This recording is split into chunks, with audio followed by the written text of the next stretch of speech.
Welcome to Blast Premier 2022.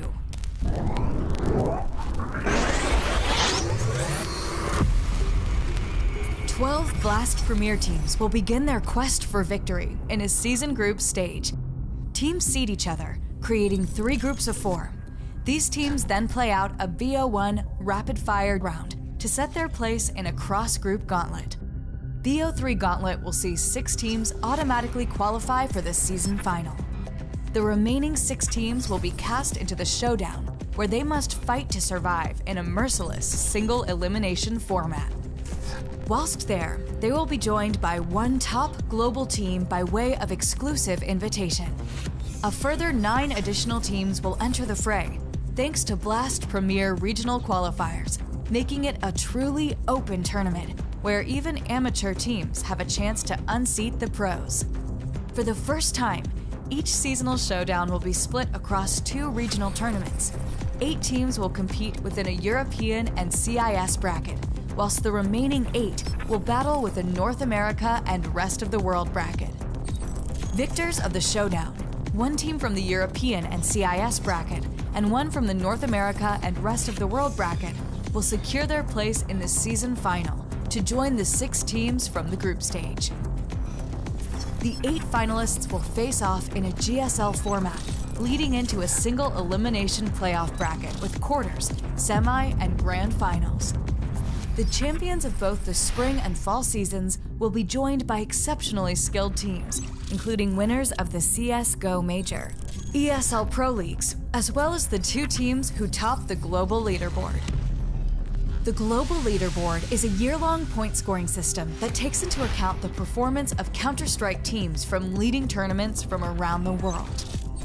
Teams accumulate points by winning matches and progressing as far as possible in these selected events. Teams hoping to qualify through the global leaderboard will have until November 28th to claim as many points as they can in a number of events, including both Blast Premier seasons and several leading tournaments. In the event of any duplicate winners, spots will be opened up to those who have fought their way to the top of the leaderboard. These 8 champion teams will come together for one last clash as they battle it out for a prize pool of $1 million. Join us in 2022 as victors are crowned and heroes are made. The American dream is back, made up of pure, thoroughbred American muscle. Captain America leads his troops to bring back the silverware America deserves. He's got brains, he's got brawn, he's got firepower, and everything else a good in-game leader needs. Nitro. Liquid have been on the rise. You mean since you left as coach? With increasingly consistent results at each event they attend, they have gained the points necessary to be here at the World Finals. People should watch out for how strong our entries are. I think our T-sides are really strong. I would say our standout characteristic is we're really efficient right now. Last but certainly not least, we have the silent but deadly, the calm and collected NAVI. The near-complete North American Dream Team has landed. Can the World Final be their event? Nados Vincier, born to win. The returning champions are looking to retain their crown. And they already have the king. Simple. The unstoppable force. The immovable AWP. And the best to ever do it. Even with the switch of in-game leaders in 2022, NAVI have not slipped outside the top 4 this year. Their first event with SDY, a win at the spring final, and a place at the world final, sealed. Electronic led them to victory in Lisbon, but 6 months since then, the trophies have run dry. His leadership has been put to the test, but Sipul's right-hand man is individually one of the best. I would describe my team as unpredictable. I think all of us want to achieve something big. Everyone wants to show their best level. NAVI is always at the top. We can easily beat any team, anytime.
Elimination day already at the World Final as 2 teams were sent home. G2 versus Outsiders was tipped to be a brawl, but Maniac was eager to deliver a knockout blow. 34 kills on map 1 for the young Russian was enough to see Outsiders crumble and fall out of the tournament. Liquid versus FaZe next on the menu, a semi-final spot on the line for the victor. All 3 maps were needed as Liquid struck first, but Carrigan's men took it up a gear to guarantee their place on the World Final stage. Game 3 saw NAVI and Heroic fight for their tournament lives. NAVI drew first blood before Heroic struck back, leaving Nuke as the decider with all 30 rounds needed to seal their fate. Heroic said goodbye to the Etihad Arena as NAVI limped on. OG versus Vitality closed out the day. OG's fine form continued to surprise as they took down Vitality 2-0. Even Zywoo's best efforts weren't enough, but they have one last chance to reach the stage. Outsiders and Heroic already with their dreams cut short. Now another pair will be meeting the end of the road. This beautiful trophy is what every team is fighting tooth and nail for here at the Blast Premier World Finals. My name is Freya. Joining me, I'm seeing a bit of double now. We got Matthew as always, but Jacob, you're back on the desk with us. How are you doing? Hey man. I'm doing great. I'm doing great, Freya. Yeah, you look very happy to be here, Jacob. I mean, yesterday, so much going down. Obviously, we had a little bit of a split shift. For you, Jacob, any highlights coming off of yesterday's action? Oh, I think the OG one has been the highlight for me so far throughout this tournament. Coming into it, there was a lot of, talk about how they perhaps didn't deserve to be here, how they perhaps, got cheated away a bit into the tournament, but the way they've been playing so far, the way Dexter have shown up, the way that, they've taken down some of the top teams here have been very, very surprising and very, very impressive to see from OG. Yeah, that was an amazing game to watch. I really loved it as a Vitality fan. I had a great time, Freya. I had a great time. It was awesome. We were literally having dinner downstairs on the first map. We thought, we could go up to the roof. Vitality are going to be closing this one out. We'd be going on to their map pick. Might be a 2-0. No, actually, they spun that track the opposite way in the round. elevator is 14-11. I can't believe that. I'm going up in the elevator singing V. Such a rookie mistake by the user, man. It's like, what the hell happened? No, listen, all due fairness to OG. Yeah. They did what they had to. Vitality had a bit of a collapse. We need to see a reaction today. Other kind of a suspected result would be the G2 spanking the head out of Outsiders. Sure. Yeah. I know a lot of people saw G2 as a possible winner in there, but nobody saw that absolute correction that happened on second map. Yeah, the fact that Outsiders, the current reigning major champions, out dead last in the tournament, Jacob, that is super savage. Yeah, a little bit disappointing, to be completely honest, for Outsiders. And as Matthew said, it's the fashion they lost in. I think no one expected them to go down that way.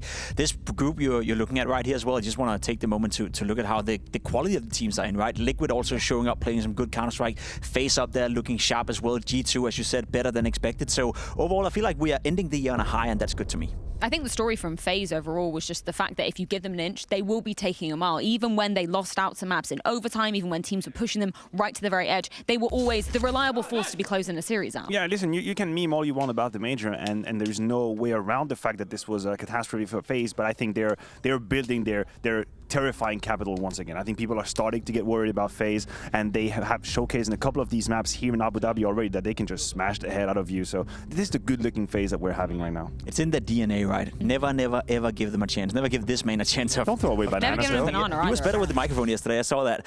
To be completely honest, FaZe is one of those teams, as you said, if you give them an inch, they will take the entire thing. And it feels like they're slowly but surely washing off the disaster that was the major. Heroic not taking home anything, unfortunately, here in Abu Dhabi. They're also another team that joins Outsiders in terms of being eliminated dead last here. Obviously, we do have to give them a caveat. They are coming in with a stand-in. And Config, I mean, in terms of fragging ability, didn't look half bad for them. No, listen, I don't think it's about Config and the type of Counter-Strike he was going to play. We had some certainties about the level he would have. It's just the vacuum that is left by Storm not being here. Yeah. And this is very hard to compensate. We know Heroic is not a one-man team. It's not about the Storm show, but the amount of help he gives to this man we have on screen, Cadian, and what he provides on the server is just too much to compensate. I knew Heroic would have a hard time. I still believe they put up an honorable fight against NAVI. They came very close, very, very close against NAVI in that third deciding map. And as you said, we always hear about how it's Cadian and Stown preparing for the games. We always hear about how he's contributing in terms of being the secondary in-game leader of the team. And then Cadian said something very interesting after the loss yesterday as well, that they didn't want to include Config into all their secrets, all their strats.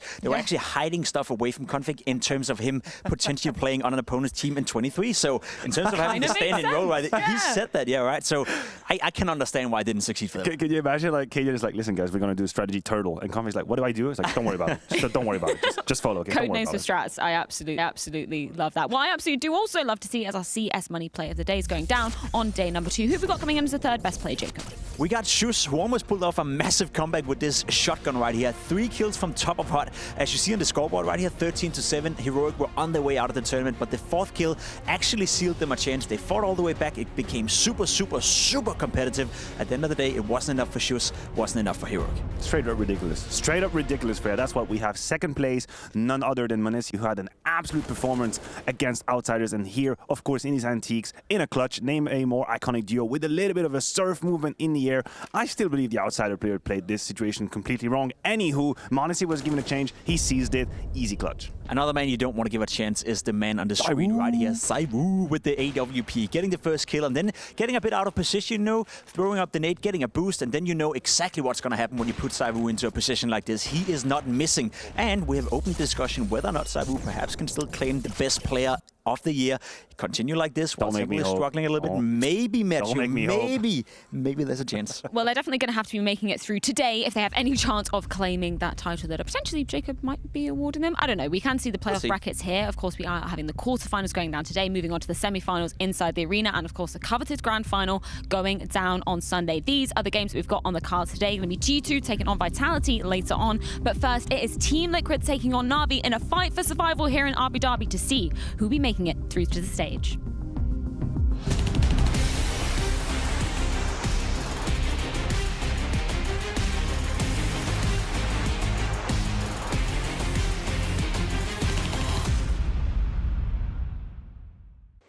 Yeah, they're in a good position. Money's with them. Okay, so the fans have voted. And let's see what the result is behind this. This has all happened over on Blast.tv. So just take a look. Oh no, they picked a dream team to get smoked off. Well, best of luck in that booth. Of course they did. They had to. What are you supposed to do with this? Buckle up. This is going to be very hard to see what's happening inside. Yeah, you can see some of the players further down just disappear in the smoke. So try and play around like this and see what is actually going to be happening. Oh, yeah. Oh, that's horrifying. Now, it's a great time if you wanted to fool the admin, because they can't see anything either. Yeah, so, this is when you do it. Yeah. If you want to do some kind of illegal communication here, then it's time for it. Yeah, this is definitely not going to make it any easier to play. I'm glad they picked the dream team. Yeah, I like Denmark needed it. It just lingers as well, doesn't it? It just sits there. It stays in there, and it gets in your eyes. Ooh, Dupree, it's Krieg. It's back. It's back, baby. The Krieg meta. And they have triple nades in the middle. Have they brought strats to the show match? We've seen it before. Yeah, not the first time. Team Denmark hunting for it now. 4-on-5, and all grouped up in the middle. Cade outside of the B-bomb side, the obelisk over on the other side of the map. Ruben gets put into play, makes a couple of footsteps here, and this tag, yep, ready and waiting. They're cleaning it up right now. Oh, the smoke round completely destroying the dream team. That's great, what a start. That ties it back up again. Team Denmark not letting go of that easily. With a little bit of thumb on the scale for Team Denmark by the fans, but that's how we designed it. Rez. He's got this. Oh, yeah? Yeah, they're going to try knife him. Auto shotgun. They are trying. Boom. Oh, he's picking him up. This is great. Running out, though. Knife comes out. He doesn't know what sucker's right on the other side. Smoke's not going to help you. Oh, great. What a way to get born into this stage. Knifing Rez in front of the home crowd. What a memory.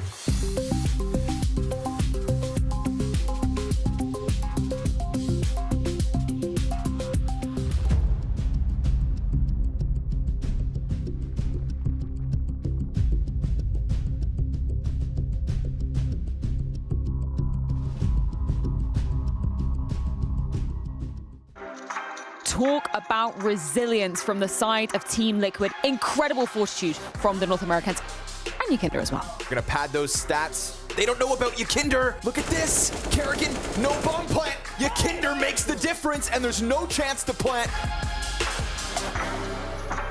Bit, Electronic, and Simple as your core. That's a trio that not many teams can compete with. Now Simple shifts in again with the AWP.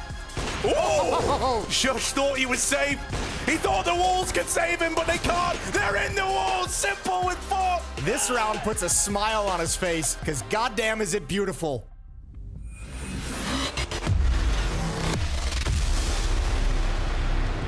The tide is high and only one lifeboat in sight. Either Na'Vi or Liquid will be parting the waves and continuing their lifeline here in Abu Dhabi, as only one spot on the stage is up for grabs. When we're comparing both of these teams coming into things, of course, we've seen some changes for Na'Vi in terms of that 6-man roster coming back into style. But for Liquid, Matthew, how are you kind of characterizing them after the 2 best-of-3s that we've seen thus far? Well, I can tell you that much. They don't need a boat, because they're the water. Liquid, you get it? There we go, and that was my own contribution. Jacob, please, you have the floor. And you can leave. You're out. That was rough, mate. Any thoughts from you? Oh, I was hoping you would actually say No, something. I'm not going to save you. I'm not going to save you at all. I think this Matthew, is now a silent you need a skill right here. lifeboat. So, any Send hardcore help. analysis, any little nuggets of information? I you wanna give us? guess we can go on second gear and actually talk about Counter-Strike.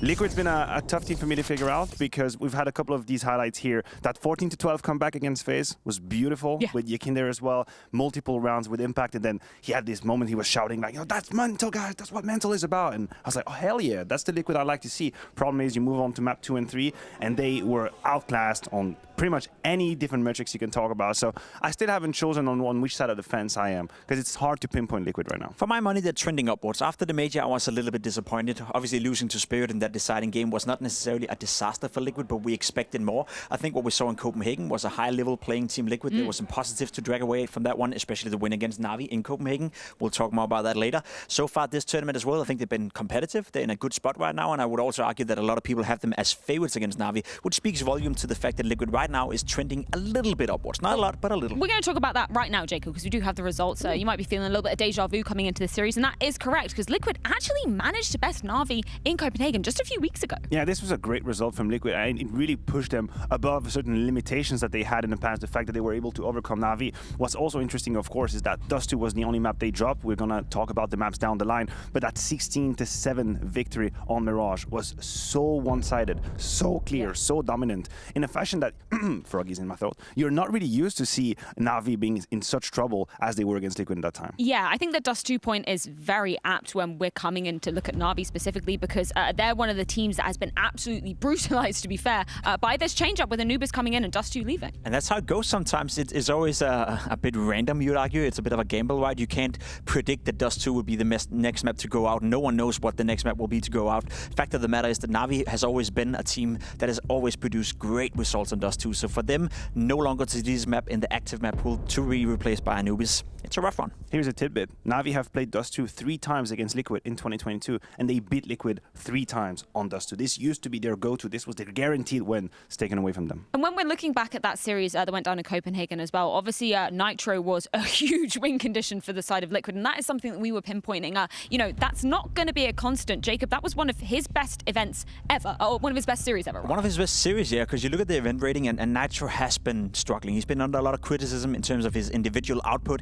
Hasn't really produced as much as you would like him to. We know he's good for more, but ever since he came back from Relevant, it's been hard for him to catch up. Then he has that one game on Inferno against Navi where he's just killing everything. He's finding so much impact. He's doing a great job. We want to see more of that, but it was an outlier, let's be honest. I mean, we can wish for it, but there's no guarantee it's going to happen at all. I think we should just appreciate for what it was. This was an outlier. This was great to witness, of course, for the Liquid fans, and he was the main reason why they won. Well, let's get some words from the leader of the squad. It's Nitro with a few thoughts ahead of this series.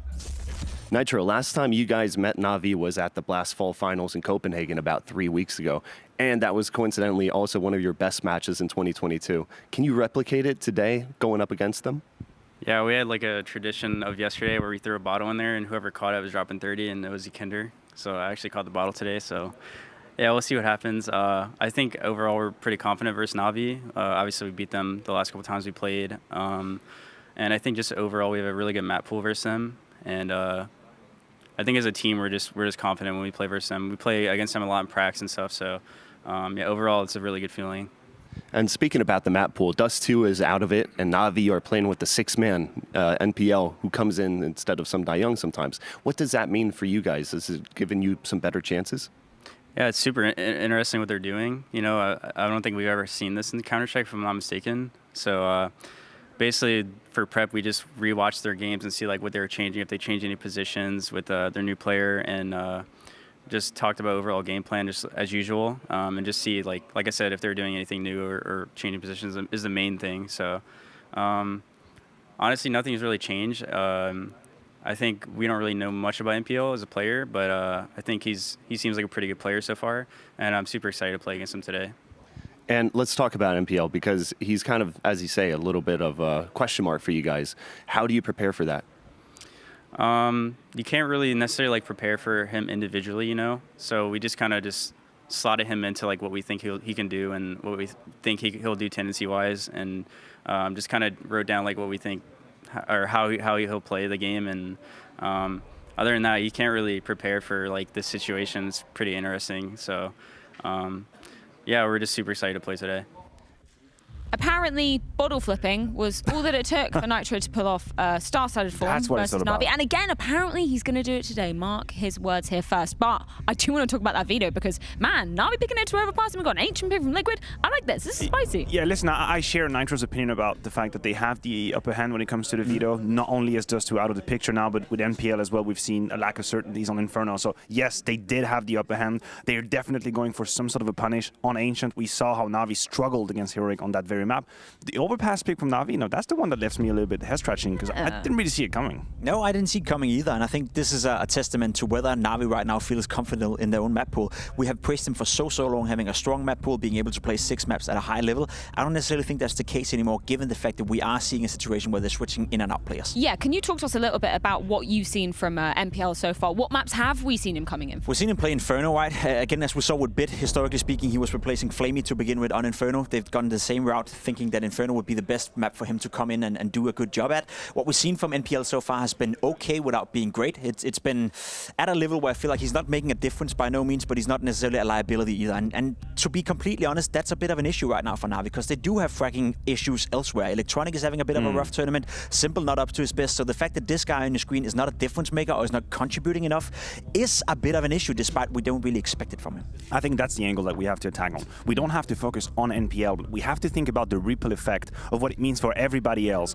to have a team decide that, listen guys, from now on we're going to try this 6-man roster, we're going to try to move things around a little bit, and it introduces a lot of complexities and chaos. And I think there are 2 players who are severely suffering from it. For me, it's SDY and Electronic. These are the 2 players that have been under the water ever since we've seen these kind of protocols be put in place. Yeah. Electronic is having, in this last month, one of the hardest stretch of his career if you just look at the number. And I think we can understand it as an IGL, right? We know he's quite fresh to the role as well, but now as what he has to deal with, sometimes a player coming in that might not be that comfortable, maybe there's a bit more micromanaging to be done, and where he is supposed to be such an input of frags, it hasn't happened in a moment. I did just get confirmation from production. SDY will be playing this first round of Overpass, and as you're alluding to, obviously Electronic having struggles in terms of the impact department. SDY also this event hasn't looked its best. No, the times he's come in has not looked great. The vast majority of the games NAVI have played so far, it was actually NPL starting out the series, then SDY coming in as the stand-in, coming in cold perhaps and coming in motivated. You can spin that in however you want, but in terms of actually putting up the numbers on the server, we haven't seen enough from SDY. And let's be absolutely honest right here, this is probably the last chance for him and NPL for that matter to prove to Blade that that is the guy you want to bank on for the future. So if SDY is not contributing just a little bit more than what we've seen so far, actually a negative spiral, I'm afraid that could be the last time we're going to see him play for NAVI. Just put yourself in his shoes for a second, okay? Let's circle back to when he joined NAVI and he was giving his chance in the roster. Everything looked amazing and all was green, right? He was given this incredible chance. They won the event with him. Things looked amazing. But then time kind of passed. His performance dropped a little bit and doubts started to creep in. Not only for him, but doubts for the team, because they have made a decision to have a 6-player coming in. And that is ultimately saying, listen, I don't think this is working. This 5 is not enough. You are not enough. We need a 6-player. We need to find new solutions. And of course, he would have a hard time dealing with it. I think it's a very complicated situation to be put in as a player. I fully agree. I do want to point out, though, that I don't feel anyone should be scapegoating SDY. He's not the reason why NAVI is not winning tournaments. He's not the reason why they're not performing. You're looking towards Simple not playing at the high level that we expect him to. You're looking at Electronic, as you said, having one of the roughest moments in his entire career. The dude has been a consistent top 3 rifler for 3-4 years in a row, and now he's actually below a 1-point rating at this event. Those are the scapegoats. Those are the players that you expect more from, not necessarily only SDY. Well, let's check in with SDY heading into this series versus Liquid.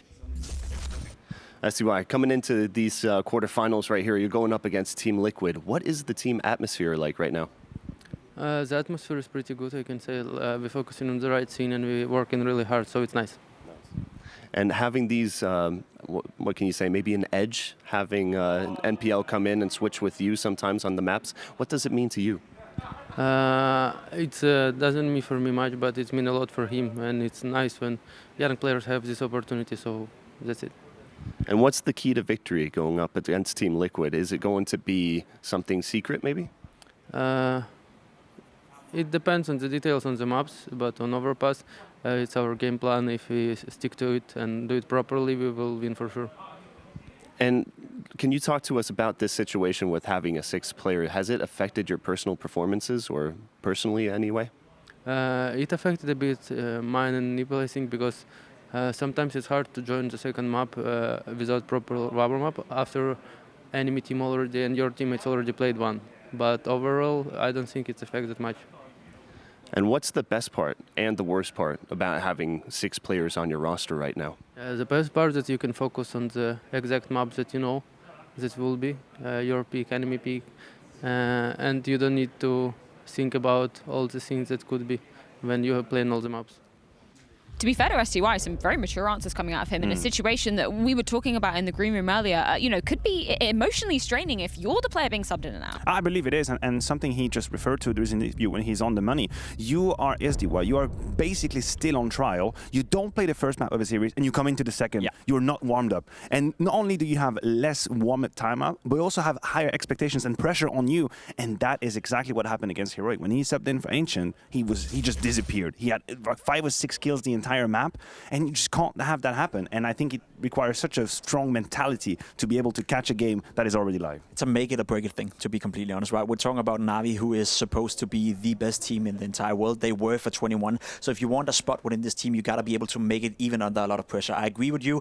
It's not easy for SDY. It's been very complicated for him to be integrated into the lineup, and he has, technically speaking, been a stand-in for half a year now, so hasn't really had the work conditions for him. But if you want to be a NAVI, you got to step up. And it's not necessarily been an easy tournament for Simple either, which is kind of a weird word to say together. I think he's, what, a 1.11 rating at the moment, which, for Simple level stats, it's not great for him. No, look at this graph right here, right? We are looking at a player that, if you look at these numbers and you take away Simple, you take away the name, you'd say, okay, this is a very consistent and a good player that's had a peak. The fact of the matter is that Simple for the past 2 years have been averaging 1.33 rating, and now we see in the last couple of events he's down to 1.18, 1.19, 1.11. He's just losing a little bit. I can only imagine the circumstances for him as well, having to integrate NPL, sitting next to him, trying to help him, trying to be a supportive element to the team as well, is taking the top off Simple. But that's usually what we praise him for. That's usually what we praise NAVI for. When he's playing well, they can win against anyone, even in a bad day. Yeah, listen, I agree. And just as much as we need to be extremely demanding with Simple, because we are demanding with Zywoo, we are demanding with Nico, we are demanding with these individuals who have extraordinary capabilities. But what this also reminds us is that in order for a star to give you the full 100%, there are needed a system around that also works. When Simple started reaching absolutely cruising altitude, 40,000 feet, that's also when the NAVI team made sense. It's 2021, it's them winning everything, and then he's got all the elements and conditions he needs, and then he provides with his best Counter-Strike. Now we're seeing them in a bit of a more tiring time, hard time, exhausting time for NAVI, and I think we can see that difference. That extra 5% is missing a little bit. Well, you know what I'm going to demand from Simple? Some words heading into the series. Simple, this is going to be the last tournament of 2022. Looking back, have you been happy with how your year has been? No, not really. We could do much more, but it's fine. We're gonna step up for next year. And personally, how do you feel your performances have been in this past year? It was, I think, better form at the beginning, and till the... I mean, overall it's okay, but I feel like I could do more, So I wouldn't say it was best performance or the same as last year, but still, yeah. And what does it mean to you and the team having the 6th player now with NPL coming in and switching out with some Dayoung and some maps? How do you feel about this? I feel actually okay, because we tried it once and we actually won some tournaments when it was COVID online time. And it's interesting how our new player is going to play, and it's interesting to surprise other opponents as well. And is that surprise with the 6th player being the edge against Team Liquid here in the quarterfinal, maybe? Yes, hopefully yes, because we already gonna play another map, and they don't know who's gonna play there. So if it's gonna be like the third one, you know, interesting. So can you tell me, what would it mean to you if you guys go into the semifinals and potentially win the Blast World Final here in Abu Dhabi? What would it mean to you personally? It would mean a lot, because it would mean that we manage to win at least 2 tournaments if we win this one, even with all this war in world, you know, and it will mean that we climb back, because we were down, and now we have a chance to climb back and get this trophy. And ending the year on a high note like that, going into 2023, do you feel like 2023 will be better than 2022? Yeah, I'm pretty sure. Especially, I'm pretty sure in terms of my individual performance, I think I would step up even more. Thank you so much. Well, Navi, they're going to have to be throwing everything and the kitchen sink at this one if they hope to be making it through to that grand stage. And another warning sign that you were pointing out, Jacob, has unfortunately been Electronic. I think the main talking point for me, of course, we talk a lot about SDY, NPL, Simple for that matter as well, but Electronic and the fact that he's not performing as well as he's supposed to, as consistent as he usually did, is posing a new question for me. Because coming into this tournament, we thought, okay, Navi, they have this open question. Is it going to be SDY or is it going to be NPL? The more I see them play, the more I think it's going to be neither of them, because I think they have to address the issue of Electronic being an in-game leader and not being able to perform. You want one of the best riflers of all time in CSGO to feel free and feel activated, and right now, it's not the case for Electronic. And see if that's affected your Betway predictions at all coming into this one. Or I think, actually, we're going to be going to a break before we do that. Let's go. We can, no, we can have a look at predictions. Let's bring those up. And that actually hasn't affected your predictions. You are still going with Navi, Jacob. I'm still believing. So, Yeah, you still believe yeah, in Navi. You're a Navi Nation believer. Well, it's actually pretty split across both these series, and that is very apt. It is do or die time for both of these squads coming into things. It's going to be Navi's pick of Overpass coming up first versus Team Liquid. You're going to see how it goes down with Jason and Harry after this one.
first quarterfinal on the way, and it's a banging one to open up, Jason.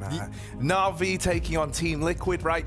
NA Powerhouse versus the NAVI squad that has had ups and downs here. You know, quiet games from the likes of Simple, but we've had people to fill in the void there.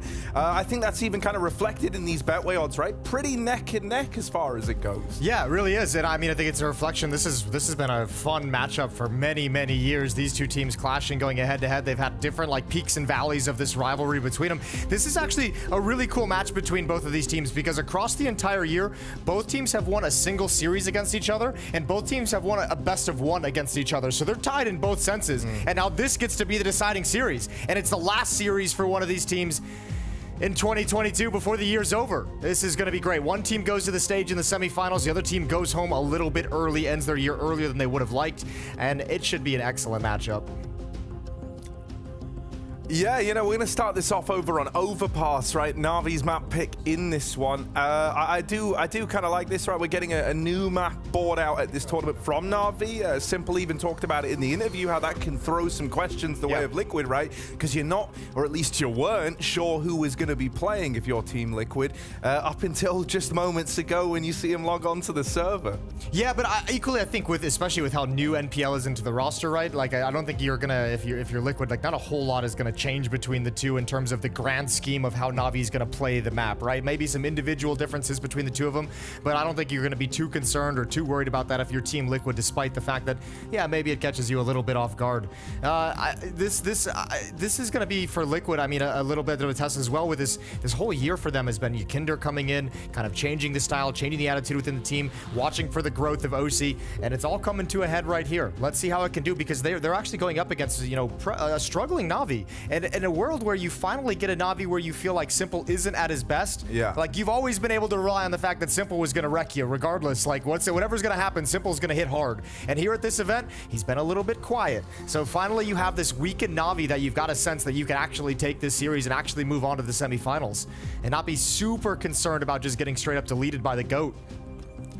Yeah, you know, we've already had, you know, the kind of opening matchup here was that one where we were touting it's Simple versus Zaiwu. It's always a banger. It's one that always delivers. And as you mentioned, Simple kind of fell off there. When you look at like the head-to-head in that regard, you said that like OC, you've been kind of watching him grow. You've been waiting for that experience to start to shine through. How does this head-to-head look, OC versus Simple?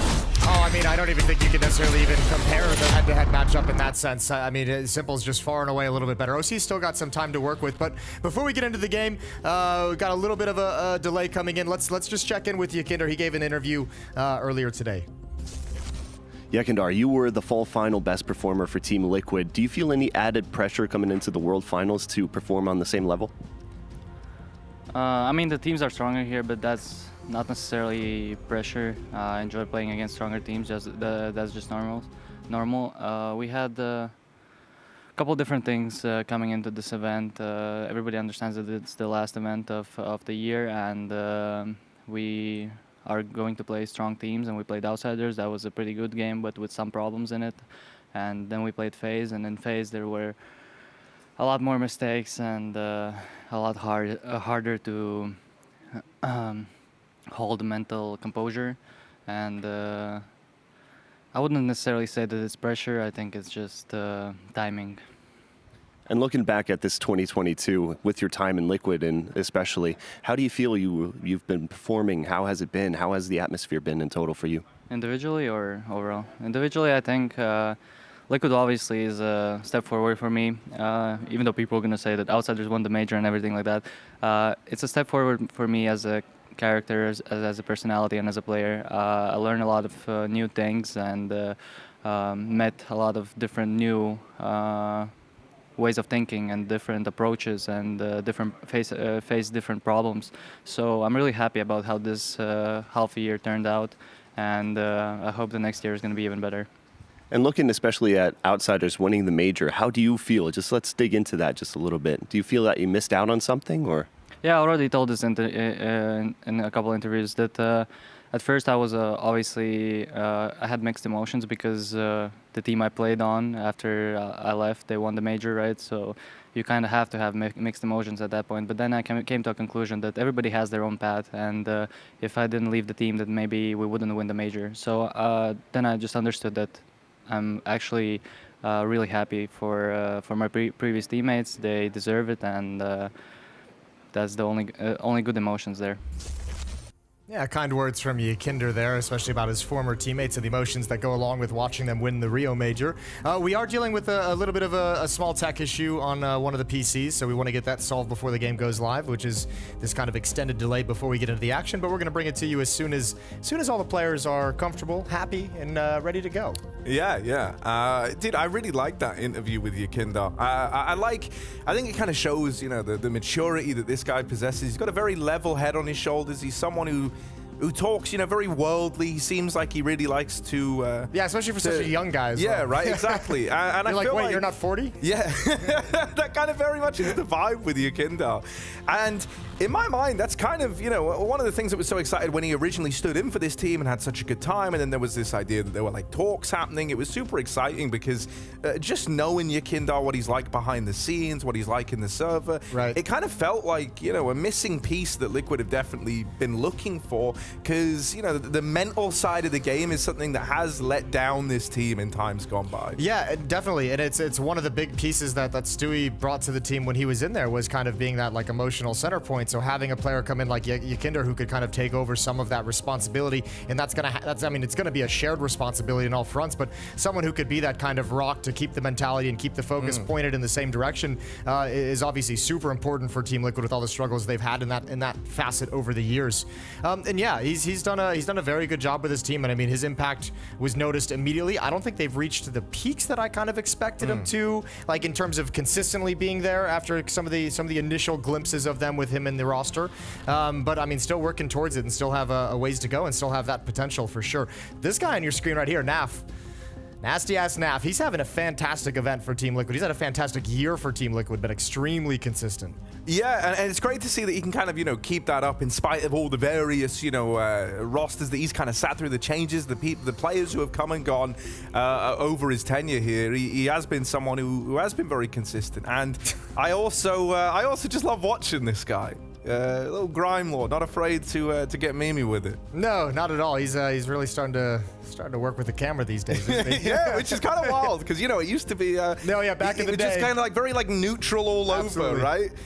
Yeah, no, that is good to see. Also, I don't know if you can see this on simple screen. Everyone is running around with Novas. I wonder if Shush has kind of influenced that. Yeah, everyone's like, hey, let's all practice. Let's all get practice into it. Yeah, who Shush, knows when the pump shotty is gonna be necessary. Dude, to be honest with you, it wouldn't surprise me because you remember how this started for NAVI? It was simple, constantly kind of taking very weird investments with the auto shotgun. He came into this playing shotguns from the get-go in that Vitality matchup. Yeah, just having a good time with it. He's picked that up a number of times throughout the event so far. So shotguns coming back in style.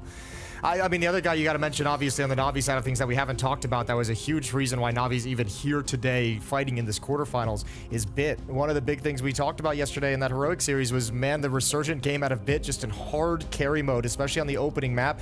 He was disgustingly on point. I got good news. We got all the players in the server. Oh, that's good news. Tech issues seem to be resolved. That's great news. Everyone's logged in, and I'm just waiting for the music to hit. I'm waiting for the beat to drop, because this quarterfinals at the Blast World Finals is set to begin. Team Liquid taking on NAVI, a deciding series in this rivalry across 2022. Yeah, as you mentioned, it's an even split right now. Last event of the year. There it is. Your chance to take the lead. Team Liquid versus NAVI. Quarter-final for the Blast World Finals here in Abu Dhabi. Let's get into this one. Liquid going to be starting on the offensive side here on Overpass. NAVI taking up the reins of the defense. Nade in the hands of Electronic. Flashbang on SDY. Everyone else with armor. Simple's going to be at the top of the stairs peering down, but this is a stack towards the B bomb site, and this little bit of a boost. Bit sees absolutely nothing. Team Liquid's going to play it patiently. Kinder looking for any pushes out towards Fountain, making sure there's nobody gathering early information from NAVI. Yeah, Perfecto's even getting aggressive with it, right? Taking this short water control away. getting himself posted early, and with the boost still employed, it's kind of like a gnarly double setup down here towards short. Only problem is I didn't envision it was going to stay around for long, right? With Perfecto already having that control and a lot of resources being dedicated down towards B in spite of not seeing anything, it's kind of only a matter of time you can keep that up, right? And so Team Liquid might find this perfect window of opportunity. Yeah, they've been patient enough to allow the stack to kind of change its philosophy. Alicia's going to lead the way. He's been dropped to P250. Wants to challenge on the entrance. SDY is the point man on defense in the bomb site. Yeah, he spots Elige starting to move on out, but not the commitment right now. Yakinder's in a strong lurk position as well. If Bit keeps this curiosity up, if he goes hunting over in middle, ooh, I think Bit saw something. No, hang on. No, he didn't. No, he didn't. Oh, hello. Yakinder walking up through the toilets. Will you clear this? Electronic tucked in. Yakinder, is he going to give this a look? And he's just holding it right now, but he walks to his death, and now the B hit's underway. That lurk from Yakinder can't get anything done. It's NAVI down at B in the meantime. Quick double kill off that Glock. He said he's been a pillar of consistency. Well, that's a great way to open up. Damage done to Bit over at short as well. Simple with this P2K. Seen him pull off some gnarly shots with it in the competition so far. Gonna need a bit more of that, as suddenly it is just down to him in the 1v4. Liquid are running at him, knife out. Oh, yeah, I think he kind of realized you ain't getting the knife in there. And so it's Liquid grabbing a pistol round. They go a man down early. They lose that lurk over on the A site, but NAF is so quick to make up for it. Oh, yeah, that's an awkward timing for Perfecto as well to drop down or slide down that little bit of a ramp. Also getting deleted is SDY. Really well played post plan after the entrance is provided from NAF, excuse me. I was gonna say, you gotta give credit to Nitro. He was an honorable man. He pulled out the knife to come right back into it. It's a sword fight. I like that. I also had James, you know, just try to ask Simple, why is he using the P2K? And I say I did it. He just did it on his own volition. I'll take the credit. And Simple said he likes the P2K. Said it feels good for running taps. Better than the USP in his opinion. Okay, sure. Who are we to counterman Simple? Yeah, right. Exactly. It's kind of one of the guys you can't really argue against. We'll give it to him. All right, Yakinder hears the footstep, calls out the boost, knows there's at least 2 players. Shouldn't be any kind of surprise. A little bit of spam coming through. Extra damage onto Yakinder. Once again, a very slow, passive, and calculated opening from Team Liquid. Just now starting to move forward just about at the 1-minute mark.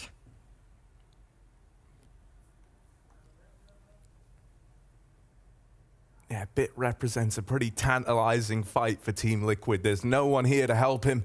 So if they can find this opener, yeah, that's an untradeable kill, right? That's a 5v4 that you can't equalize. Might see a bit of reaction here out of NAVI, and here it is, right? Pushing up over towards short. Sundar Young and Perfecto both take fights, and Sundar Young wins 2 of them. Electronic comes in with another, chimes in with a kill from that CZ. Elige opened the round.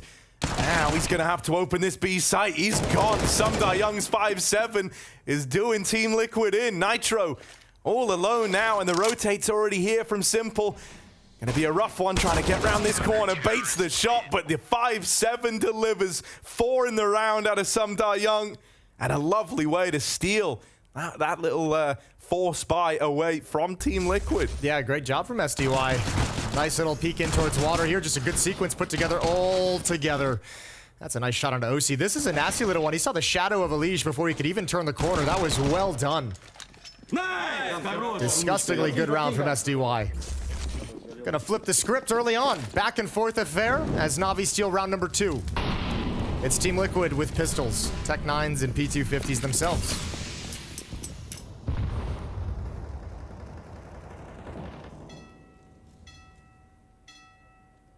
That's going to feel rough, man. You know, we've seen a lot of teams have a very, very rough go at it on the T side of Overpass in the A1S meta. Gotta say as well, SDY gets that quad kill, obviously the 5-7, but the 1 kill that got away from it was Electronic with the CZ taking out NAF, and that was a massive kill to get, because NAF is swinging out Monster with range with the rifle. If you don't get that kill, he's got perfect fights for himself. Yeah, I mean, he literally had Sundar Young pinned in on an aggro short play, right? So yeah, Electronic kind of gives Sundar Young the way out, and then he goes on to win you the whole damn round. Nice catch. Perfecto. And Electronic waiting over here towards Monster. They're playing this one right from the front lines. And so Team Liquid do decide to try and get tricky with it and look to come through a monster smoke. They're going to be on the receiving end of 2 of these guns up in their face. Flash in, but a molly in their way. That sucks all the momentum out of this B play.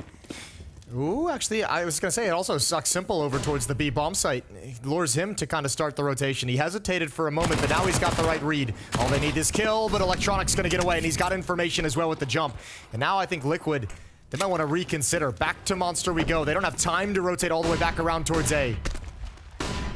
Flash is raining in, streaming over Monster.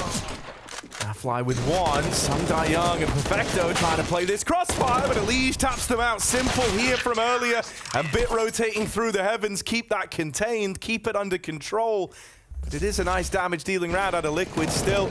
They would have loved the plant, they would have loved the chance to make a little more out of that one there. It's just the fact that NAVI was so ready for it, really. Yep. You know, there was no other map control for Liquid. There was so little time left, you couldn't have even hoped to go back, even if you had the connector or that A site. And so NAVI had 4 in the right place with Bit ready to rotate in immediately. Yeah, and I mean, Simple with that perfect timing on it, it grabs a triple kill. Just as a bit of a reward. 2-1, and now it's a lack of armor for Team Liquid, so it should be easy for NAVI to chew him up and build some money and start getting comfortable heading into the gun rounds.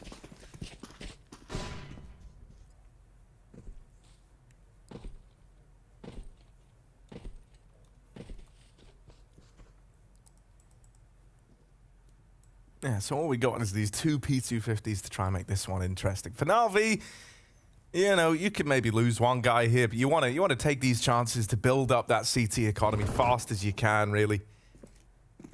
And Electronic floating around the connector, the only one in kind of any danger right now, as they do have connector on the side of Liquid. Might need a bit of assistance. Sundai Young could try and help him out, and he will. That was a nade coming over from the B site before Sundai Young peaks, and it chains together with Electronic really nicely. Yeah, it gets him some bonus money. 3 kills of bonus money. Well done from Electronic, building up some cash flow. Simple, patiently waiting. It's OC and NAF as the only 2 remaining that are surely going to fall any moment now as soon as they peek into these fights. Bit, let's see how on point he is. Let's see how cracked he is today. Not a headshot. Yeah. A little disappointed with that one. No, yeah, and I could feel you building into it, hoping really it would just be the clean tap and then, exactly. you know, done deal. But it's all good. He got the kill, and no one ends up falling for NAVI right now. Now we have this first buy round. This is our first kind of eye test of the real T side for Team Liquid. It is going to be lacking that AWP on OC. No way you could add the cash for that. Also, I mean, it's going to lack one thing also is an AK-47 on Yukinder. He's going to drop down to the Galil, and with his kind of entry prowess and the way that we see him frequently with Team Liquid taking control of bathrooms kind of on a solo mission, that could be a very important piece of the puzzle missing for him. An instantaneous headshot, not an option. Bit's going to be pushed up with the support of Simple. Timing flash. Waiting for Bit to call for it. Yeah, right now, Simple just holding this wide swing early. Now could even look to chain that flashbang in, but Bit caught out on an island. Yukinder able to trade that, and now there's upgrades for him as well. So that Galil doesn't stay in play long. 4v4 and Team Liquid up and leave mid. I like this. They've cut off this flow of info, right? Bit was in a very, very forward position, and with him being there would have caused you problems later in the round. They've cleared him out, and they find themselves a level with NAVI. They know this is going to split up this defense likely, 2-2 between either side of the map. So they start to home in down towards B, although I will say the bomb's on Yukinder, and is actually going on a bit of a scouting mission away from this B side of the map now. Nafly's firing off through these smokes, right? Just keeping the illusion that Liquid are outside of the B site. But really, they've got their sights set on all this mid control. Oh, Electronic's just gone through the smoke, though. And Naf's going to be calling this out. Hey, guys, they just pop flash through Monster. He's got to be careful. Naf, oh, he doesn't realize it. He's not even checking. He's not even looking whatsoever. This is so...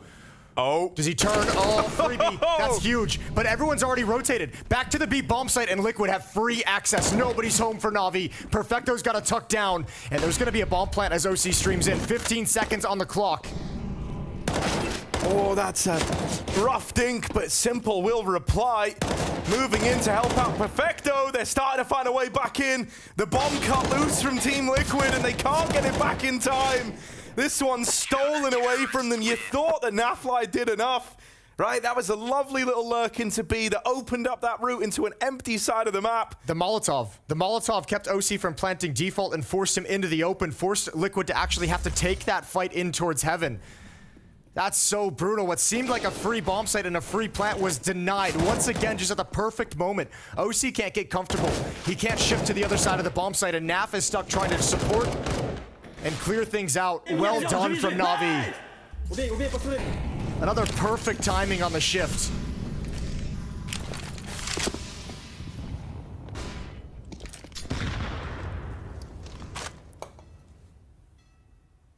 More of these pistols out for Liquid then, hoping they can find something with it. Well, that saved AK on your Kindar as well, and it's poised itself over here towards B short. This guy normally has a tremendous ability to create space, and you would really love that to come out in a round like this. Shows he was kind of willing to fight, right, with his position over towards short. He wanted to be involved early, but NAVI just didn't give him that engagement he was so desperately looking for. So they're going to try and boost him up down on that B side of the map.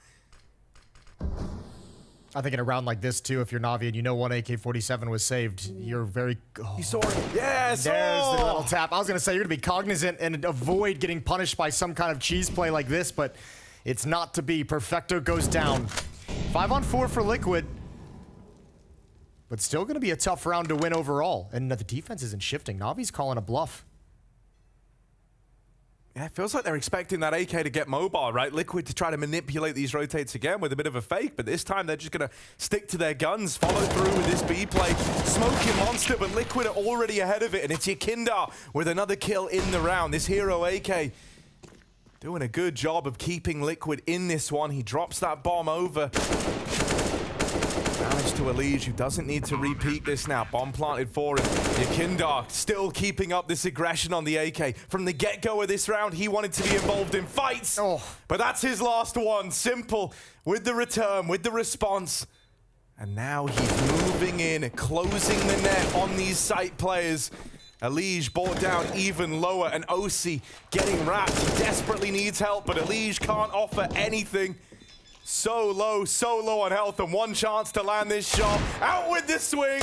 That's clean, and he's got Simple off the bomb. 3 seconds, 2 left on it. He gets him off one more time. Simple it's so close, but Simple committed. It's just short. The fuse goes off, and Team Liquid have stole that round away. That's ice cold from Elige. No HP. What a shot. And even just playing it perfectly, keeping Simple off the bomb just long enough. A nice one tap from Simple to activate this. It took a long time for them to find OC. And this shot right here wins the day. Bit swings into it, nothing he can do. Let's go. Thanks.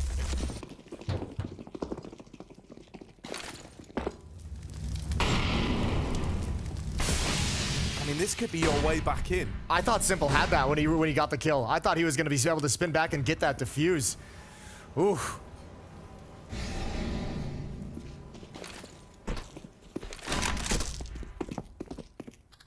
All right, bit of long aggression this time. Something new out of Liquid. No, we haven't had to really contest with this yet, and in spite of that, they're still double stacked over here in the long bathroom. So good opportunity to try and shut this down, but the timing on that turn. Electronic, who wasn't looking over towards the entry, just turns around as the flash comes in. Good for one, but not enough to keep this in a favorable spot for Navi. Suddenly you're hoping like Bit could just be unaccounted for up close in the toilets, and Elige ready for that swing. I think he heard the footsteps. I think SDY thought he was going to actually swing with that Molotov throw, and he just gave away the information a little bit early. OC's looking for this follow-up peek from Simple. I don't think Simple's going to creep forward far enough for this to come to fruition. Navi's defense at a tough spot. 2-on-4. Simple at A. Perfecto at the B bomb site. And it's time for NAF to challenge. And NAF once again might find just a free B bomb site. Flashbangs were out in support as he streams in, and Perfecto's just bailing out. But OC's got to cross with the bomb, and he's going to drop it. 20 seconds. Okay, Nitro's just grabbed it. He was down bottom of connector. Thank goodness he was, right? Or else this one could have fallen away to the time. And Lee heard that footstep, lurks in the bathrooms and executes Perfecto, so that's going to put a stop to any chance of weirdness in the 2-on-3. Simple will just be saving this AWP, and I got to say, 10-1, it's kind of just snuck under the radar. Simple looking real good to open this one up. Yeah. That's at least a promising sign for NAVI fans, right? Because this has been one of the quieter events for him. Yeah, I mean, he even addressed that in the interview that we heard in the pregame. Is he's been pretty disappointed with his individual efforts and performances so far. So obviously coming in today and looking good so far in the early going. You know who else is looking good? Not just the clutch, but this round was very clean from Elige. Some very crisp headshots. This was a very nice peek. Information again on the footsteps, so knew exactly where the fight was going to be. But he sits at 7-5 with some high impact. And it always bodes well for Team Liquid when Elige gets a nice hot start. Yeah, that makes everyone happy. 100%. It is the case where it feels like the kind of last 2 rounds you can attribute Liquid's success to Elige, right? I mean, he wins that clutch in the 1v2 with the Deagle, and then in that follow-up round just kind of decimates the triple toilet lean from Na'Vi. And because of those efforts, you might actually net him a 3rd round here where there's only 1 op and unarmored pistols as well.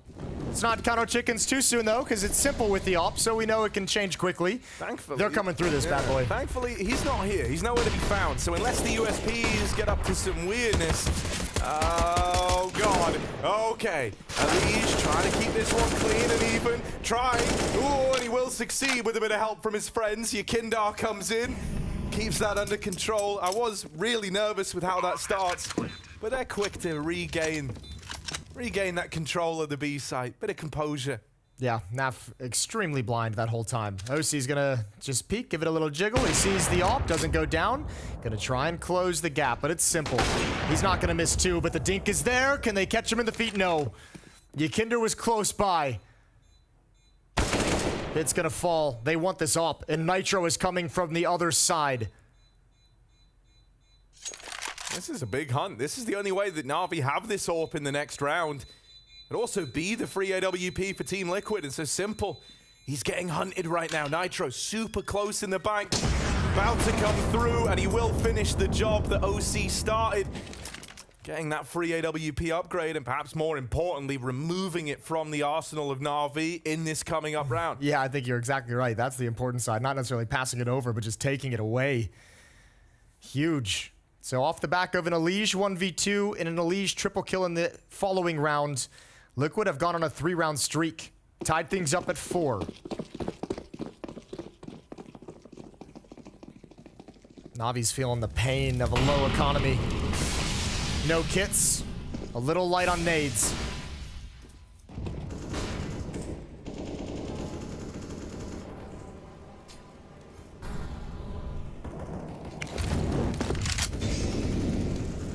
Hear all this util going out of connector. They've lost this real estate early on.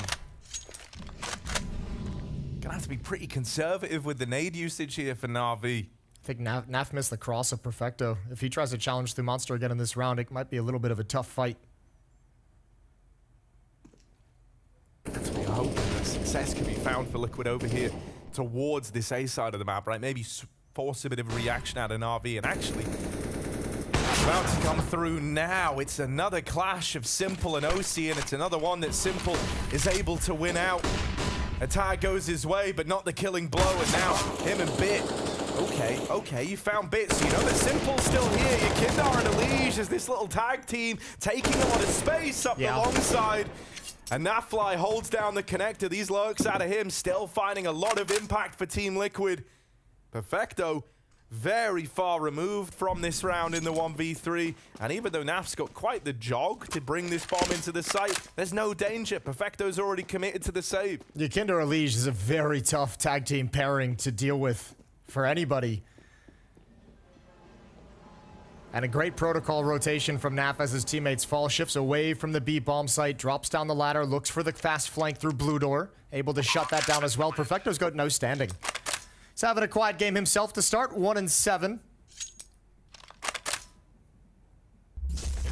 And Liquid really starting to build up into this game now. 4 rounds in a row, and that's a 4v5 conversion. All right, Elige. Yeah, I think they're really thankful that it's kind of Bit who's playing behind that smoke there, right? Because it just suddenly gives you, like, You know, well, you know, Simple's still around. If you kill Simple through the smoke, then obviously you might just start pressing the issue and get caught by Bit. There's a genuine chance that like Bit could have manipulated that into some like you know, almost like bait and switch setup, right? Sure. But it happens the other way around, and it gives Liquid just this huge info advantage in that situation. It made that tag team that much more deadly. And so NAVI, I mean, you said it coming into that round, right? They had Famuses in play. It was looking a little rough in terms of the utility. You said, like, they're on the bad end of the economy right now, and that's going to keep up. Having to stare down the barrel of, you know, a partial buy at best here. Not ideal. It means that Liquid are going to start to build upon an early lead. They did snag one of these rounds, though, in round number 2, right? With they're going to SMG and mostly upgraded pistols as well. They were able to steal that away. So here they have the added M4 on top of everything. So still dangerous. That was a quad kill in round 2 from SDY to convert after losing the pistol. Elysian Yakinder out towards long. Twice they've had success in this position. The previous round and a little bit earlier, pop flash from OC to clear out bathrooms as well. This time they get it scot-free. Oh, they're a lot deeper. I mean, that's just them saying, let's just move up long until we're spotted. Let's just see what happens. And it's really nice. Like, when you see them that deep down long, and you saw 2 people as well, it's like, okay, it feels like they're kind of rushing long, so that's going to trigger a rotate here. And they're the only aggressors on the map. Look how passive everyone else from Team Liquid is. It did feel like this was kind of set to culminate down towards that B site, but it feels like Liquid have had a bit of a change of heart here. Grouping again over in middle. They might end up playing into Navi's hands after all. They do always have this back door open because of Nafly and these lurks, right? But you won't have a chance to really activate on that if the time runs down this low. Electronic has a smoke for the Molotov that's going to come towards Truck, and I'm assuming Perfecto with this boost would be able to see over that smoke that extinguishes the Molotov. Yeah, this ain't a boost you see every day either, so will Liquid be ready for it? Yakinder opens, but this Hero M4 boosted up, put in pole position to try and deliver, removed by Yakinder. Juggled around these Truck players, but spamming this smoke. Time. Would net you all the frags. Ooh, hello, that's the bomb getting away from Liquid. Naf's only just arriving as well. They've got to move quickly here. Time's of the essence. Yakinder with one, and Electronic gone as well. Nafly gets there just in the nick of time. And so Liquid do navigate that stack, do see that round through to the very end. And this time it's Yakinder with all the important opening kills as he moves up long. The first one right here as Bit swings out, but he's just a nightmare to deal with from that long angle, helping clear everything. And that's a 5-player stack that Liquid works their way through. They take a 2-round lead, and we've got the first timeout called by NAVI. Obviously on the back foot and obviously needing to recover 5 straight for Liquid. Yeah, and you know, we've seen teams kind of streak together similar scorelines around fairly frequently in these NAVI games, right? It feels like they kind of enter a bit of a rhythm where they are just getting beat down, and it's not a NAVI you've been used to seeing. Simple will have the AWP. That could be your method back in. Let's find out. They could use it. They could use some kind of a performance to stop this run. Ooh, he had the spawn as well, and he's like super quick to mid. Tried to get involved, but that flash sends him off the angle, and I do like this, man. Elysian Yakinder, it's like they're tethered together. They can't be more than a few meters apart. Grouped up over towards middle, and Elysian will be sent forward alone, set up by a flash.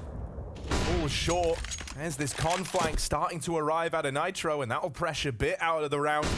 Simple from the front of the toilets wants to try and fight for this control, but Yakinder has slipped the net into the toilets. Here's Simple reposition, and on the flash from Nitro, takes the swing. Every one of these fights has been supplemented with a flashbang so far for Liquid. Great little interplay between them over here in middle, and Yakinder's going to take it one step further on this solo mission.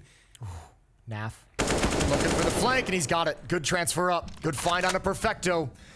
And man, Liquid just keep knocking him down. NAVI have nothing. Another plant and a 7th round. Oh my lord. Naf even gets that one.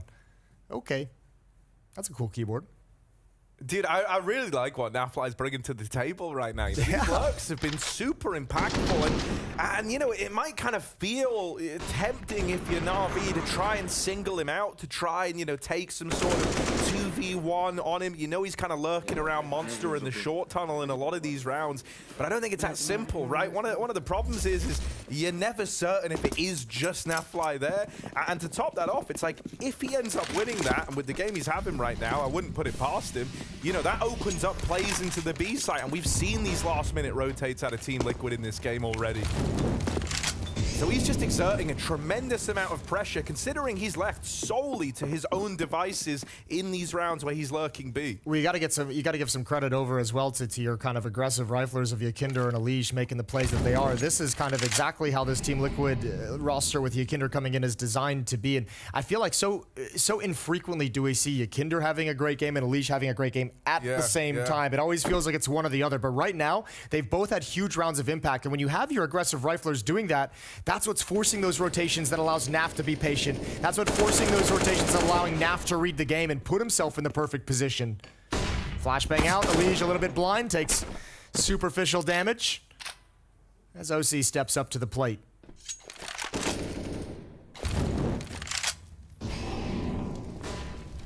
Weekend on Elish, just trade places. Freaky Friday in the bathrooms.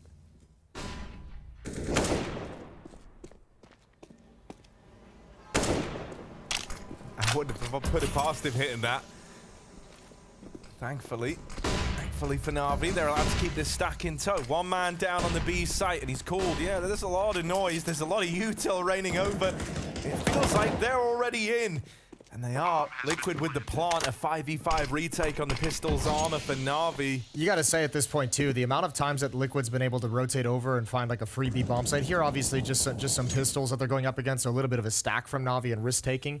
But, I mean, the amount of times Liquid's been able to kind of stroll in or have a huge advantage coming into the B bomb site, they're calling a good game as well. Whether it's Nitro with the game plan out of spawn, whether it's Yakinder with some of his mid-round calls, they are outplaying Na'Vi tactically and individually at the moment during this streak. Yeah, and you know, I think that kind of comes back to the trifecta of names that we've been going to here, right? It's the idea that this duo of riflers over towards A are applying so much pressure while NAV is keeping the back door open. It's giving rise to this ability to out-rotate Na'Vi in so many of these rounds. 7 straight. 7 straight on the T side of Overpass. And Na'Vi look a little lifeless. Yeah, it's not the sort of streaks you're used to seeing on this map, really. Liquid, this is a blistering T side already. It feels like anything else is just icing on the cake at this point.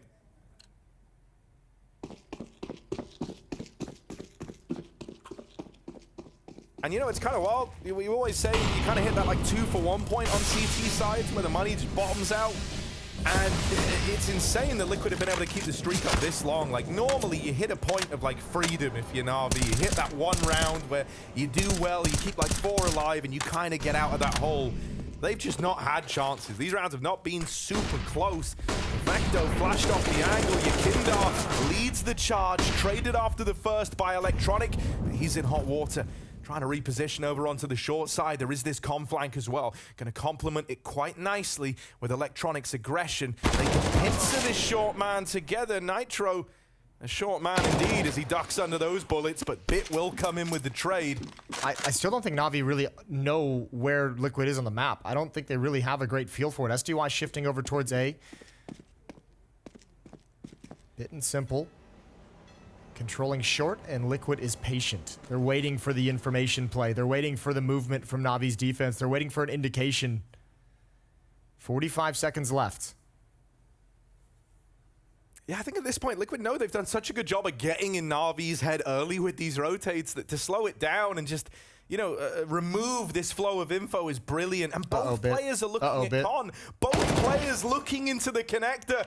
NAVI dead and simple. Now needs to trade this. Swinging out. He will deal with one, but that is a clean trade for NAV. He had maybe a second to lock that in on a very tight angle. Makes it look easy. Samdai Young will be arriving here very, very soon, but in the 1v2, the one thing he's got going for him is that Elish is low on health, and so maybe on this first probe, if he finds the opener, that's going to invite him in, and it's NAVI to face him first. Molly will not hold back some Young, but Elige nails the follow-up shot. That AWP thrust into his hands at 20 points of health, and he puts it to work. Everything clicking for Liquid. NAVI, you're right. He had a very small window to get that kill onto Simple, and he felt the timing.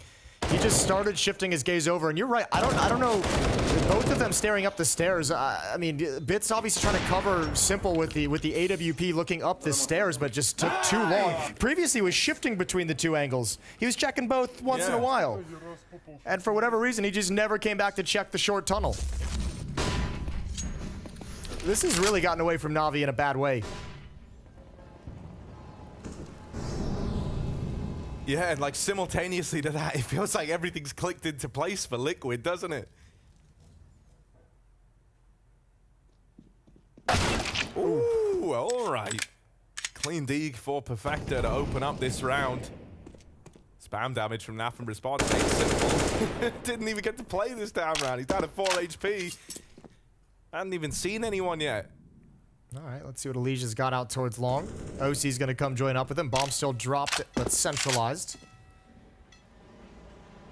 1 minute on the clock. And they're quiet the whole way. This time, no pop flash. They don't want to give away opportunity. It comes in a little bit late. Alicia sees one, gets lured into the trap.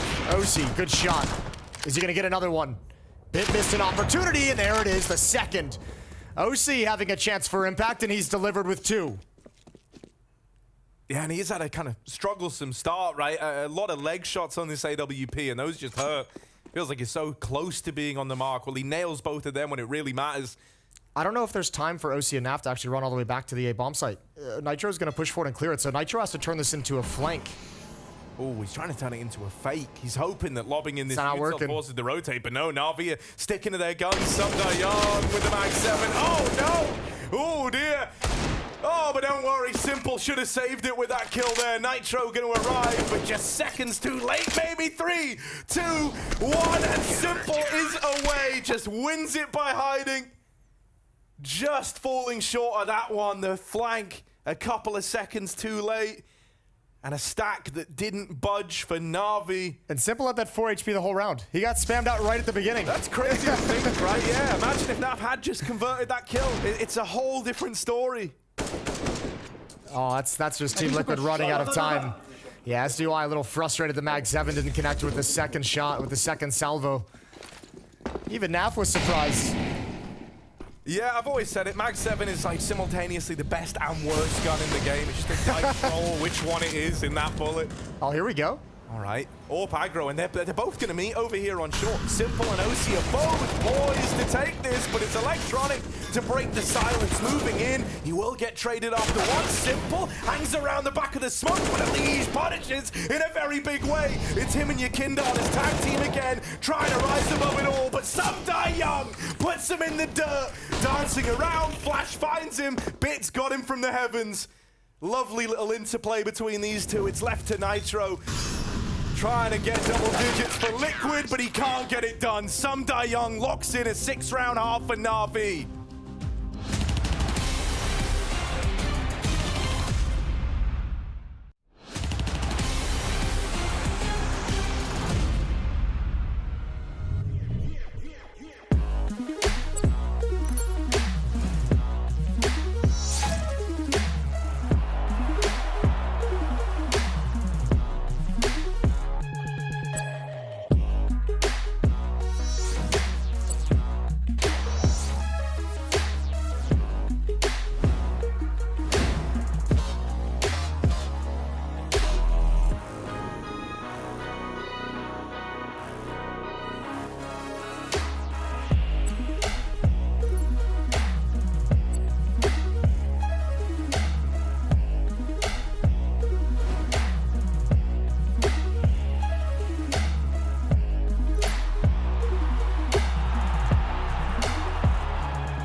They're gonna flash me, be careful. Red. Let's knock top and hurt. Nice. Let's knock bomb down. Kevin. I'm going pillar. Nice. Try to stay alive, guys. Try to stay alive. Yeah, I'm hiding pillar. I'll peek heaven off you. Big flank as possible. Out graffiti. Trying to kill the guy. Bridge. Second guy. Don't say. Two there. Bridge still. Water. Cover your right. Your left. Pit.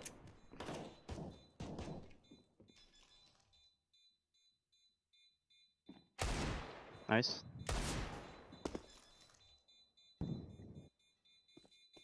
Let's go! Nice, John. Let's go. Thanks.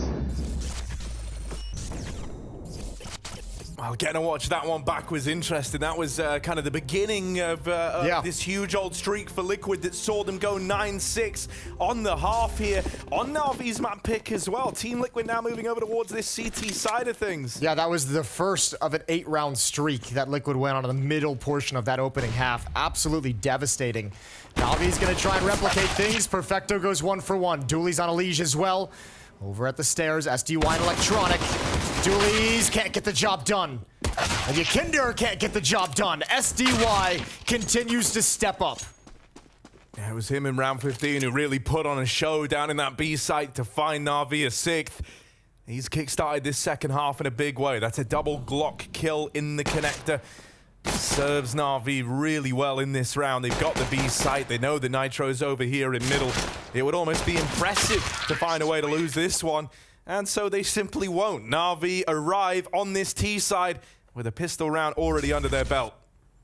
Yeah, that's a great start. They needed it. As turns it into a 3-round streak going back to the final 2 rounds of the first half. Just good shooting from everyone. Is that a burst fire? Give him the shame of a burst? Yeah. Mate, it's not this. I was actually looking at you as you were talking. I know. And I'm like, oh no. The one time you've referenced me into the game. He's asking questions, no. 9-7. No investment from Team Liquid in the second round. They want to get the M4s and the rifles out as soon as possible in the 3rd round of the second half. Yeah, not a decision that you see a lot of teams making right now with the M4 changes. Oh, now that's some party music. Yeah, I do dig it. You very rarely end up... Oh, hello. Hang on.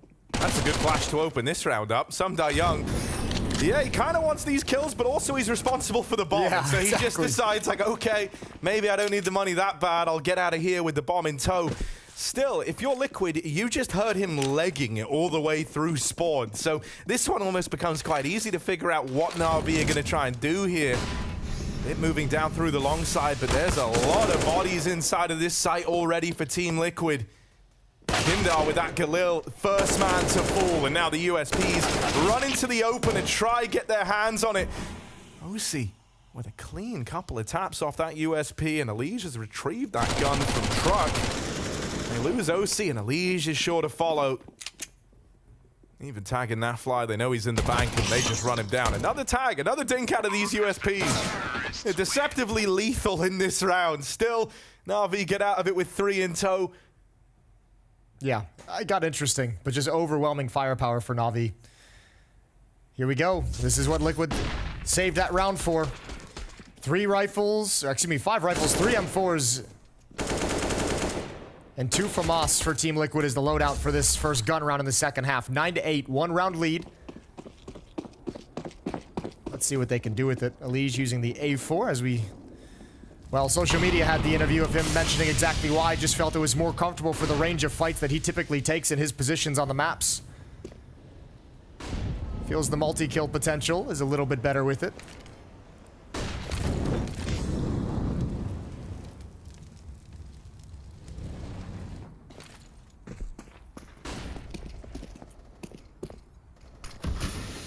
Yeah, because they've gone for this, 3rd round buy, it does leave a lot of them without head armor. Normally not really worth mentioning, but there are still Galils in play here for Navi. What would this be in their bonus round? So that does make them just a little scarier.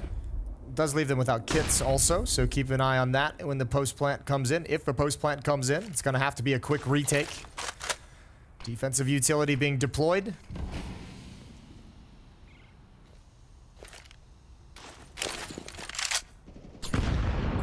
Smoke in there and the toilets from that boost is, just trying to be a little deceptive in nature as to where this CT setup is positioned. Does also slow down this creep up the short side, meaning Elige only has to focus on one angle. This little tight one in through the toilets. Now that smoke fades, though, so he will have to keep his head on a swivel here. When you throw up in the boost like this, you're really hoping you get something out of it, because getting out of this boost position can be rough, even with the smoke down. Bit of spam damage connects, but they will get the players out. Bit trades, and now Elige going up and over. He makes a boost of his own up on top of the dice box, but that one's not left to chance. Team Liquid get onto double digits. They win that first rifle round. Round 3 bye might have had limitations, but when Elige gives you a round like that, it doesn't matter. It's a great flashbang from NAV as well. It's huge. He gets the opening kill and then tucks himself behind the truck, chucks a flashbang up into the sky, and that gives Elige the ability to be aggressive on top of dice boxes. Triple kill. He's up to 17 frags on him and Ykinder, neck and neck. It's still Simple that leads the server.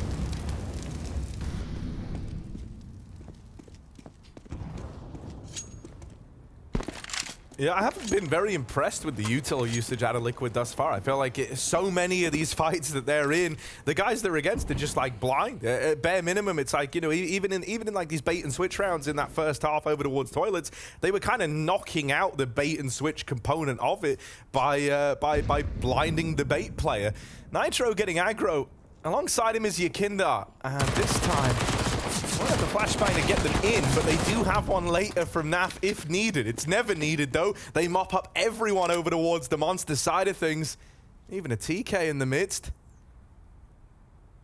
And so now it's just bit with a Glock, sat in T-spawn, minute left, so I guess plenty of time still to play with, but I don't see him winning this one, Jason. Oh, wow, good call. Yeah, well, Yeah, you're gonna. They say they come to me for my prediction. Have you seen how I'm doing on the sheet? It ain't looking so great. I haven't seen it. You're not. I got two. Oh, two boy. right now. Yeah, there's been some 2 out upsets of in this 8. event. Kind of impressive. Not that many upsets, Jason. I'm trying to help you out here. Hello. Well, there's the you no might be head wrong armor. again. Yeah, the no head armor comes into play, and thank goodness someone else was there to stop that being another round that I've cursed into existence. Once again up against Liquid. People are going to think I have a grudge against them at this point, right? There's 11 on the board. 3-round lead. Interesting decision for Navi as well. They've got 3 players who have no problem buying, sitting right around 5,000, but Perfecto and SDY mid $3,000, 3,600 and 3,400. They're going to have to go for this one, but a couple players going to be weaker weaponry. Alp still not out in the hands of OC on the CT side, and these have also been relatively clean rounds for Team Liquid, losing only 3 players in the past 2, so building up some bank themselves, trying to fortify for what's to come later on. Surely they're expecting another resurgence from Navi at some point. So 3 AKs, MAC-10 on SDY, Perfecto yet to invest. Just a nightmare of a game so far for Perfecto. He goes for the scout. And that's been one, I mean, it's kind of a bummer for Navi when you think, thank God Simple's having a great game, because throughout his kind of Simple's own, deficient performances throughout this tournament, one of the things Navi's been able to rely on to make up for that is Perfecto's consistency. They don't have that here today. 5 and 17 on this opening map. Yeah, it's sort of crazy, right? It's like in the games where it's taken guys like Bit and Perfecto to do the heavy lifting, you've had Simple and Electronic go quiet. And now we're actually getting a good game out of Electronic as well, alongside Simple. But it's the guys that have been fairly consistent throughout this event so far where it's falling on deaf ears, yeah. Elige gets that spot over towards the bathrooms. Electronic moving up, and that smoke goes down again, and Elige going to try and play around it in a similar fashion to how he did last time. Yeah, they've learned their lesson. Perfecto. I don't even know what that wallbang was through. Just the lip of the toilets, I guess. That's crazy. That's a disgusting shot, because Elige was feeling frisky. He was looking for fights. Naf, another flashbang up into the sky in support. Navi's not yet committed. They're waiting for the counter utility. They're waiting for the spam to indicate the positions of the defense, and now they can move forward for free. Liquid have a decision to make. Yeah, bomb plant in and a man down. You're really hoping that this utility can like force a fight your way, force a 4v4. I think with this utility in place, the smoke that just went up, that Molotov, it's got to be the safe call. But SDY jumps through, got all the information, and certainly now, if you're Liquid, you call it off and save the weapons.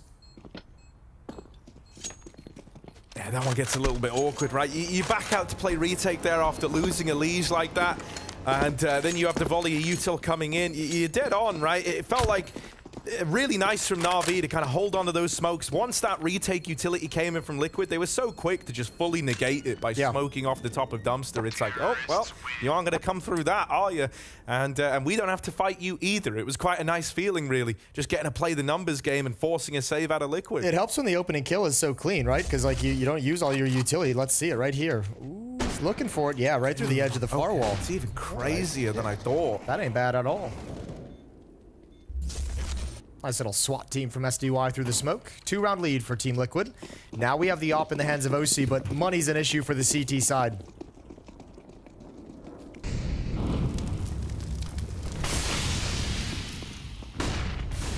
Yeah, we actually have a pretty heavy B lean to open up this round out of Team Liquid. No one is actually occupying the A site right now. The nearest guy is the Liege, who was swinging down into the connector, but he decides to back up. Knows that if he falls, that's kind of the A-bomb site fully compromised, so does take it more passive back within the site. Yukinder's got ants in his pants. Molotov, they want to force Perfecto into the open. And Perfecto, he's going to survive as Yukinder drops away. Doesn't want to deal with the smoke, doesn't want to stick around, so safety. As the Molotov is extinguished, but still Liquid keep 4 defenders here. Alish is all on his lonesome out towards long. I mean, even the kind of info that you get off the back of that molly being smoked, right? It's like, oh, okay, so they were planning to assemble this boost. That gives you a rough idea that there are a couple of players down here towards B.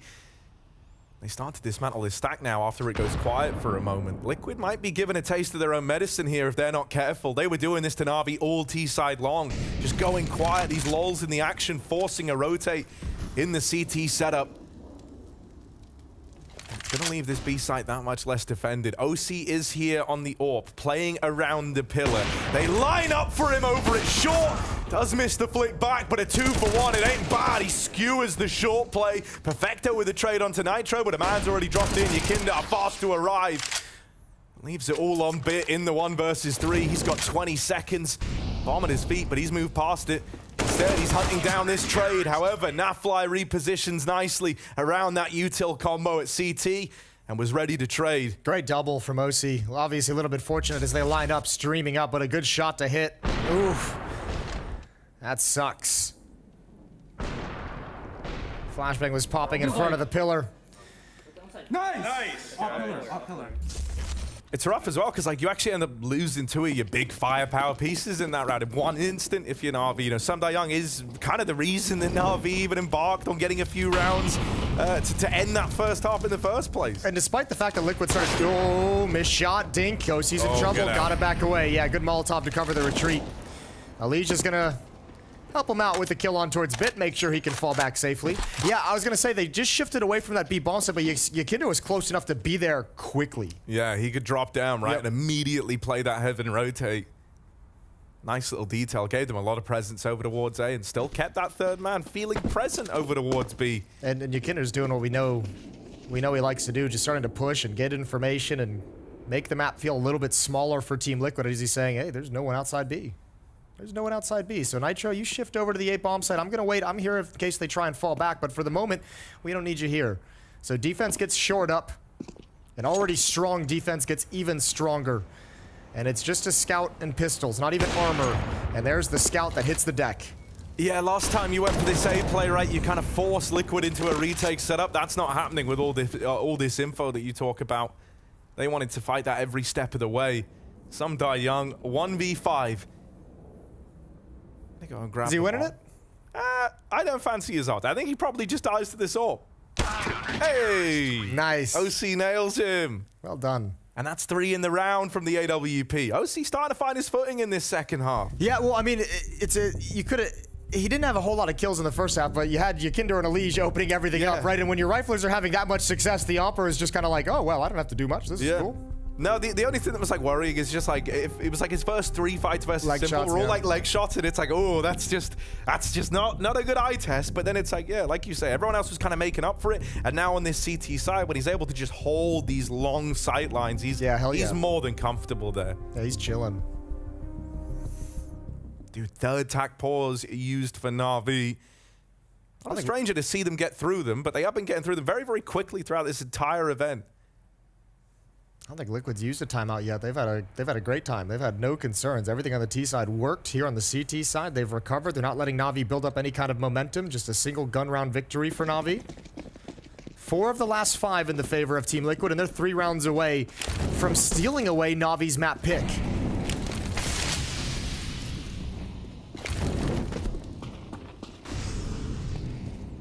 Starting this round again with the quad B lean and Elige playing this early connector position. I'm assuming this is to, if need be, kind of lend a bit of assistance to OC, not let him get swung from the single door while they assemble that boost. This does mean, is for Elige, he kind of gets left in hot water at the start of these rounds, right? Could be a vulnerability that Na'Vi could look to exploit if they knew about it. And that's kind of the big problem right now with how, you know, Na'Vi have been fairly slow out of the gate. They don't really know about Elige's movements. They don't really know about this quad B stack that's been employed at the start of so many of these rounds. Yeah, I'll tell you what though, I mean, why it might look like he's kind of can be in hot water quickly. Elige doesn't feel that way. Shifting between positions. Yakinder's got him covered for blue door. Electronic now going to start probing. Molotov doesn't go anywhere useful. Space is being gained out towards front of bathrooms, and Elige's gaze is taken elsewhere. 38 seconds, and Navi's still not aligned, not together, and the bomb is far back, just now being picked up by Simple. Yeah, he's kind of got to run it back towards B, and so that's going to leave you with a 3-player push. These 2 A guys having to try and drop down into the connector, but Elige has been here since the start of the round. Electronic gets all the way in. He's kind of shocked how much room he's got here, and with Bit winning that fight in the connector, victory's going to be short-lived. Yakinder should have this trade. Nitro tries to run into the site and deny a plant, and oh, they didn't get it. They didn't get it. That molly went into the site, and it moved them out of position long enough. I didn't think we were going to get that out of Na'Vi. This round is so weird. Didn't really have like any sort of ebb and flow to it, did it? No, it was kind didn't. of very disjointed, very awkward. And when you're playing it to the extremities of the clock like that, those are not the words we want to be throwing around. Yeah, I mean, it's not even really close. Yeah. Like, What the fuck are they doing? Perfect. Yeah, well, I kind of share the sentiment. Here we are. I'm glad we weren't the crazy ones. Just pistols. It's an M4 for Electronic, but they might. Yes, they do get OC over in middle. Elige in the connector. He's just been begging them to give him a round where he gets to fight, and you can see why. Elige tears him down, freeing the round from him in the con hold. You'd like to think he's done enough, and with this big flank on the cards for Yakinder, he's going to be coming in on the backstab very, very quickly. The only chance you had was really to pressure Nafly sooner rather than later before this flank could get activated. They've got no idea it's happening, and with them slowing down like this, it's given Yakinder so much room, so much time to just steal this round away. 1 versus 3 for Simple. No armor.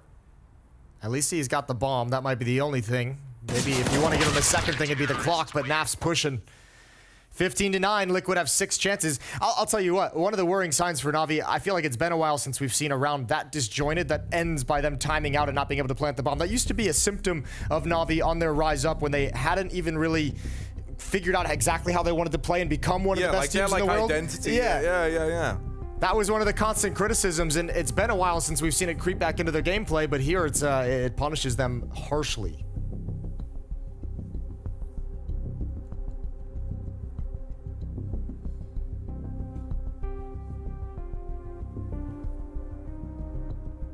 Really not left them with a lot of wiggle room here.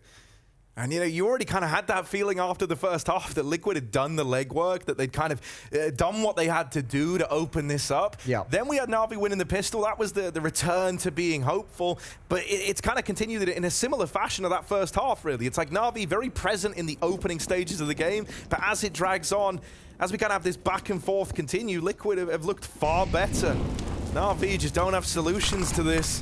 Oh, that's unfortunate. The smoke going through the molly.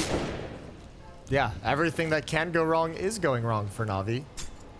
And Elige once again having presence towards blue door, but going to start backing away. Timing is everything, and he just gets around the corner. I don't think Electronic spotted it whatsoever. He's still peering towards the top of the stairs. OC going to start rotating back with the AWP as well.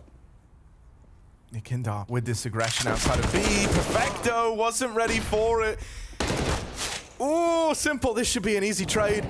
Yakindar's at 7 points of health, pushing ahead. Simple will deal with him.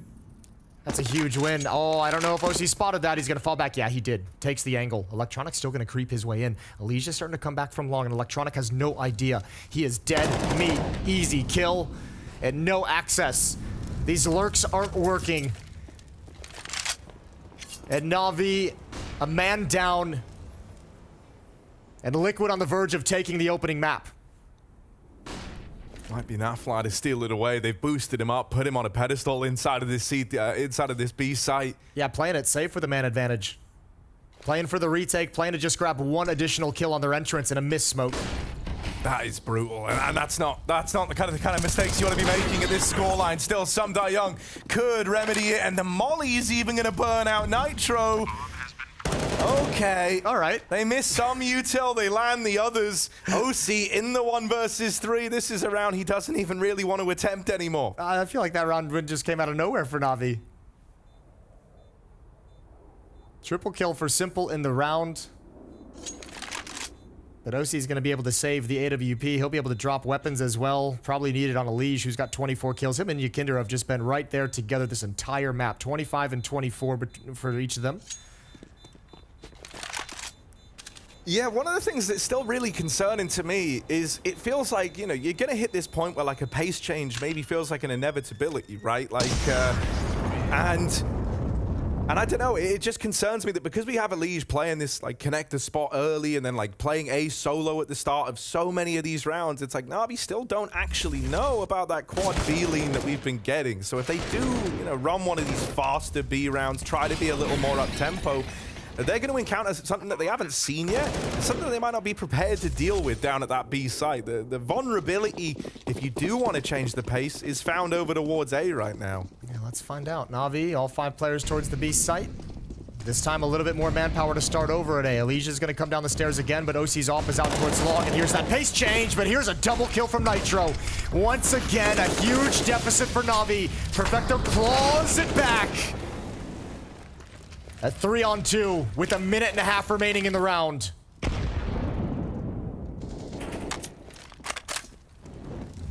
Info is there for Liquid right now. They know that these guys are over on short right now, so they're going to supplement this B site with an extra man. 2 players down here. Orp on OC just left holding these long angles outside of the A site. Sumda Young been someone who in these kind of critical moments, at least in this map, has been able to deliver. Let's see if that keeps up, because he's got Simple alongside of both of them. Having a good game right now for Navi. If anyone was going to do it, it's these two. Into the B site they go. Nitro and NAVI both here.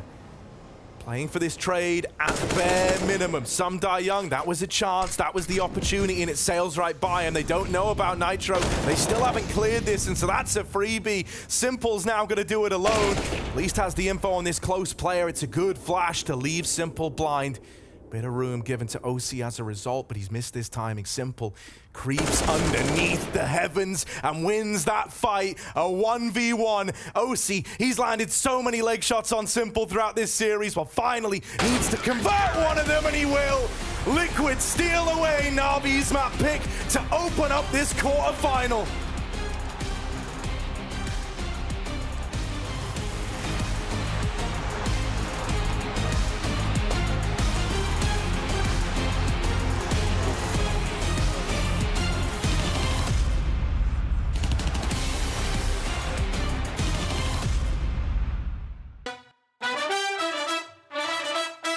Welcome everybody, I am Maniac here, and I turned myself into a TV host, finally. My childhood dream happening right here at Blast.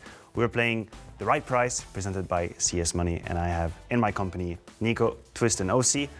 I am going to give you a skin with its condition and a real world item, and I need you to tell me which is the most expensive of the two. Round 1, quick fire. The first one who feels like it, you can buzz, miss it, we move on to the next item, no points being won. First question. An AWP, Atheris, minimal wear, or a cup of coffee? Nico got it first. Yeah, I thought it was Nico. I'll go with up, man. There we go. That's the first point for Nico. He's got it. Now, if the set has survived, I think we're good. So impressed. You really wanted to be first, man. It's good, it's good. I like Let's try too hard. That's exactly what you need. A USPS Cortex well-worn or a bunch of bananas? I'm gonna say a bunch of bananas. You're absolutely right. Nice. You're absolutely right. That's $2. Say so. An AWP Wildfire, field tested, or a gaming mouse? You were first. I was thinking gaming mouse. There you go. That's a point for you as well. That was $60 here on average, and you were correct. The gaming mouse was more expensive. The average is a bit higher for gaming mice nowadays, yeah. AK-47 Empress, field tested, or CSGO price on release? Oh, I'm so slow, man. The Empress. There we go. That was actually $15. $15 indeed, the Empress being more expensive than that. And finally, a butter knife, Gamma Doppler Phase 3, or a gaming laptop? I would choose a knife. That's wrong. That's a miss on the end. It's Black Friday, bro. So now we're moving on to All In. I'm gonna give to each of you guys the same question. But the twist here, no pun intended, is if you get it wrong, you lose the value of the skin. So there's risk here. You have to consider it carefully. You guys ready? Yeah, that's Nico, good. I'm gonna start with you. A gut knife Doppler Sapphire, factory new, or a TV? How big is a TV? Someone measure the TV, please. I'll go with TV. The TV for you. That would also go. I would go with the TV. You go with the TV as well, OC? I'll go with the gut knife. You go with the gut knife. Well, for the first question, the answer was a TV.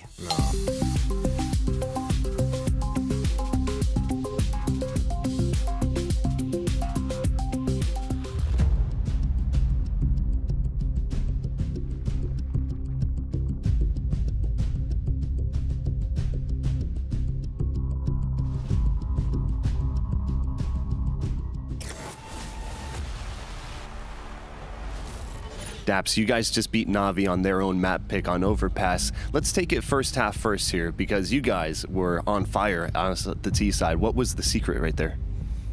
I think the secret was that we knew it's a map that they picked to try and counter our map pool.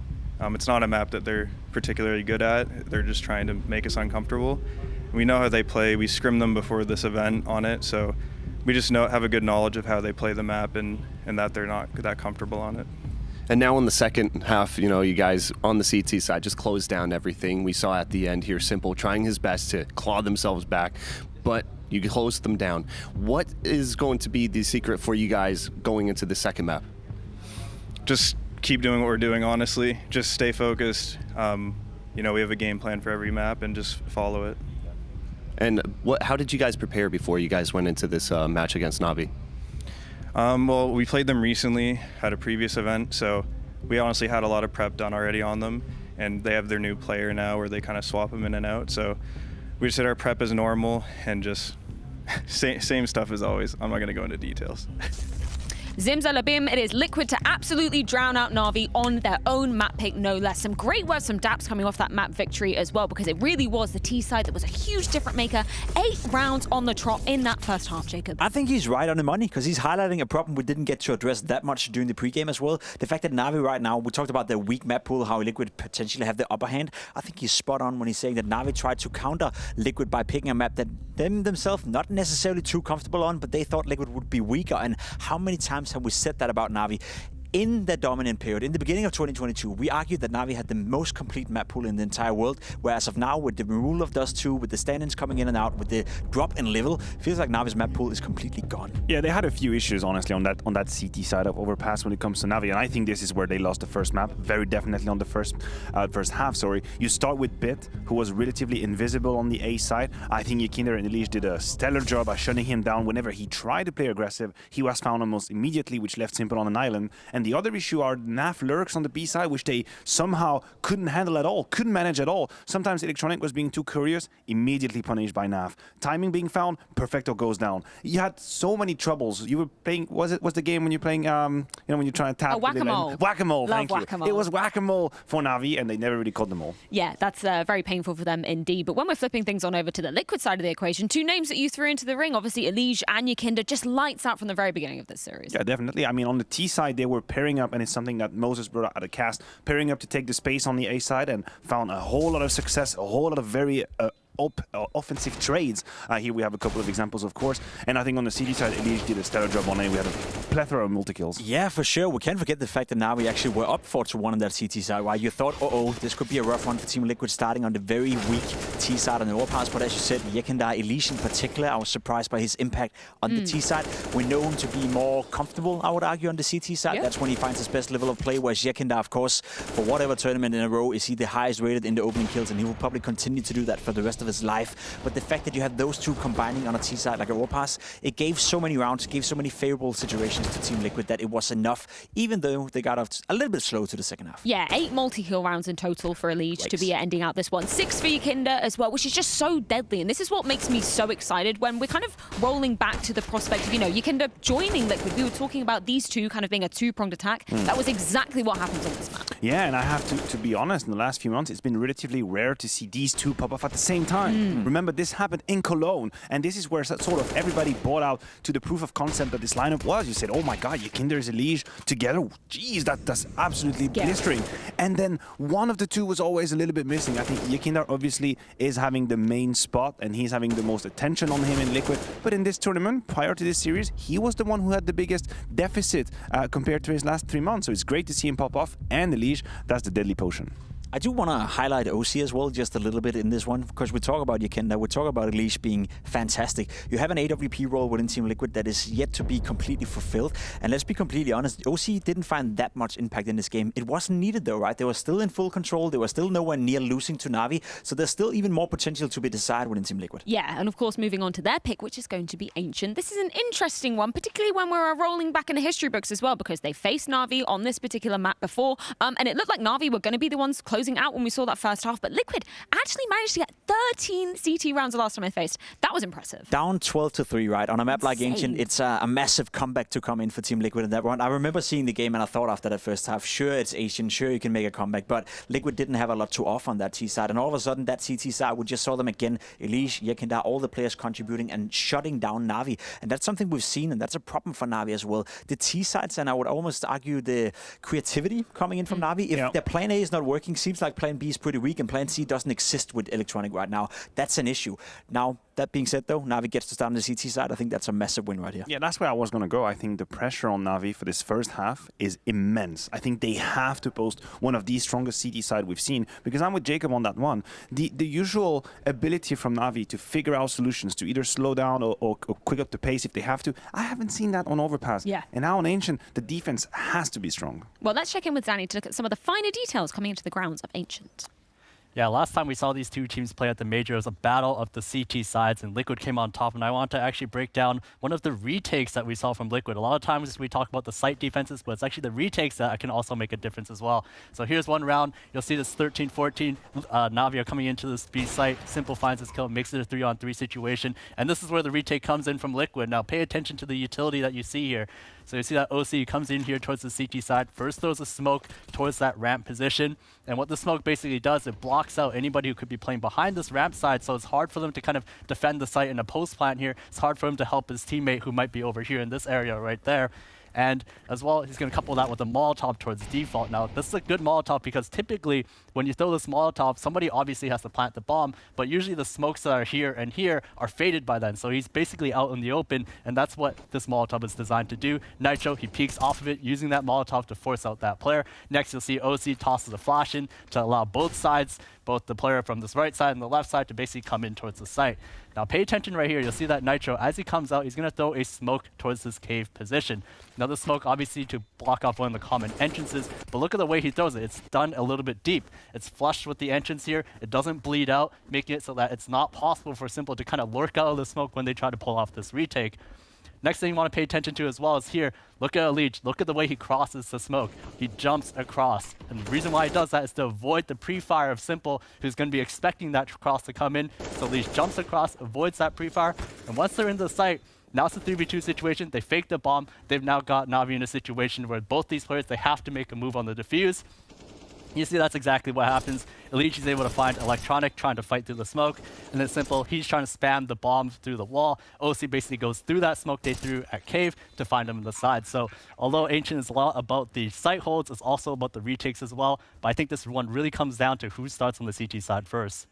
Yeah, I think that is a very apt point, something that Jacob was just echoing, because if we're looking at recent history as well for Na'Vi, not been so great on those CT I'm scared. sides. I'm honestly very, very scared for Na'Vi right now. Losing overpass in the fashion they did coming into Ancient.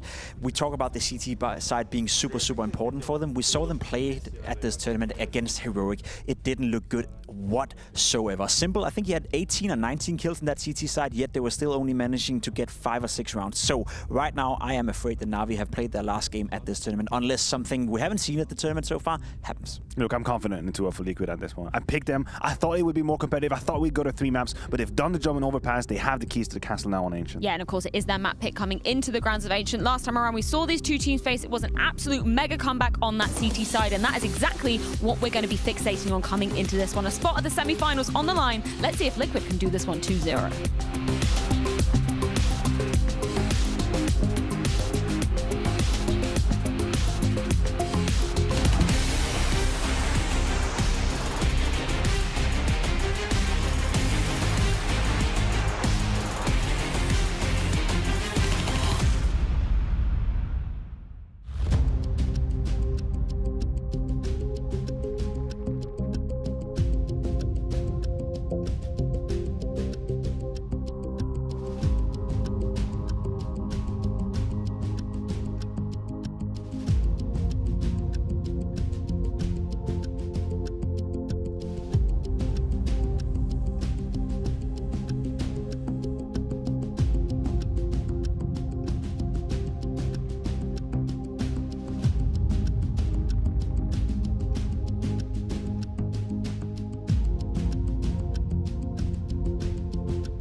Liquid reach new heights and rain on Na'Vi's parade to open up. Now we go to Team Liquid's map pick of Ancient. I'm worried for Na'Vi. The analysts are worried for Na'Vi. Excuse me. Betway, by the looks of things, are worried for Na'Vi. Jason, how are you feeling? Yeah, I know. I just saw those odds and I was like, oh dear. They were so even when we started this out, and just by eye test alone, yeah, I think that's fair to say. What a blistering first map from Team Liquid to snatch away Navi's map pick. That's absolutely disgusting. Switching over to Ancient now. Liquid's once again going to be starting on the offensive side, but for Navi, a must-win game if they want their year to continue, if they want to contend for the trophy. It's all happening, and it's going to kick off here on Ancient right now. Team Liquid with a T-side opener, full belt utility for some Die Young, so he's going to play this right at the back of the B site. The last thing you want is for him to die and lose all that. Simple, with the dual Berettas pushed up into the cave, holds this line, but does get forced off it by Yakinda. Liquid already decent bit of control, right? They had a Liege kind of pushing and prodding mid. He got that info that they're watching it from all the way back at red. And they've taken lane away to open up. But Na'Vi do lie in wait with these dual Berettas at the B site.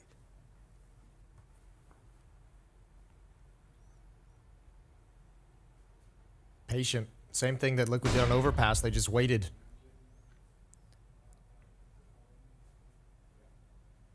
No information for either team. No engagements. No real spots. This will be the first piece of intel that Navi's able to gain when OC decides to chuck out this smoke. There's one in middle. Molotov in towards Donut. This is a full force attack. Electronics got to do business with the dualies. Oh, he turns for a flashbang and gets dropped, but Bit is there in support. Double headshot as he sinks back. That's clean out of Bit. Can he find any more? Going through the motions on these temple fights. He's waiting for a swing at main or big box. The flash will find him, sending him back. Yakindar gives chase, but might have bit off more than he can chew here. There's a lot of bodies around this corner. OC, 1 versus 3, they're all coming out the temple, a hope and a prayer, but this one is not Liquid's. Na'Vi claps upon them and do find success in that pistol, in big part thanks to Bit. Yeah. With that lovely little double from Temple. It was so fast, like look at this. Oh my There's Lord. one, and there's the second. You barely even see him. Yeah, Jesus, I really didn't. I mean, those 2 kills right there just forced Liquid to play recovery the entire time. They're just trying to make up for lost players the whole way through. Good shooting from Bit, and obviously the aggression in towards Temple, not able to trade him off, not able to stop Simple either, and Navi just comes streaming out for the retake, so 1-0. But with the plant, we've got a second round investment, a very heavy second round investment for Galils and a Tech 9. Yeah, now good starts haven't been out of the question for Na'Vi, right? As kind of mentioned last map, it's often as the game drags on, as we get nearer to round 15, that the wheels start to, fall off the wagon, as it were. Na'Vi, they want this conversion, they want to brush aside this force buy, but you could argue that Liquid have a better investment in this round than Na'Vi themselves. 4 rifles and a Tech 9 versus 1 rifle and 4 SMGs. Yeah, but it's going to be huge if Navi's able to turn it in their favor. Bonus money and upgrades. Yeah, I mean, even though they're just Galils, still going to be nice. Bit is alone in Donut. Nitro, Elysian, OC, a core trio to take control of middle. There's the smoke in towards the top of the stairs. Bit's position given away with that flashbang. And there's options for Team Liquid. NAF is still waiting inside A main. Kinder and Elige, again, going to join up. Force back any defense that's inside Jaguar. 2 players here. Well, bait and switch setup. Do love to see that between some Die Young and Electronic. 2 of those guns gone. This force buy off to a pretty rough start for Team Liquid. Are they going to clear Bit, who lies in wait at the back of Donut? Oh, they don't look too interested. Luckily enough, OC was holding for it if Nitro wasn't. And so he will trade after 1, but you didn't really want the 1v1 if you're Liquid there. Nightfly's making up for lost time, lost men, lost players. And the 2-on-3 now falls into silence. This is very possible. Liquid's got a lot of time. And Electronic on a very long flank as well. There's no kits. This is going to chew plenty of time off of the bomb tick. Yeah, lack of kits really does just put that much more pressure on this round for Na'Vi. They really need to win some of these early engagements.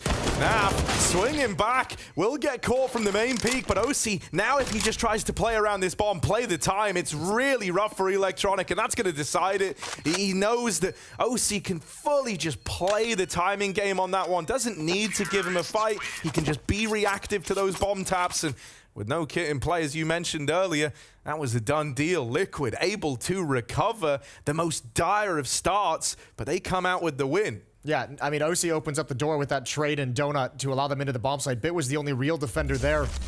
But NAV gets all the critical kills after the fact. The long-range fight against Simple right here, supporting as OC comes in to plant the bomb, and these frags are unbelievable. No chance to reposition, no chance to go anywhere else, and NAV delivers a great round. 1-1. Forced buy from NAVI this time, but OC, once again with the MAC-10, gonna wreak havoc. That's electronic to fall, and SDY can't fight with them. Oh, they try to smoke this, but that's a really nice grouped approach. Yakindar and Elige, once again, tethered together, no more than 5 meters apart. That's the rule. That's a really nice crunch onto the cave player. Great reaction, right? Like, you tried to have Electronic getting a little cheeky with it.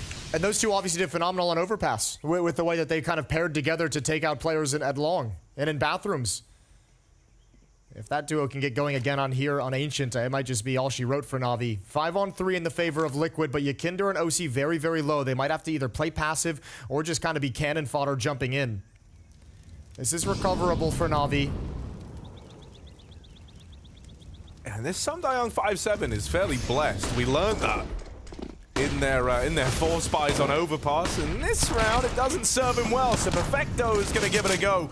Onto the Galil now. They do lose this cave control, so he's kind of stuck fighting here, right? The path back into the site is not certain, it's not guaranteed, so he can only look at what's ahead of him. Look at the health. 1v4 as the round begins, but now the 1v3 and everyone's low. Elige is lurking middle, and with a MAC-10 gained, it's actually kind of the perfect gun for the job. He can be super mobile here. And with everyone down to sub 15 HP, it's not going to take a lot to get rid of them.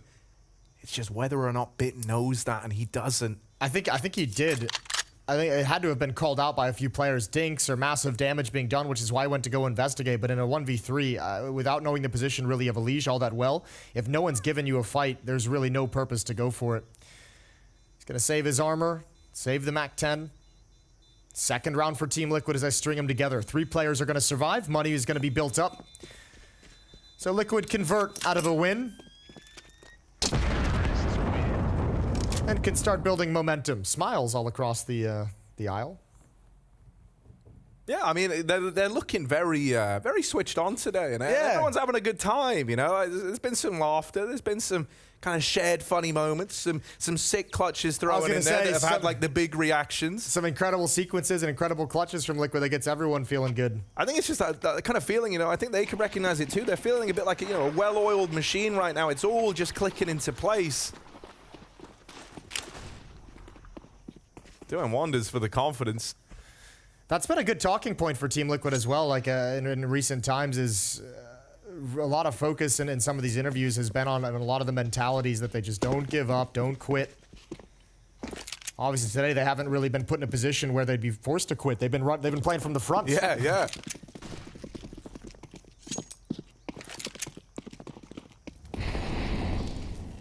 Yeah, this one. I hate to break it to you, it doesn't really get more interesting than this. Yeah, it's over, isn't it? This is just Liquid walking into the empty B site.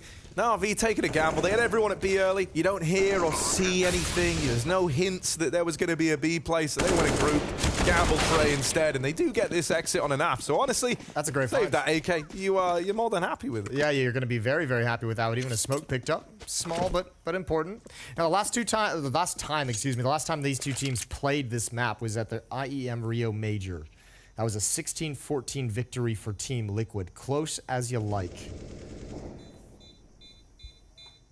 And it was won by CT sides. Yeah, it was crazy actually. Liquid only got 3 rounds on the T side at Rio. They already have 3 rounds here in Abu Dhabi. Oh, so by that logic, they've done it. Yeah, they're fine. Yeah, might as well call it right now. Why even waste the time? All right, let's see what this first buy round's going to shape up to then. Right, you get out of it with the AK. That's a nice little bonus.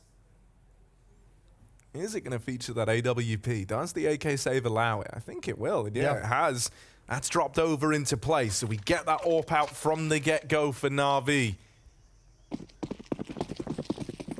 Simple had a great game on Overpass, but I feel like I don't recall a whole lot of AWP highlights from him at all. Most of it was done with like the M4, triple kills with the M4 consistently.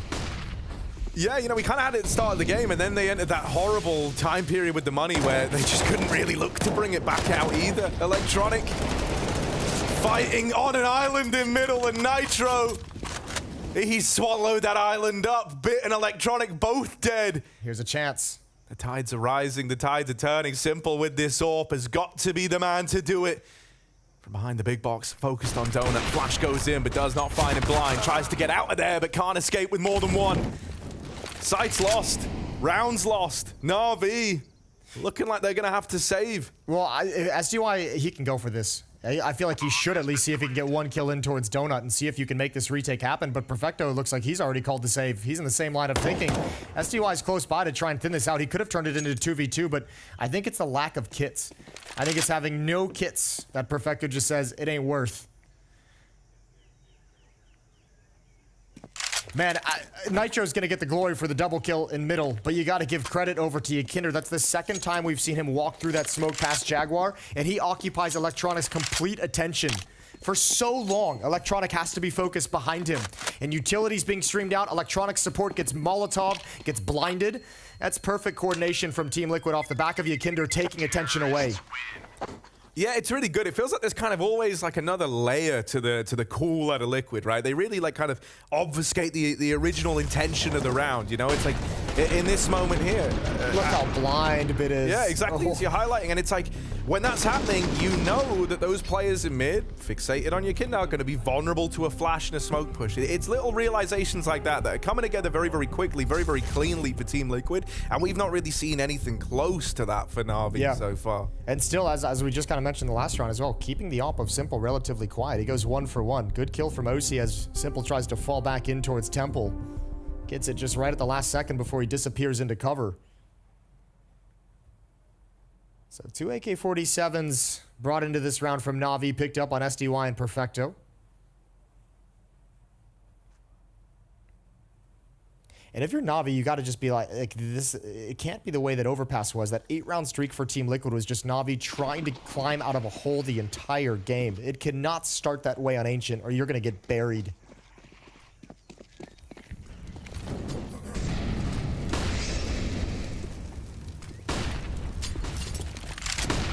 Throwing a lot of investment in around these saved guns. They still want to try and fight for this round. Some Die Young is believing. That's a nice play into the double doors. Liquid certainly weren't prepared for the pace. And now Some Die Young's even able to kind of keep his head on a swivel thanks to Perfecto taking control of the B doors away. He now leans into mid to give Electronic a bit of a helping hand. And that should make this mid hole that much safer with Electronic dead. Some Die Young keeps this belonging to NAVI. While this is all going on, Bits tried to get involved over at main, but he doesn't have to go any further than this corner right here. Liquid have to try and save this for a minute. Yeah, that's kind of rough, isn't it? Yeah, and I mean, it's so long, and you almost have to be at a point where you maintain some level of aggression to make sure they can't just push onto your position too early. Like OC watching for that A main flank because, I mean, Bits ready to start pushing at any moment. Here it is. OC flicks over, can't land it. That's going to be the signal. Perfecto starts clearing out B lane. 37 seconds still left on the save. I don't know if Navi really want to risk a whole lot with these weapons that they've been able to pick up. Or the one rifle on Simple. Bit can go find one as well elsewhere. I think they're just going to be happy to save the rifles considering they want the economy to have that easy bolstering. So 4-2 is going to be the score as Navi fight back. Yeah, nice to see. You know, they really didn't have a lot going for them in this round. Nice that Some Die Young kind of just throws caution to the wind. I think it was him and Perfecto getting activated over towards Cave. I'm really looking to put those guns to use from the get-go. You know, I think if one thing's been clear throughout this series, it's that Liquid are very, very good at getting in your head, getting under your skin, manipulating these rotates, oftentimes in their favor. And so, you know, by going aggro like that, you kind of just take the fights on your terms here. And every step of the way, Some Die Young had backup if he needed it. That's nice, and it could be a potential solution for NAVI to exert a little bit more presence over towards mid and B on this CT side. All of a sudden, they get a lot of utility to play with. Deep Molotovs, deep smokes as well. Elige not going to be able to challenge with the follow-up smoke, but he was looking like he wanted to tease the corner. SDY brought down to 66. Make that 54.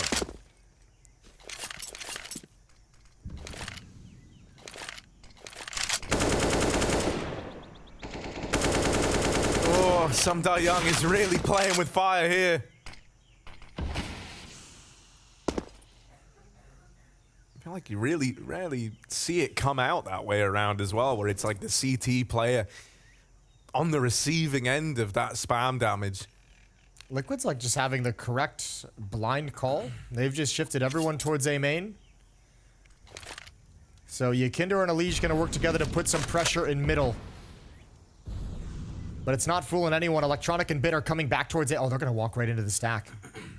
Boost up at the perfect moment. Electronic over the top. Nitro's gonna start teasing and swinging out a little bit wider. Needs to be a kill. It's a dink.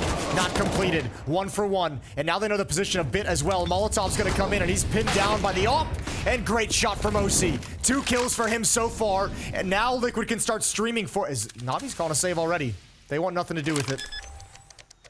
Yeah, you know, it's not a nice decision to make, but you can kind of understand why. You know, the money teetering on the edge in a bit of an awkward way. At least they save with these 3. They have another go at it in the next. And, you know, they are lacking the kind of meaningful utility to block off these angles in a retake. You know, I think if maybe we had like a couple of smokes here still in tow for Na'Vi, maybe they give this more of a look in. It's just, even if you rotated through and you got a kill to find the 3-on-3, it's like, where do you go from there? You're going to be fighting and scrapping with Liquid every step of the way. This defense is Swiss cheese at the moment. There's been 7 rounds played. 6 of them Liquid have gotten a bomb plant. They're getting into the bomb sites whenever they want it. Holes everywhere is the... Yeah. No, I know what Swiss cheese is, James. I like you, though. I like that. I like I like jokes being explained. I do it all the time, right? So Liquid continuing this good form. And now we're even getting OC, you know, really kind of getting involved in some of these rounds, really having his moments. You know, that one there gets that kind of important kill to Bit as he swings out from Big Box, doesn't let any weirdness happen. You know, Bit gets another one and brings that into a 3v3. Na'Vi maybe even attempt that retake. So yeah, they are. They're coming in for it. Great stuff to put a stop to that. It was also him in the Galil round that got that all-important entry. Sum Da Young is going to try running back this peak from Cave. He's got support in the form of Electronic, but he goes ahead alone. Going through that smoke is very confident, very overzealous. I wonder if there's like a flashbang that he just thought was going to be way more impactful, but nobody was blind. Yakinder had an easy one.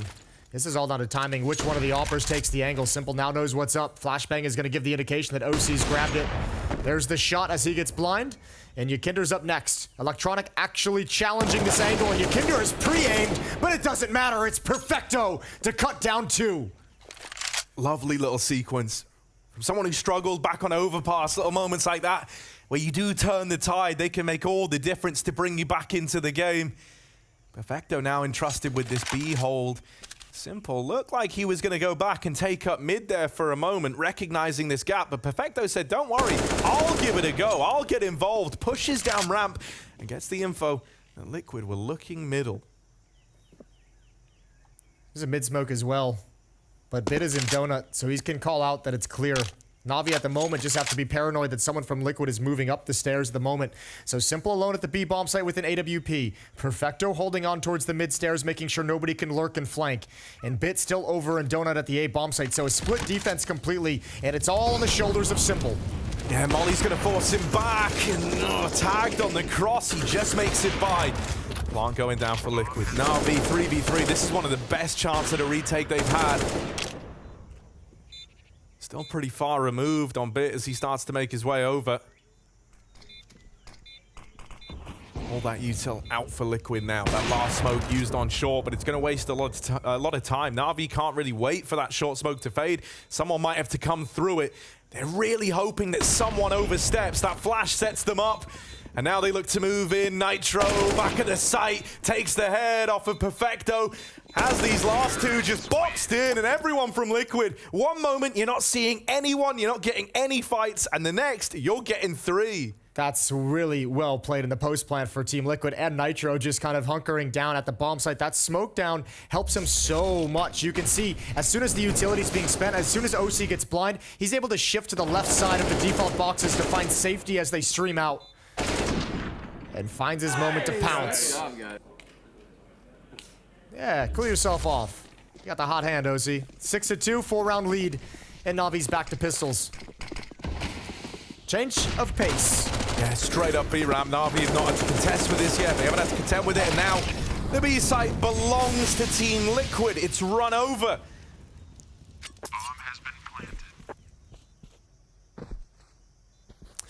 What can you say about that one? Yeah, there's not really much more to it than that, is there? The winner of this quarterfinal series is going to be playing OG in the semifinals tomorrow. Ooh. Okay. Later on today, the other quarterfinal, G2 taking on Vitality. That's going to be brought to you by Scrawny and Launders.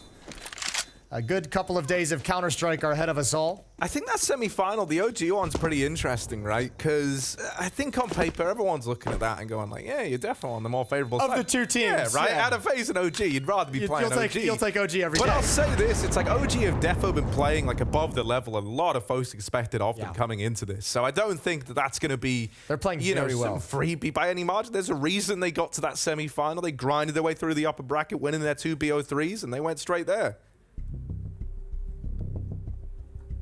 5-round lead now. And still just access to the bomb sites pretty much whenever Liquid want it. 7 plants in the 9 rounds played so far. And Blade's gonna talk things over with the team.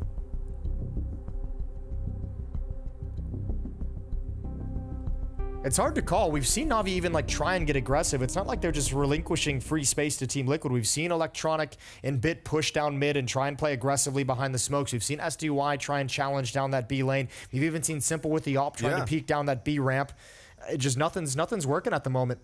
No, and that's where, like, you know, I think what's been so impressive is like, for Liquid, their kind of ability to counteract a lot of these ideas that Navi have, seemingly on the fly, but it comes in so fast, it almost looks calculated. It looks very rehearsed, right? But they are getting dealt a lot of new ideas in some of these rounds. I like this. On the back of the pause, they say, all right, let's run it in B again. Whatever they had planned, let's just uproot it with a fast B play. To do that, they had to get past Simple, and they've managed it. They hear Sumdar Young spamming out from the cave. They don't decide to give chase. They're going to play this one inside of the site. It's a little awkward, but Cave lost. They have to take real estate over towards long or ramp. These are the options open to you, and they've elected for the former. Nitro left inside of the site, and that fly smoked off. Elige full blinded. Nice way to isolate that engagement. Nitro now gone. That fly is going to have to do the heavy lifting. Flash to confuse him through the short smoke. They're all looking at Long, where he just dropped that flashbang. They're on the bomb, and with 3 seconds, he's not in position to get them off of it. They realize very quickly where that's planted for and the kind of opportunity that they have. And so NAVI, they do come out ahead there. Yeah, Elige kind of gets stuck in no man's land trying to push forward. Using a Molotov to delay the retake, but he had nowhere to go after the fact. Susceptible to a flashbang as well, and a good retake. Really nice kills at the end for SDY. Yeah, you could kind of tell that, like, Liquid didn't really want to get left on that island of long and short, right? That's why when that cave smoke came in, I think it was Elige, you just saw, like, staring at it, almost wanting to chase through it. But I think he considered it. Yeah. Blinded in the Molotov as well. Now the aggression is paying off. Electronic and Perfecto with 1 apiece in middle. Yakinder up next. Gonna lose that fight with SDY. And Navi finally looking like they're gonna be able to string 2 together. And finally able to deny access to a bomb site. Yeah, it's got to feel good, right? You also kind of, you know, got to have one of these mid plays work out for you. It finally feels like, you know, one of the ideas you've tried and called out of the spawn, this double mid push, it's actually worked out. Still, I mean, this is still going to be a tough recovery for Navi considering the money on Team Liquid at the moment. Especially with all those plants, they've been able to balloon this cash behind them, and this is still a winnable 2v4 for NAF and Nitro. Yeah, I mean, here's the thing. With all that cash as well comes this incentive to just look to do damage in this round. And you'd be surprised how quickly that can spiral from just a damage dealing mission to something more 45 seconds as they start to flex a little in mid. Smoking off the top of red, it's going to give them room to push up. From here, they could go donut, they could go ledge. Looking like they want to try and move into the path of Electronic here. That smoke gives up. The fact that someone is behind donut, someone lies in wait here. NAVI tries to spam him. They've learned about Bit, but they can't win these fights yet. Nitro finally gives them something, but with only 15 seconds, he's out of there. He's running away, and Samdai Young might not let this happen. Or he will. Yeah. What a nice guy. Well, he didn't let it happen, per se. Just happened to miss the shots a little bit. It's all right. I think Nitro's still going to get hunted down. Simple's caught him boxed in. SDY. Nope. He chills. And that comes down to the money. That comes down to Navi saying, okay, keep your own accounts. Economy's kind of a priority at the moment. Think about yourself.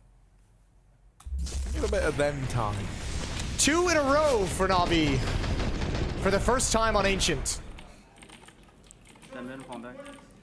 Oh, even that's crazy. You know, even you saying that out loud, it's crazy. CT side, they've only just streaked together 2 rounds. They won pistol, lost 4. Won the 6th round, lost 3. And now they've won 2 in a row. And let's see what they can do with it now that they have some money, because they've been constantly harassed and harangued and not had all the utility that they've wanted throughout this map. Now they do.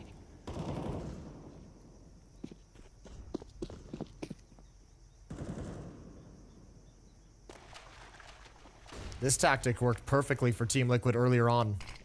And if you remember, they kind of called it into like the weaker bomb site of the 2. It felt like perfect timing on the call. This one is much the same. In fact, it's even better than last time. Electronic's not here. It's only Bit playing this from Donut. Now, like on the upside, you can try and play retake in a moment like this. Even he shifted towards mid. Oh god, there is just a big hole right now. And yeah, you hear that util going out and it's like, oh, there's no one A, okay. I think he's been spotted as well. Nitro knows he's in this position. Molotov to flush him out. It's deep. Force him into the corner. Nitro can pre-fire this. There it is. Good kill. Good kill. I think he heard Electronic as well.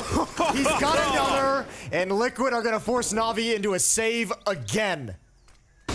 Yeah, Samdai Young out here in middle. Not even he's a safe bet. Elige uproots him. So you don't even get out with 3 of these guns, and you never had a chance to win the round. A flawless 8th for Team Liquid. I wonder what the call was to pull him away, Perfecto. Yeah, I mean, because, you know, the fact that the players got kept at B, Yekindar had made noise there. He had, like, lobbed a little bit of util. So that one I kind of was willing to forgive, even if it felt like a bit much. With the rotate from Bit, I have no idea what info was called for him to rotate away and just completely leave that A side of the map open. Yeah. They also had, you know, kind of a bit of an essence as to what was happening in mid anyway. Yeah, I mean, they had Electronic already pushed down. I think they even had SDY over towards Jaguar. They had some presence in mid as it was. Bit was there also. Yeah, and this is just frustration. This is just Navi looking really, really discombobulated. And really not playing synchronized. Well, oftentimes, whenever they've encountered problems like this, Samdai Young's tried to remedy it with this cave aggression. Looked like he was going to give it a go again, and there it is. Speak of the devil, and he shall appear and then probably disappear. NAVI rids us of the man. Simple up close combat AWPing. Nice little tight angle. He usually likes these. Yekindar on the other side. Simple nails this shot, might force a bit of respect out of Liquid, might kind of lessen the blow with this, what looks like a B fake right now, but who knows with mid control hanging in the balance. And Yekindar won't actually commit to that fight. Not yet, anyhow. Oh, stalemate again. They're both just stopping just short of each other's crosshair. There's the slide into it, missed shot. And now you're boxed in. Now you need help. Someone's going to come in and try to alleviate this pressure, but it's all by design. That kill from OC onto Bit has opened up this A side of the map. Navi are attempting to remedy it with a very, very fast rotate out of Perfecto, but they've already lost all the sight. They've already lost all the control in this round. It's only 2 players in A for Team Liquid. The rest of them are just infesting everywhere else on the map. You don't know where's safe. You don't know where to turn. Only objective they can move towards is this bomb, but the path is thwart with danger. And with OC getting aggressive, giving away that kill into the 3-on-3. Elige and Yakindar is still over on lane, but Na'Vi have called the save. They are out of there. They don't know it, but it was just Nafly in the site. Yeah, that's crazy. Just a little bit of pressure Yakinder puts on Jaguar, pulls Bit out of his position, aggressive in A main. An easy kill for OC, and then once again, the bomb site's just free. Liquid putting on a clinic right now, outplaying Na'Vi in every sense.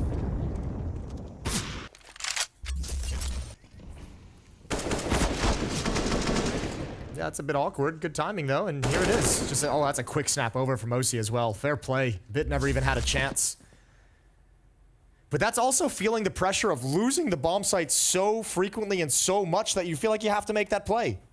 Yeah, you know, I mean, we've kind of had moments like that. I think another team that we saw yesterday, right, like Vitality on Inferno, we had that kind of problem where, because the B site was so weak and you're so paranoid, you're siphoning resources away from A, away from middle, and so as a result, you know, the kind of net result is that the other side of the map gets weaker as well. Electronic, oh, the timing on that, nothing's going right for them here. Nitro with that trade in mid, Bit once again pulled over from A, and once you see him, once you deal with him like that, in every one of these rounds where you've killed Bit early, you've had a path into this A bomb site. Liquid have no reason to take their fingers off the trigger right now. They're just gonna hit the go button on this. And how many more rounds can you save if you're Na'Vi? You need to put more numbers on the board. Nitro's gonna swing into it. Great kill. Now you kind of are forced into a save. Simple goes down. Good double from Nitro. SDY does what he can with the 5-7, but no chance whatsoever. He's even gonna go down at the end of the day.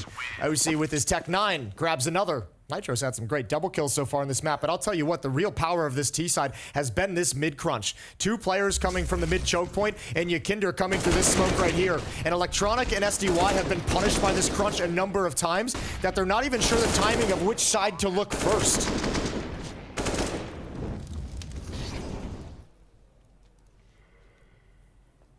This has just been so clean, man. Like a 10-4. It's similar tones to Overpass in that you've kind of done the legwork on this T side. Liquid just need to dot their I's, cross their T's. Elige out in middle. Will get dropped out of the round. That Molly can't quite secure the trade, and Bit moving in to lend a helping hand. Well, at least keep this in the advantage of Na'Vi. Now, Yakindar has varied up his routing this time, right? He doesn't want to fight you at Cave anymore. You haven't had to contend with someone sneaking out ramp like this, and so Perfecto is simply not ready for it. There is still some Young in Cave. He's an unknown factor. He's an unknown quantity, but Yakindar fighting the front line, and some Young dies on the rotate out of the Cave spot. Simple over at the A side of the map. Very far removed from this round in a 1v3, and Liquid are convinced he's closer than he is. Man alive, this is disgusting. OC's holding this line. Simple needs to land like this ludicrous one-tap, or else it's a done deal. Missed shot for OC. Molly's gonna keep him off the angle. Going back in, Simple will deal with him. Yakindar opened up this round with a beautiful double kill. Now it's down to him and Naf to close. They're gonna play together back of the site, both in this cubby, hugging one another. That warm embrace as Simple moves in. And it might be more of a sweet release for Simple, that sweet release of death, calling his name. There's one, but the trade for Nafly is found, and it's an 11-4 half Team Liquid, looking lights out.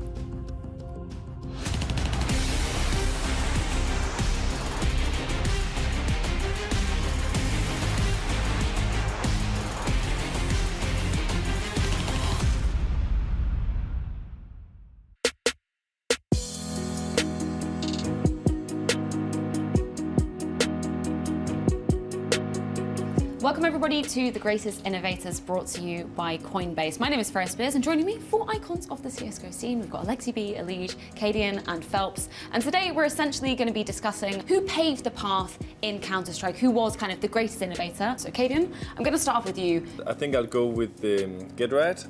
I think that he kind of innovated the lurk role a bit. I remember playing against him, and you just felt like you could wait so long, and he never came, and as soon as you moved away, he just found the perfect timing. So for me, he kind of innovated that role in CS. And yeah, that's why he's my nomination. Yeah, I think that's a pretty good pick. I didn't even think about that because in my head I was thinking of like IGLs and stuff. But yeah, like anything that like changes like how everyone plays and their play style is super good picks. Yeah. Okay, guys, do you want to put down your whiteboards? Out of 5, what you rate Cadian's pick as? Okay, 3, 2, 1. Let's reveal it to the cameras. 5 out of 5. 5 out of 5. Man, okay.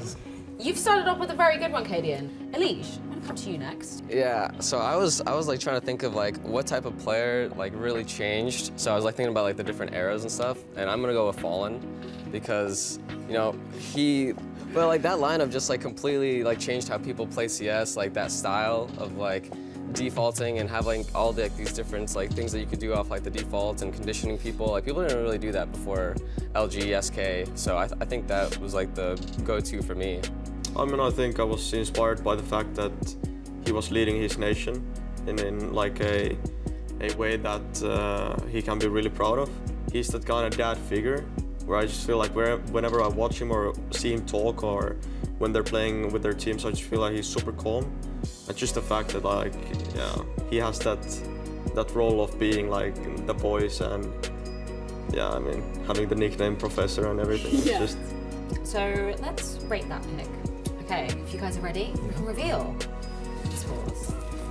4 out of 5 from the Lex again, 5 out of 5, 6 out of 5. There we go, full house. Cancels out. Alexi, I'm going to come to you. Who else would you throw into the ring as the greatest innovator?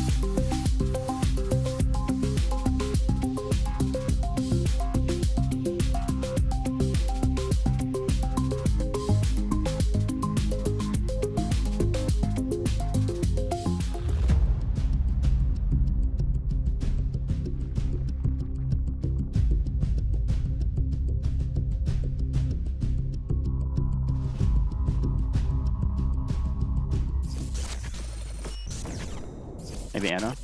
Yeah, Johnny, I ready? I'm gonna I had to fall off. I'm with you, yeah. I'm gonna flash over again. 2. Over to the right. Yep. Oh no, ping B as well. B. He's gonna be long. He just reloaded from long. I have your long. You can I have hold your long. Yeah. Watch out short smoke. He might run through when I shoot. I have it. One reloaded in game. Don't see triple. Flash. Stun. Line. We out. Long. Go long. Pulling short. One more long. First, with up. First, I have short. I have short. He's stuck, I think. Nice! Nice job, guys. Liquid have got their eyes on the prize right now. They want to head on through to that semi-final. A map up in this series already after stealing away Overpass, Navi's map pick. And now 11-4 up to open up Ancient from the T side, meaning all they got to do is find a pistol here in this second half, and they're off to the races. It's a good start.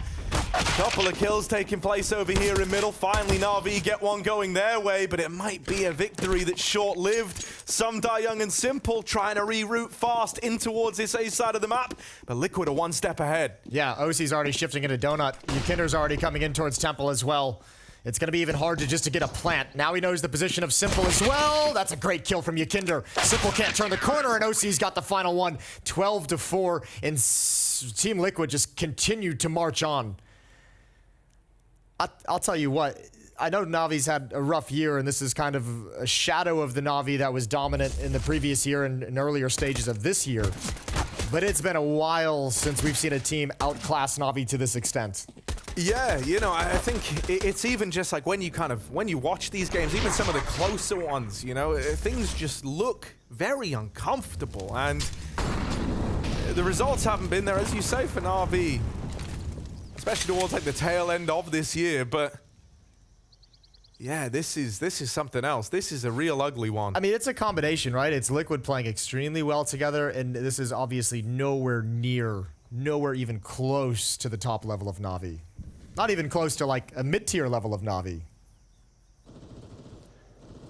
And a rough game to play for what's looking like it's going to be your final series of 2022. Yeah, you know, you're kind of hoping you were going to go out with a bang, but it's with a whimper. At least a fight, right? Here's a lineup for OC instead. We do get a couple of kills at a bit, and his P250. That gives you a route to the plant that Nitro takes away. However, bit still keeping up appearances. Finally brushed aside. Simple. This is grimy. This is gross. That fly didn't know about that one. Backstab from Temple leaves it in this 1v1. Yakindar's moved in, taken up position, and he might even wrap Temple with this kind of spot. The last thing you're going to be ready for is him here. Simple was just in the Temple moments ago, and now Yakindar's crossed all the way to the big boxes.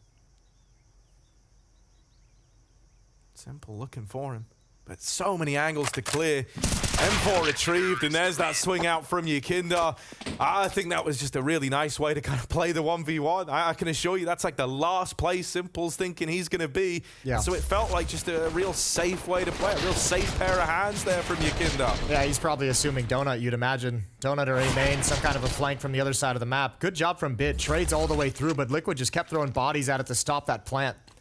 So many SMGs just streaming in to make sure the bomb can't go down. 13-4. Navi got to get started immediately.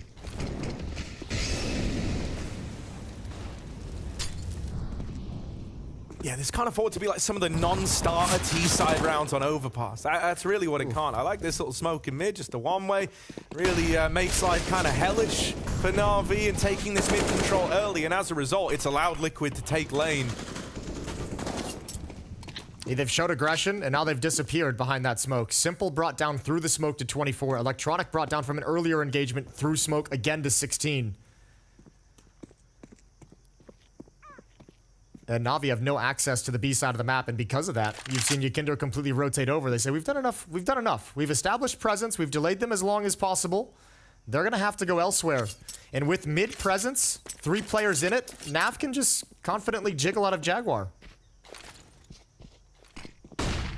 Oh, there they are. The smoke molly combo, it's brutal. Like, that's kind of forced their hand. You know, you wanted to split mid and come in from 2 positions for the A play. Instead, it's everyone out through main. Damage done. Sundai Young and Bit, though, are the ones getting the kills right now. Smoke and Donut gonna remove these sight lines from middle. Hoping on a prayer here that something can happen through these smokes.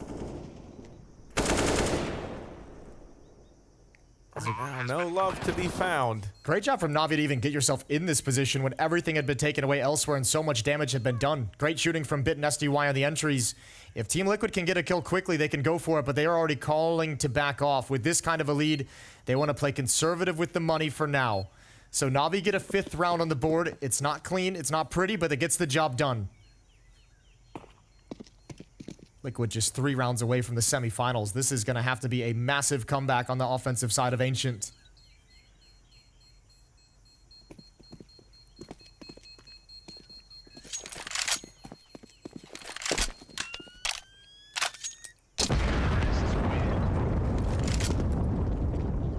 Yeah, do they have what it takes?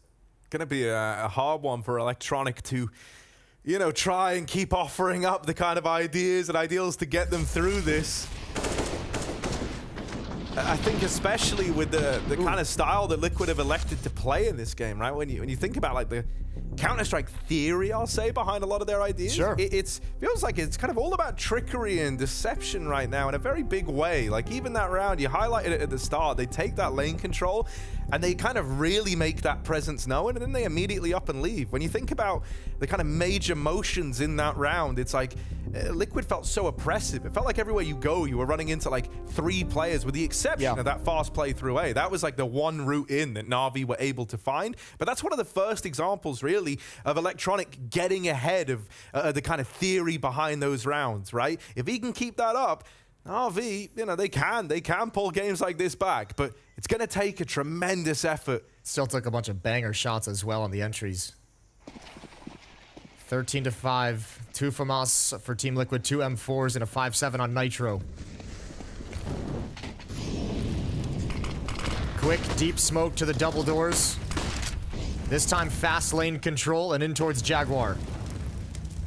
Yeah, great deal of real estate to have this early on. It's only Naf at the B bomb site, so there's nothing to challenge this, and I doubt Naf even realizes how much real estate they've taken this early in the round. Now this smokes and utility is going to start giving away the game a little bit.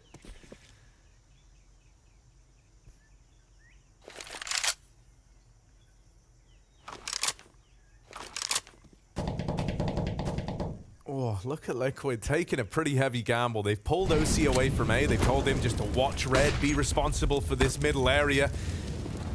Meanwhile, Liquid pulled an extra man over towards B, and this has allowed them to flex a little bit and retake some of this cave control. It doesn't feel so restricted inside of the B site now. And Navi actually just, I mean, you can see on the minimap, SDY and Bit took control of A main, at least make sure that there was nobody pushed up, no kind of presence. It's only Nitro to defend, and that's pulled Yakinder and OC over. So for the moment, Liquid out of position on the map.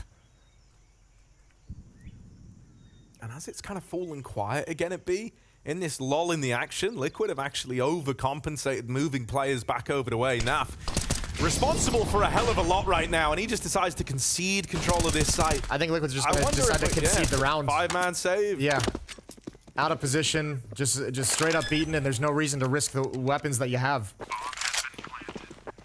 And again, with the lead that they're working with, this is completely fine. They're going to get money. They'll be able to replenish utility.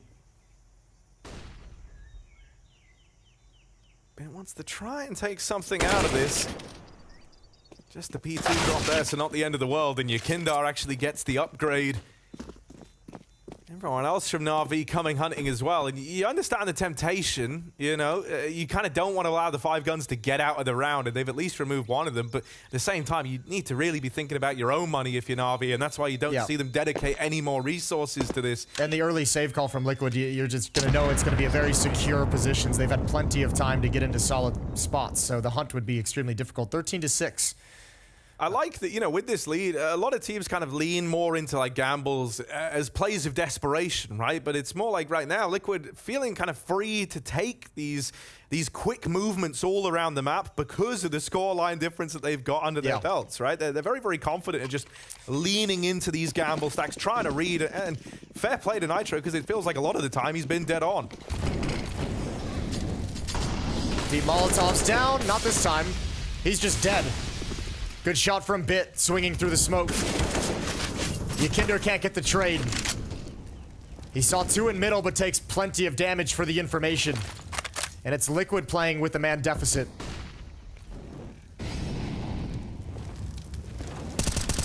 Ooh. Just scrapes Perfecto through that smoke. Right now, Liquid have had to split this defense up 2-2. Yeah. And no information either to do any kind of a stack. You can start shifting NAF and OC over. It looks like they might just gamble again and play for a save. NAF is going to play it passive for the moment. May be able to grab one if they enter into the B bomb site. Navi haven't yet made a decision. 56 seconds left on the clock. Interesting way to go about gathering this info. They've taken mid.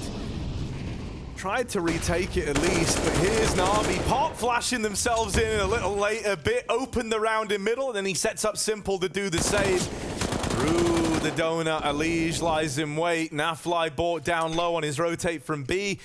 And the bomb, it's actually going all the way back over towards the B bomb site. They know they've got Naf out of position, so it's a free path there right now. But the bomb does have to cross mid. Alige could have looked to uproot that, but instead he goes right into some Die Young. Naf's going to go back. Oh, they're bringing the bomb back towards A. You know the Naf was B side. That's a freebie onto Electronic. That's going to give the avenue for NAF to keep this weapon. It's going to be all Team Liquid has in the next round. There's no money on anyone else, as you can see on the screen. Here's Bit finding the kill onto Nitro, but it's simple. This double kill, good spray control, good transfer as well. Yakinder and OC go down. Flashbang from Bit. So a kill and 2 assists. Big box. And Navi's going to have 7. Closing the gap, slowly but surely.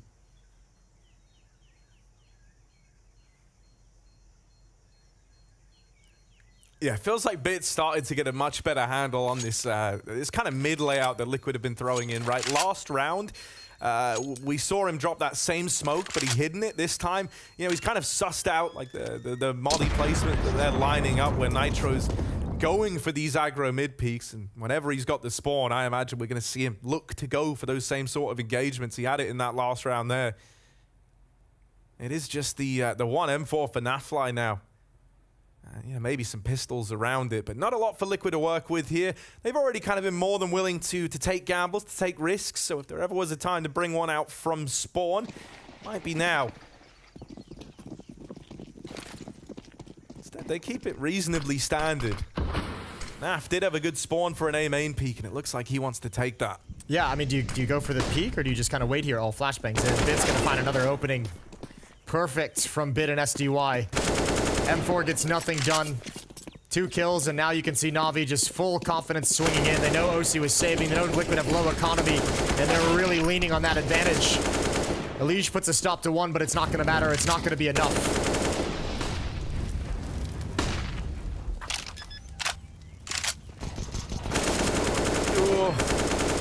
Smoke spam, praying that something connects. Not gonna happen. Navi are starting to chain a lot of rounds together now. Giving us something to go off of. 4 rounds in a row. On the back of this one here. Liquid might not be feeling the pressure entirely yet, but you've got to recognize that Navi are picking up a bit of steam.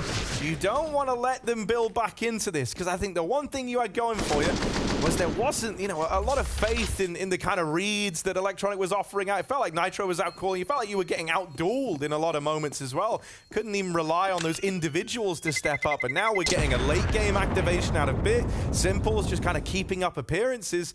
Things are starting to look a little better for Navi. Yeah, and this is that bit we kind of talked about before the first map in the series even began, was his performance yesterday against Heroic on Inferno, especially on the T side, like how on point he was, and due to that, the ability to dictate so much for Navi and just create so many opportunities for them.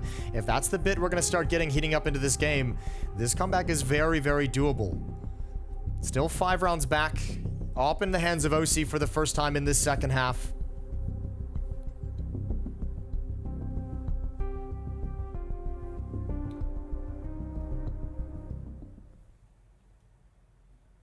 Bit's got 17 kills to lead the server. Simple just behind him at 13. For Liquid, it's NAF and Nitro topping the scoreboard at 14 apiece. Yeah, mids felt like a bit of an issue in these last few rounds. Nitro kind of went from dominating it in that first half to being on the receiving end of that in this second one. And it might feel tempting to give him a bit more resources, but you got to siphon them away from somewhere. We'll see Elige moving in with him early. Once again, Bit tried his hand at that spawn peak, but this time some nades go in alongside that molly, and it does damage. Meanwhile, Yakindar actually wins this cave fight. Instead of just being kind of forced to take that swing into mid, he catches Electronic crossing, and that's a lovely advantage for Liquid to have gained early. No chance at the trade. A little bit of change in that mid defense as well. This time Nitro doesn't care to push all the way down and try and swing to take the duel against Bit. He's just saying, all right, if you're going to come through that smoke, I'm just going to lob a grenade here instead. Bit takes a ton of damage. Tanks a nade down to 44 HP, but I don't think they realize that Simple's made his way all the way to the box. Yeah, still, he's only going to have a chance to get involved if he's given the fight, and that was the opportunity, right? That was the element of surprise, the kind of one chance that you're going to get. Elige doesn't even need to keep fighting this, but he will hang around in red and give it some attention. He wants to keep eyes on it just for information over to Yakinder and NAF, who are doubled up in Jaguar. Trying his best for it. There's the jump up and huge win from Simple. He got the information. I see went around. Oh, Perfecto just deletes him. Now, there is still this double cave setup to contend with. You know it was Yakindar here earlier. Now you're seeing Nafly in the kill feed. Might raise suspicions for Navi. Nitro pretty far removed from this one. Gonna have to be swift on this rotate if they want to stand a chance. Sumdar Young nails that shot to Nafly, and a double swing out of him, and Perfecto seals the fate of this round. Okay. Navi on to 9, really starting to pick up some steam. Their 5th round in a row. And they're starting to do the same thing that Liquid did to them in the first half, which is work them across the map, find some great kills, thin out the defense, and make great calls.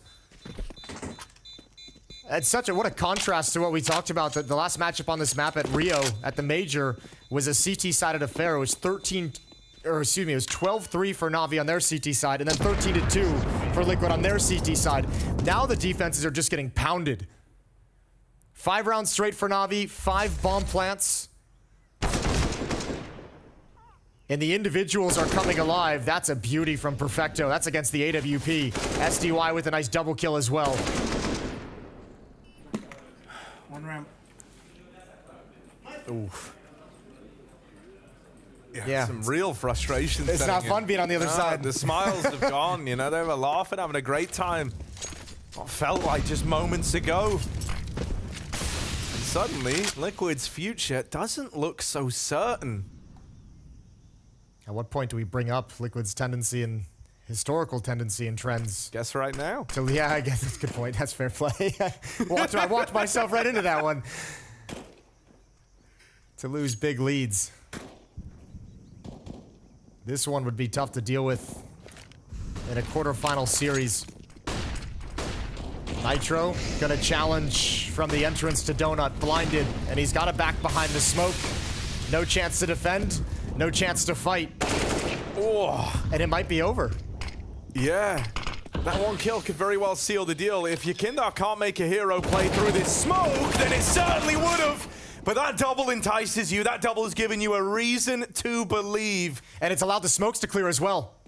Oh, and the bomb is in such an awkward position for NAVI to get a grasp on. No one's even close to it. No chance to replenish these smokes. All the util went in on the offset. Naf's just holding in case someone tries to get weird with it all the way from the red room. And OC's watching this cross. If he can just pluck one player as they try to get by to grab this bomb, that could be enough. Instead, missed shot. Nitro tried to make up for it. Almost left him exposed. NAVI have even retrieved a smoke from Yakindar's body in the site. Nafly with the backstab. They didn't know about him. The patience is rewarded.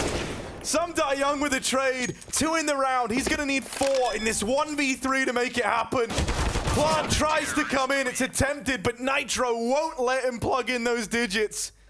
Yakindar just creates everything. Creates that victory out of what felt like nothing for Team Liquid. Moving through the smokes. Nobody could cover it. Nobody had eyes on it. What a great opening for SDY. But this play, as simple as distracted. And from here, I mean, man, the assumption that nobody's home in CT spawn from Perfecto is a little bit crazy. Timeout for NAVI. It's their 3rd. Liquid now just 2 rounds away from the semifinals. I think that round there really does highlight why Yakindar's so exciting. The fact that he's in this team, right? Like, not just for what he did in the round, but the fact that up until that point, it felt like Liquid, you know, they kind of didn't really want to fight at all. They gave up all that site control very, very willingly. All it took was 2 smokes and a Molotov to completely lock Liquid out of the site. They needed someone to kind of have the balls to make a hero play. And that's why you brought Yakindar into this team. For his balls? For his balls. Nice.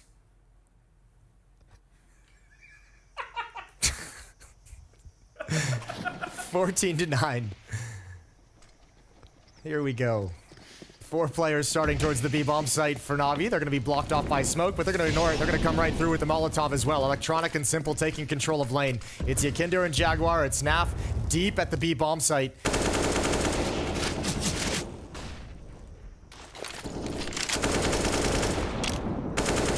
Oh, nearly connects, but in all this madness, NAVI made it up the ramp. And this has been a bit of a go-to, really. Slipped the knife in the back. Yakindar fighting from the front. Now in the back lines. It's around the world for Yakindar. Already on a bit of a retake up the ramp side with some support, but he would have to do it solo. 2 in the round from the man, but this time that multi-kill might not be enough to tempt you in. OC doesn't want to get involved with this AWP unless they give him a reason to. And Nitro already leaning off the ledge. Don't jump. He's going to get out of there. That's a great call from NAVI as well. You hear the spamming, you hear the fighting from Yakindar over in Jaguar. And you say, all right, if you're going to be occupied this far away from the B bomb site, we're gonna test it. We're going to see how many people are here. It was only Naf, and with utility raining out. And that's happened a number of times at the B bomb site where Naf's kind of been the only defender. And once that utility streams over, if he's aggressive, he gets caught by the utility. So he's had to fall back and go passive a number of times. This one, he gets caught. Huge hunt as well from Simple, who goes knocking with the AWP. Ends up in an AWP v AWP bout and knocks OC's one out of this next round. And unfortunately, Yakindar and Unleash had to get aggressive on that flank. That was the only way they were going to get back into that round. And they had to challenge it very quickly while NAVI were still on the bomb site. Look at that scoreboard. 6-1 run right now for NAVI.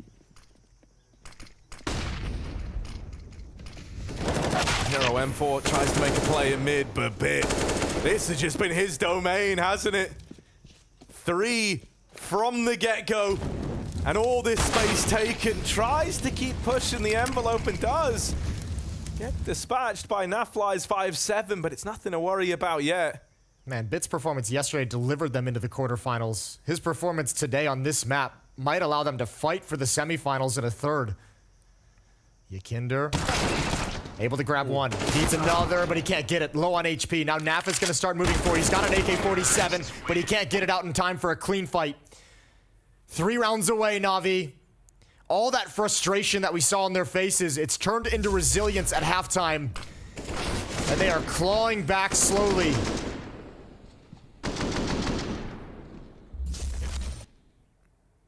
Yeah, it really feels like Bit has just got that pep in his step again. You know, this is what was needed at a very crucial juncture in this game. He's gotten switched on, and that might be enough to keep the dream alive. You can feel that Yakinder is feeling a lot of pressure in these moments, in these rounds, to get involved. You know, it took a lot for that one round to appear on the board for Liquid to break the NAVI streak. I think what we just talked about with Naf, the amount of times he's kind of been alone and he's been forced into, he hasn't really been able to find any comfortable fights at the B bomb site because he's always had to make the decision of falling back or eating utility. He's just said, screw it, we're going to switch into a double op setup. OC missed an opportunity onto SDY. Think about the double AWP, it's a very hefty price tag, and for a losing CT side right now. And there's been a lot of retake kind of philosophy in the defensive Team Liquid in this half as well. With the double AWP, that can be a little tricky. So you're assuming they kind of have to abandon the retake philosophy, right? Maybe they'll look better for it. Electronic wanting to try and challenge Yakinder here. Heavy lean towards the A bomb site as well. Elige is over in Temple. OC and Nitro and Donut. And I think the shift of OC's op to this position might allow them to bring Elige back. Must-win fight here. With OC dead down in the donut, Yakinder needed to get away really with more than one. In a 4v3, we're looking at Naf with this AWP in the back of the site, and we're saying he's got to deliver. He's got to step up here. Starting to stream over with Util now. Elige is in position to lend a helping hand. That smoke makes life hard for him. It's going to give them passage into the site, but not for free. The spam connects. 3 versus 3. NAVI, they don't get that bomb down. Time is running out. 5 seconds, and Elige tries to deny the plant. Nitro could have done it with that spam, but he shows mercy. That's given the plant over. Second time's the charm for Nitro, and now Perfecto's got to do it alone. 1v2 from the top of ramp. He's stuck fighting here. They don't know about him yet. Nafly with a little jiggle. Nitro gets the spot. They know where he is. Perfecto. They try to ice him out. They tap the bomb. They get that first and the second fight. Perfecto wins the clutch. And NAVI keep the comeback coming in. 12-14 now. The gap is closing. The clutches are coming through. And the individuals are starting to appear for NAVI. And that's got to be a feel-good round for Perfecto. He was not in this series for the first 3 halves played.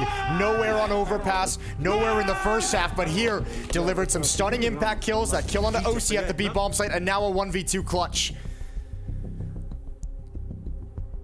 Liquid had all the advantages. They did such a good job putting themselves in a good situation, and Perfecto rips it all away. 3rd time out from Team Liquid. And money is a complication. 8-1 run for NAVI to get to this position.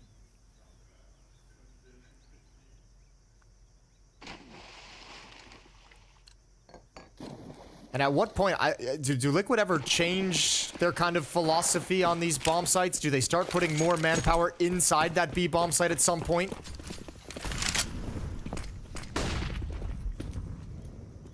Yeah, I mean, that's the problem, right? The kind of angles they've been playing, as you've said, it's like once that util comes in, your B-site players are just getting nullified, right? You don't have anyone to kind of take that edge off of the site here. Both defenses really struggling to be positioned properly to defend against these, really having a tough time reading what's coming on these hits. Or you want to look at it from the other perspective, both offenses firing on all cylinders. This one, they have the stack in the right place. It's the shame that this round is the one where they have nothing to work with. Couple of upgraded pistols and the scout connecting a few shots is helpful, but not for long. Simple deletes it. Yakindar's going to try and play through this smoke again, but surely doesn't get away with it twice. Bit's got his eye on it. And so NAVI are now just 1 round away from tying up this game. A pretty crazy feat on the back of that 11-4 half in a game where Liquid won the pistol to open up the second, right? There was a point in time where this was, what, 13-4 in their, oh, sorry, 12-4 in their favor? Yeah, it was not pretty. It was 13-4. Yeah, it was 13-4. No, it's all right. You got it. Still with that double up setup. Wasn't really effective for NAF the previous time at the B bomb site. We'll see if it can change here. Mid presence for Team Liquid early. Elysian, OC, and Nitro pushing down. If NAVI pull the trigger on a hit towards B with some kind of pace, they can have a very fast flank, and this is a new look. A little bit of aggression out of Team Liquid. OC looking for an angle. NAF as well, blinded, tries to jump into cover. He's gotten away somehow. Yeah, it's dicey. It felt sketchy. Akinder's got one, but NAF now has to deliver. Missed opportunity, missed shot, and Perfecto pushes forward. Another miss for NAF, and Perfecto, what an impact he's having. Just Yakinder left, lost in the smoke at cave, a 1v4. Those should never come through. NAVI, 1 kill away from tying this up. Yakinder fighting back with everything he can, but it's not enough. 14 for NAVI. That double AWP betrays Team Liquid. Nafly with many an opportunity, but everyone sails past him. And then Perfecto goes on this tear. You said just a couple of rounds ago, for the first 3 halves of this, for 3 halves in this series, Perfecto was essentially a non-factor. Well, he is coming alive here at the tail end of Ancient. Yeah, him and Bit on Ancient have been huge. Bit with the volume fragging with some of the openings, Perfecto with some of the clutches, and now really starting to feel the game. And Navi's not slowing this down. They're feeling comfortable. Delayed by a smoke, but they really wanted to pressure the A-bomb site. Yakinder snap bought an M4 in freeze time, quickly.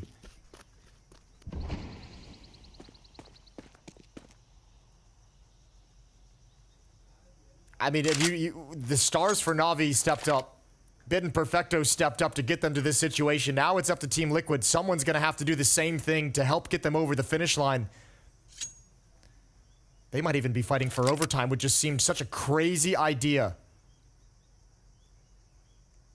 Yeah, from 13-4, it's going to be NAVI hitting map point first if they find this one. Now, up close has support from OC, but the double setup is broken apart with ease. You get that kill on a simple. Grab yourself an AK. But you're so far removed from the reality of this round, even though that bomb has a while to go before it gets into B. You're just in such a bad spot in terms of these rotates. This isn't a round you would normally look to go for. I think because they have the full losing bonus and they have some money saved, they're going to get a full buy in the next round, which I think is why they're okay with kind of challenging and coming over and flirting with the idea. But that smoke is going to call it off. No chance of getting through it. Navi's going to have one chance to complete this comeback. They've come all the way back.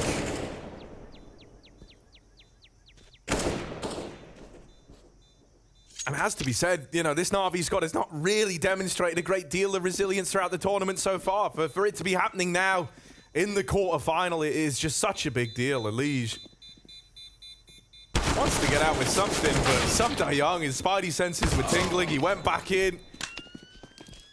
Not even an AK grabbed out of the round. 15-14. NAVI at map point first. They were so far behind in this one. 9 rounds behind to be exact. And yet here they are with an opportunity to take us to that 3rd map of Mirage. This is wild. 4th timeout used from Team Liquid, doing everything they can to staunch the bleeding, and nothing has worked. They have not been able to find the solution. So many opportunities. We mentioned it early on in the half. So many win conditions when you have that kind of a lead. You can afford to take some of those early saves to continue finding the solutions. And now it's just you got to put it all together here in this last 30th round. And everything across the map has obviously been exposed with this kind of a run from NAVI. B has worked, A has worked, mid has worked.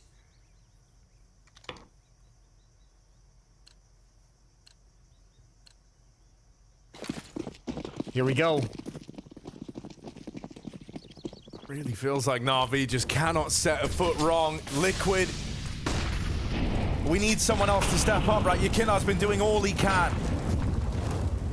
This is where, you know, that Liege kind of double team from last map. Oh, it would have been lovely to have that getting activated round about now. Yakindar attempting to get involved early, feeling that pressure again to make a big play happen. He tries to force it, and Electronic was ready and waiting the whole time. Trying to deny some access. Electronic's been doing that this whole half. Whenever that deep smoke comes down towards double doors, he's pushing through it. He's beating the timing. 4v5. Overtime or a third map. And OC's taking some liberties, taking some risks to try and make up for the man disadvantage. Yeah, this is nice. It frees up the resources to lean that much heavier over towards B. Yeah, Liquid has the right call. Elysian's just shifted over, which is exactly where Navi's lining up outside the double doors for a B hit. 3 defenders here.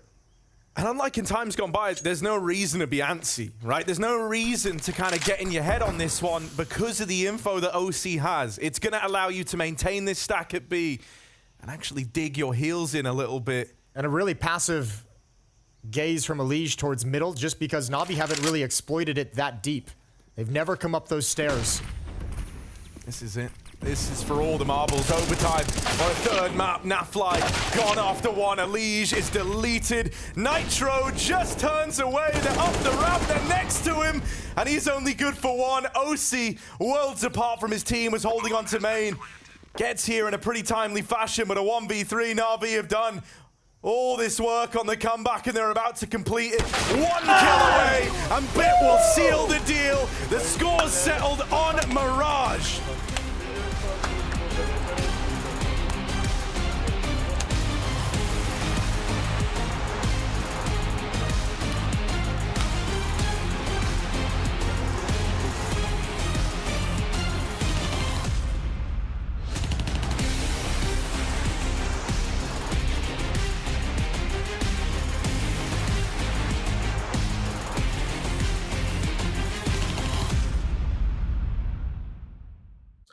Welcome to the round table of in-game leaders. I've assembled some of the greatest minds. I've got Nitro, Nexa, and Karrakin to discuss all the things around being a fantastic IGL when it comes to Counter-Strike.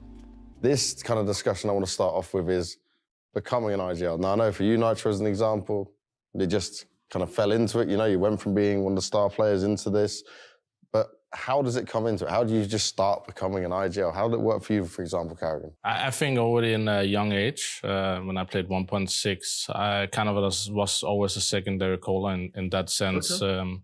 I was a star player back in the days. People might not know from CSGO. So yeah, I think I played under great in-game leaders back then in the Danish scene, but also Got B was like kind of the last big IGL I had before. I kind of took it myself up. So yeah, it kind of came natural when I was 16 that I had like a strong voice and a vision for the game and how it should be played. But I waited until the right moment, so I was mature enough to kind of lead the bigger teams. I mean, for me, I never really wanted to be the IGL, right? I was always the secondary caller, and I guess the thing for me is I never really played with any like top tier in-game leader, you know, so I don't really know how others do it. I just know that like I was always a secondary caller, and people kind of like looked up to me, and they said, yeah, bro, you should do this. Like, you know, you have what it takes. You should be the in-game leader. You know, you can do it. So I always went into that path. Like I tried to stop being an in-game leader like 3 or 4 times, but it like, it just, yeah, like, you know, I was like, I think I'm better as a secondary caller, you know, like I can help my actual in-game leader, you know, and then just somehow I just kept coming back into it, you know, and then I decided to take the responsibility and you know, see where it can take me. For you, Nick? I think like 2016, I first tried, and I was really bad because I was really skilled on my team, and like I was like the second voice. And I think the second voice in the team is like the best because you can kind of do what you want and like also be playing your own game, right? Yeah, it's the best job in the world, but, I think, in the CSGO. 2017 is when I first took over and just went from there. And it was not something that I wanted to do when I was younger.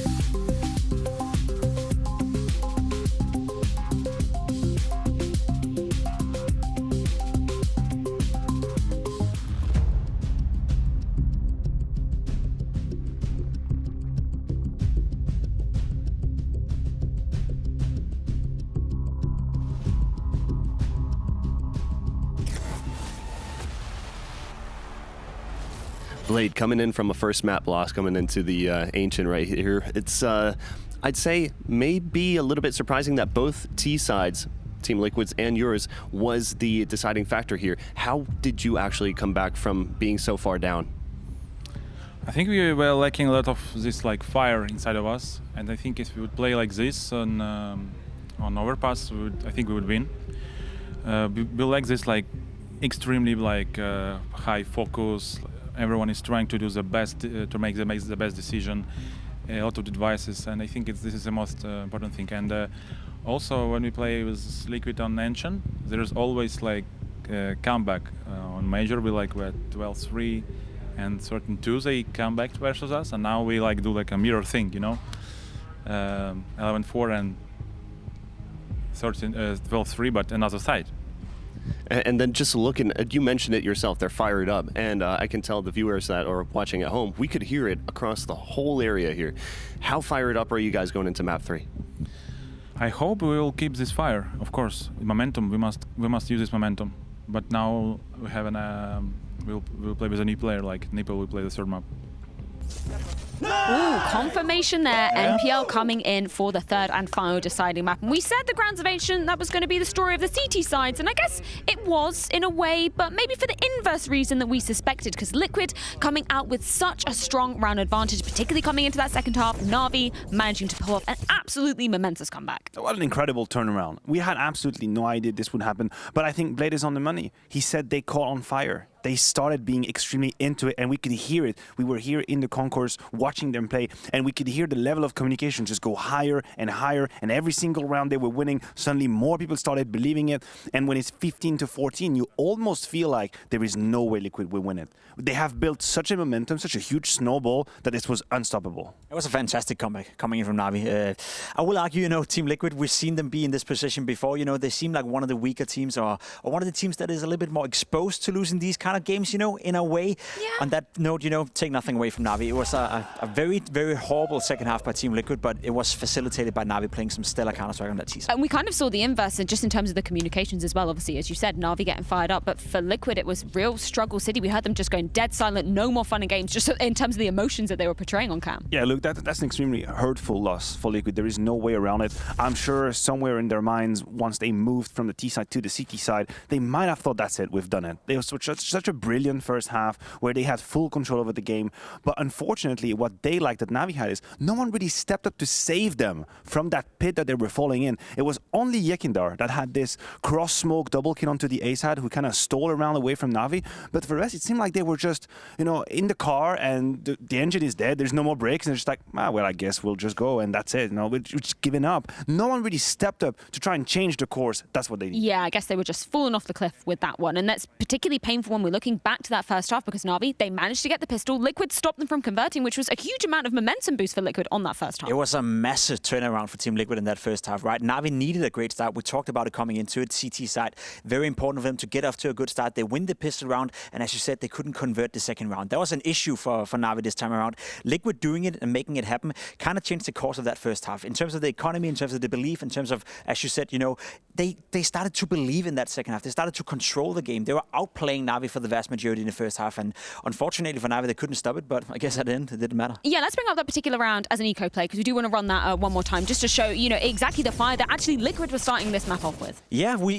see it, Navi winning the pistol round. We talked about the good start. They also get the first couple of kills actually in this round. So if you stop the clip right there at that point, right, you're in a 5v3. You look at this scenario right here. You have SDY as well, Bit standing in a great position. There should be no way they can lose this round. You can continue the clip and you can see how it all unfolds. Unfortunately for Bit, can't find more than one kill, but again, a 4v2. It shouldn't be possible for Team Liquid to fight their way back into this round, but they will. A little bit of a hesitant duel coming in from Simple right here, maybe isolated a bit too much, and all of a sudden it's running out of control. Another kill coming the way of Nav. OC baiting as much as he possibly can, taking as much attention as he possibly can. You gotta give it up for Nafla as well, getting 2 kills, putting down the last player to below 30 HP as well, and at this point there was no way back for Navi. That was an issue right here, and I thought that was enough to break them. It's crazy how a team in the span of 30 rounds on the same same map can look so differently. Because at the very beginning of this, we have the round timeline coming in and the domination is quite single-handedly. There is no doubt about it. But you see the micro mistakes that Jacob was highlighting. It's simple, kind of taking a duel, but not really. It's a 2v4 that's separated.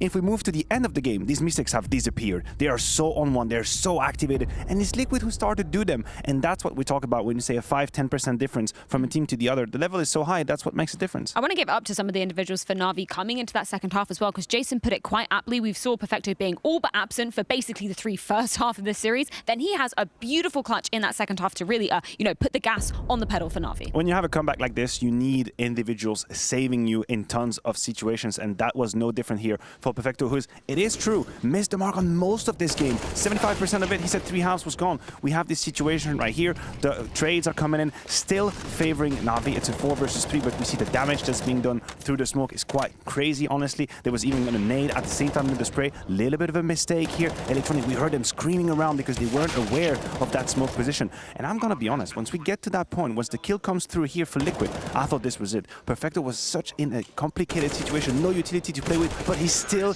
deconstructs the clutches. Good cross placement at the last, and this was 14-11. This would have sent Liquid on a series point at 15, but he stopped them. And when we're speaking about the star power of individuals as well, we've also got to be throwing Bit under the spotlight. It was a point that we weren't actually able to have time to kind of illustrate coming into this series, but Bit, best performing player on NAVI thus far in the tournament. And again, he was delivering in spades, particularly coming into that second half. Yeah, he was doing a great job. Once again, Bit is having a great tournament, and that's making up for the lack of a contribution that Electronic is having right now. He had another rough game, couldn't really get it going, but Bit being that secondary star of NAVI, it's great to see, because he's been lacking a little bit as of late as well. Simple, we didn't really mention his name too much throughout this game either. Most of it came from Bit, and then most of it came from that T side of NAVI, where everyone contributed as a unit. So it's a different way for NAVI to win their games at the moment. It's no longer Simple going 1.40 rating and then, running over the opponents. It has to come from all the members. What we also have to say about Bit is that this is quite a reaction from the first map. Yes. Honestly, we painted him as a current win condition from NAVI when we started this series. We said he's the highest performer, but on Overpass, nowhere to be found. He had 12 kills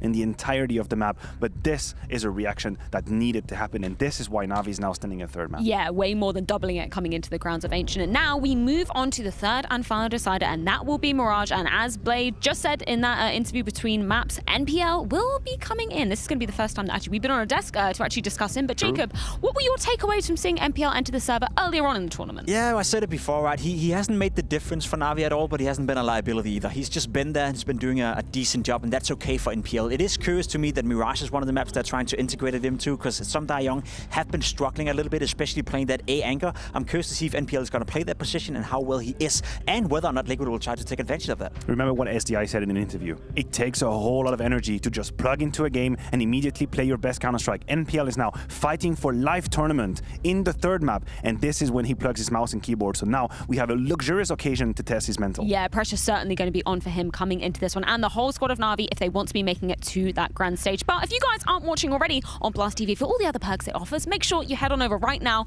because you guys can have a say in the map veto for the show match that's going to be going down prior to the grand final on Sunday. We're going to be having the first ban coming in between these maps, so make sure you head on over there and get your say in if you want to see maybe Anubis going down again. I don't know. I was a big fan of that one. New. Yeah, I don't know. What would you vote for? You already bored of Anubis? It's been like a minute. Yeah, literally. Let's get some train, let's get some cobblestone in I mean, that's not in a competitive map pool, Oh. so they can't vote for that one. But make sure you join us after this break, because one of these two teams, either NAVI or Liquid, will be making it straight through to the semi-finals versus OG after Mirage goes down.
Oh, that sounds hyped up. Navi, I think they're believing in this one. They've longed it out all the way to a third map. Liquid freeze up, and now MPL's got to go hard as he substitutes in for this one. Yeah, I mean, that's kind of the story of this one. You can see the Betway odds, they've gone back and forth. They've seesawed throughout this series. But what amount of pressure put on NPL being subbed in after watching that comeback, after watching it the whole way and then saying, hey, man, deciding map. You haven't played an official with the team on this map quite yet, and our entire tournament life is on the line, and it's going to come a lot down to your performance. This is a crazy situation to be put in if you're NPL. Crazy situation to be put in if you're Team Liquid. Up 13-4 at one point on the second map and losing in heartbreaking fashion. Third and deciding map. It all comes down to this. It's Mirage. Liquid on the CT side, Navi on the T side, and we're going to find out our semifinalists. Let's get into it then, shall we? Navi with the T-side start, and already they're looking lean and mean for an A-side play. They're set up fully here. 3 players inside of the site for Team Liquid, ready to go. And we do have a bit of mid-control taken from the other two, so the rotate might come in quickly here as they're already deep down the catwalk. It opens, MPL with one of his own, and there's Simple adding another to the tally. Those 3 defenders inside of the site are gone immediately. Barely even firing bullets back the other way. Team Liquid already reduced to saving in the pistol. The early challenge for Team Liquid is going to be counteract exactly what Blade said in the post-game interview about how they caught fire, and you could obviously see it in the gameplay. Bit just went absolutely nuts. Perfecto came alive as well.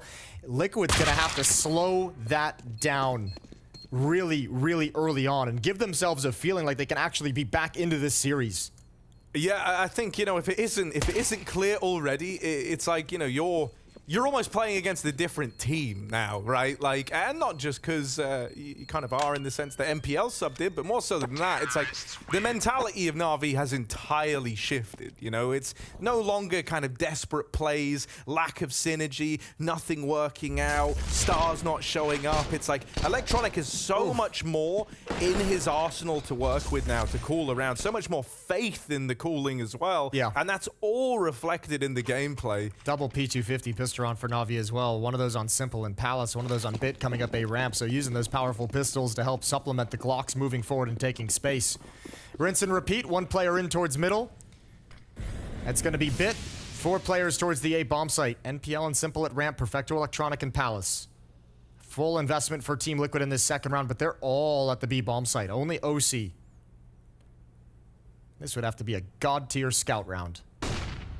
Yeah. Oh, not a bad start. Not a bad start. There's one. Any more from this CT scout? He's already done well, honestly. You know, the temptation's probably there to back out and play the retake game in the 5v4. He's still kind of lightly challenging, but he will wait for everyone else to move around. That's the best outcome you could have hoped from that scout in CT.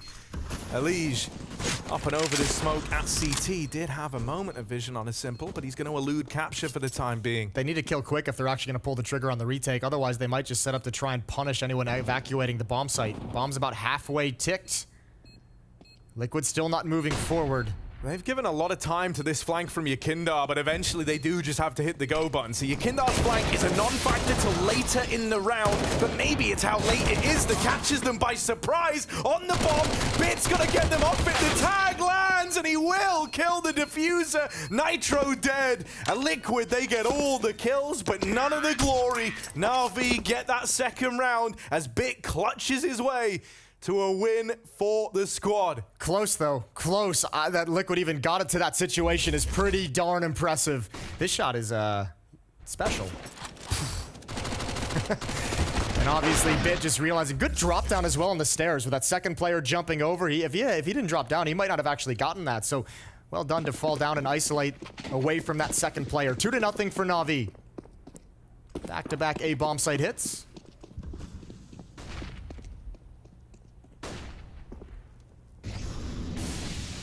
Still danger. Still 2 rifles on the board. Yakinder and Naf. AK in middle, Famas at the B bomb site. It's only pistols to defend A. Elige even lent into the Deegan armor. I'd throw a little bit more money into this one. So he's believing that something might happen here. NAVI looking very interested in this A side of the map all over again. And as you say, this is where the pistols are. This isn't where these rifles can be found. So anything in the defense from the pistols are great. OC with one, and that's a convincing tag from CT. Yakindar finds Electronic down in those lower tunnels, and this one's starting to spiral. NAVI are getting hunted. That bomb is pressured back from ramp. Bit cannot hang around. And now NAVI are desperately looking for a way out. The only problem is they never had this control over towards B. And look who's moved into the apartments. Elige just looks away at the wrong time, and now the path is opened up. Oh yeah, but look at NAVI. They're calling it right back to the A bomb site. They're saying you guys are going to hustle this defense over, especially on a save round. You might over-rotate, overextend to the B site. No one's there yet. OC not going to commit himself. His teammates Nitro and Yakinder calling it back. Low HP on 2 of the players of NAVI. OC's had a great round with the P250 to open this up. Now with the AK-47, he's got to close it down. Running at the back of CT, that flash will give up the aim of the game. With so little time left, he knows 1 kill in the right place could win this round. Unfortunately, he won't be in a position to get it, but the spam is clean. That transfer lands, and OC is the man. 3 in the round off that AK. Oh, the P250 to open, backs up, plays it to perfection. It's not just this kill. It's the dink on Simple afterwards. It's the massive amount of damage later on to a 3rd player as well at the base of the ramp. That's a disgusting round from OC. He stopped an A hit cold with just a P250 against rifles. Liquid could use him having a hot hand in this map, especially once the AWP comes out in the field of play. 2-1. And it's NAVI with the full investment that they can only afford pistols due to the fact they lost everyone in round number 2 in a victory. And an execute on the other side of the map is coming in. Naf and Yakinder are going to be tested. Yeah, but these are 2 guys who have kept up the performances all damn day, right? I don't know, not on Ancient, not at the B-bomb side on Ancient. Well, I know Naf dropped off on the CT hub, but T side he was looking real good. And he's been consistent throughout the year for Team Liquid. Well, here we go. Util starting to stream over. Molly lobbed in from Yakinder. Nafly combines with that Molly damage, and it's kind of ruined this attempt at the rush, right? When that Molly goes in, you're really hinging on that first guy running it past, getting a kill, creating the space, throwing that site into disarray. With MPL just kind of getting fed to the wolves. Now V are going to go back and explore some other avenues here. That's a lovely deagle. Any more from Simple? Trying to spam this. Missed shots for Yakinder, and Bit's going to swing on out to save Simple's life. This could get weird. NAVI group, look at them moving as a pack, moving as a unit, side by side on this one as they run it through the apartments, the way of Nafly. I think Naf is trying to shift her. Oh, he's going to hear these footsteps. They can't slow down. Ooh, Nitro gonna pluck one out in the meantime, and Naf with this hold in B, only good for 1, so the danger's still present. Low HP on Simple from earlier in the round, and he needed the plant. Elige is already up short to keep him contained. And Liquid, they'll be able to navigate that one. It's more costly than they would have liked. Yeah, that was sketchy. sketchy. At the freebies here and now. So this is their time to build up a bit of that money. Yeah, this one needs to be clean. Thankfully, because they turned their fortunes in a round where they brought 2 rifles forward with the P250. They had some free upgrades, so the money's not exactly in the worst situation ever, despite heavy losses in the previous round. But this is one where you're looking to make up for those losses. Op out for OC. He'll have that at ticket booth towards the A bomb site. Yakinder in middle. Naf is going to shift towards catwalk.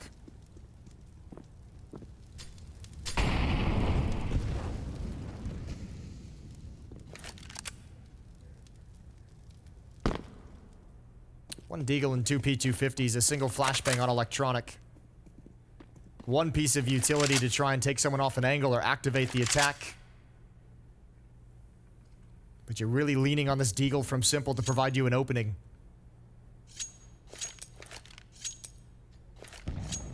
Yeah, with nothing being found, you know, the onus is on NAVI to make the move, and so they will just lean over towards B. One flash from Electronic going to try and pop them out. But Liquid, kind of one step ahead on this one. They've got 3 players leaning into this B site all over again. Yakinder maybe unfortunate timing on that jump into the balcony, and yeah, OC catches one on the cross at least. Can't wrestle with the M4. Both players low, and OC is here to clean up at least. I've got to say, the form we're getting him in early on, it's given me some reassurances here because, you know, I don't think he was like terribly problematic on Overpass, just wasn't really as involved in it as anyone else. On Ancient, he had a pretty rough go at it. Yeah. Hasn't really been anything we've had to talk about, He's just been okay. Under the radar, really. And now that we're putting the spotlight on him a little bit more, we needed someone to kind of bolster, you know, the Yakindar performance on Ancient. And if OC can live up to that here, well, NAVI, they've got a new challenge. Positives there, but we've seen back-to-back rounds where Yakindar's had a tough time controlling the spray and converting kills. Quiet on the map. Smokes are out for mid-control for NAVI. It's a nice deep double grenade, but they missed their mark on each side of Bit.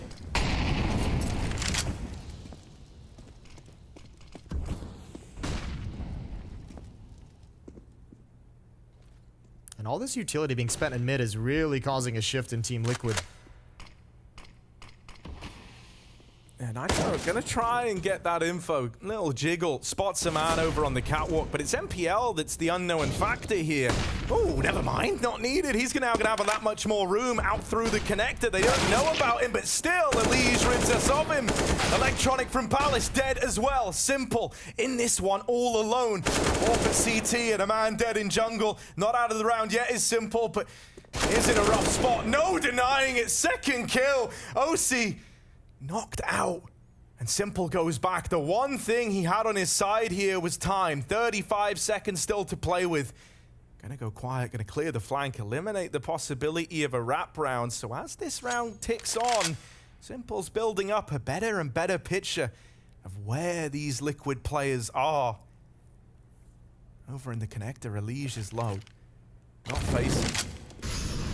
Saw that molly on the ground, wanted to get usage out of it, blocks off two of these angles, but Naf and Elige swing him together once that bomb is pulled. They really leave that one down to the extremities of the clock. They know that Simple has to plant that bomb at some point, and so they use that against him. Good shot from OC there. This is a great round from Elige. This kill down middle, but these ones right here. NPL falls. Even the challenge against Electronic bringing him low so Yakindar can clean up. Good support provided. A doable 1v3 for Simple, but spent too much time looking for the flank. Run out of options at the end of the day. Timeout used by NAVI. They've lost 4 in a row. Liquid's defense powering up very, very quickly. And without a plant, there's not enough money for NAVI to muster together a strong buy. They're going to have to drop down to pistol armor, see if they can do some economic damage, see if they can find something, some kind of miracle shot with a deagle to open up an avenue into the bomb sites.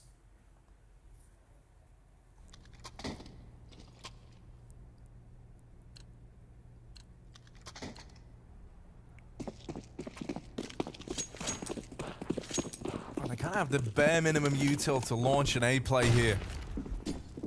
Looks to be the decision. Gonna be a bit of a Palace pop. With smokes to block off the stairs and jungle angle. They only have CT to worry about, and in this round, Liquid have no one there. So that's a free path into the site for NAVI. Nitro, oh my god, recognizing this, tries to make a move through the bench. He's got teammates supporting him, but Bit with the backstab, they didn't know about him. He crosses through their own smokes, uses it against Team Liquid. Yakindar does the same back. These smokes are getting people killed. Start to fade away. Yakindar gets back up to the stairs. Looking for the man in the site. He knows it's this default plant, so he's just keeping Electronic trapped in this little box. That molly forces a swing. Great way to isolate that fight. Simple, another 1v3. This time gives it a go, but falls short again as OC gets the better of him. Team Liquid with a 5th, and they do well to control that one after Bit works his way through the smoke with that big double kill in the plant coming in. There were a lot of ways that could have gotten weird. Yeah, that made it really dangerous. You're going to be happy with this round if you're NAVI. 3 kills and a bomb plant out of it is wonderful. And now you got to bring out the AK-47s. We still haven't seen the op in the hands of Simple, but as I say that, he picks one up in this round. So round number 8, Simple has the op, OC still has his, and OC's continuing to hit solid shots. 10 and 4 to lead the way for the defensive side as Liquid go on fire with a 5-round streak.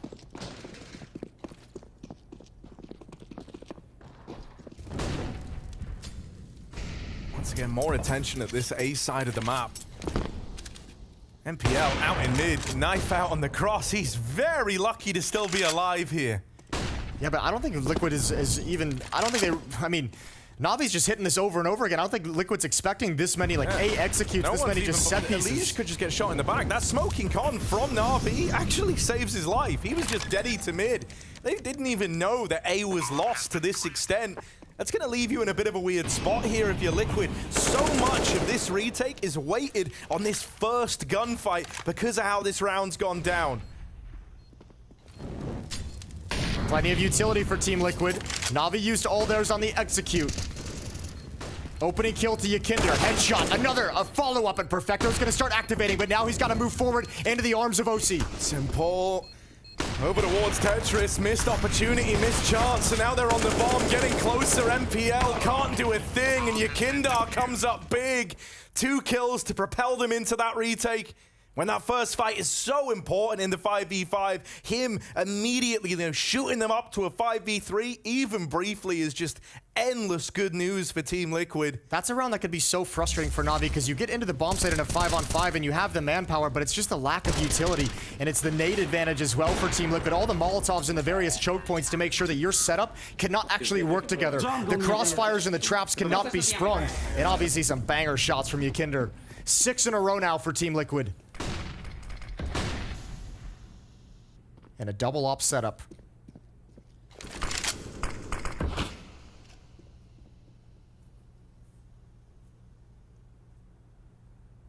The double op felt like it kind of let Liquid down on Ancient. Everything let Liquid down on Ancient. That is, yeah, it's not too far off the mark. It really did just kind of fall apart. The single op setup let him down. The no op setup let him down. Something that's a little reassuring here is, we kind of saw Yakinder get his first taste of it in that last round, and clearly he's taken a bit of a liking. OC also having a far better time. I think it's a perfect time to try and bring this in. Let's see, though, as Yakinder will be getting pressured in the apartments by the looks of things. Even a world where he has to contend with Simple on this angle, and there is going to be util to try and flush him off of it. Getting lobbed in now, the cat component for this B split, ready to spring, ready to move in, but there is someone considering this for Team Liquid. NAVI cannot get this ball rolling because there's a smoke down on short. There's no choice but to try and go through. Nafly controls that spray just barely. Simple, another one of these clutches, but couldn't win the 1v3s. He's got no chance in the 1v5. Gonna just bow out of the round, elect to save this AWP, and let Team Liquid move on a 7. Even then, the AWP save is not guaranteed here with Liquid hunting. Nitro has his number on the wrap through the spawn, and that's Liquid onto 7, continuing this streak of rounds. Yeah, Navi just getting shut down. Not even really going for a whole lot of mid control, not even really attacking up connector a whole lot in this game so far. It's been a lot of executes towards the A bomb sites. This is an attempted mid split. I want to say, you mentioned coming into this, the pressure that MPL must be under, right? In this series so far, Sumda Young was actually he was a good performing player, like one of the consistencies for Navi on both maps. And on top of that, so far MPL has only played the opening map in a series. This is his first decider game. It's also his first Mirage being played in the official here. So there's a lot of first times, and that could lead to big nerves for MPL. All right, OC over the smoke, gonna contend with Simple. Missed shot from both of them. Scout doesn't land, neither does the op. 4 players in middle for Navi, and now they're gonna start working their way up connector. Held off by a smoke for the moment. Perfecto's gonna start shifting over towards Palace. Simple's gonna have to go pick up the bomb. But Liquid's defense very comfortable for the moment. Nobody panicking. Yakinder and Naf. Both of them pushed. Yakinder in the halls. They feel like it's going to be a B hit as OC's come over here for about 10 seconds. Now he's going to back away. Elige as well has got a shift. There's going to be 3 players at ticket. Yeah, that realization sets in on the back of Yakinder's information. Molly burning out these ramp players, sees them down low. Electronic will get the opener, and Simple's going to help out. NAVI somehow keep this in their advantage. Once again, we're going to have one of these rounds where Liquid are going to have to wait a long old time for this flank to get activated. It's their only real way back in. Could actually be the one that did these scales. Oh, real rough couple of sprays from him in these last few rounds. This time can't control it. Ikinder, that's a lovely turn. He had no business finding Perfecto, and OC suddenly swinging. This didn't even look like a retake to NAVI. And suddenly Bit asked to do it all. Clean Deegs, but he can't find the last. He's won the round to time. That is massive from Bit. Another clutch added to the tally for this guy. And is it going to take him digging deep to bring NAVI back into this? How many times is he going to step up for NAVI? But again, no real resistance on the take. A retake set up for Team Liquid. And some brutal losses early on. Ikinder comes back heroically, but these shots from Bit. Oh, that's so dirty. And it just sounds so casual in the team speak, just nice. A 1v3 with the Deagle and a second timeout used for NAVI. They want to build upon this win because prior to that, it was 7 rounds in a row for Team Liquid. They finally put a stop to it.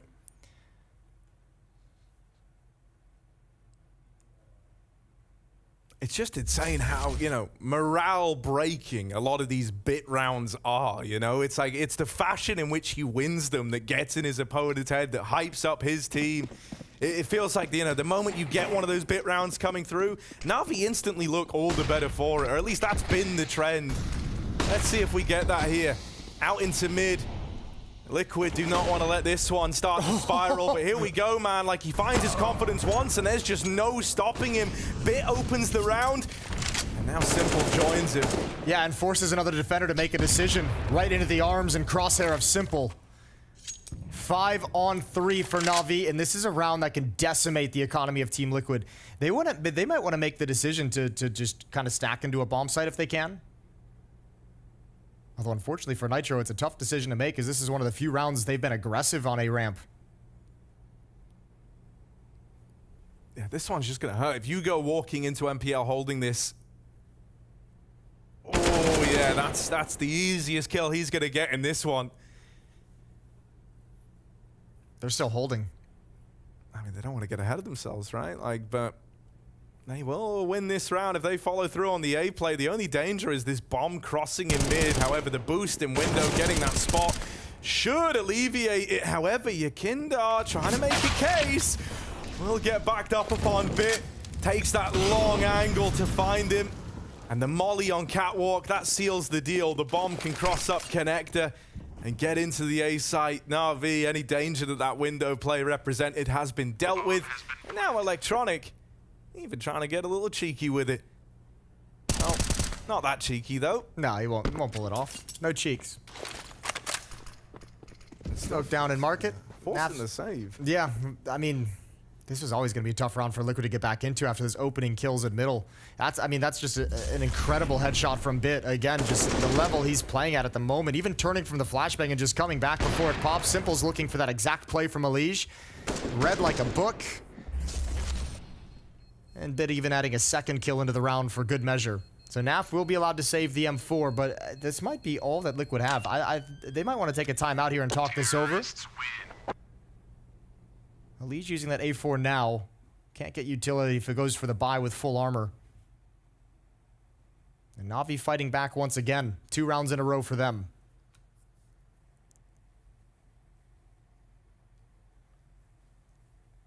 It's just insane to me how, like, you know, the trend really has been, it's like NAVI just don't get going till Bit gets going, really, is what it's starting to feel like. Yeah, he's been the engine for sure. Yeah, and it's super cool to see that he is able to bring that heat, because, you know, we had the kind of rookie debut, that really good look from him, and then we had a bit of a quiet period. Yeah, one of the best rookie seasons ever. You probably could make an argument between him and Coldzera.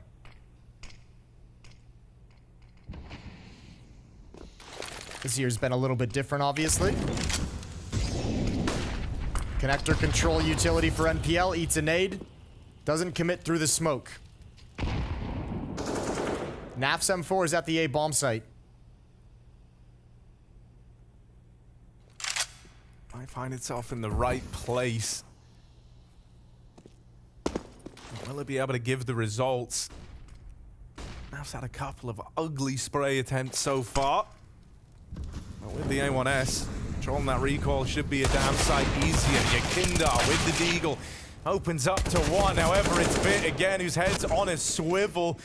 He's decimated this A defense. The last two in at ramp. Nitro's got his hands on an AK. Will it go any further than that? Bit ducks out of there with the bomb, and as they give chase, Simple lies in wait.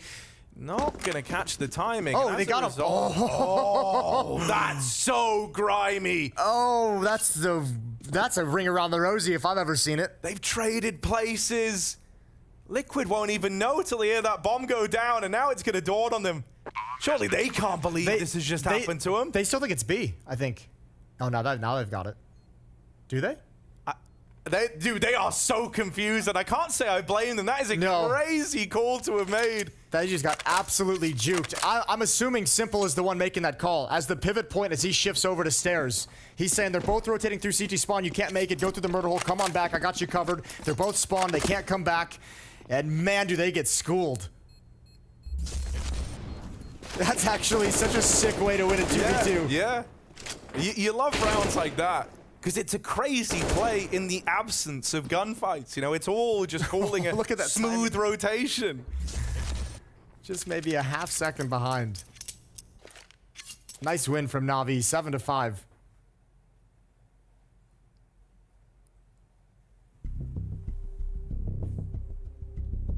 Timeout from Team Liquid there first. It's been 3 in a row for NAVI, so they want to put a stop to it, and they finally got money to replenish this. Get some heavy weaponry on the board. No AWP, however.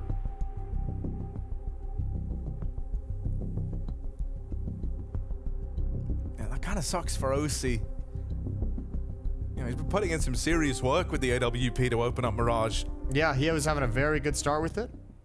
Taken away from him, unfortunately. We'll see if he can get it back. There's 3 rounds remaining in this half. Simple's got one of his own. And we're going to go live into round number 13. Deciding map of the quarterfinals. The winner moves on to the semis, taking on OG tomorrow when we get inside the arena onto the big stage.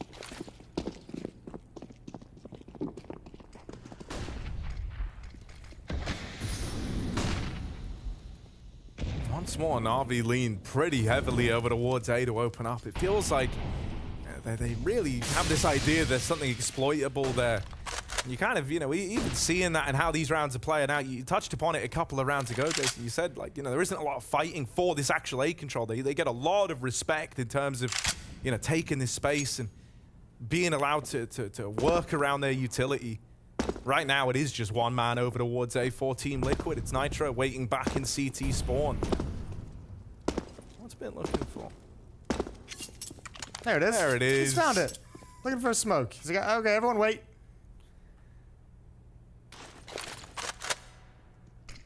Nitro moves forward into the bomb site. Navi's played a relatively simplistic half. It's maybe the 4th time we've seen, 4th, 5th time we've seen this kind of just a 4-man A execute. This time, most of the bodies coming out of hulls, but also this time a little bit of difference in Team Liquid's defense. This time they're pushed forward into the bomb site, not playing retake. There's going to be presence here. There's going to be resistance. OC winning that first fight. It's big, but Yakinda now having to hold the line is blindsided by the connector play. Nitro with the transfer! And 3 kills in the blink of an eye from the captain of Liquid. Seals their fate on that round. Didn't expect that. Kind of comes out of nowhere, right? Really out of left field as Nitro just mops him up single-handedly on his ramp progression. That's a great shot on NPL, and it happens so fast. He gets the kill so quickly, he can transfer over to Simple before he can plant his feet. Huge win for Team Liquid out of the timeout. Keep a 3-round lead, 2 rounds remaining in the half. And this one's a timeout for Navi. They've burned their 3rd in this opening half, just trying to get more rounds on the board. 16 kills for Yakinder, tops the server. And OC's got a knot back in his hands, and as you mentioned a couple of times, a hot start with the AWP for OC. Yeah, and I mean, that's just, you know, the reason why I kind of keep talking about it is it's just good to see, right? Yeah. At a very important time in this 3rd map. After a relatively quiet series so far. Gonna have the AWP for Simple as well, so a chance for that clash to happen. Once more, gonna leave that A-bomb site to the responsibility of Nitro early on. Leaning into this double mid setup with a leash, supporting OC. That smoke in window forces a reposition out of the AWP. NAVI, they feign this mid control early, but really, they're looking to come through the apartments and they're looking to come through quickly. Nafly spots 2 players crossing, but can't get a beat on them. Yakindar's gonna have to do this one solo.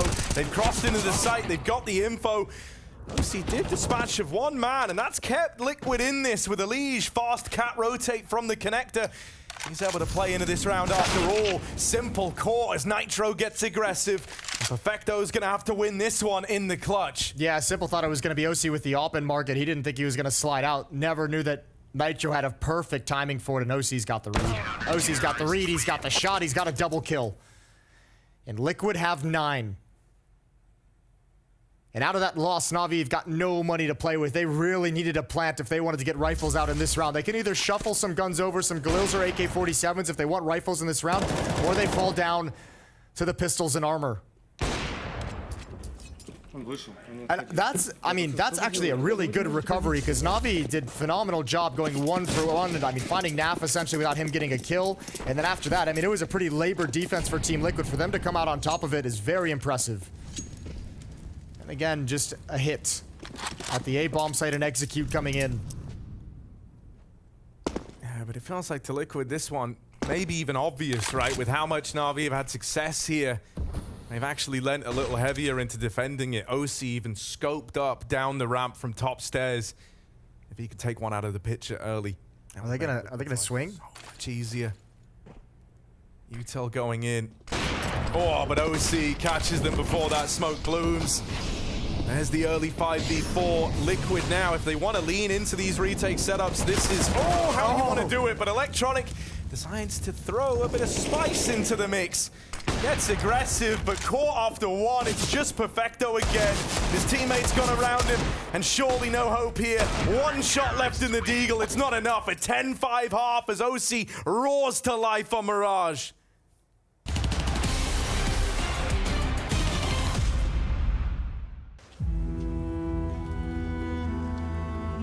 Well, we return from that halftime break, and the spirits are down in the Royal Arena. Team Denmark suffering from a dreadful first half, a 9-6 finish. They're letting the crowd down. You could see the reactions. The people are in despair. They want their home team to win, but it's not happening at the moment. They're not really delivering the rounds that they currently need, and it is a bit of a disaster at this point in time. They need some help. They need somebody that can step up and turn the tide for Team Denmark. Anybody willing at this point in time? Oh, but what's that? On the stage, there is a 6th man. It's not a man at all. It's an angel instead. They have the savior.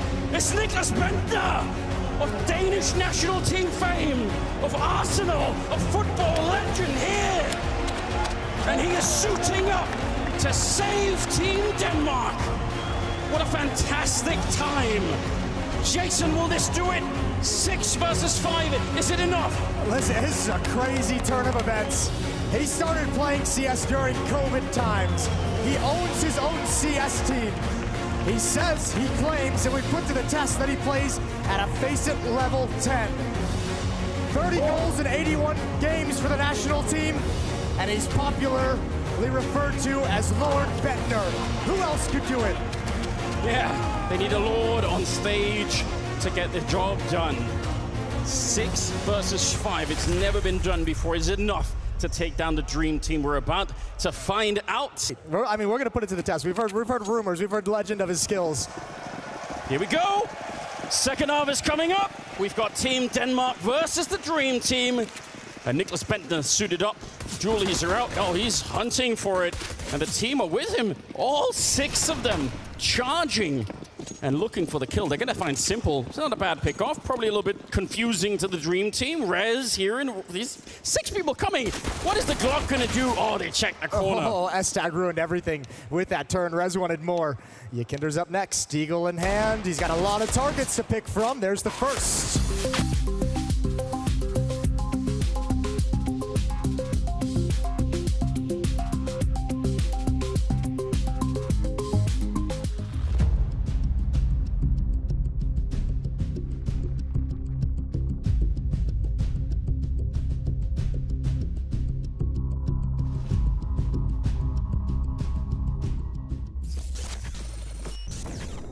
He's out there. No, they have jungle, I think. Triple plant, triple plant. Yeah, they could. One Halls, one upping Tetris. I'm gonna go con after. I'll go con with you, John. I'm only close. I'm going jungle with him. I think one's still bench or triple, guys. You have a flash key? Yeah, flash over bench. I can throw flash right now. Flash. Halls, there's one. Could be in con, guys. Bench! And Apex, bench and Apex. That bench, I'm swinging. bench. Upping ramp or Apex? I'm gonna flash ramp, flashing I'm soaking the bomb. I soaked the bomb.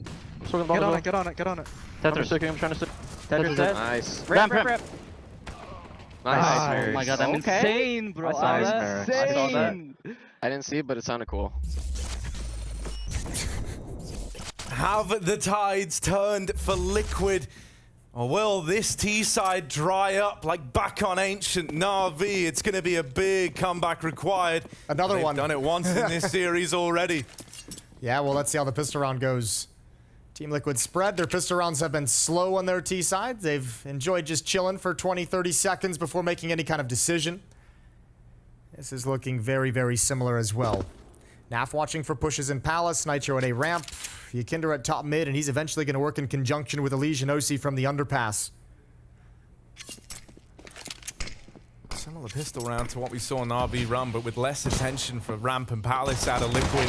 Dual Berettas on Electronic going to open close in Palace. It's the ideal sort of position for him. Now you hear the footsteps in Con. Still not enough for MPL to get a beat on it, and suddenly Bit's getting pressured from all sides. Elise chases him down. Perfecto's locked in a fight versus Yakinder that he can't win out. The bomb's dropped today, ramp though. Electronic got aggressive. That's a bit of a disaster here for Team Liquid. The best laid of plans has gone awry.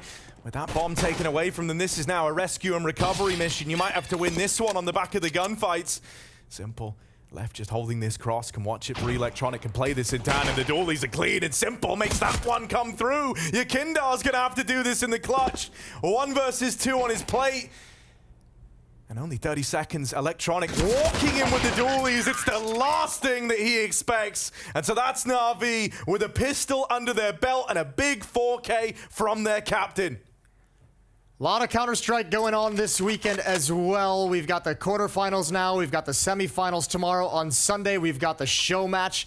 And if you head over to blast.tv, you can actually dictate the map veto of that show match. And already, we're on Mirage now. Already, Mirage has been vetoed from the show match. So if you guys want to get involved in the action and dictate how that show match is going to go, head over to blast.tv. Gonna be Anubis again, I can feel it. It better be.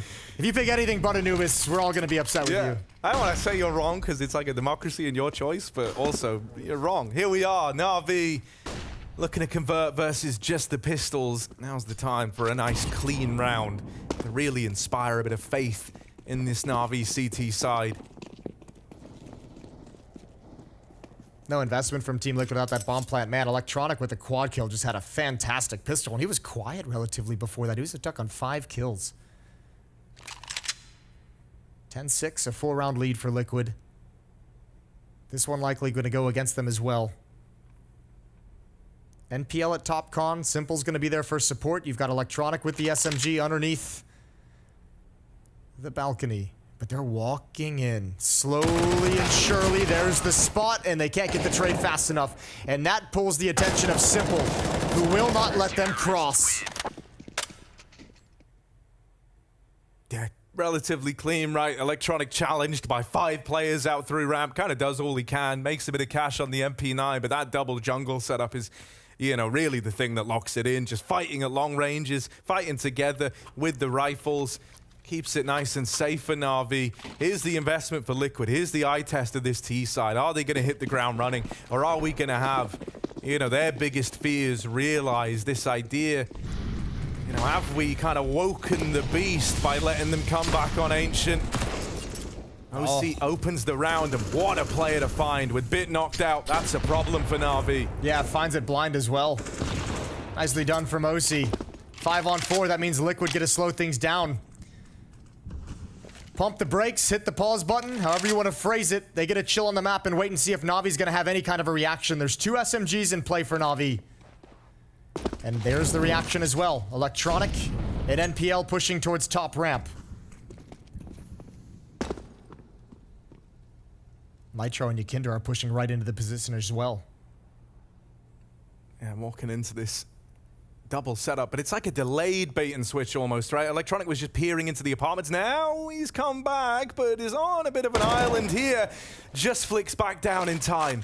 Yakinder offered up, and if anything, Electronic getting away with that kill maybe makes MPL that much less predictable. And I think Yakinder actually called off the flashbang. It looked like Nitro was setting it up. All they need that frag. Alicia's got it. Perfecto maybe getting a little bit too antsy. That noise key will be heard by Nitro, who's going to start sliding forward. He's got the bomb, and once again, the bomb being dropped in this similar position on the Pisteron was the issue. NPL assumes it's clear. He heard nothing. He saw nothing, and he's taken down. Electronic all the way back at CT. The timing on that duck down. Now he's forced to swing it wide. Convincing shot to Nafly. Minimal damage done. Electronic still very much a threat here, and with Simple moving in to join him. Not out of the round yet, however, up and over and into 2 different crosshairs. That's the end of Simple, and that's the end of Na'Vi in that round. It's 11-7. Liquid navigate that one well. They go 5v4 up, and they're able to constantly, find these frags on the mid-lurks to keep this in their favor. It's nice from Elige. And maybe a little bit of inexperience here from NPL, but he's well overexposed, made a huge assumption and got punished for it. Taken down for free, not even looking, and Na'Vi have to drop down to pistols. So chance for Team Liquid to extend this lead.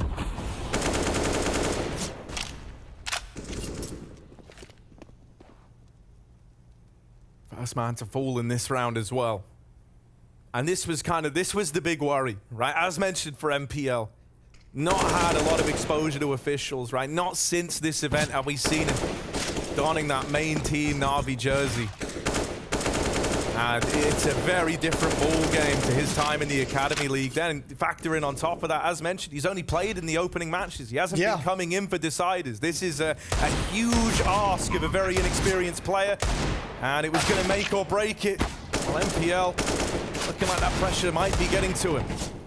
And I mean, that's the picture we kind of painted before this map went live with that substitute, and obviously it's predetermined by Na'Vi which maps he was going to play coming into this event, so they're just kind of following the game plan that they came with. But man, especially after that comeback with Na'Vi getting fired up, firing on all cylinders on Ancient,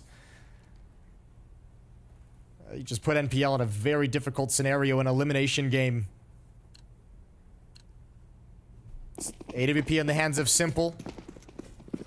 Round 20. 5 rounds back is Na'Vi. But we know that can disappear quick. We just saw it. You gotta hold out hope. Not the same Na'Vi we saw to open up this series. That's what you gotta tell yourself. Electronic with the ramp aggression. This could be nice for him, right? It depends how much he wants to kind of push the issue. And in a 5v5 like this, it's but with 3 players leaning over, there might come a time where eventually he just decides, just so they can better allocate these resources, right? If there's attention, if there's a lot of attention and presence in middle, and B that he's calling out, Electronic can turn that corner and push very quickly, but the defense is far... Oh, Simple spots it. I don't think Yakinder realized he was that exposed. Nice shot up. Now Bit and Perfecto are going to get tested inside of this B site. The flashes leave Bit blind, and it's Nitro creating the space, creating the opportunity. Elige on this conlurk catches Electronic in transition. For Simple and MPL, they're not really around they want to go for. Simple was committed to this market fight, and as that smoke fades, even crossing back gets a little harder, but he does have a smoke to replenish it. He's just hanging around right now, seeing it if any major missteps happen. Liquid anticipating the save, look to get out of there, look to run through the apartments.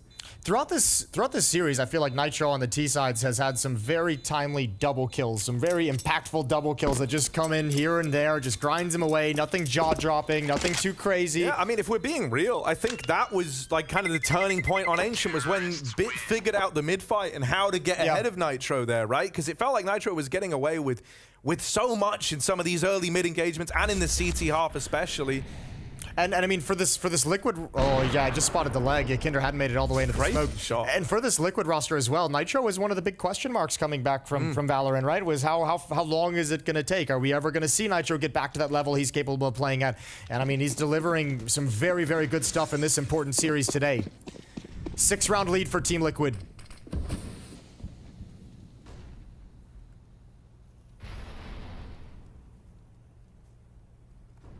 Electronic's gotten away with a fair bit with pistols in this position. So let's see if there's another one of those rounds. It might leave MPL dead. Oh, but he's going to make up for it. 2 kills. Hangs MPL out to dry, but he will deliver. Dropping the bomb out of Palace. That's not good for Team Liquid. Especially with the op in the hands of Simple is still on the board, still on the map. It's going to make you very nervous if you're Team Liquid as you slowly move across the map.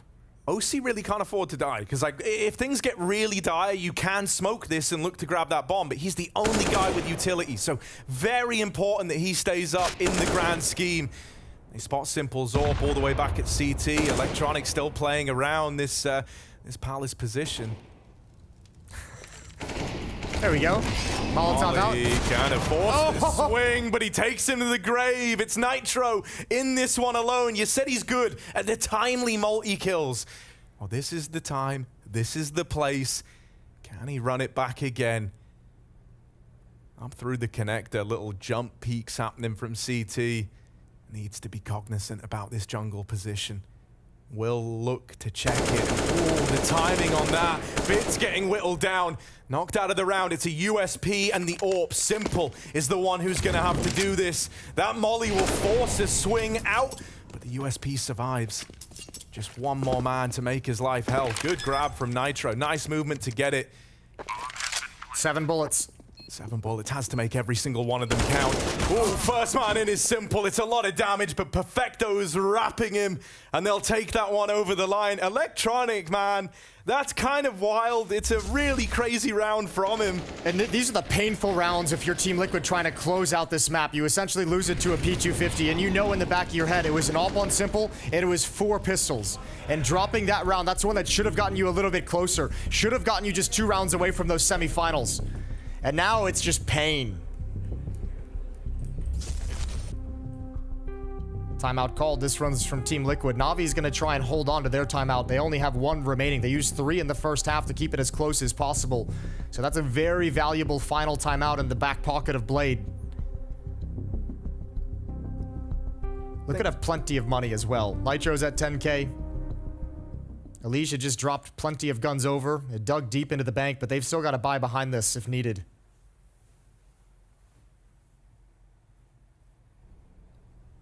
Yeah, it's not grind time yet, right? It's not at that point where a round lost and suddenly this gap is closing super quickly. It's going to be grindy for Navi. It's going to be one where you're up against rifles more often than not. Electronics bringing the AUG out into play. Where's he want to take that? Looks like it's going to be another one up close in Palace. Nice spot for it. The close range makes that pretty lethal. Bit with a well-timed nade. Catches Yakinda on the cross. Brings him down to just above half HP. Softening up the point man of Team Liquid.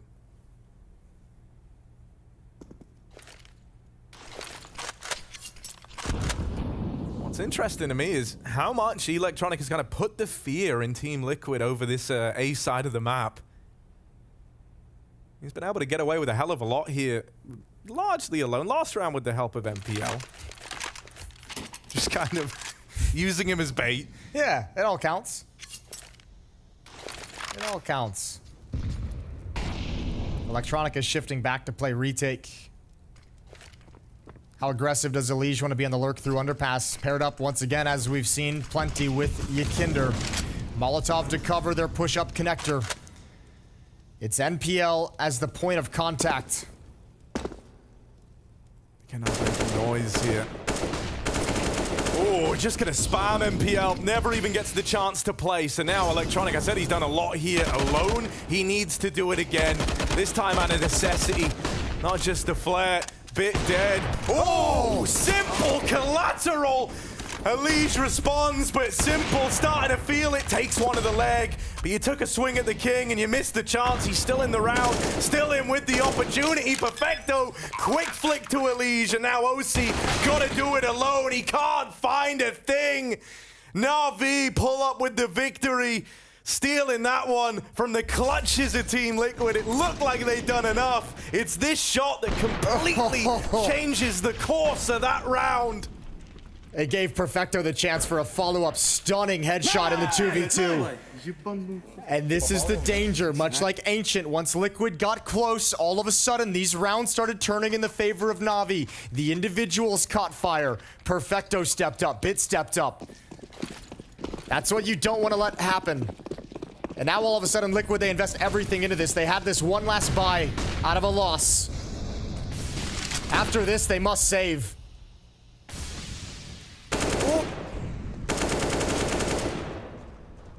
That was that gap felt way bigger on the one way than usual. You better take advantage of this 5v4. Yeah. You better actually win this, but Perfecto, Molotov is huge, but once again, Yakinder gets involved in the action, and Simple now missed an opportunity, and he's surely gonna fall, and Yakinder creates everything for Liquid. 16 HP on Electronic. He's gonna go through this smoke in market right now. Yakindar's still worlds away, but he's getting wrapped, getting flanked, and Elige gets rid of him. Bit of aggression to chase down that last man. We've seen Liquid betrayed by playing those clutch moments too safe in the past, and so this time they run it straight at him. I love that realization, right? When Yakindar gets all this space in mid, you were dead on, Jason. It's just immediate. They hit that go button, and B suddenly comes up Liquid. And he made that decision to get up Catwalk so quickly while there was still smoke at Con, and he also threw the smoke on Catwalk, obviously, because the information is denied. So those Catwalk players, they never got the call. They're distracted by the B hit. Neither of them knew that Yakinder was going to come just stomping up Catwalk. A huge backstab, and once again, Navi is relegated back to pistols. And this isn't one of these pistol rounds that, you know, you have much of a chance in. It's not like in rounds gone by where they've had, you know, stuff to work with. They've got this one flash, a Deagle and a P250 to really make a dent. Up close at ramp, Nitro lines up the double. Convincing tap for Bit, but what more can you really expect from the man? They've done well to get a handful of frags, but that's all it should be. Simple's Deagle shut down in mid, and that's Liquid on match and series point now at 15-9. They've got 6 chances to get to the semi-final. And there's that 4th timeout that Navi's been holding on to, the last one that Blade's gonna be able to call. From here on out, it's only if Liquid calls their own timeout that he can be involved in the conversation. 25 kills on OC. He's continued where he started in this map. He never cooled off, leading the way for Liquid. Yakinder not far behind with his impact at 23.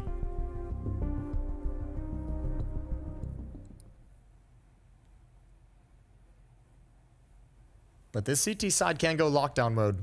Simple's got the op. Light on utility, none on Simple, none on NPL, no kits picked up for the CT side, so this first one is Haggard, but if they can win it clean, all of a sudden, they'll be flush with nades, flush with all the gadgets they need. The big threat of no kit and limited utility is normally you want to keep them out of the sight. You want to deny that plant. Well, it's going to be hard to stop these faster rounds with the lackluster util that Na'Vi have. Instead, they might try and win it in the gunfights. That's the one thing that can still be their friend here. This bait and switch setup in at ramp. Electronic put in pole position with MPL baiting for him. Feels like Electronic's doing everything he can to try and get MPL involved, try and bring him back into this game. They know they need every bit of help they can get. But Liquid switch this up. They're going to leave Nafly to lurk. They're going to rejoin Elige over in the apartments. Yakindar lurks quietly over in middle, and even Naf now is moving all the way back. Looks like Liquid have made their mind up as to where this round ends. I think Simple's got the feel, though. He's got the read, especially with Electronic being aggressive on a ramp. He's just saying, there's no presence, there's no footsteps, there's no flashbangs, I don't hear anything. These are pretty deep in through the apartments, but Bit should have this one locked in as Elise tries to drop into the site, can't create that space. Nafly tries to do it, and Nitro's going to join us as well. Here's Simple, moving through the market. He said he had a feeling. He had that spidey sense tingling. Well, will it serve him well in this site push? It won't. Yakindar deletes him. MPL and Electronic, this duo from the A side, have got to do it. It's the last hope for Navi, and Yakindar is looking to send a message, getting aggressive into the market, locks MPL out of it. Just Electronic now, and Yakindar with the backstab should have this one locked in. Team Liquid take down Navi, and they're going to the semi-finals.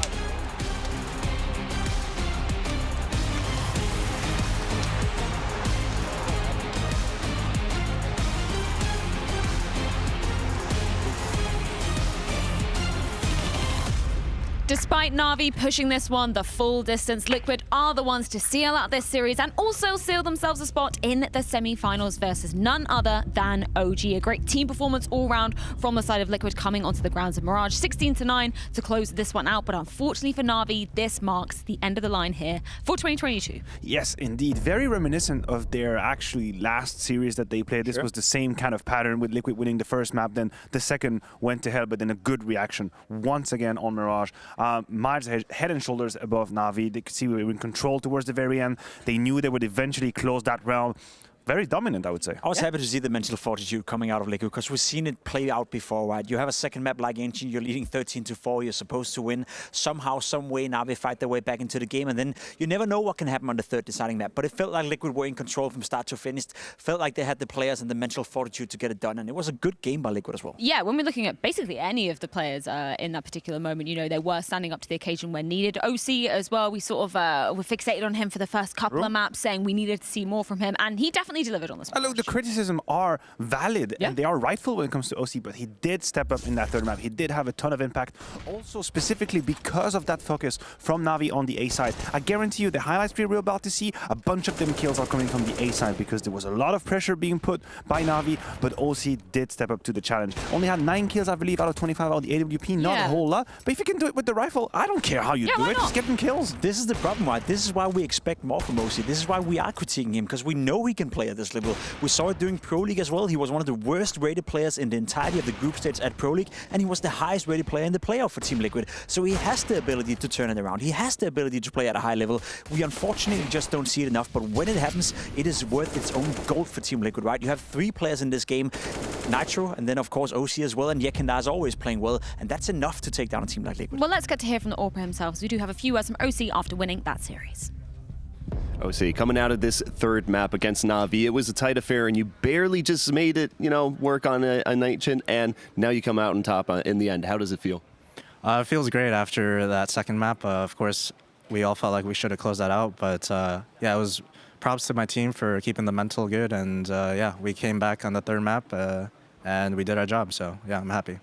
And talk to me about this third map performance on Mirage, your own performance, because that was kind of mental, I'd say. How did you warm up to that in Mirage right now? I'm not sure. You know, it was one of those games where we had the correct reads. I felt like I was in the right positions at the right times when they were hitting the sites. So yeah, it was just a good game for me overall, and hopefully I can keep it up in the rest of the tournament. And tell us about what happened between the second map and the third map, because after Ancient, you guys must have been rattled a little bit. What did Daps say? What did Nitro say? Yeah, we're just like, when we went outside, we were just like, yeah, just forget about that map. Don't even talk about it. Just let's focus on the next one, and we can talk about it later, you know? So, yeah, I think everyone bounced back really quick, though, after that loss, and yeah, I'm happy about it. That's good. And looking forward into the semifinal, what are you guys going to prepare to come out on top and possibly give yourself some good chances at winning the World Final here in Abu Dhabi? Nothing special. To be honest, we haven't played OG that often, so it's definitely a new team that we're not too familiar with, but same procedure where, you know, we're just going to watch back their games and make a game plan, and yeah, as long as we all believe in it, then it should be a good game. So. Perfect. Thank you.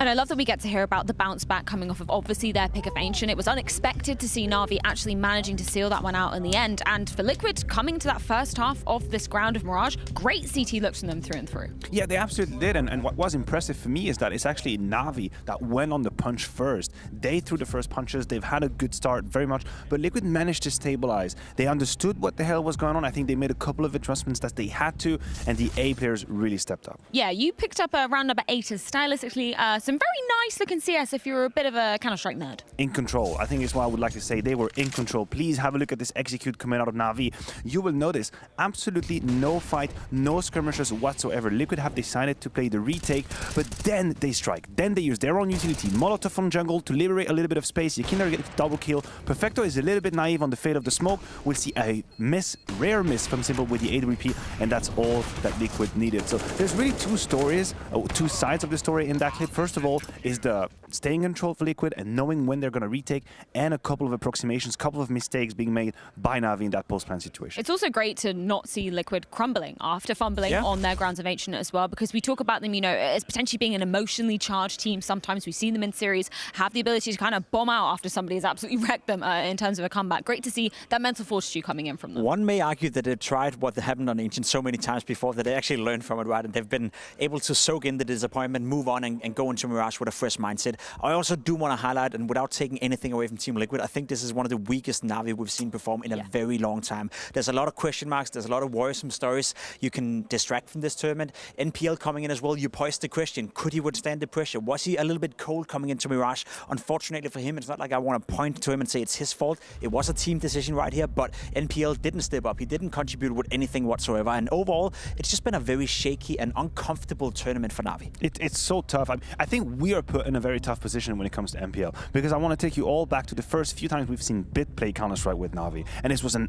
absolute destruction. Remember against Astralis? We thought he's absolutely not ready. He's going to go straight back to the academy, which he did for a while, and then he came back and played much better Counter-Strike, turned out to be the player he is now. Today, NPL was insufficient. He was nowhere to be found. He couldn't step up to the occasion. But it just feels like the problems of Na'Vi are beyond just this player that was missing. We have questions. They have questions about how the future is looking like for them. And honestly, I think that the 2022 they've had, considering the circumstances of the world happening, is nothing short of respectable. That was a respectable year for Na'Vi, but there are questions for 23. Yeah, and that's the thing. You've got to look at the wider context of Na'Vi when we're having any discussions, particularly coming into this year. And I think it is an apt point that undoubtedly there is going to be changes to Na'Vi going into 23. I think Blade is much wiser now in terms of how he's going to approach for 23. I agree with you. You look over the entirety of 2022 and you would say it's a respectable year for Na'Vi. They have won some trophies. They have done a good job. When SDY was first integrated as the stand-in as well, they won Lisbon, you know, they did that in a very convincing style. So there's been positives throughout the year. But I think if I'm Blade right now, I'm thinking that neither SDY or NPL is delusion. I'm looking towards Electronic once again saying,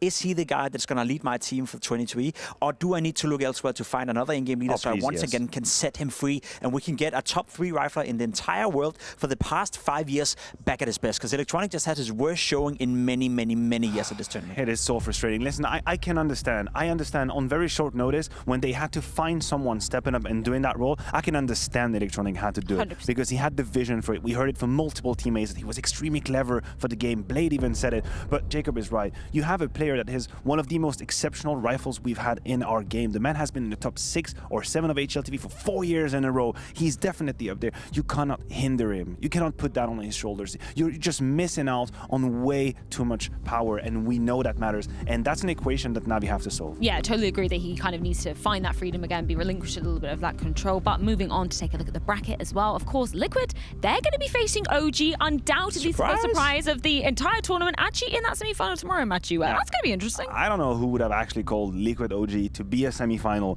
here in Abu Dhabi, but hell, I made a mistake. Plenty of people have made a mistake. My fantasy team is straight up under the water right now. Let's not talk about it. A lot of people have made a mistake of selling OG short. Hell, they taught my boys Vitality a lesson or two yesterday, so I'm not going to sell them right now. Let's see the game. Yeah, speaking of which, obviously Vitality coming up in our final match of the day here at day 3 of the Blast Premier World Finals. That is going to be taking on G2 for the last spot in the semi-finals tomorrow. We're going to be diving into it in just a few.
Smiles on the faces of G2, and rightfully so. Now down in the dirt, he's got him trickling in. Norbert dropped in front of it all. Modesty, of course he does! Vitality looking incredibly strong, and this is just positive signs overall. It's shot, but there's Maniac! Double three, keeping Vitality alive! What a shutdown! That is wild!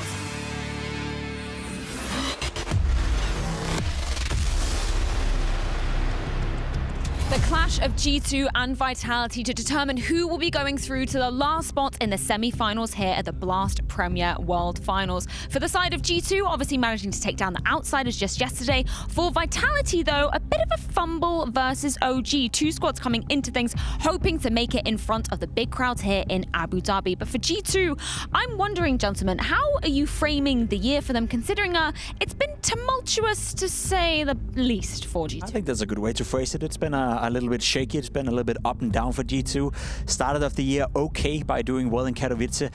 Overall, you look at the entire year, and I think G2 will be disappointed with themselves. The potential these players have, the potential the team has, all the different attributes that you can add to these players, you expect more. That's been the given away, right? You had Alexi B in there in the first part, now Huxi's come in as well, and we're yet to see the full functioning G2. So I personally have been a little bit disappointed by the team. Certain individuals can be proud of their year, Monesi being one of them, but overall, I'm left disappointed. Yeah, of course. I mean, it's been complicated for G2. They've done multiple roster changes, have rethought their approach entirely. Now bringing in Huxi and JKS. It's been a little while now, and what really strikes me, and I think Hunter was on the money in his interview, it's a mental fragility that we have seen from G2 over times. That is the issue. They've had peaks where everybody's caught off guard and say, oh, damn, like, this is what G2 can look like. This is serious business, but still they struggle to close, which is why I think the victory against Outsiders might have been very significant for them, because you could see the relief. You could see how they finally experienced, like, this is how it's supposed to feel when we close a game easily. And I wonder if that wasn't the click they needed here. JKS literally said in a HLTV interview that it was like one of the first times he had ever felt that on this particular team. No, and it literally isn't. The fact that they could close that one pretty cleanly, pretty convincingly, it was great for the mental of the team. But when we're talking about kind of consistency,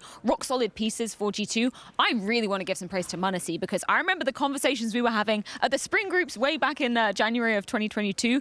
We were saying there's a lot of pressure for Monesi coming into things, and I think he's delivered in spades this year. He was bought for $600,000 when he was only 16 years of age, right? Being brought into G2, of course, there was a lot of pressure on this young man. And one of the things that we wanted to see from Monesi was, of course, him develop into a new star player. We wanted to see him find consistency. And look at this graph, consistently delivering at a very, very high level in a dysfunctional G2. That's the point I want to make right here. The fact that he's coming in as a young gun with no experience whatsoever. He's not coming into a team that is firing on all cylinders. He's not coming into a home where mom and dad is taking care of him every single day. He's coming into a home where everyone is arguing, everyone is fighting, you're switching players left, right, and center. But the one consistent piece together with Monesi has been Nico, and it's very, very impressive you can do that in the age of 17. How rare is it that we put such high expectations on a player and he almost immediately delivers? It's insane. Remember how he basically took control of the Katowice stage once he stepped on it, had multiple clutches. He was already paving the way. He was telling us very discreetly, like, this is what I'm about to do this whole year. And I've seen messages out there, and I can feel the frustration when it comes to Monesi. You're thinking, man, he's so good. Why is he not winning?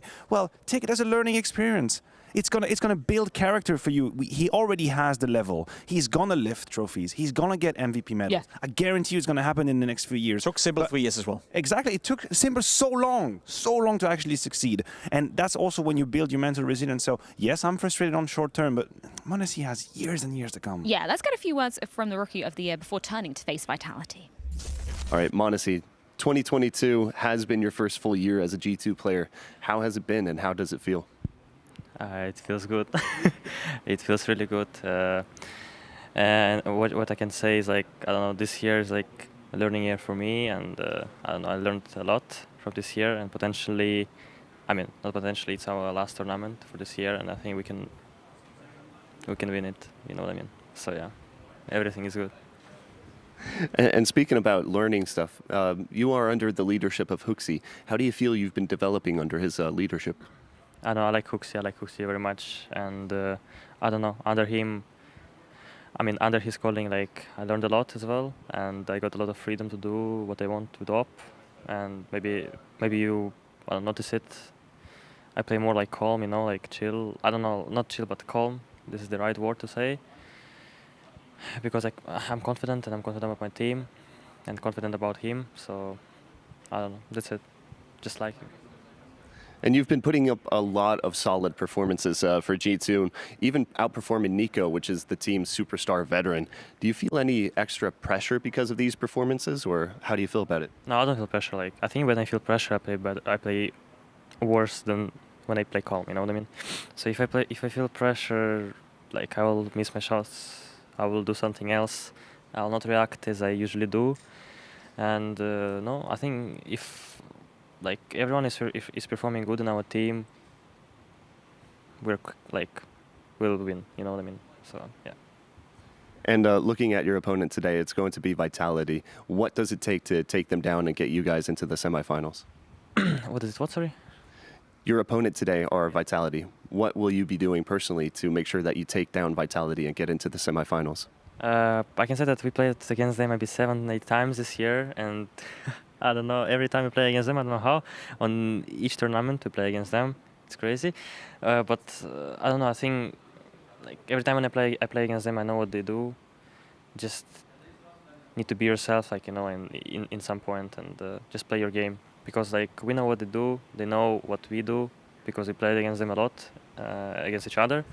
So just need to be like yesterday, you know, like calm. Need to hit everything, need to hit shots, and yeah, and we will win.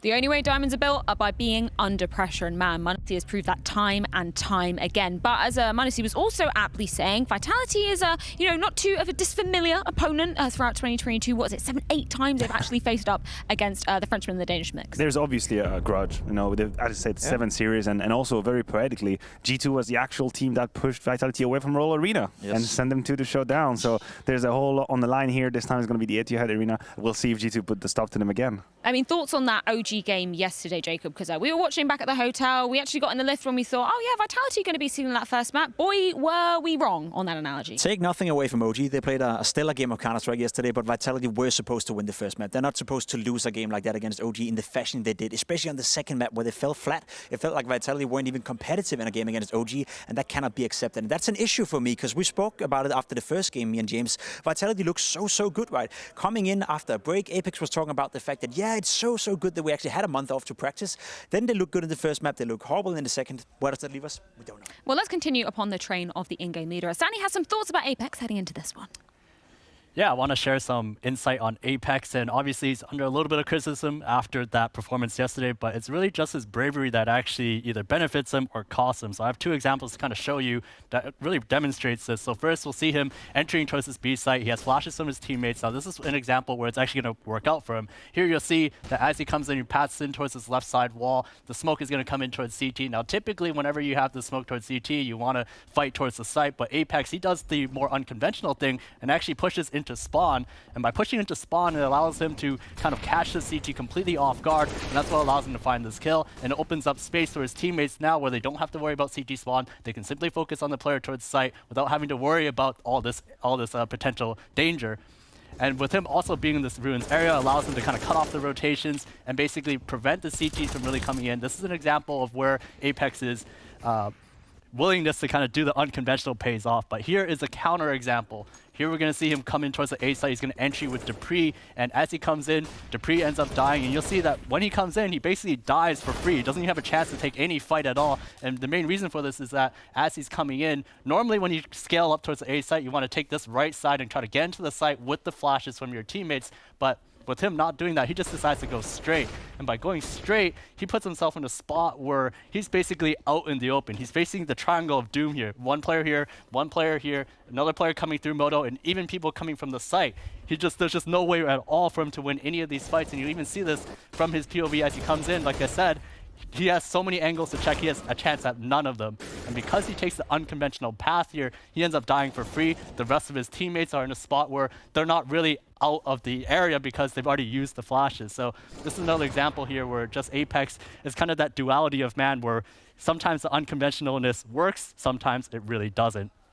Yeah, it can be the good, the bad, and the ugly coming out of Apex at some times during this Vitality train. And it's painful to look at, particularly when we're looking at him as the in-game leader, and previously his accolades of, you know, being an incredible entry player too. I mean, he's kept the aggressiveness in his game, and that's something that I cannot take away from him. You just hope that he would be a little bit more measured at times. And this is what kind of grinds my gears sometimes when it comes to Apex, because sure, in Counter-Strike, you need players who aren't afraid of taking the risk and taking the space. And he's very selfless, and he does that for Vitality time and time again. That was a good example brought up by Danny. But there are moments where all Vitality need is to be a little bit more systematic and clean, and Apex doesn't do it. Now, I just want to talk numbers for a second and focus on ratings. Apex, the last 3 months, he's had 12 maps below 0.8 rating, which are the very polite way of saying you're a liability from your team. You would want to have a look at the numbers from Carrigan. That's from the beginning of the year where they were winning, and you could tell me, Maniac, I don't understand why you break that up, because Carrigan has the same stats and they've been winning, but the cast around the leaders are not the same, and that is my problem. Carrigan can kind of allow himself to have some of these games because he's got 4 potential MVP candidates next to him. I don't think Vitality have what's needed, the backbone needed to sustain a game where Apex goes missing. Sure, he's got ZywOo, but the rest is just not following. The problem is twofold. You're spot on right there. That's the issue for Apex. When he's having a stinker, when he's having a game where he's not contributing, the support cast around him is not strong enough, and we've been begging for this for a long, long time. We want to see more from Spinks. He's the main issue for me. The fact that he was brought into Vitality made me super, super excited. I thought that was going to be golden for them. I thought that was going to be enough for them to get up there with the very best, because we saw what Spinks was able to do in NC. He was one of the, I would argue, one of the top 10 rifles in the first 6 months of the year, maybe even better, but he hasn't refound that level whatsoever in Vitality. And it's not like they're not trying to cater into him, right? We moved Apex away from some of the aggressive positions on the CT side. He's playing ramp on Nuke. He's playing static positions all of a sudden. So you have tried to accommodate for Spinks, but he hasn't delivered yet. So Maniac is spot on the money, right? If you want to have a liability like Apex on the team that has games like that where he's not above 0.8 rating, you need Spinks, you need Magic, you need Dupree to do better than they are right now, and that's an issue for Vitality. Well, we've spoken of the man himself, so let's hear from Apex heading into this series versus G2. Apex, this has been your first year as a Danish-French roster. How has it been for you looking back at 2022? Well, everything has not been easy, obviously. I mean, it's really rare that a team has an easy way all the time. So obviously it was hard to adapt in both ways. First when we had Mizota and then when we had Spinks. I suffered a bit when we lost Kevin as individual, since we have Lotan. So it's not easy to find my way yet. I'm not 100%, but I think we're improving, even though we lose some series that we shouldn't. But overall, it's not that bad. And with Zonic, Magisk, and Dupree coming into the team, they probably had some ideas from their Astralis team that they had won everything with, and maybe you could say everything twice, basically. How did they assimilate, and how do you incorporate your own ideas versus their ideas? Well, that was not easy at the beginning, because obviously we had 2 different ways to think the game, and I think they were more like structured than we were. And I think nowadays you cannot be that structured anymore, like not the way they used to be, because you have a lot of anti-strats and that kind of stuff that we didn't have before. So it's harder to play that like that. So we just make both way at the end and just try to find the right way to play CS. I don't think there is a right way, but there is like we try to find out the intensity of the team. And yeah, it's getting, once again, it's not easy to find, and it got better with time, but yeah, it takes time. I love that Mads asked, you know, Apex's reflections upon 2022, because I'm gonna be real, I was expecting more from them coming into this year with a huge roster change adding the Danes. And of course, you're not the only one in this category, Freya. And I think what people have a hard time swallowing is the fact that, sure, everybody understood that it was going to take a moment to find a common philosophy when you bring 2 different schools of Counter-Strike together, right? You have Zonic, Dupree, and Magisk joining Apex, and ZywOo at the time. That was going to take a while. But with the pieces that were together, I was expecting to see people be more stable and reliable in tense moments of Counter-Strike. Who else but the duo of Astralis, who've won everything, to showcase that confidence? And weirdly enough, Vitality is currently one of the teams that can look the most lost I've seen at the high level. That comeback from OG into the second map, shadows of themselves. No one knew what to do. Maybe even ZywOo had a few moments here and there. So where is the stability? Why are these individuals not providing that, even beyond the philosophy of Counter-Strike? The problem is they talked about the identity of the team for more than a year now, right? They've been together for a year, and we can't give them them more time. He said that it's been a respectable year. I would argue it's been very disappointing. Don't forget why Vitality made that roster change. They were not okay being the second best team in the world. When they had the French roster, they were the second best, third best, winning tournaments occasionally as well. Sure, they won Pro League this year, but that's about it. Other than that, it's been very, very disappointing. So the whole identity talk, sure, I understand that it's a tough task, and I would give them 6 months, but it's too much. Well, we can see the teams getting reared up to get into this one. Of course, G2's pick of Nuke coming in first. Do you see this going in the favor of G2? Has Vitality got any hope coming onto this ground? I've been very impressed by G2's Nuke pick. I have to say the way they played against FaZe caught me off guard. I didn't really believe in them at the time, but they've played solid Counter-Strike. I think they have enough to throw in a loop for the Vitality defense. I think we're going G2 for that Nuke game. Well, this is certainly last chance saloon for both of these squads coming into things, and that for the entirety of 2022. The final time potentially we'll be seeing one of these two squads gracing the stage, and it does come down to G2's map pick of Nuke to come up first.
Well, good evening, everybody, and I hope you're ready because G2 have jumped into the server, shooting for a shot on the semifinals. It's the quarterfinals between them and Vitality. We've got ZywOo on one side, we've got Mahone on the other. Scrawny and Launders to take you guys through this one, and of course, the Betway odds favor G2 by a smidge. Yeah. The smallest of margins here between these two teams, and I think that's fair. This is the best G2 we've seen in some time, and this is a Vitality that's, well, still spinning in the mud. It's still, it's kind of zero help for ZywOo. I mean, Spinks had a good map here at this tournament, but overall, it's still zero help for ZywOo. You know, genuinely speaking, looking at the score lines, it's like the level that Simple was putting up earlier this year, but with way less of a team. So he's going to need some help because G2 have been playing some good CS. Yes, not completely perfect like we saw in their match versus FaZe, but definitely very good. looking to play this one quick. We're gonna go Nico head first into the A site. Dupree not gonna find himself anything more than the one, and so A site falls. G2. We have been watching them play Nuke all week. Yes. And, well, I say all week, except by extension of fall finals. Yeah. G2 play very well on this map. They do. You've got a victory over top of Heroic. You've got a victory over top of FaZe. And they didn't play it against Outsiders, but they still 2-0'd. And they even had that 15-0 half on Mirage. They had the unbelievable Monacy map on Inferno. So they weren't even scared when they weren't able to play Nuke. So now that they have it in their veto, they took down the already reigning major champions.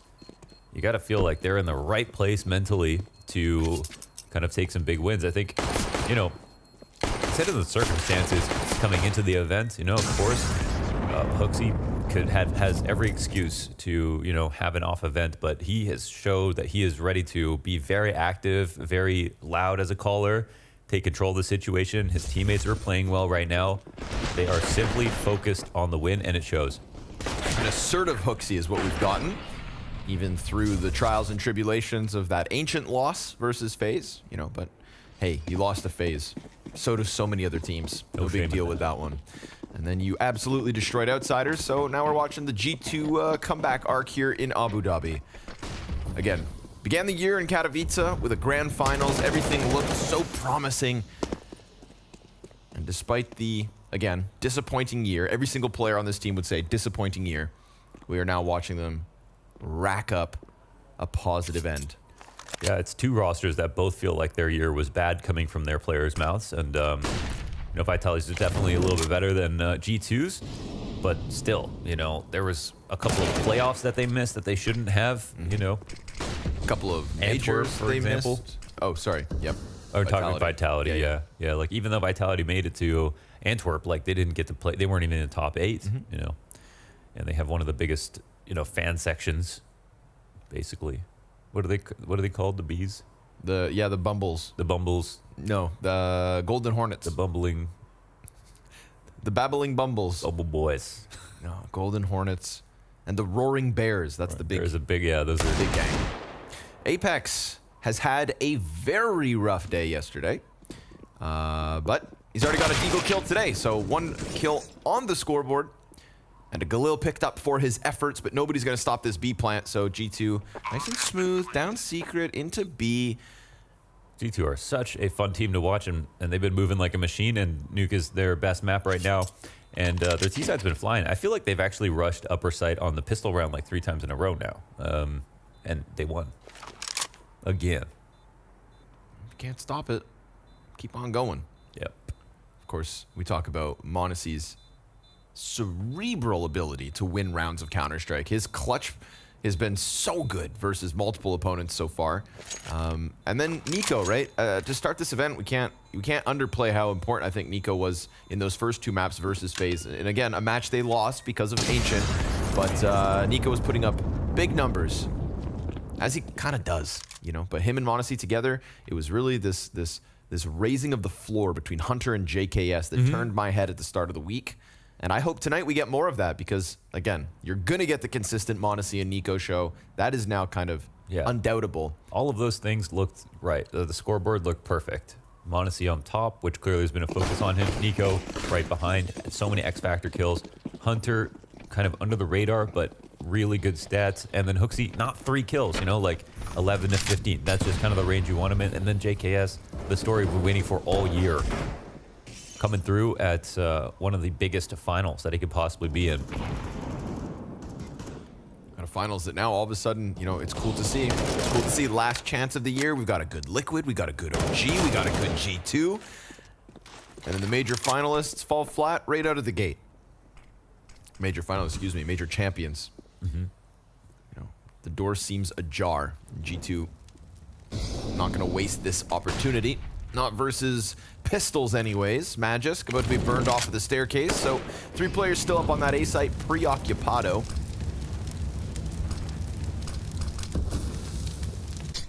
Expect good things from Magisk. You know, we talked about how ZywOo has no help, but there have been times where Magisk looked to be number 2 on Vitality. more consistently than anybody else. And for now, he's not going to get that fight. Looked like it was just going to be a clean, streamline down into the B site. But now that Hunter's gotten through hell, they're like, do we want to unravel this with ramp? It's sort of null. I mean, there was no way Vitality could move anyways from these positions to get downstairs. So I think, oh, G2, that's a bomb delivery. And now Magic turns into, let's try to delay for time. Yep, but doesn't grab the gun, and because Hooksy's still just floating around on the B site, Monacy can pick up that bomb and keep sprinting. Spinks misses his chance at doing what Magisk had successfully done. And Monacy has now punched in the digits. So a scary situation for a second, and still a chance for economic damage here. Hooksy down to 15, could lose a Galil or two. Ooh, but Monacy's going to give him the cover. So all good in the end. Looks like 4 survivors G2 for the 3-0 start. Yeah, so what happened there was, 3 players kind of upstairs, and Magisk disrespects that molly in front of control doors, and he gets back some info after standing there, where normally he'd fall back to control window and then wait and be completely in the dark. And while G2 are trying to figure out, well, where are the rotations? What's happening? Nothing's changing. They could kind of go, they could continue onto the lower site, but Matt just can't do much with the info. Everybody else is stuck upstairs, no vent rotation, no secret rotation. So he does his best, getting that 1 kill with a deagle and trying to put a pause on the play or force a reaction. But Hooksy's in a good spot to refrag. That he is. Now, listen, we got guns coming up, but before the gun round starts, I want you guys to go to blast.tv. Right now, we are voting which map will be played in the show match come Sunday. That's right, another Blast show match. World-class show match experience. Oh, yeah. And you guys have a chance to impact which map the pros will play on. We got some tricks up our sleeves as we did in Copenhagen. Head to blast.tv to have your way. Apex has had his way with Hunter in an instant, man. That guy comes swinging around the side, and Apex gets the scout headshot. Blink and you miss the opening kill. A second one right there versus Hooksy as well. So weapons bode well for Vitality, and Dupree pushing into Squeaky face to face with JKS. Gets the better of him, and now Vitality with guns looking good. Yeah, very good. Solid ramp defense. So much time left over. 2 pretty good players left here for G2 to try to figure things out, and lots of time, but oh, now they lose another. Ooh, this one didn't go too well, huh? Too well, no. We didn't get to see how Hooksy died, so I'm sure Joey grabs the replay.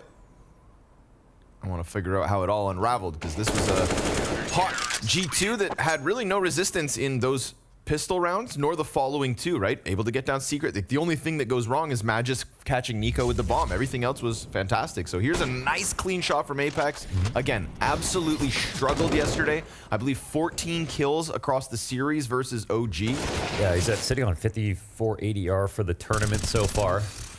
Lowest rated player at the event coming into this series. Yeah, and he's quick to blame himself when he has a bad individual game, so it's not like he's just unaware of it. He's aware that he needs to frag a little bit harder. But at the same time, it doesn't really matter what you say. You just got to do that. Yeah. Just click the head. Magisk. Ooh. Old A1S, that's a frag. Yeah, true. But at that distance, Nico's going to get away with it. Lucky to be alive. Magisk at half health as he disengages from Garage and instantly heads over towards ramp. Now, this is where we're going to get all of G2 coming in. He dodges the flash. At this range, it looks a little better, don't it?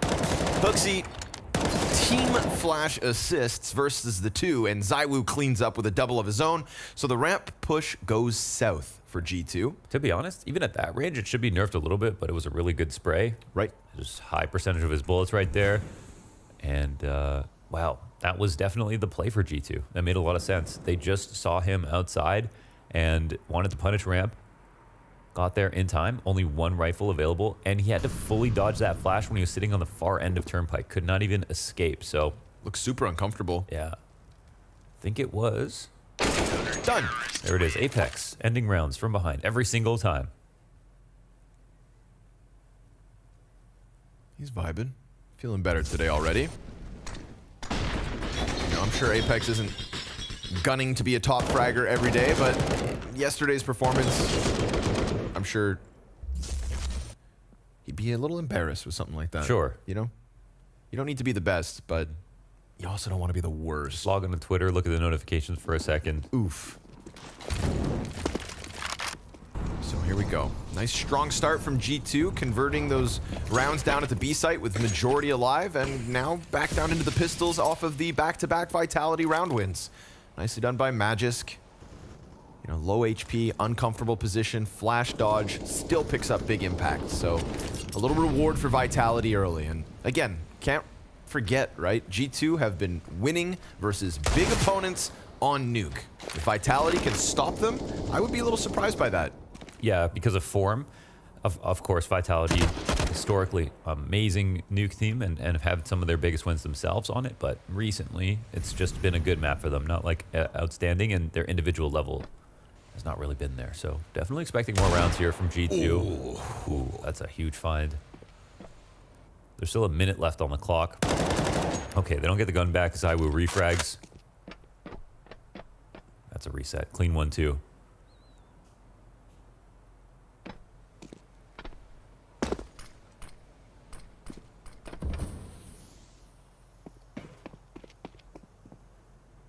And now Apex will be tested once again.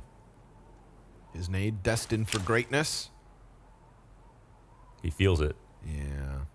Spidey senses tingling. Sees him coming, throws it out.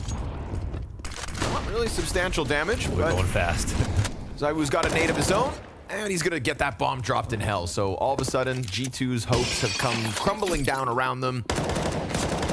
They will get that bomb up into heaven, but then Spinks catches it, and now he's on the scoreboard as ZywOo pads the stats. Yeah, well handled by ZywOo there with the A4. It's great to see the mix of guns and the mix of M4s. And like watching Ancient, that last map, it was kind of like, okay, 11-4 with a pistol is a death sentence normally, but to have that comeback look viable just because of good play coming out of the T side was really cool to watch. And you see like, all right, the M4 is not being as strong, or just the level of the A4 is now the level of both guns. Yeah. Just kind of resets how, you know, balanced the maps used to be. And I think that was really cool. We'll probably see some of that on Nuke, you know. Reasonably expect a lot of T rounds to come out from teams here. And when you do get A4 multi-kills, they just look so much more skillful. That's the beauty of it. Yeah. Like a precision to those multi-kills now. You know, if somebody goes for those spray commitments, I'm like, I know how hard and wily that gun can get. So, a step in the right direction, no doubt. ZywOo, AWP, flashed. Hunter is sitting on top of Silo, but passive with it. So he has been. Starts climbing up as ZywOo keeps eyes on Cross. It's the Monacy-Nico combo here outdoors, so if anybody's going to stop the likes of ZywOo, it should be this combination. They back up.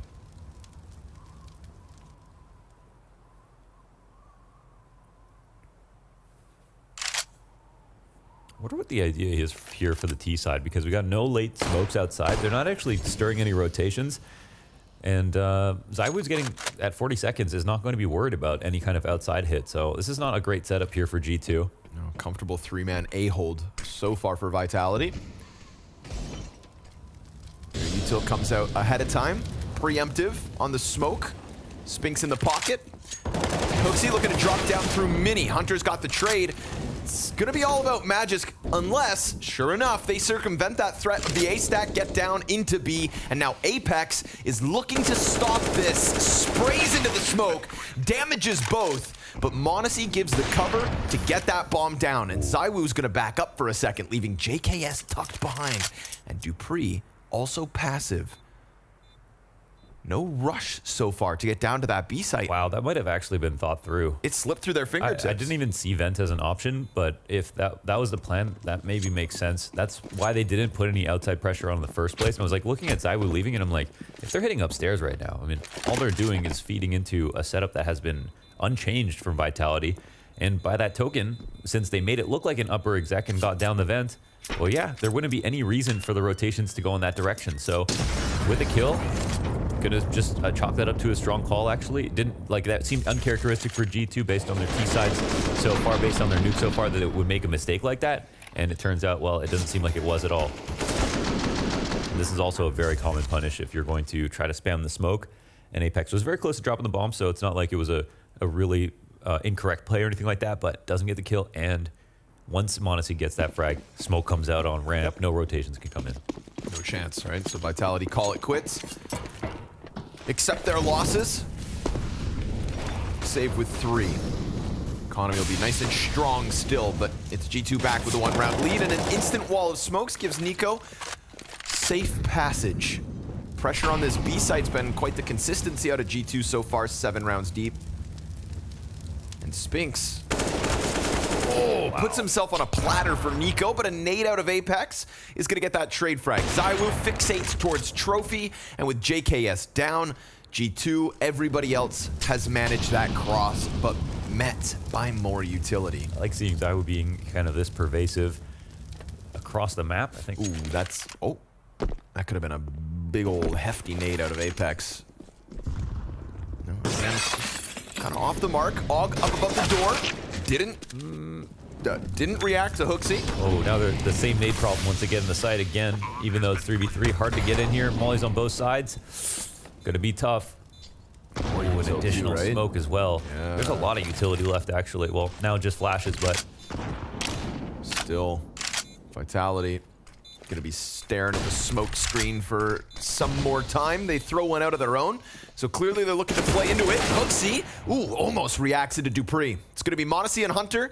Man advantage Vitality, but time advantage not so much. And of course, Monacy insta headshot.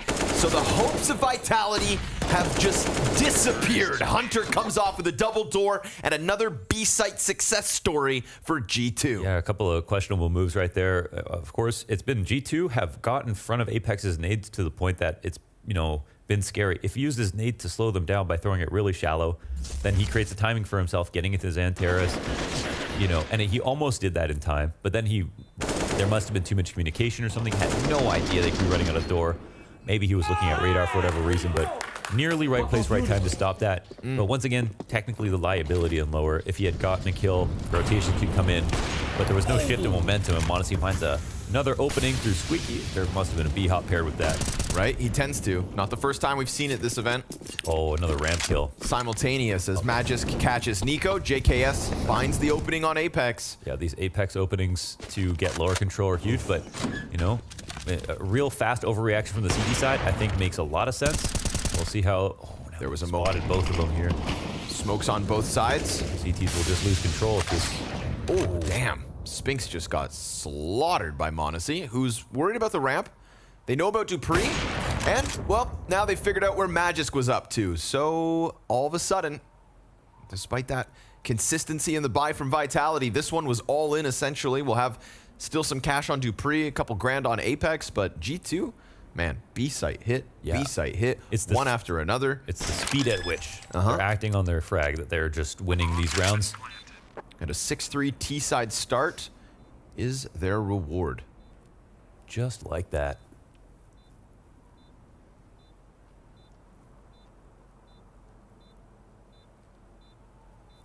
There are a lot of rounds with Nico where it's like going down lower in a slower default, and this one very specific duel, like it was like Spinks inside the vent that previous round, or it would be like Magisk on the control stairs or somebody holding decon, and the T's will quietly approach, either go for a boost, and look to contact on a one bullet. And sometimes with Nico, of course, you can rely on him to hit that really, really sharp shot and get a headshot on a very CT favored angle.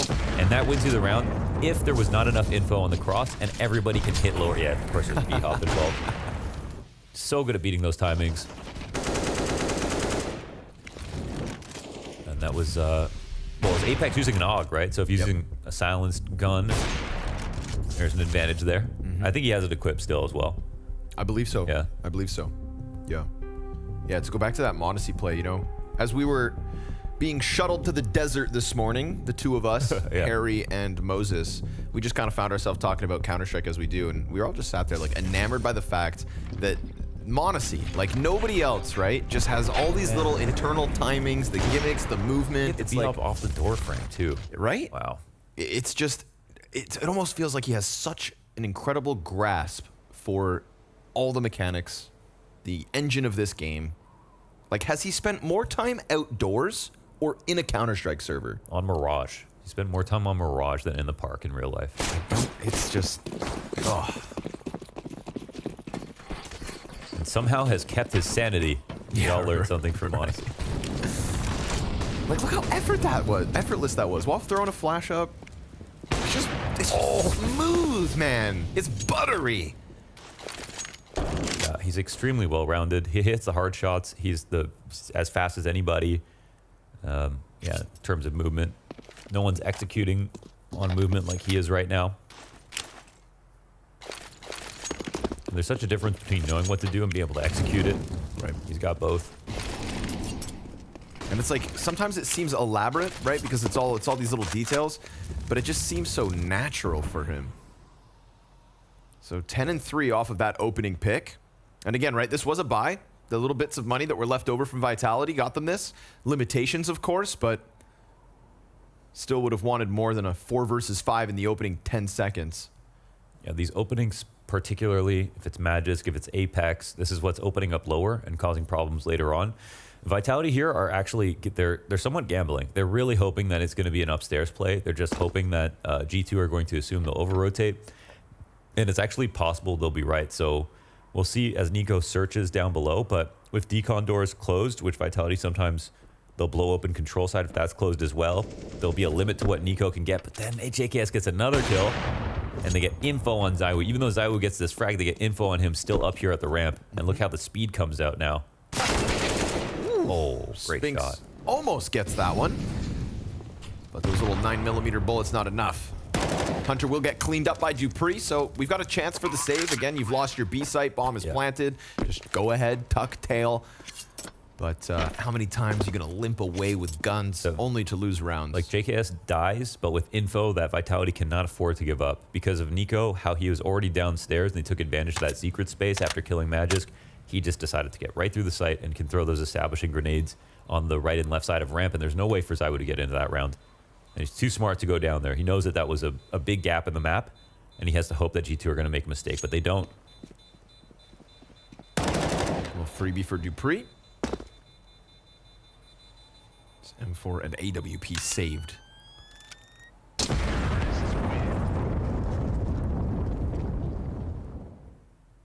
I don't think the G2 social media can make fun of this. They're actually playing very well.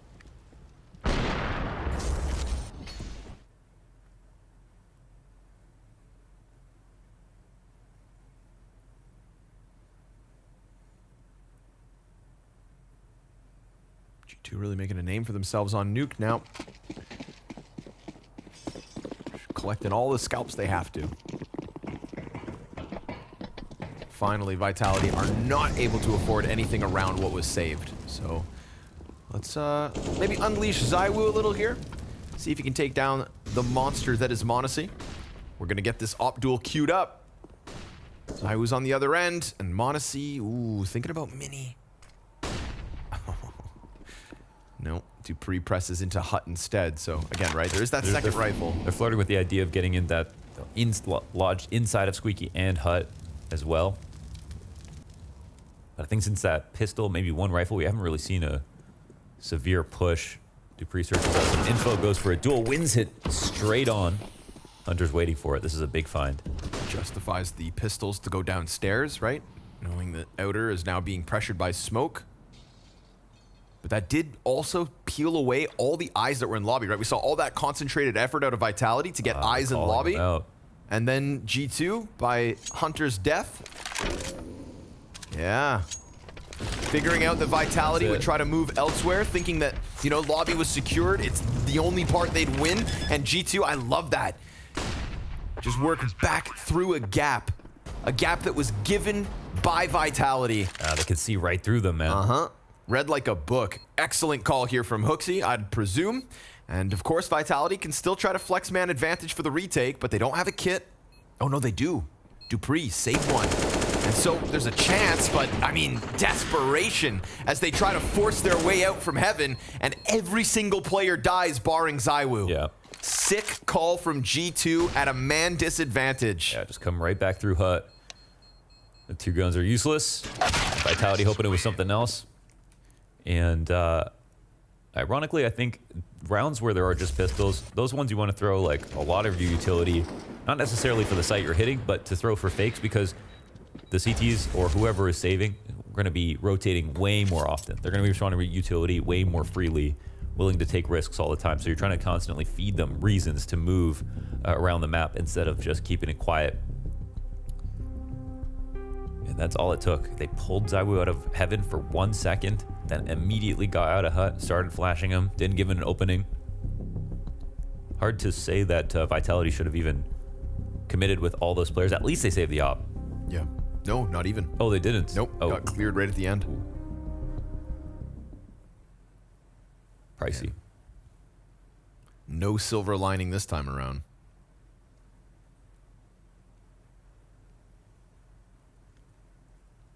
Vitality have big problems. They're getting red. And wrecked.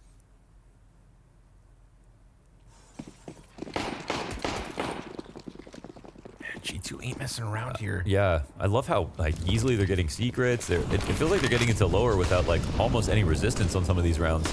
They just get their 1 kill, and that's all the leverage they need. So yeah, eyes forward on Magisk and Apex as 2 kind of prime targets for G2. But just as I say that, they're now starting to think about an upper hit. We're going to queue it up fast, real quick. Pressing out the hut. Oh, Hooksy gets the kill to the rafters. And Apex dies empty-handed. Flashed, forced away into the vent. Reading that Magisk, or excuse me, wasn't him this time up above. But that position, predicted. Kill to the player on back silo, and G2 just having their way with everything they decide to do. Yeah, they got him in reaction mode, which is like the best form of conditioning, right? They got Vitality trying to figure out how to fix a problem that just occurred. Control outside, double up this time. Now they're dedicating resources to a part of the map that's not even useful to what's coming, and G2 hit upper. It's a great exec, it's fine, but it's mostly just about there's 2 players there, and Vitality don't have it in their minds that this is the play that's coming. G2 did a good job of using upper hits only when it works, spaced them out very neatly across this half. And yeah, outstanding half so far from G2.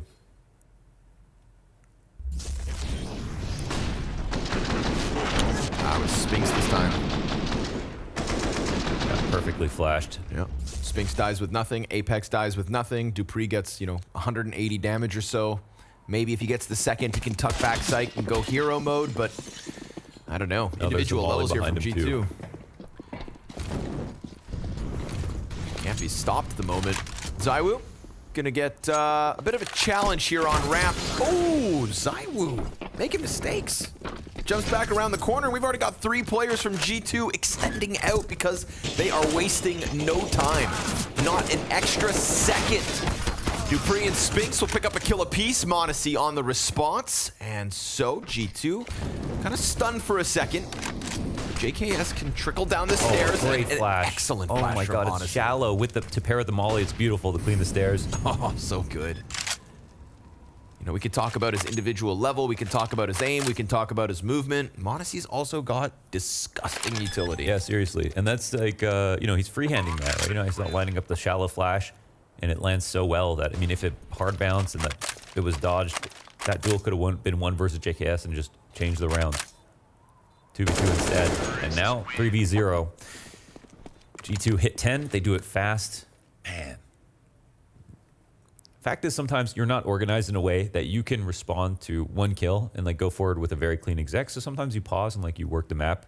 But in almost all these situations, G2 are getting the kill they need for the site they want, and then are able to just barrel through and make the reactions just so difficult for Vitality. Everything looks like a scramble or some overt risk.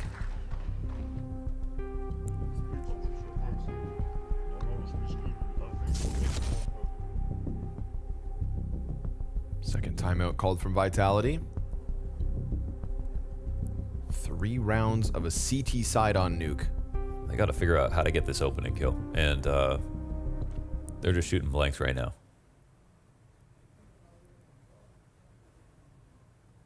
Doesn't seem like they can buy a multi-kill at the moment. Yeah, that's the other thing too. Yeah, just no X factor. It's been a little resistance. They hit that B site, couple kills go up.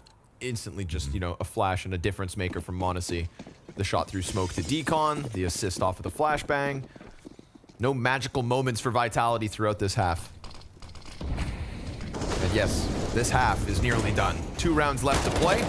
It's been rapido presto. Uncontrollable pace from G2. But opening kill, right? That's step 1.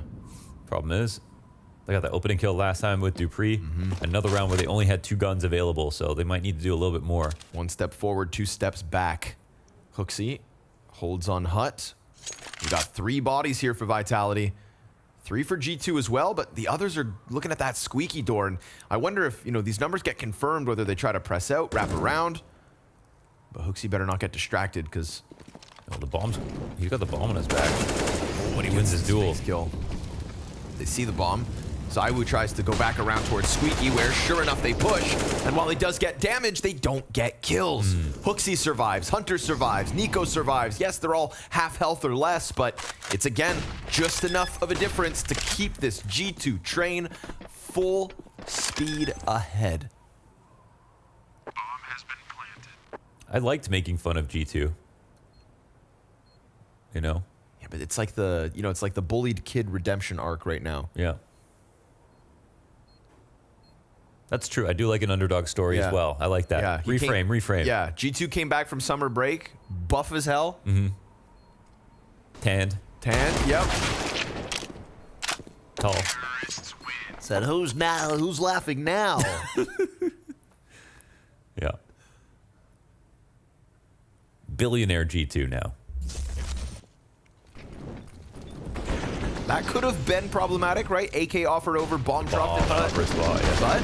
But I feel like the only thing I've been saying to Vitality's strength this whole half is like, well, that could have been it. Yeah. This could have been it. Yeah. That should have been it. And again, their 5v4s are on rounds where they just don't have that much behind it. It would be great if they did.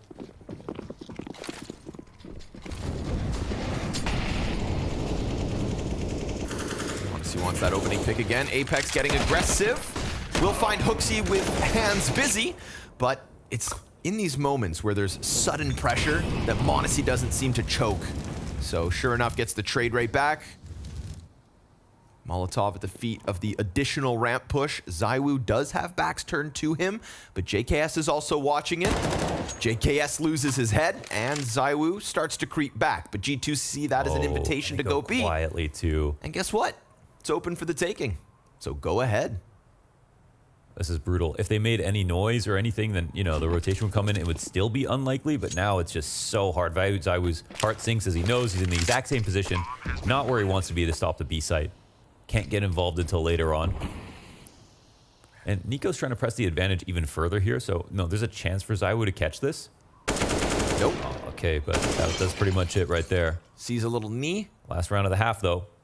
Magisk, 5 kills in this half. Gonna need 3 right here, right now. G2 have showed up in a big way this evening. 12 terrorist round wins to kick off this series. G2 and a world-class nuke.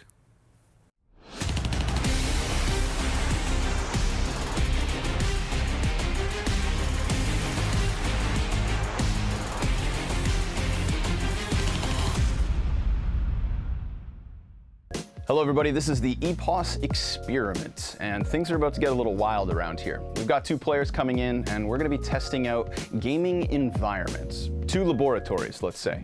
One with Chaos, one with Zen. One player will receive comfies, candles, and a noise-canceling headset, and the other one, well, complete and utter chaos. And so without further ado, I present to you guys our players. Yakinder.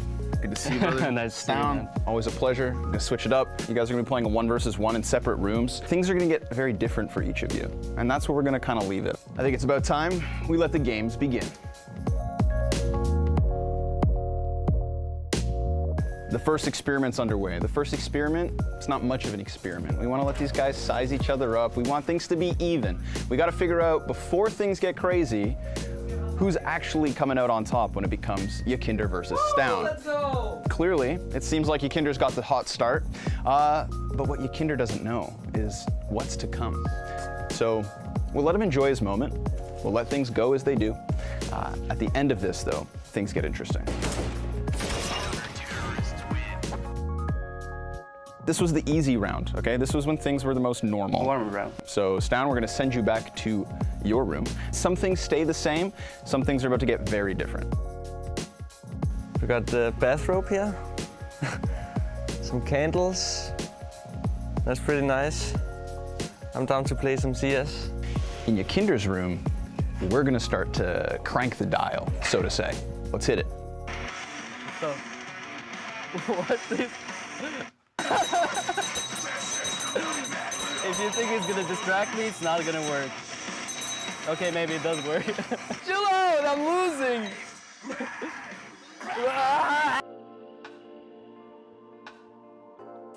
Four. Focus, Johnny. We need to win this.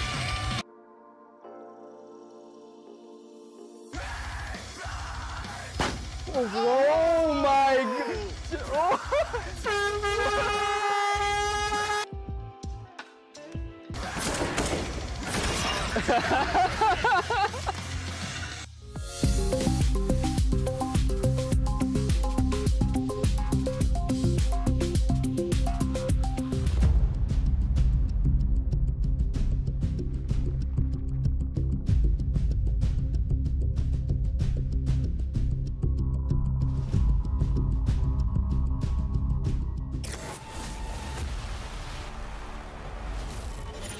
Well, the Giga Gamers of G2 have showed up in full force this evening. Vitality thinking maybe they could get a little success going in Abu Dhabi, and instead they've met Monacy and his merry men. This was no close contest, not even tight. You know, a couple man advantages, but in all of the wrong rounds, and a pistol here for the defense could spell the end. But 5v4, and all of a sudden, Monacy gets one back inside of lobby. Instant execution onto ZywOo. Dupree looking for a double, but now it's man advantage back the way of G2, and the terrorists feel desperate. They feel pinched. They feel split. They feel nothing but desperation. Yeah, the confidence isn't there right now for Vitality, man. They had some good spots. They got that opening duel. It was a labored spray, I want to call it, from Hunter on the back of the site. That was a really great opportunity. At least they get the bomb plant. But we're talking about 13-3 now. Look at the 2 frags for Monacy to kick things off on the retake. Just gets his head popped. Also, JKS he's been right there in terms of like keeping him mechanically, just not really letting him down, his teammates down on refrags. Sharp stuff. Sponge is on a plane right now, I think, going back to Australia, but I think he's probably paying for Wi-Fi just to watch this. Hell yeah, he is. Hell yeah. We're gonna get some laggy tweet from him in the next 5 minutes. Imagine Sponge's life right now, going home for the first time in like years, watching his favorite player in JKS 13-3 Vitality in the business class of a flight, man. I'm gonna get some Vegemite. Life's good for Chad Burchill. As it should be. 10-round advantage here for G2. Obviously, Vitality going to try to put all the eggs. You know, these aren't like prime eggs. A couple of them cracked. One of them already fried. 2 AKs into Scout, and Dupree's dead already.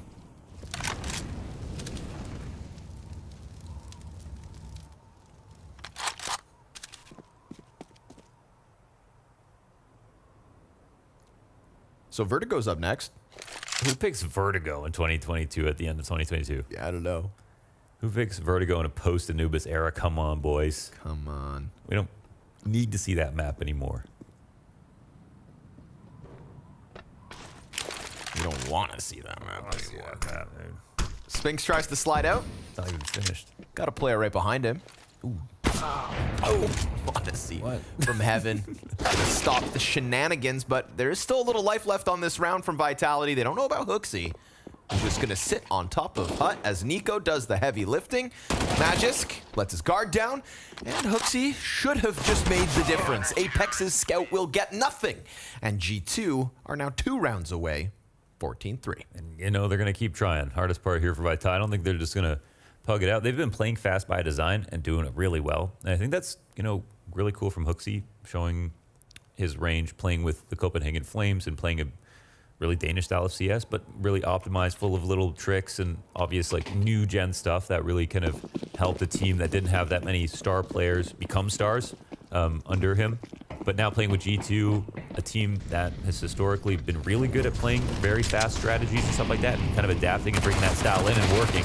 And this could be one of the last 2 rounds here. Looks like match point in just a second. I'll go as far as saying this will be the last 2 rounds. Will be the last 2 rounds, okay.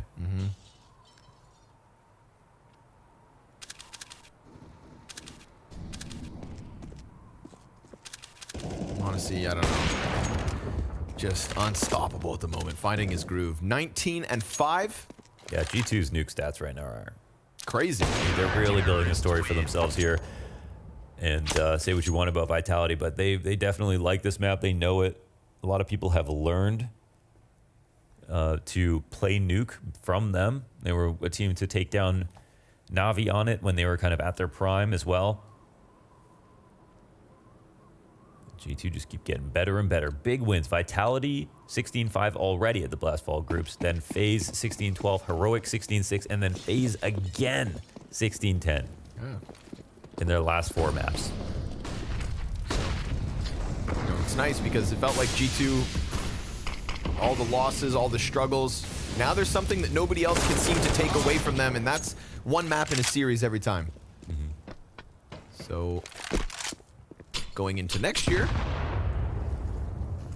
maybe this is going to be the same G2 we get to see more of. JKS is dead though, so Guns starting to find their groove for Vitality. It's going to have to be, of course, 12 straight. And Dupree looking for the feet. Any shoes? No feet for free. Hunter gut punch. The MP9 shreds him. Hooksy's going to be stuck behind far vent. We've got a 2v2 to try and close. Tracers through smoke as Spinks looks to spam back, and a flash finds the eyes of Hooksy. But what about Monacy down on the B site? No hesitation, no competition, no chance. 16-3, G2 are untouchable on Nuke. And now we will be going to Vertigo with Vitality's hopes of an Abu Dhabi run on the line. How do you cool this kid off?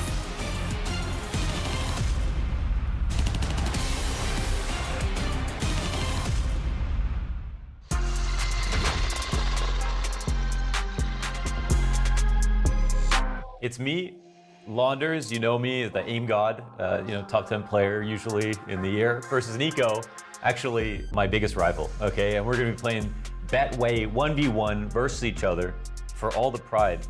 Nico, are you ready for this, man? I don't know, man. You're warmed up.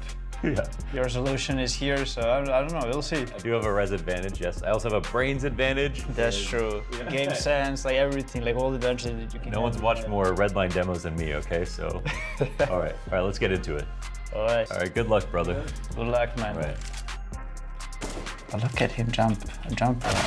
What? Wait, how many rounds are you playing? First 8. Look at him jiggle over there. He knows the map, man. That's my favorite spot. So don't aim up there. Okay, I can't go there anymore. Okay. It's gonna be a dream come true, Nico. Sometimes it's about who wants it more, you know? That's true. Let's make it happen. Keep your crosshairs low and your dreams high, okay? That's what I always say. And keep your crosshairs small as well. Oh. Even a blind squirrel finds a nut every once in a while. That's what I always say. Yes, sir. There's too many body shots, man. Every time I hit you, I feel good, so. Oh, okay, all right. I'm not nervous at all. I'm not nervous at all. Just confident. Yeah, I close games. Okay, what you're trying to say there? No. Yes, sir. All right, here, last 2 rounds. Like, it's so hard to hit the headshot, I don't know why. Yeah, your head's like a watermelon for me, actually, so. Right. Come on, man, no one gets me out of this spot.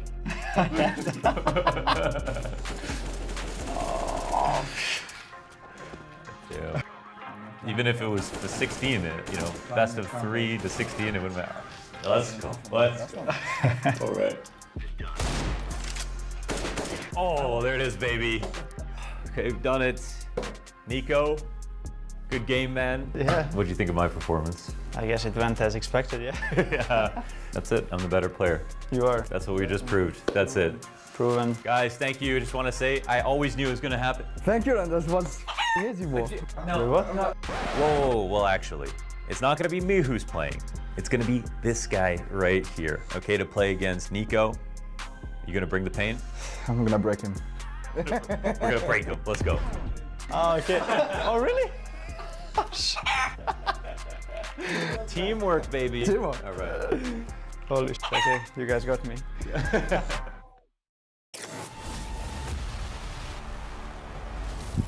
All right, G2 came out on top on this first map. It's your own map pick. What did you get the guys to do that just went so right? Honestly, we just play our game, and we know we are at the moment probably the best nuke team in the world, and we just feed off the confidence that we have. Like, we can do everything. We have a lot of pace changes. We can go fast, we can go slow, and I think we had a pretty good read on them the entire map, what they were going to do next, and we just had really good calls. After the fall finals, Hooksy was a little dejected. Now coming into the world finals, you guys are just rolling with the punches coming into the quarterfinal. You probably maybe have only one more map left between you and the semifinal. What do you guys have to do right now in this break?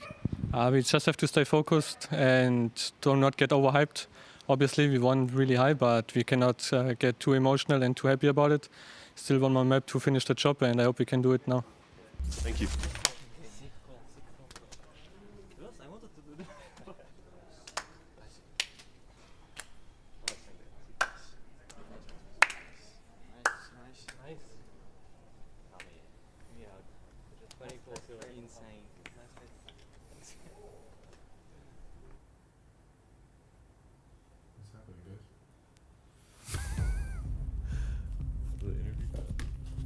There's no analyst talking.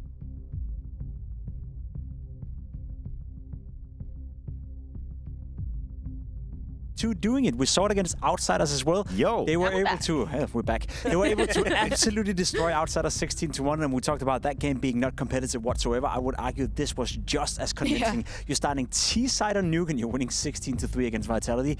Look at the scoreboard, Matthew. Look at this. I know. Scoreboard. It's so one-sided. Listen, I think being a Vitality supporter myself, I've just chosen pain. I've chosen pain, and that's it. I just embrace the pain. Just hit me. No, the bee that's going in the wrong direction. Maniac. It's the bee stings you. Listen, you might be a Vitality fan, but there's nothing you can say about the performance of G2 and how dominant this was. And I think Swanee was right on the money. He was quite confident in that interview, but he's got the game to back it up. Yeah, it's fair. He said, yeah, we have all the change of pace, we have the different plans, and they kept Vitality completely in the dark. Most of the rounds not competitive at all, not even slightly competitive. Just complete roller coaster, complete destruction of Vitality. That is very much deserved for G2. Yeah, it wasn't even like we can look at Vitality and go, oh yeah, you know, a couple unlucky rounds here and there. It really was G2 just being so clinical with, as Swanee was aptly saying, so many different looks on this map. Disappointing, right? It's really, really disappointing for Vitality. You're not able to put up a better fight. CT side Nuke, you have so many tenured players we talked about coming into it. It's not lack of experience, it's not lack of knowing how to play Counter-Strike at a high level, because all the players within Vitality, even the coach Sonic, has done that for years and years and years. Right now, Apex talked about the identity of the team. He talked about the synergy within the team as well. Based on this game and based on what we've seen for Vitality, it's the same problems over and over and over. One game they look really, really good. Another one they look like potatoes. Potatoes. Excellent potatoes. Look, we can be analytical for half a second here. You guys want to have a conversation about potatoes? Different types of potatoes? Is that the Vitality game that just broke our brain?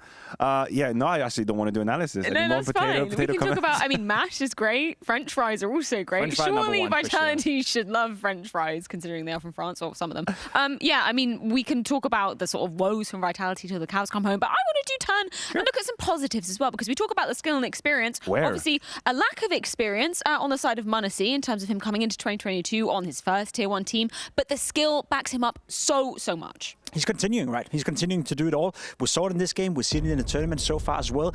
Not only with the AWP, and this is a point I want to power in once more. We're going to see a lot of these highlights with the rifle as well. This guy is multi-talented, and I think you have to be if you want to be a top player in modern days Counter-Strike. You look towards ZywOo, you look towards Simple. They can do it, obviously, with the AWP, but also have the rifling skills, and I would argue Maniac is slowly but surely claiming his way up there. No one doubts how good he is with the AWP, but his rifling is severely underrated, I feel. He's up there with the best already. He's just a complete package right now. He can do everything. You see in some of these great highlights we're being provided. He's at the entry with some very dynamic moves, but then as soon as the situation gets a little bit tight and we're coming into a clutch situation, I feel like he's so precise. He's so calm. Somehow he merges two different worlds. One world is the quick, pacey, fleeky type Counter-Strike, and the other one is just being calm, level-headed, and he brings these two together. We've seen situations in which Vitality had a say in that B lower bomb side, but Maniac with the AWP is always on the money. He knows which angle to hold. He knows where to position himself. He's looking like he's been playing for years and years and years at the highest level. I think there were a plethora of T rounds that we could have put under the spotlight to praise G2 for, but Jacob, you've picked out just one that you want to sing the praises of. I just wanted one just to illustrate the entirety and summarize the entirety of the first half. Vitality getting absolutely outplayed by G2. Look at this buy coming in, right? Dupree has to be aggressive right here. You have a rifle, you have an AWP safe, the rest of the guys is on pistols.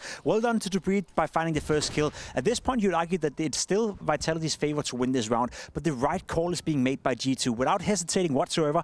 Already by now, they're setting it up for this inside go. ZywOo a little bit unlucky with the timing, but once he rotates back in, he gets hit by a flash in his face in just about a second, and at that point, round is over. There's nothing they can do about it. They left the inner bomb side. G2 is lucky enough to get the bomb planted, and a retake with this, with no utility, no positioning to do it, it's just a slaughter fest right here for G2. The fact that they were able to make this call and the fact that they were able to rotate around the map every single round on the T side, making Vitality look a little bit silly, constantly on their heels. Very well done by Hooksy, very well done by the coach as well. And overall, G2, one of the best games I've seen them play this year. Well, Vertigo now is the last remaining beacon of hope for the side of Vitality. So, Danny, what should we be looking out for coming onto this ground? Yeah, will Vitality bounce back? They are stratted up though, so we'll have to see. But they have this one B pop that I want to kind of highlight here and break down. So first it starts off with 3 people here towards this B lobby position. A Molotov is going to come out close here, landing right about here, and as well there's going to be a second Molotov that lands just behind this Tetris triple position. And with these 2 Molotovs here, it actually creates a path for Apex, who's going to be the entry, where he basically doesn't have to really check, he doesn't really have to check either the left or right sides. If a player's in this Molotov, he's going to swing to the left. The player's behind that side, he's going to swing to the right. Now with these 2 Molotovs combined, they're also going to throw this smoke that lands towards the site like this, and this basically separates the site where this side of the site can't actually see a player running up, and you'll see that's exactly what happens here. You see that Apex, he comes in, but what he does, he actually goes into the smoke, and by going into the smoke, he's going to get a flash by Magis here that pops just over the wall like this, blinding anybody who's here towards his right side, anybody here towards that default position, and that allows him to basically take the site, get this entry on a player who's completely blind, and then also find next up towards that quad position. So although Vitality have picked Vertigo and it's been a while since they played it, they're definitely stratted up, so we'll have to see if they can bounce back. Yeah, and obviously it's interesting that they are picking into Vertigo because Vitality, one of the teams that have definitely been stung by the removal of Dust 2 from the map pool. I know, and they have to find a solution somewhere. I'll just say it is it's a great pattern between these 2 teams to go to 3 maps, and we have seen one-sided affairs in the past. We have seen teams mutually destroying themselves on different maps, so look out for a reaction for Vitality. I don't think this one is over. Yeah, if history is anything to go by, definitely a third and final map could be on the cards, but that does rely on Vitality bouncing back. It is maybe a more likely story coming into their mapping of Vertigo. Let's see how it's going to go down.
Hooksy's world. Yeah. Giga Gamers. Man, unstoppable performance. I cannot believe that Modesty went that hard on Vitality on Nuke. 25 kills, over a 2.0 rating.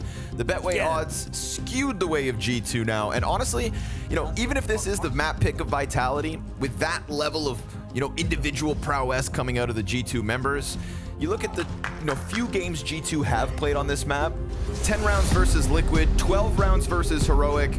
I think that's still enough, based on their competition against those teams, to take down Vitality in a 2-0 tonight. I mean, I disagree with the desk. I think this is so favored towards G2. Get them out. Even this is a pick of Vitality. They, as it was mentioned, they split maps in the past. The form right now is very in favor of G2. Vitality, I don't think they see the victory right now. Get them out. Give me that G2 phase, you know, revenge arc, because that's what's coming, right? That's the semifinals. If G2 pick this victory up, it is them against FaZe again. And remember, they were 2 rounds away at the start of this event from beating FaZe. Don't y'all want that? 16 rounds away from getting it. JKS gonna play it passive back, but because G2 extended so confidently down ramp, they're all gonna come running over. JKS doesn't get away with the kill, but Dupree is barely alive. We're gonna get a 5v5 in the post plant with a late lurk top mid from Spinks. Dupree, what you got up your sleeve? G2 be doing boosts, and so are Vitality. Dupree here's the ruckus, and then JKS finishes this one off, but a boosted P250 for the mid stoppage, not gonna happen. Spinks will eventually start to flank around, but his entire team may already be dead. Hooksy's on top of the bomb inside of the smoke, and no chance. It's a G2 pistol win. Yeah, Spinks' lurks become very obvious sometimes. Yes. They knew he was there. The more players they kill, they were like sure of it. And yeah, you can be super patient the first few times around, but after a while, all it does is slow your team down for the victory. If you could have been doubled up in another spot in the site or whatever they have, what have you. Now there is some onus on his teammates to frag there to give him space to lurk how he needs to, but doesn't come through. So G2 pull off the boost. Modesty knocks one off the boost. And that triple boost is so key right now because you can just clear a quad quietly while you wait out a smoke. It's just a very efficient use of your time. Oh. Whoa! Nice kills. Okay, things are happening actually. Yeah. They're actually worried just in case there might be a third supporting the push, so they're going slowly with this one. But yeah, and they do have low players slightly, but they're still 5v3 right now. Oh. Oh, no one's winning. The Galils are going crazy right now. That they do be. The MP9 push down at the bottom of the B steps. That wasn't the favored advantage.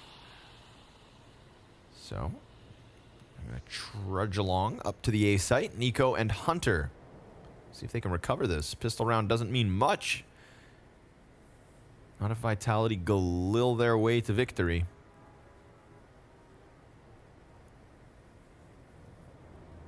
Hunter wants to keep eyes at the B site.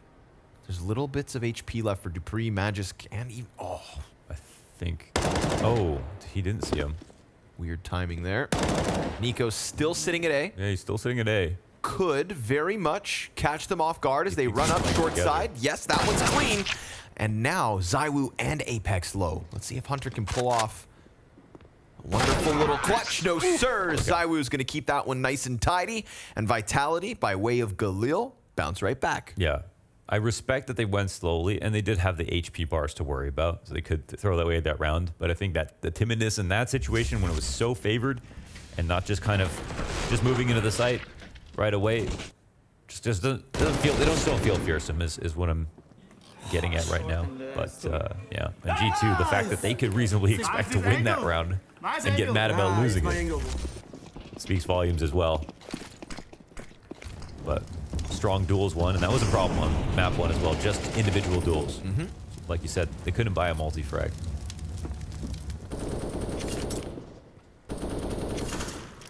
Gonna catch Hunter, but it's actually a perfect distraction for Nico's trade frag.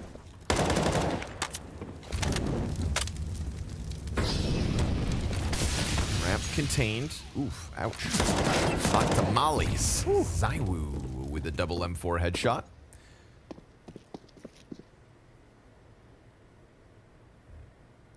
Now they just got to get through the little bits of Hooksy that's left over. So nice try with the boosts and whatnot.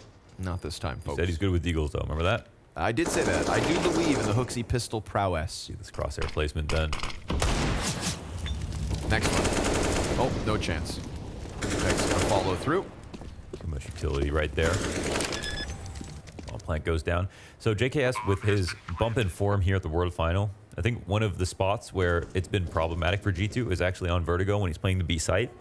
It's a spot where sometimes you need support. You don't need a guy peeking with you all the time when you're playing B, but you need a guy to help you get out of certain positions on the site because the choke point is so wide on the stairs. Most of your cover is with the smoke, and then when you lock into a good spot on the right side of the site, you can't leave it without a smoke or a flash. Which creates for an interesting situation where you don't want to overstaff the site, but you always need someone in like heaven to flash for you, or for you to hold grenades for a long time. But JKS, when it came to fragging, just wasn't holding up his end of the bargain on Vertigo this year, in my opinion, as a B anchor. But excited to see him try again right now, right after these past couple of days where he's been playing so well. Down to see an improvement or two.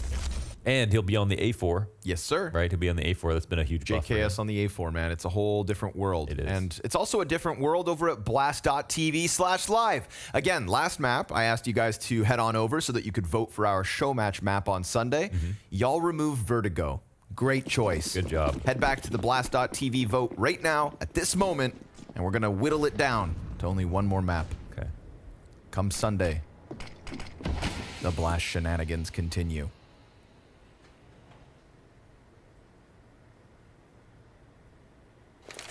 We brought Kenny S to Abu Dhabi just for you guys. Oh my God. I'm pretty sure that's been tweeted, so I hope I didn't just spoil it. If I did, I too do like bad. that leak. Can't take it back. No guns here for G2. Also, he may be lying. Ooh, baby. That was clean. There we go. Oh, Apex. God, that's got to feel good. Think about the day he had yesterday. No, it's good to give your teammates like confidence kills. Yeah. Definitely is. Yeah, That you spray pat him on the transfer was back. Nice. That was nice. That was nice. Nice Listen, third kill. They had full armor. They still died. That one bullet spray transfer. Beautiful. That's how it works. Watch this. Look at this third one. Wow. Right in the eye socket. What year is it? 2022 for 3 more weeks. Thanks. Where did the year go? That's what G2 are asking themselves. They started strong in Katowice. It's been quiet ever since. Felt like it was nothing but a downhill free fall. But hey, they've caught themselves here in Abu Dhabi. Good place to do it. Yes, sir. Lots on the line.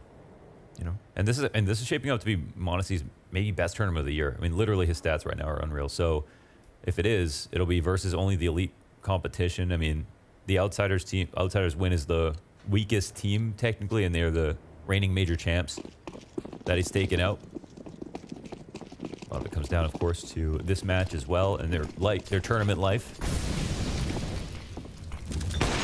Oh, well, good guy to talk about. The old 2-for-1. That was the Academy League peak right there. Oh yeah, yep. Ramp dominance out of Monacy back in the day.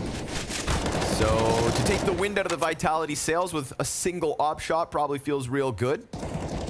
Now what's left of them is going to try to scramble back up to chase the short push, but Dupree almost put himself in Nico's crosshair. Measly 4 health that's left over on him. Oh, this resmoke. Dupree knows that he has to respect it, but wants to try to take the duel. Flash is just a little too low, and Nico going to double down.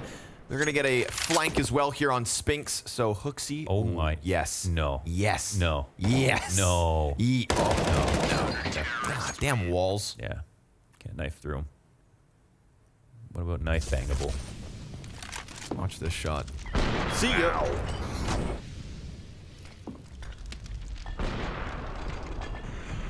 Little French shish kebab.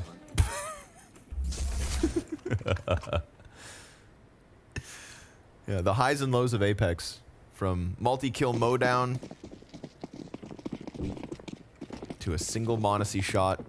Stunning Vitality deep ramp. But it's okay, they got money, they got guns, and they got pizzazz. They're going to send it right back at that ramp. met by fire and flames. Yeah, they get mollied on both choke points and gave away a lot of footsteps. Sometimes it's hard to discern exactly how many, but there was definitely, it felt like more than 2 would be clear to G2. Put an abrupt halt to it. But Vitality, it's not like they go anywhere. They're still looming. This is a really good punish from Hooksy as well to take the space after knowing majority have been in this, and it looked like there was, it felt like there was certainly a rush track coming. So, bombs right in front of him. Yeah, I don't think he goes farther than this though, because if he knows their ramp, then there's too many players to all be watching forward. So yeah, he's just gonna sit, and this position is huge. They kind of want to go back and search it. They actually still have to get the bomb. He will have a chance versus Magis. Yeah. And Magis. I think vice versa as well. I mean, I feel like Magis should clear this. Okay. He was watching the ladder room instead. Now, bomb still hasn't been seen, but they're also losing bodies up on that A site. Yeah. And now they've become very stringy. ZywOo doesn't want to go back until he's got support, and sure enough, it's with him. dupreeh, on his own, gets peeked from Hunter's pop-up, and individual fights from Hooksy, from Hunter, from m0NESY has left Vitality from what was just the full-fledged rush to a 2v5. They got fully countered. There's an A-ramp molly and a molly on yellow. So not only could they not get away with the rush, they couldn't get any map control. They had the same amount of map control you would get if you walked up to the ramp. They were sitting at the bottom of the ramp, chilling, waiting for those mollies to expire. And because G2 got the audio cues from a team that was supposed to just run through and brute force into the site, Hooksy made the perfect play. He just decided to walk through mid. You know, it didn't feel like a fake, and so he punished them for it.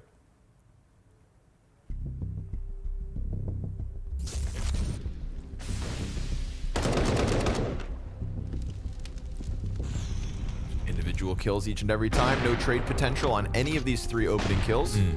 Obviously, dupreeh wouldn't have wanted to have been alone here, but Spinks had to go back to help ZywOo, so just pulled in different directions, one after another, and it's going to force Vitality to take a timeout here. 3 rounds each team. It was also an interesting spot to leave the bomb on a round that felt like it was coming really fast up the ramp. Sure, yeah. And they might have maybe they were just trying to fake the rush so that they could draw out some of those early grenades and then wait. But by the way they're set up on the rest of the map, it doesn't feel like it, because they're not looking to like get a lurk going. They don't see, have Spinks holding on mid, and they're not waiting for pushes, and they get punished on that, right? So I felt like the intentions weren't there. Luckily, the economy's here to sustain Vitality's T-side attempts, and we'll go back with majority ramp again. So mollies come out, but Spinks gets deleted, and Nico just burned dupreeh. The fire spreads to his feet. That utility just completely stunning them again, and Hunter, oh my god, how does Apex not get that? I don't know if maybe he was blind too, or wrong prescription. Maybe that AK's got a crooked barrel. Hate when that happens. It happens, man. A little curve is natural. ZywOo, Magisk, gonna try to creep, and now we get to see what we wanted, the JKS test. He's feeling good. Hasn't had to do much just yet. Finally coming towards him. Still 2 mollies here for the T side. They want to try to dislodge. It would make sense to put all these kind of left side spots into question, but right now they're trying to just contact for that opening duel. And JKS finally just joins in. Easy. Little 1-2. Just enough players here to cover both sides equally and support JKS. This shot is great. I mean, Spinks was flying by. Yeah, but then we get the same 2 mollies coming out. And this time Vitality are committing through it. Right. Which is the play that G2 wanted them to make last round. That's crazy. Oh Yeah. no, it's blind. Yeah, it's gonna be frustrating. Sometimes I hear a player talk about like they're really mad about a performance because they've just been practicing so hard. Right. And like we all know that feeling. Like ironically, sometimes it's the times you're not trying where you're just playing well.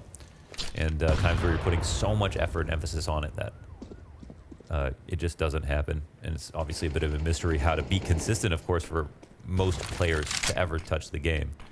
But that doesn't change how frustrating it is. Try to figure out why they might be. Oof. Down goes the scout, right into the hands of ZywOo, though. He hits his shot. Now Monacy will be a little bit nervous about taking a re-peek, and also can't run away from that. Clean one. NiKo spotted through the tarp. A lot of damage done so far. Pistols could prevail, but they lose ZywOo, so it's the numbers game here that could still work out to G2's favor. Spinks goes down smooth, and Dupree, he's at least got the one. But stuck out in the open, and Monacy came back for second and third servings. 3 frags to his name, 5-3 lead to G2. And that is now Monacy at the top of the board for the G2 camp as well. Yeah, once again. Outplayed again, man, like it's Nuke, so not sure what Vitality want to do. Maybe it's time for a pocket strat, a fast B split with mid, or just defaulting into working B. They were able to get both kills on a round where they had worse guns. And Eco G2, forced by G2.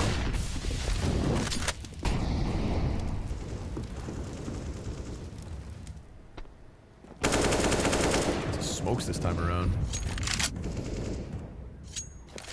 Vitality lose vision of everything early. There's more where the first one came from. Ooh, but JKS is dead. Must have popped his head over top of the wood because it's not a wallbang. So, took a little peek and it cost him. But again, top mid had deep smoke. A-ramp's deep smoke. G2 could be real close to Vitality, and they're not quite sure where exactly this hold might come in from. Yeah. This can come down to if they feel like they've done enough on the ramp. So NiKo doesn't overplay this position, so sometimes it's going to be hard to predict that he'll be here. We're not at the point of the round, though, that he needs to flank, but we might be at the point where Dupree needs to leave. So NiKo, well, actually, they're going to go head-to-head, and NiKo wins. And he's throwing nades, so now they know it's a fake. Monacy's going to get out of there. Ooh. It's going to scare the hell out of Hunter. You're boosted, and all of a sudden Apex is too. Hooksy up to bat. His chance. He kills ZywOo first. Spinks distracting him, and Hooksy reads it. Wow. Nicely done, but Spinks still gets the trade, so B site looking open because Monacy missed the shot. And now that's both players confirmed. So a grenade gets dumped on Spinks. NiKo drops down into the crosshair of Magisk, maybe thinking he had fallen further back. And Monacy into the action on the A4. There's nobody in this world who can deny his clutches. Jumps around, and while Spinks is blind, lucky he gets that headshot, lined it up, and finds it. Yeah, try to be tricky about it. Magisk's play out in the open was the play that needed to be made right there. It's like Monacy got the info on one crossing right and left from the God angle in CT. But yeah, Magisk playing up close, and of course this kill is a jump scare. Huge. Yeah. Okay, hear me out. Yeah. I think Hooksy's better on an A4 too. Just saying. Yeah, I think, yeah, I don't know. Keep your eye I hope he's just, yeah. JKS 2.0. The thing is that JKS has the history, right? With the A4 specifically. But it could be the case, for sure. Yeah, we don't know Hooksy's history back in those days. Kind of do, actually. What are you doing? Watching VODs, bro? What the hell? Yeah, sometimes. Nice little double stack here between Hunter and Hooksy. And it's Hunter to get the double. So, good call. It's a 2 versus 2 that G2 come out on top of. Fire on NiKo's feet. 59 health for him.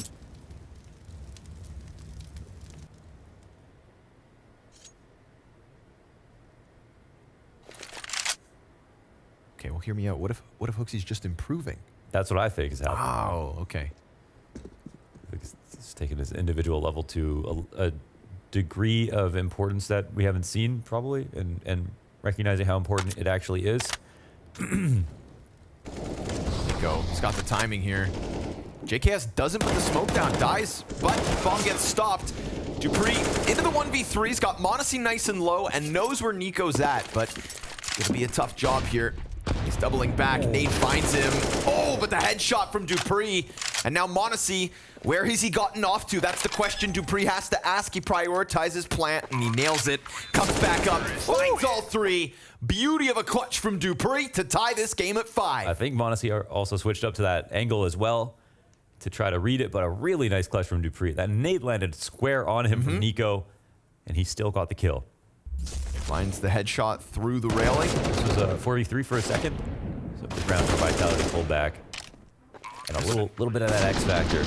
Surprised JKS didn't put the smoke down on quad. Yeah, I don't know what happened there. He had it out, right? He had it out? Yeah.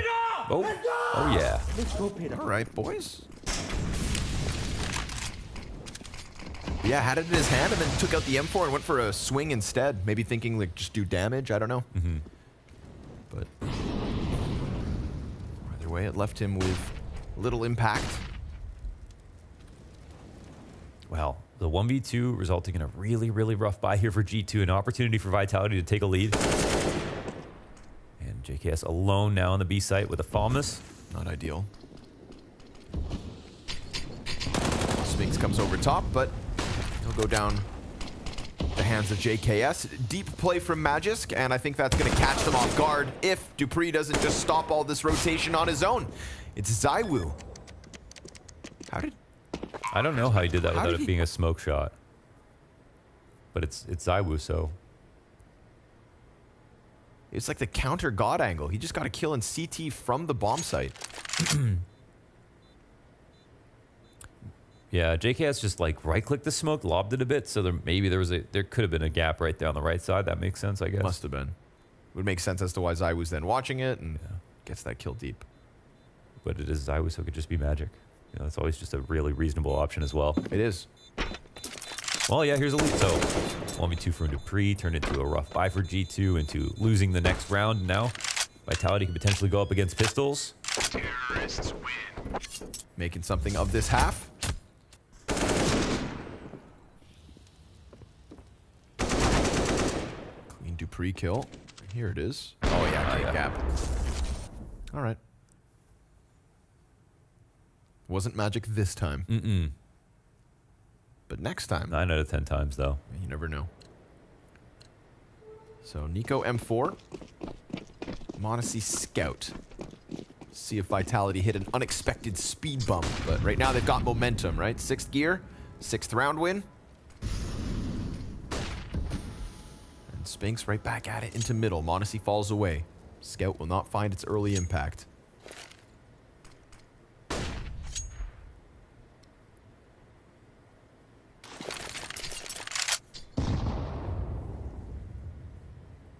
Seen how meticulous Vitality have been on rounds like this. Taking every inch of the map very seriously.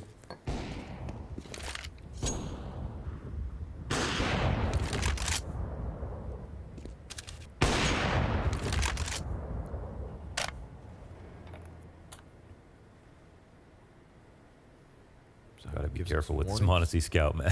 Yeah. I think I'd rather run into Monacy Scout than Nico's M4. I think. I'm not sure. Yeah, should be the case. Yeah. We'll see.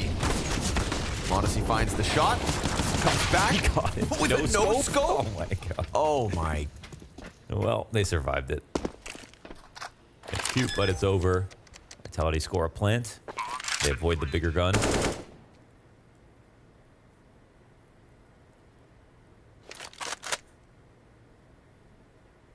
Monacy makes me feel so insignificant. You should. And I kind of like it. You know? It's good to know. I made this comment about watching Twists play Deathmatch on his stream. Didn't even know it was possible to do. Do what he does? Seriously, I mean. Yeah, he's an opper now too, apparently. It's unreal how good these guys are aiming when there's no utility.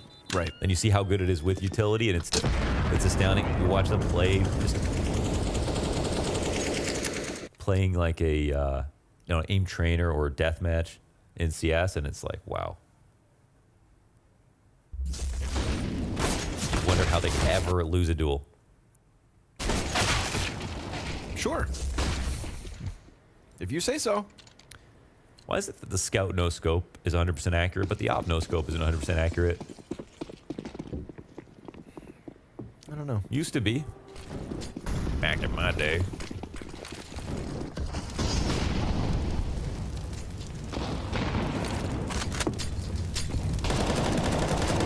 ZywOo landed the shot, but doesn't get the kill. NiKo falls back on one leg. JKS, a little bit different, right? Feels like he's been quad a few times, so plays behind Tetris instead. He's also been caught by the wood wall, so trying to find a comfortable position, and again, he's gonna get pressured. Again, he's gonna die empty-handed. B-site looking prime for the take it. Vitality overwhelming with a nice little bout of aggression here from Apex. He wants a little bit more, and he'll connect to Hunter's head.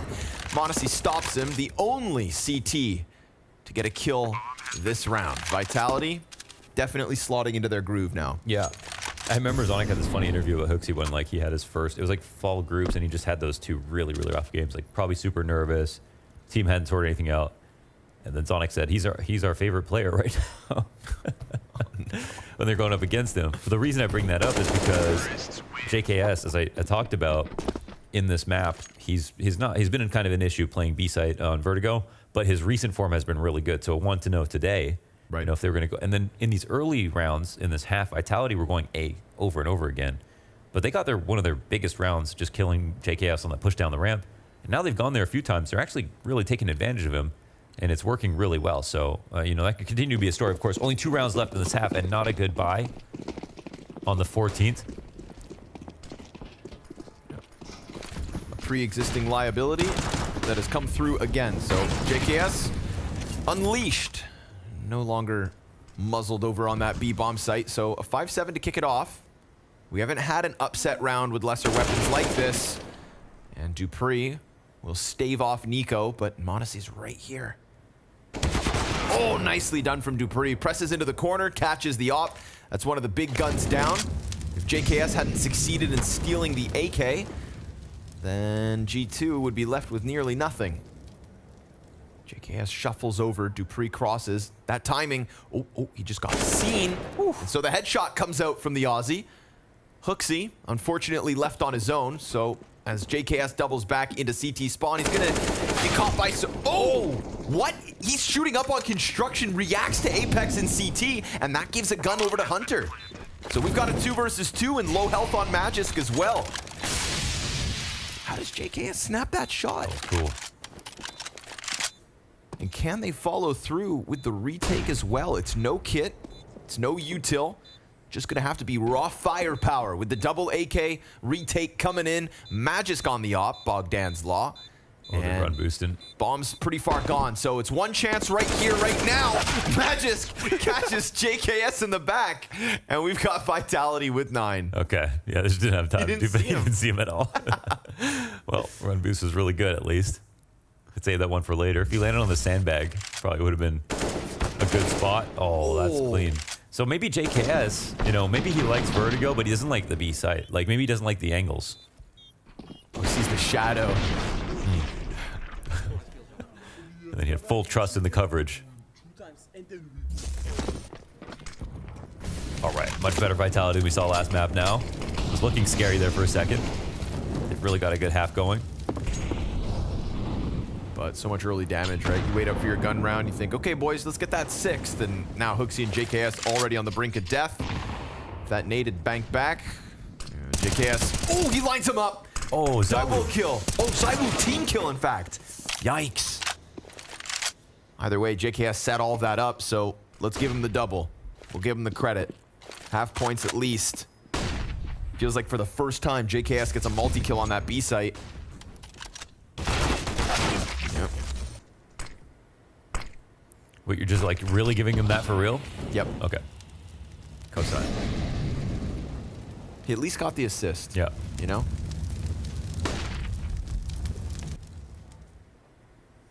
ZywOo just straight up shot him in the back of the head. Sorry, Apex. Hooksy blind frag. Okay. Double man advantage here for G2 to close out the half. They could always have a spectacular T-side queued up, maybe. And right now, Hunters drop the bomb, so 6th looking very likely. Going to put an end to the flames of Vitality, as they'll be shy of a 10th unless, and no sir, no chance, that 6-round streak comes to an end. A final round sprinkled in at a G2 T-side after the break.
Electric.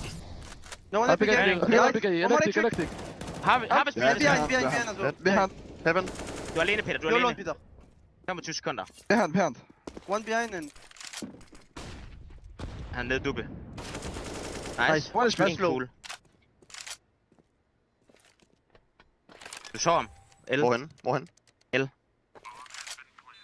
Nice! Nice, Peter! Let's go! Let's go, Peter. Nice, Peter. 6 round, bro. Merci. Dupree working on his French. And understandably, Vitality gelling on that T side. A 9-round T side here on Vertigo. G2 trailing by 3, but let's see what the pistol round has to offer. And then we can talk whether or not this one goes to Anubis. Why'd you say it in Danish? For Martin. Just fishing. Yeah, fishing with nades. Apex. There's a ton of damage to be had here. But his nades went too deep on Nuke. Oh! That one's better. Primes the dual Berettas, but Magisk, it's just going to be the one. Can't get one kill with 2 guns. We've seen these Uxie Vertigo pistol rounds splitting through spawn. Spinks, no one here to trade him. No, so... But JKS gets a kill to leverage the B site. Oh, and they get Spinks as well. One left. Zywoo on the A site has no idea what's happened. I've actually seen a similar Vertigo pistol. This is a little different. They make it look like an A fake. They still wrap around through spawn.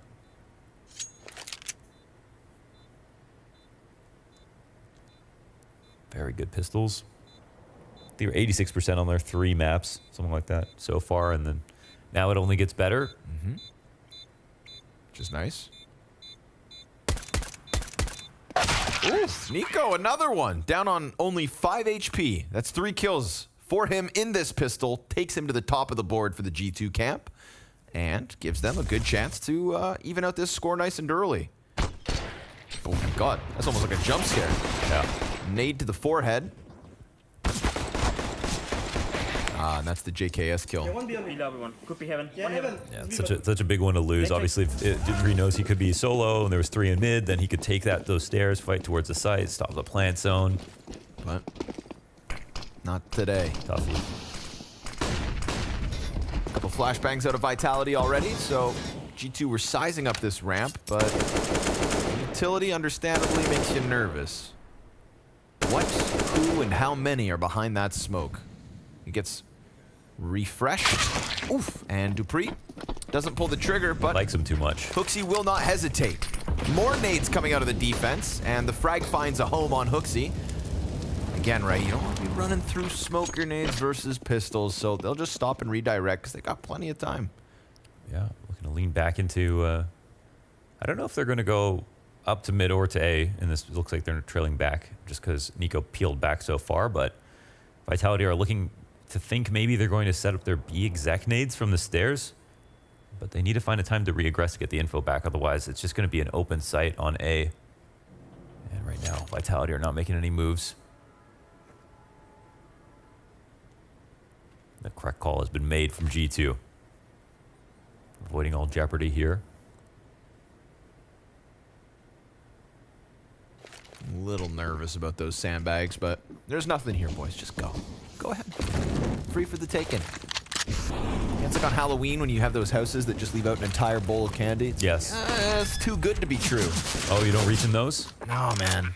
I live near a chocolate factory, and they gave you a whole bag of candy each. Okay, Willy Wonka. Yeah, I met him. How'd he smell? Sweet.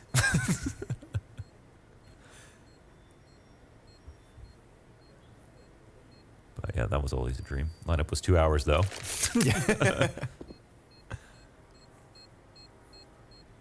Which Willy Wonka character did you resonate with growing up? None of them. None of them? None of them, no? Why, what about you? No. I kind of see you like a Violet Beauregard. Me? Yeah, competitive gum chewer, you know? That's you. No, I'm an Augustus Gloop. You're an Augustus Gloop? Bro, oh, because you love them sweets. You could not get me out of that room. Okay, true. I'd be chewing on the Oompa Loompas. I think we have a successful cone flip to witness. Whoa! Oh my god. It's a 10. What about the cone that just got sent down to its death, huh? Nobody ever thinks about the cones that fall off the building. That's true. Well done.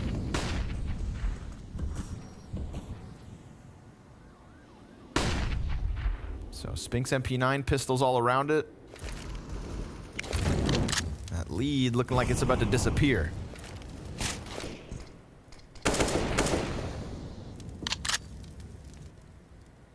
Getting chipped away. So Hunter's Vertigo with Hooksy has been a lot more passive. I was paying attention to this spot, watching a lot of games with him playing here. A lot less prodding from him when he was playing with Alexi. He was taking a much more forward aggressive role. And here, pushed up, they were about to join into the split. So clearly they were going B with this. And now they're still trying to, but all the CTs are getting involved. GKS. Oh, but Nico gets a really key kill. Now there's only 2 in the site. Oh, but Spinks, that MP9 down beneath the construction, catching him off, but it's just damage, not death. Modesty, Hooksy, and Nico, half or less, and Apex, even less. 13 HP. Not ideal. Nade could take Modesty out of it, and a little bit more chip damage on Hooksy too, but Apex doesn't see the opening that would justify the retake attempt, so that is 9 on the board for G2. No terrible moves here for Vitality. It's just a symptom of not having the guns, but they were stacked in the right site, put pressure on the right spots, got that first kill, which made things tricky. But G2 just carried forward with the exec, better guns, and there was no X Factor, no 2K with the MP9, no 1K with the MP9. But Apex is doing a lot here in the post plan, at least getting 2 more kills before dying. But it's tie game now. G2 gonna go up against a buy though. And there's a chance for Vitality to get a save out of them early, maybe. No, there's so much money here for G2. That might not be the case.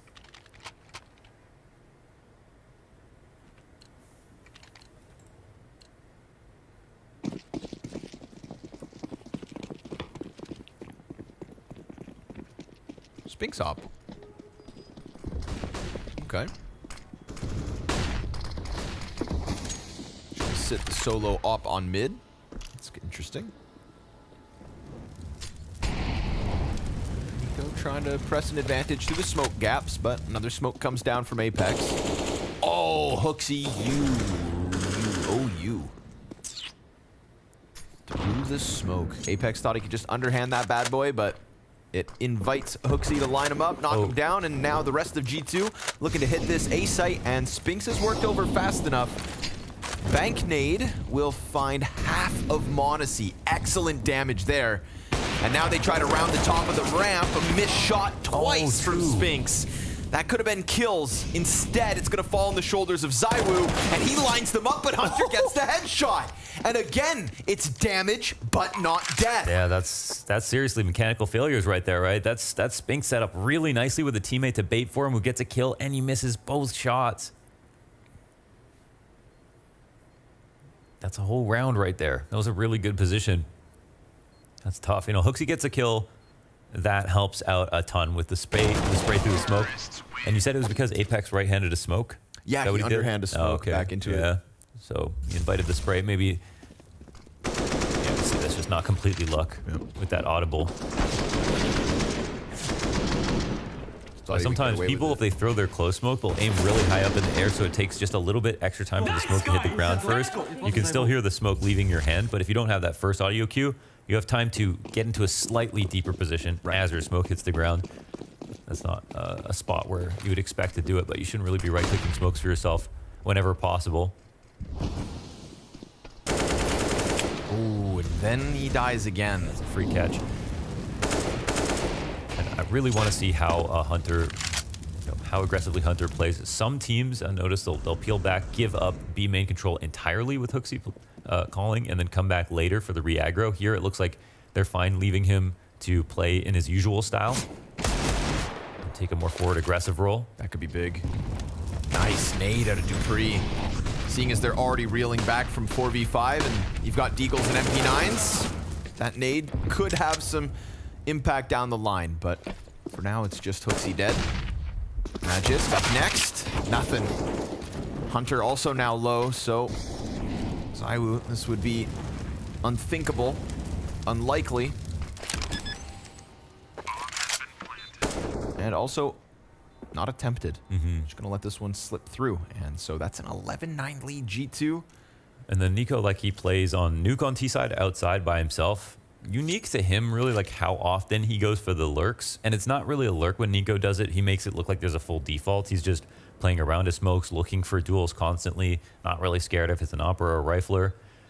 Which again is the power of him as a Rifler on the team, and they use him in a good way by giving him that much space. And he does the same thing on A ramp, where A ramp sometimes it has one aggressive player. Let's take like Liquid for example. It may have either Elige or OC, usually Elige, working the A ramp, but behind him there's going to be OC sitting covering the top of a smoke, supporting the cross up. There's going to be a Rifler behind him as well.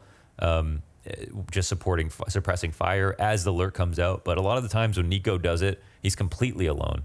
And they might throw default grenades for him in the beginning, but he's going to be searching the ramp all by himself. And we saw Apex try to hunt him down in the beginning of the last round. It just didn't work. He's a hard guy to kill. Sometimes you got to send your best guys at him. It's still not going to work. Feels like a really daunting task to play that A ramp alone like Nico does. It does. And no one really does it as often. They do it sometimes, but no one else does it as often.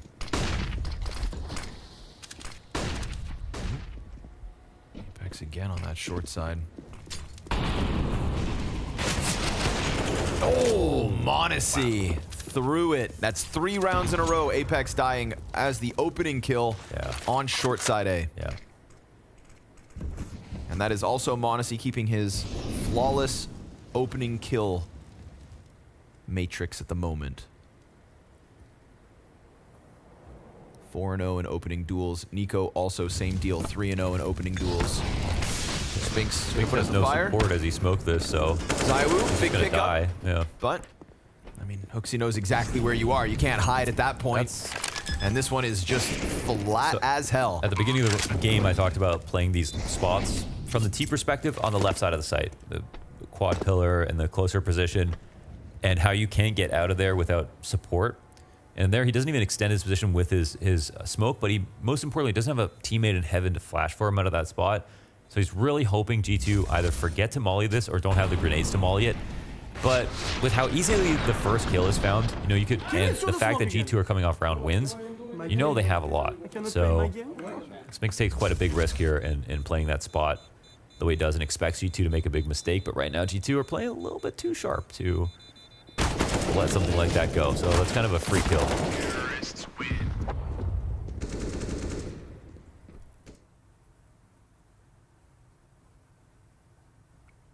Apex very frustrated that he, quote, can't play his game.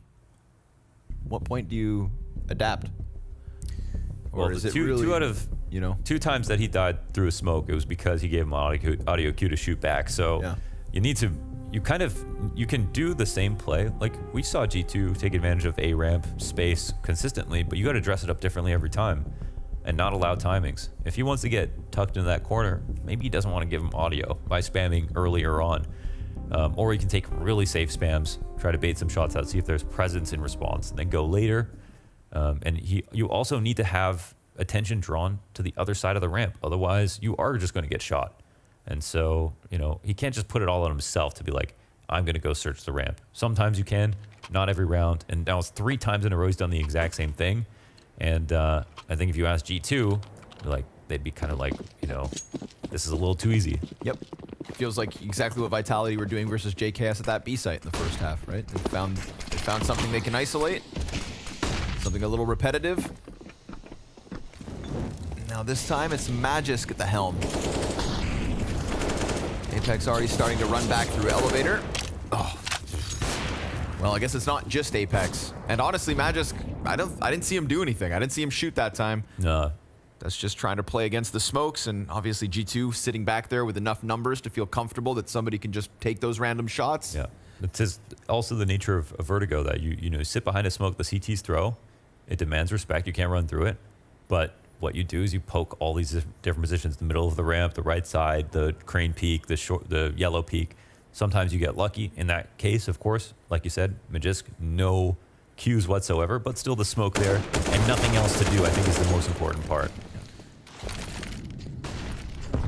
You've got to sit there and you have support, might as well shoot. Take a chance.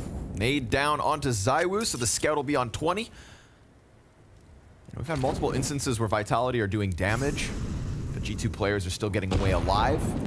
And now they've hit that critical point of this map where they're on fire, they're leading by 3. We're talking 4 rounds away from semifinals and a revenge match versus FaZe. Pistol bullets whizzing through. Dupree, oh, he started to run, so I think somebody up on short warned Hooksy. But Hooksy still steps back with little bits of health, and now it's JKS to find the back turn. The only thing left for Vitality to try and do is either walk away with a scout or press through smoke. And Monacy gonna take that choice away from him. Apex caught on the edge of it, and that is the flawless half from G2 that will show no sign of stopping. Yeah, last round of the last half.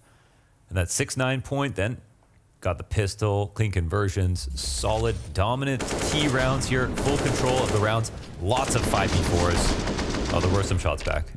Actually, some tracers there. So, but I think even in that spot, even if there aren't tracers, they're still going to shoot back on T side. That's just how the map works. So a third timeout called here from G2. Just feels like there's levels right now. You know, Spinks winning some of these duels, that op round. Yeah. It was like 9-9. And at this point, you know, sure, Monacy gave us a ridiculous performance on Nuke. I do agree, though, that like Vitality need to keep fighting the ramp if the T's want to take control of it. It's just you got to do it in the right way, of course. And then right now, everything's just going wrong for Vitality. And there's not one single player at this point from G2 that's giving them. And Zai was not controlling the ramp too. I mean, we could talk about Apex, but you know he's got the least kind of onus to frag out. It could just not be dying, and then that gives ZywOo more space to fight. But ZywOo's not really gotten into this game at all. Oh, there it is. Apex gets what he wants. And then the nades that come barreling through. Okay. They found a solution. Adaptation. Nades on point. Looks like it's not going to be that flawless half any longer. They feed themselves to dupreeh and Spinks. The double up in middle. A changed game and a different result. Vitality's 10th round queued up. They had to work for this. They had to wait for this. What is it, 7 rounds straight? Yes, sir. 7 straight out of G2, and now 5 survive from Vitality. So the game's not over yet. But direct correlation here between Apex dying and Apex getting a kill and the round being lost and the round being won. And here's what I was talking about, which is like you get the same value out of the pressure putting down the ramp, but now you're just on a different side. Right. Arguably safer to go with that push to find the spam off the corner of the sandbags. Still, you're not going to do it every round. There's going to be some new looks, but at least finally it's not like an instant repeat. Like, let's say you do the yellow push 3 times. If you do it 3 times in one half versus 3 rounds in a row, it's totally different story. They're coming back though. G2 not going to see that as a reason to leave. Apex may have just punched the beehive. Damn, some great HEs coming out of Vitality. Love the angles. Oh. A nice change up out of Vitality, right? We saw it on the A ramp. We see it here in mid. Last time, dupreeh and Spinks further back. This time, that forward presence kind of catches G2 off guard, and it's a great chance to get 2 rounds consecutive for Vitality. The money from G2, of course, very healthy after that spree of round wins. m0NESY not able to catch the fallback of Magisk. Saw that Apex is a little bit closer. Little HP, though, for his teammates. So m0NESY's going to have to keep this one real clean, real quick. Hooksy traded out by Magisk, and ZywOo's got that short control. So poor m0NESY now has lost all chance at getting into this A site. Could take somebody else with him, but his measly 12 health will not be enough. Feels like dupreeh's got him dead to rights.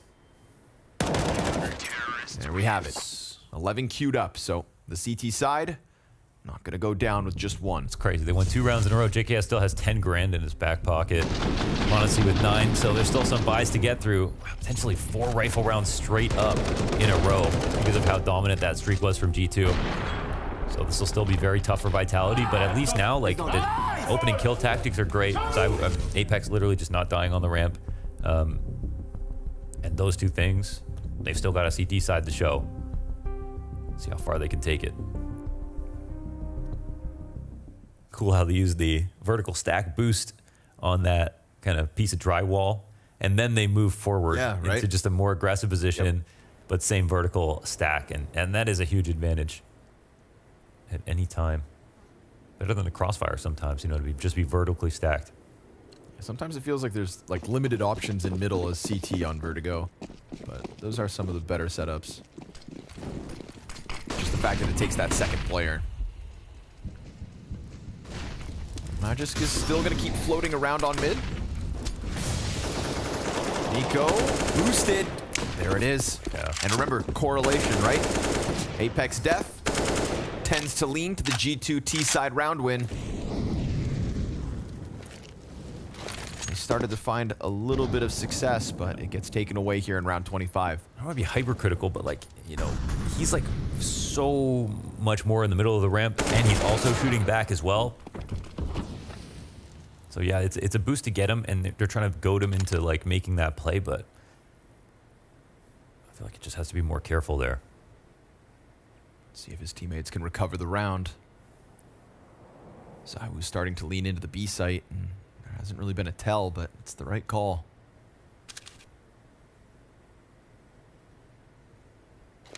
Worried about middle though. Hooksy's gonna start dunking nades down, and Magisk, once he has to rotate, if he has to rotate, it's only 45 health to work with.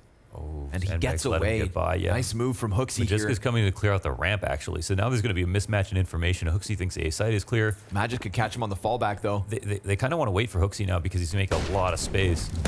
Jump up, caught by Dupree. Spam out from JKS, and he gets the trade frag. ZywOo not watching this flank whatsoever. G2 start to double back to the A site, and now Hooksy's been found out by Magisk. We've got 15 seconds on this clock. They cannot stall out. They have to sprint this, and that nade is substantial amounts of damage. The rotate back is heard by Magisk, but JKS is going to get that plant. Nico, he's down, and the pistol's out for ZywOo. A great chance for JKS to get his impact in. ZywOo peeks it, just a little jiggle. And now JKS has lost him. ZywOo waits, and gets caught in the head by the JKS AK clutch. Wow, okay, he makes it happen. I can't believe they still won that. Magisk timed the nade perfectly off the audible and used the audio of them running after he killed Hooksy in that weird lurk battle that came down to, unfortunate timings for both of them, you could say. And yeah, there's Apex dying earlier on in the round as well. And you can see how that advantage kind of pours on over. I mean, it's still a 1v2 from JKS, so overall the round went pretty well for Vitality.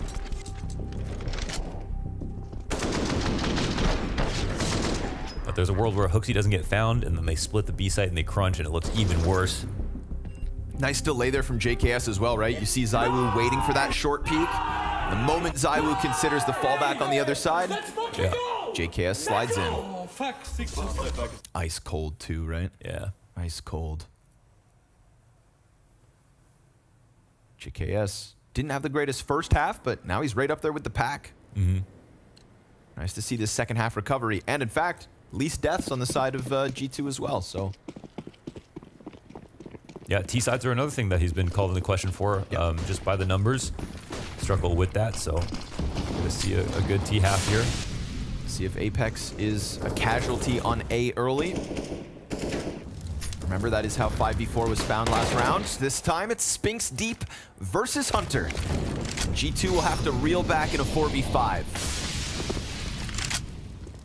On the cusp of securing OT. ZywOo's inside bomb site. He's got Apex right behind him. Magisk concerned with middle. But they're going to leave that open for the time being so that they can put a third set of eyes here on A. And Nico double peeked. Hooksy gets one back, but it's man advantage maintained. CTs give a bit of space over, and G2 don't capitalize just yet. They've got two smokes that they can put that wall up on site. JKS has brought bomb, and if they can just get away with the post plant, then so be it. ZywOo's looking to take that away from them, and a missed shot is a warning. Hooksy, you got your warning, and he still tries to press the fight.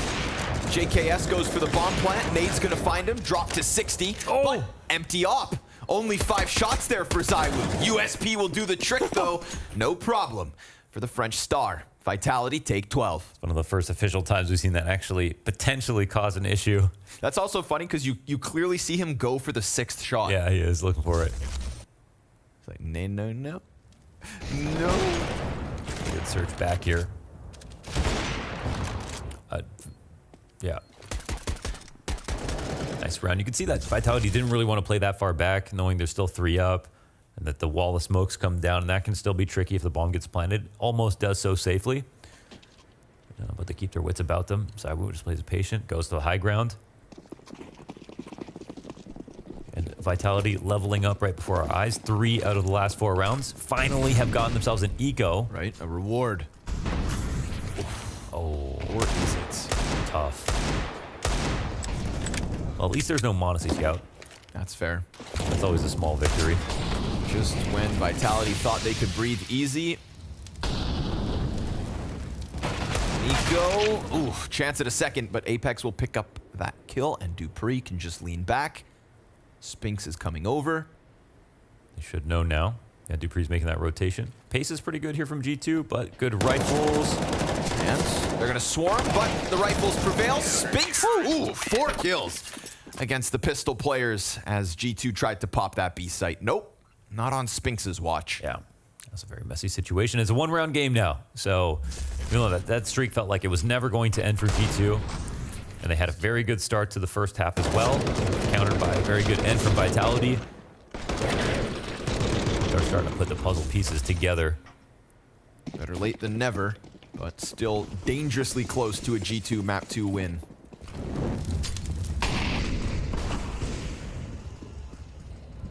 Lob shot comes through the smoke. That's ZywOo starting off on B, and look at this. G2 just walk contact up the ramp, right into the scope of ZywOo, and now dupreeh close on wood. Oh, as Hunter falls. Oh, that molly, and they're actually pushing him back in Immense a really damage. powerful way, yeah. Apex, he's gonna re-peek, and he wins his duel on A. He's down to 46. And they were trying to follow up Nico right there. It looks like they still will come to this position. That's a big pickup from Apex. They got him a little scared on B about the thought of a re-exec, so there's still 2 people watching this, including ZywOo, who has the op. So again, in a 3-on-4 situation, with enough grenades, you still got to be worried about giving up the post plant for free. So let's see what the reaction is here from Vitality. Still on Apex, uncomfortable spot. The already half health. More spam fights, man. These have been weird. Apex has not come out on top of the majority of these. Honestly, not leaving default. Gonna walk in aggressively. Apex on the jump up. ZywOo Magisk on the back shelf. Oh, fast headshot out of Monacy. Leaves him on a quarter HP. Now things are even. Smoke goes forward. Hunter catches ZywOo through it. This is for 15.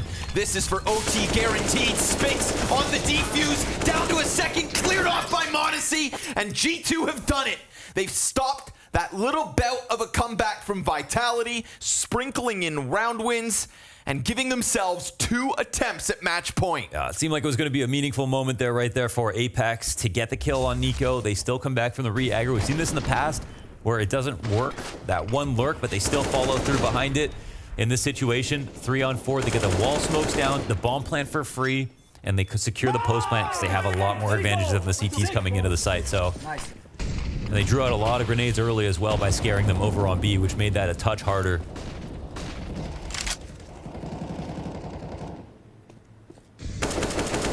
G2 in a great position on match point on map 2.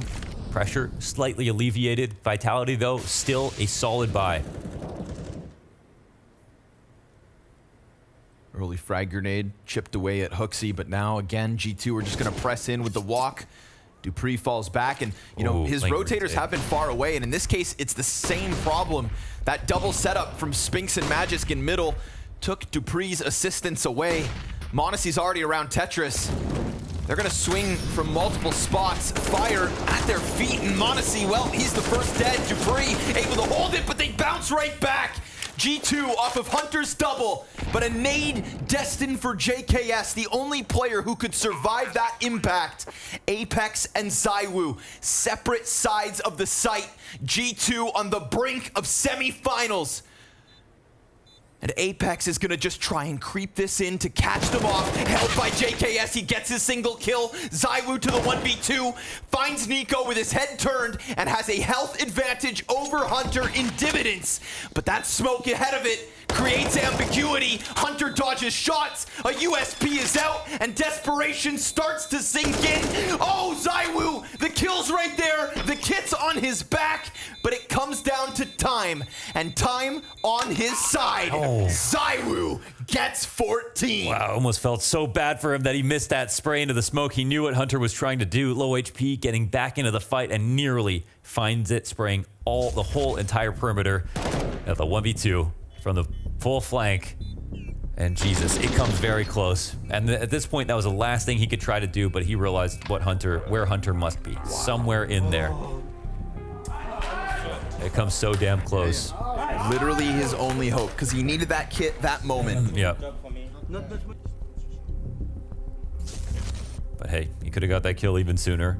ZywOo-esque. Yeah. You know, we talk about the Monacy clutch and the wild rounds he pulls off. Well, that's just high IQ from ZywOo as well. They're primed for OT. It's a force buy, of course, in this round 30 situation. 1 Galil available to Nico. It should be crystal clear to Vitality that G2 can barely make ends meet right now. have a chance to close this out. But man, the amount of damage that G2 did on that last round has had some impact on G2 as well, on Vitality as well. No off for them. Oh, a second glow picked up actually, right out of spawn. Okay. Still grasping at whatever they can get, but 2 better than 1. But Vitality putting a little bit of emphasis on nades here. And the default clash towards the A ramp would be the perfect way to either decide this game or bring it to overtime.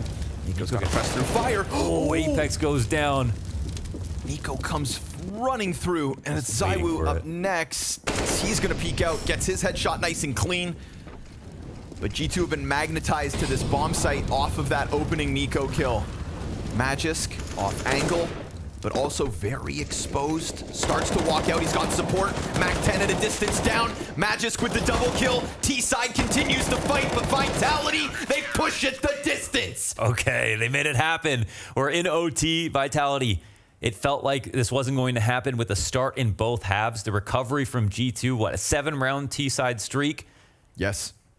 They had to make magic happen, and they did. And after this 5v4 as well. No, listen, this is a round where if G2 have a full buy, based on what we've seen, a kill this early versus Apex in that position, it would be far too late. There would be almost no chance for them to cover. But the triple re-aggression, oppressing the Tech-9s, stealing the space back, and it's such a hype win. They're the ones who get themselves to overtime. It's G2 who are expecting to close the game out 16-13 and couldn't do it. So the mood will be better in the Vitality camp for sure. It's not the first time ZywOo's had to keep Vitality in a Vertigo game. It extended their life in Rio. He's extended their chances here in Abu Dhabi as well. Full buys both sides. A welcoming spam from Hooksy, but ZywOo missed shot. Tries to change up the angle. Monacy's hunting him, and Monacy's gonna catch him. Standing out, stranded in the open. Pressure onto Magisk now. And they're hunting for that. I think they saw him cross back as well, so dangerous. I believe so. And again, this is now very hard situation.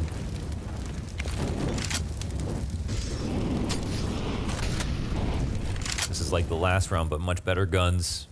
Even more time on the clock. Looks like Spinks might be up to the plate, boosted into an interesting position. They've had a lot of variety on their looks on mid. See if this one works out. Back's turned. Not the nicest. And then Magisk catches an individual kill as well, so, I mean, awkward. Walked it right out. It's awkward. That was, I mean, a good boost, right? Yeah. Seem disappointed in this. Yeah, Okay. just back's turned, you know. You want to at least put up a fight. Now Hunter gonna get blindsided by Apex by the looks of it. So quad kill times 1.5. Dupree swings out and finishes it off, and it's Vitality to strike first in OT. Yeah, they make it happen. So again, the variety of looks, especially on mid, result in them catching him off guard. They had the double boost with Spinks in the past on both that dry wall position and the heavier stack on the left side. Now up in the box, and that just makes up for that kill that came down earlier. I wonder if they went forward with the A-side hit like they normally do, if they would have had better odds, but they didn't want to try that again and again. Honestly, real quick, saw that. He saw a glimpse. Ooh, but misses his chance at the immediate refrag. So ZywOo, last round, he gave them a chance by missing that first shot. This time, not going to let that happen twice. 5v4 Vitality.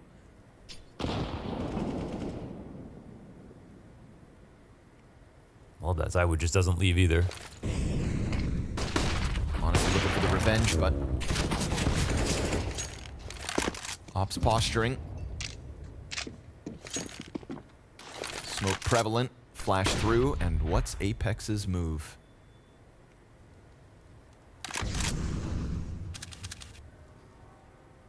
This is like mirrored image. Both teams star Opper coupled with the IGL nearby. I would just jump back from this position and you get seen. Oh, wow.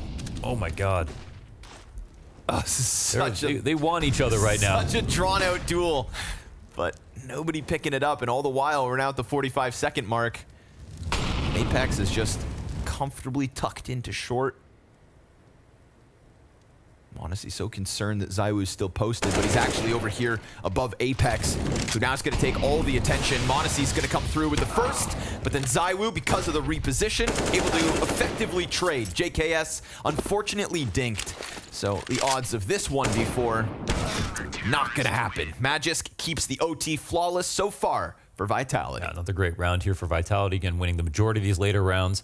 And very confident play here from ZywOo, who's playing with the 5v4, but not playing like the round's already won, which I love that energy. Scouring around the ramp, not being worried about what angles Monacy's been hitting. And Monacy has done a pretty decent job of winning at least some of the duels versus ZywOo. I'm not sure which way it leans.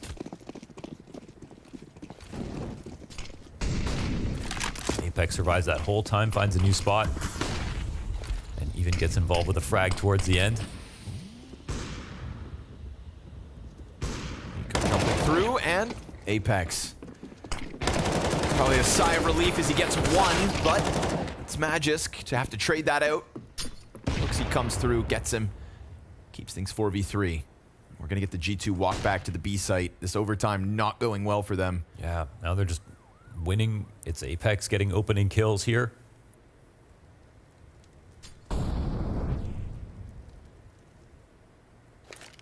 First overtime round felt like their best chance, but caught off by the boost on box, and this time, fire hurts. Honestly, barely standing. There's a consistent utility pressure here out of the B site. Defense looks fantastic for Vitality. Hunter gonna try his absolute damnedest, but the flank around from Magisk means this is a flat half in OT for G2. JKS just cannot find his targets as Vitality find all 3 rounds. I didn't think that this was going to happen. Clean sweep in OT, super solid TT side recovery. If you want to count the later half of regulation on top of OT to start things off, they're winning on the A ramp. Apex is staying alive. He's starting to get kills as the first player to frag. And it doesn't look like G2 can simply default into mid control or into A control and win rounds like they used to. The adaptation has been great for Vitality in this game. Both halves, honestly. Nice! Let's go! As much as we want to talk about G2's start to the year, wanting to finish strong, etc., you know, Vitality are in that comparable situation. You can see it.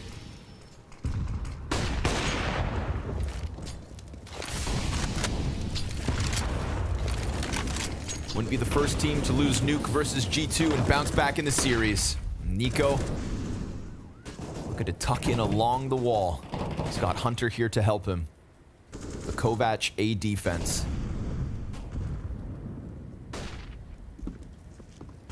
There's that scary seed of doubt now in the minds of G2 as well.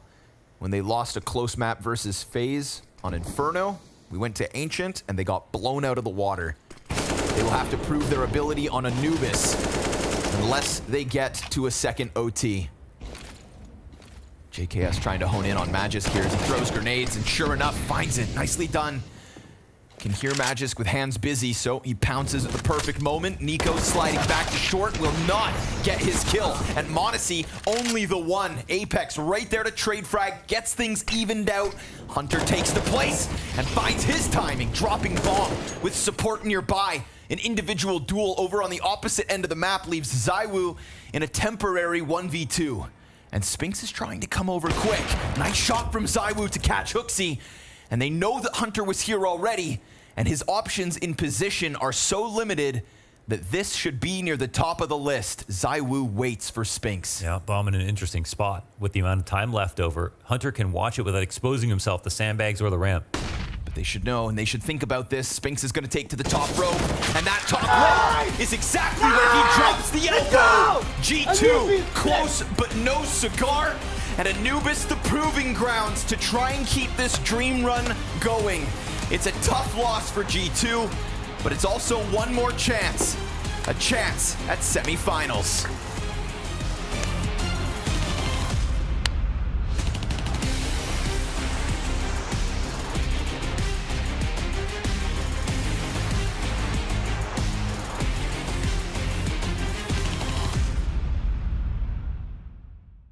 It's funny, 1 out of 3 actually wanted, like, it was a vision to be it. Other 2 just fall into it. But, like, do you feel like extra pressure, extra responsibility when you have to take it over? Because it seems like there's just a lack of people that want to do it. There's definitely way more responsibility, and a big part of it is like being able to stay level-headed throughout the whole entire game. And whenever your leader like tilts or like is out of it, then like the whole team is gonna be out of it. So like I instantly knew that I couldn't be like a tilter. But I wasn't a tilter like before that. So You I knew don't take that, me as a tilter at all. So I knew that like the role was something that I could be good at eventually. And I have like pretty good work ethics, and I like to study the game a lot. And I think all those things combined are really good. Yeah, I think responsibility is, like the responsibilities you have are much, much greater, you know, and I know at the beginning, a lot of times when things were tough, you know, and we take a timeout and I can just see that everyone is just sitting there and waiting for me to come up with like all the solutions, all the right calls, you know, the right answers for everything, you know, and I think at the beginning, you know, I had a lot of pressure doing it, but it's something that like, you know, with experience, with like games, official matches, you learn how to get through it. And I think it's not always about having a right call, but just giving a direction so people feel, you know, more safe that you actually know what's going on. Okay. And for you two in particular, you have obviously changed teams as well while IGLing a lot. You had FaZe and into Mouse and back into FaZe. Like, how much does that affect what you're doing as an IGL to like show your ability? Because obviously you're coming in, things are changing, things are moving around. I think it all depends on where you are in your career, right? I think many times, every time I changed the team, I learned something new. I took something from what I did wrong in another organization. I think in the end in FaZe, I wasn't strong enough IGL. So I went to Mouse knowing that if I work with young players, they will respect me every single second. When I say something, they will instant go do it. And by going from FaZe to, first of all, it was Envy. That was very awkward to play with one of the best players and then play with Envy in NA. But coming into Mouse, I knew what I had to work on, what I had to be strong at if I wanted to compete at the top again.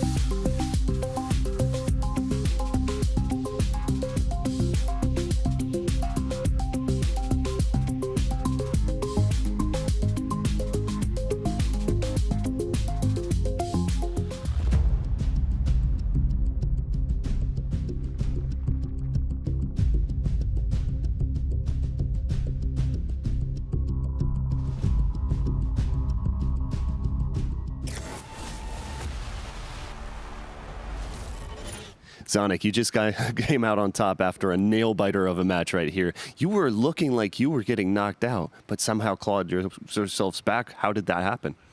I mean, I think it's a rough day at the office. Reminds me a little bit about yesterday, but yeah, it's just one of those games where you communication is a bit off. The individual level and maybe some of the stress as well is not working for us.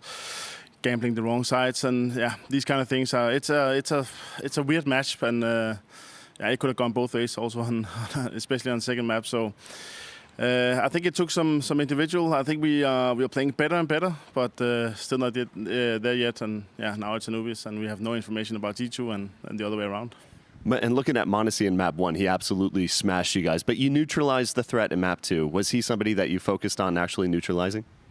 Yeah, definitely. I mean, it's always like that with the Orber, especially those trying to really get opening kills. Katie and Monacy, even our guy and Simple as well. So for me, it's always a focus point. But you also have to give credit to Nico as well. He's also a guy we really much look into in terms of his lurks and how he approaches A on Vertigo. So yeah, I'm pretty satisfied, but we're definitely not there yet.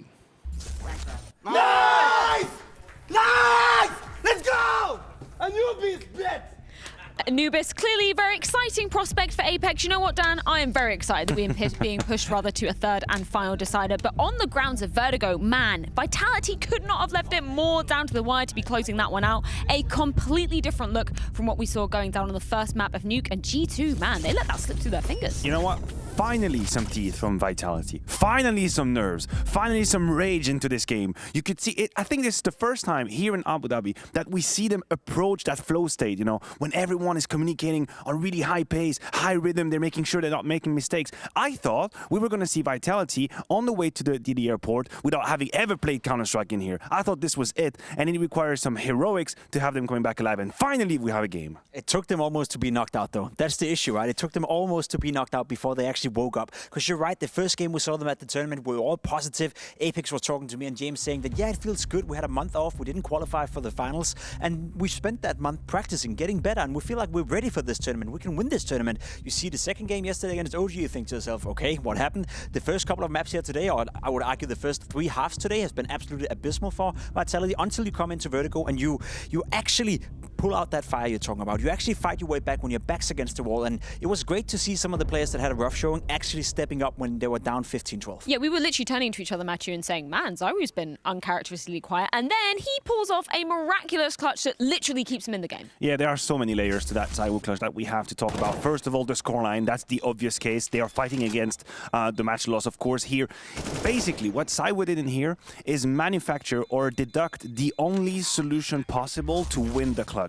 And it's not just about shooting. He had such a tiny window. There were limited courses of action he could follow to win this clutch. But the point that I want to make is that Zaiwu does that even though he's been having a quiet game. And this is true quality. Because had he been on 30 kills, I would have just said, feet on the desk, he's going to win this 1v2. But he was struggling. He was legitimately struggling, invisible in this game. And still, he pulls the perfect 1v2. And that is the truest quality. I think that's what's so crazy about, the characteristics of Zaiwu. Sure, he can be having a quiet game just in terms of that fragging power, but being able to pull off a moment like that, that is pure star quality. Of course, and we know it. We've seen it so many times before. You described it pretty well. If there was anyone you'd put in a situation like that, it'll be Zaiwu. I think he's the best clutcher in the world. He has this sixth sense for the game, as you described, right? There was only one way of winning that clutch, and he played it out to his own perfection and take nothing away from Hunter right here. He did nothing wrong. He played it also perfect on the other end. He's just up against a better opponent. Yeah, Zaiwu called the chosen one for a very good reason, indeed. But I do want to go from the end way back to the beginning, though, in an eco play, because obviously we saw G2 managing to get the pistol, but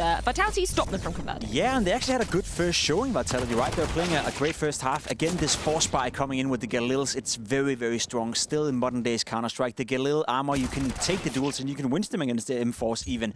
It was a little bit of a flat feeling here for G2. Felt like they took too many heads-up duels. Didn't really utilize the fact that they could afford more utility. Didn't really play off the utility. Just taking fights left, right, and center. And it cost them what could have been a great start. Yes, and this also kind of forecasted the issues that G2 were to be having in this first half, which is JK has been found time and time again on the B side. Vitality had a very, very decent offense. I think they had done what was necessary.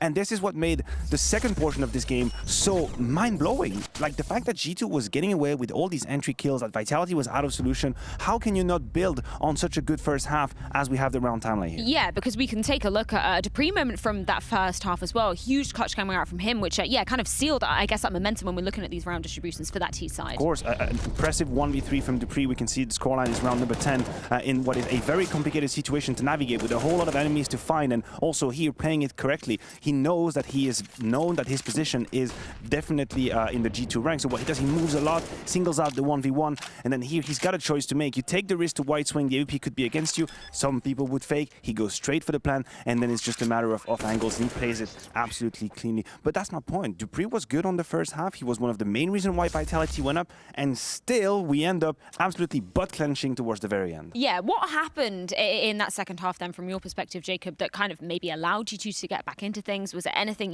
looking a bit tired, a bit sleepy for Vitality? I think G2 played brilliant Counter-Strike in that T-side. I think once again, Huxi called a good T-side to begin with.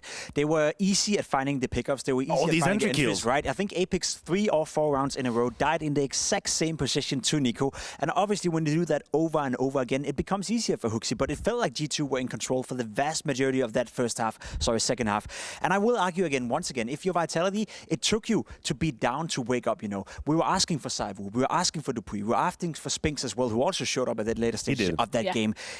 unfortunately, it feels like G2 and Vitality share the same symptoms. You know, we never really know where we have them. It's always a question mark whenever you watch them play. It can be really, really good and it can be really, really bad. Yeah, no, I think you're totally right. The highest highs, but the lowest lows for both the teams coming into things. But now a huge question mark, because we get to see both these squads taking to Anubis for the very first time here at the World Finals. I mean, I don't really know how to place, to be fair, any teams, because it's still such a new ground for all the squads coming into them. I know, and I agree with you, Faye. It's very complicated to make, I guess, an educated guess as to what is about to happen. I think more than ever when you play a new map like this, momentum is extremely important. Like any team that kind of gets away with it with a couple of first few rounds and puts their individual in comfort zone might just run away with it. We know we have two very momentum-based teams right here. We know how G2 can look like when they catch on fire, and Vitality just pulled a great comeback out here. So keep an eye on the first 4 to 5 rounds, and let's just see who can rack up that confidence very early on. I had the same discussion with James, right? Because you're right, it's very hard to come with an educated guess. I will say when it comes to Anubis, for me,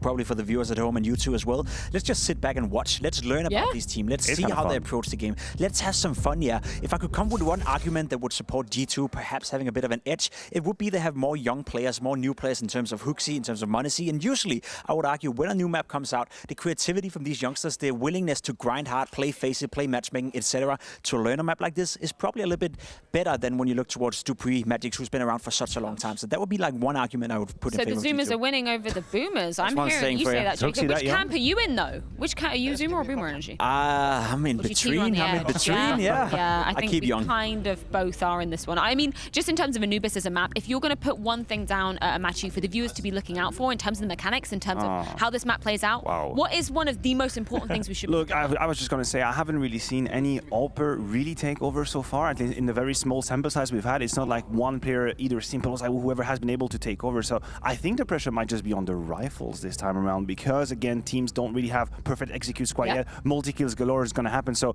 you know what? Let's see if Spinks can actually have back-to-back monster performance the way he did. I'm willing to bet your Monacy will take over the server now with the AWP. This youngster... What do you bet? Just to be sure, what do you bet? We're on broadcast. French fries. God damn. Well, I prefer mashed potato, me. But apparently the viewers at home, you guys preferred Anubis last time around the Blast Premier Show match back in Copenhagen, but that is out of the equation now. Make sure you head on over to Blast.tv to get your votes in because it's either Nuke or Overpass. Our spectacular show match on Sunday is going to be playing out on. But all of our energy right now fixated on the third and final deciding map of Anubis. Vitality taking on G2. Let's see how it goes down.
And so we find ourselves moving to map 3 between G2 and Team Vitality with a semifinals on the line here in Abu Dhabi, last event of the year.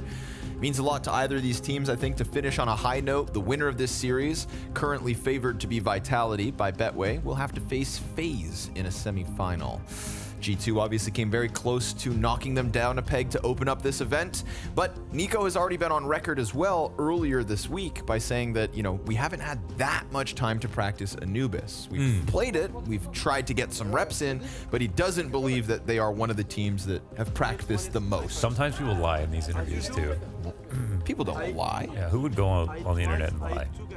And it's because you want people to pick it into you, for example. Like, for example, if you wanted someone to not pick it into you, you would say you played all the time. So why would you ever tell the truth in that situation? You can't just lie. They do all the time in the public interviews. So you can't really trust, especially what they're talking about with new map prep. Unless you had, like, when we had, you know, Magisk and Rain able to confirm each other's stories. Sure, okay. Right? But you can't trust what one player says about how much they're playing something. Okay. Yeah. Wow. Now I'm going to be Especially paranoid. Nico. Especially Nico. Yeah, but yeah. Well, I'll just be honest. Even if both these teams have practice, I don't know if I think either of them are going to be world class out of the gate on a map like Anubis. Yeah, sure. You know, I think FaZe. FaZe took that crown real quick. Apex said that he loved learning the map on Twitter, where he said like, he's had like the most fun he's had in so long learning a new map. Maybe he didn't have any fun. Yeah. Maybe he hated learning a new map. Who can we trust? Monacy. We could trust Monacy. See, the thing is, I think Monacy and Zywoo are just going to be insane. I think the map is named Anubis, so Spinks has to be good on it. Surely. So there's that. So that's Zywoo and Spinks, who should be good. Apex, who's having fun. So I think and then for G2, I think, besides Monacy, Nico hates new things. He always hates new things. First thing he said was, why Anubis? Yeah, but he did walk that back pretty quick. He did. And I respect him for that, because when the grenade change came out, he hated that too. Magisk also said in the interviews he likes Anubis. Okay. Thinks it's good. No one seems to hate it, that's for sure. Nico's the only one actually who said it at first. But he just said back, why. Yeah, then he said right after, Anubis greater than Ancient and Vertigo. Oh, he said that? Wow, okay, good. Yep. And then... almost like once you give it a chance. And then Hooksy is the other one. I wonder how good this guy can theorycraft a map. We saw what Kerrigan can do. Right. FaZe are leading the way in that regard. And it's not just their individuals. Like, FaZe, the team, clearly figured that map out the best. Yes, sir. And Liquid were kind of in second, in my opinion. And then Outsiders were in last. And I can't remember what other teams we have already watched play it that we have some more data on. You and I specifically? I don't think we... Because that's only 3 out of 4 teams in those 2 matchups. Oh, no, it was Liquid twice. Liquid played twice. Yeah. Ah, there we go. We didn't cast the only Anubis, though, did we? No, we didn't. Yeah, okay. No, we did not. I believe Harry and Moses need a nickname for that duo, by the way. Hoses. Get back to the drawing board, bud. Without further ado, folks, final map of G2 versus Team Vitality. Someone's going to the semifinals to face FaZe. Somebody's year ends here. Mary. Nope. Nope.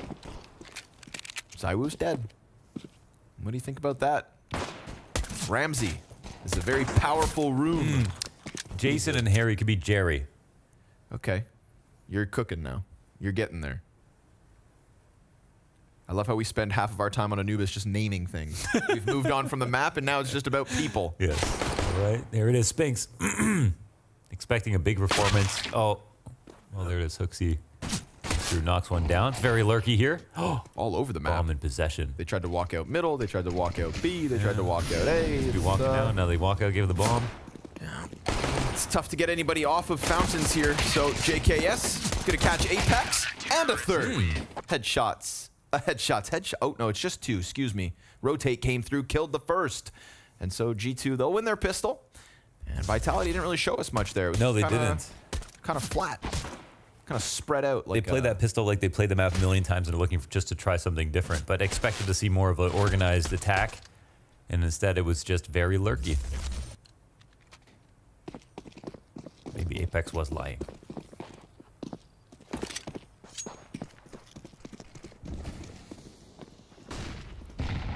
Wonder how many things we're going to learn about this map from Monacy.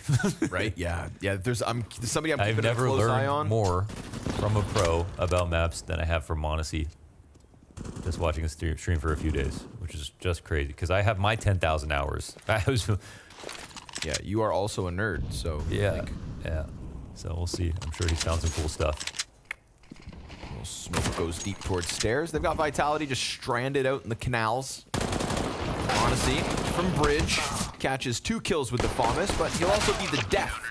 Spinks finds one with the P250 and G2. That's a good conversion. Keep 4 players up. Make a little bit of money here.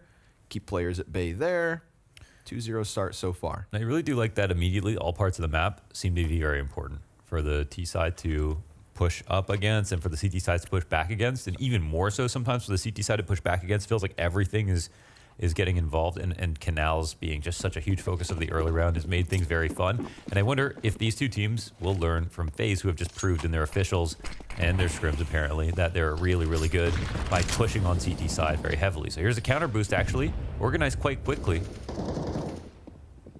I'd be surprised if someone still walks into this, but... Right there was the chance. Apex caught Hunter, killed them through Ramsey.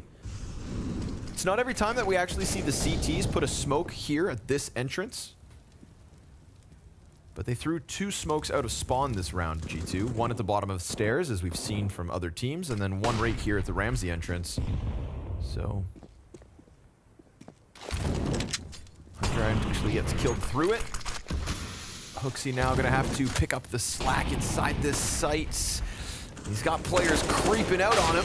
Oof, but from Glizzy, Hooksy holds. And Dupree's stuck on the other side of the smoke, but the distraction down in Ramsey is enough to kill Hooksy. Rotate out from Temple, Nico empty-handed as he falls. And it's a 4 versus 2, looking comfortable for the Vitality squad. Damage versus Apex, Monacy, ton of impact here. With the kill onto Apex and the damage onto ZywOo, grenades to get the flash out. JKS pressing outwards, doesn't see anybody. And oh, they killed Dupree. However, Magisk brings it back from Ramsey. JKS on plat, cleared out. Wow. It's Magisk with the double. Gonna close it and give Vitality their first. Everyone's just figuring out what to do, where to watch, and all these lurks that can come out are being very effective. And maybe that's why Vitality brought that lurky style to the pistol round. They've seen so many CT pushes. They've seen so much success from just individuals trying to put pressure by themselves. And here is that, Ramsey kill one by way of canals, long ranges from the T side. Nades can stop that pressure going into the stairs. We see Robs throw that nade. We've seen multiple players now at this point. FaZe said that they didn't get it from Robs. Robs got it from somebody else, but then Robs made it popular by making it so effective. Here's not getting thrown, of course, because there's not much money to spare for the CT side. Oof. Nico's got a Deeg headshot. Yeah. We never did get to the bottom of who Robs learned it from originally. Yeah, Rain just said mystery. Robs learned it from someone else, I think. Oh. Mystery of the game. Nice flank here. Nico flanks Ruggs. Climbed up without Dupree ever seeing it, so... Oh, but now Dupree... The AK just disappeared. Yeah, he saw the stock of the gun just vanish, and so he's on high alert to give Vitality a clean conversion. 2-2.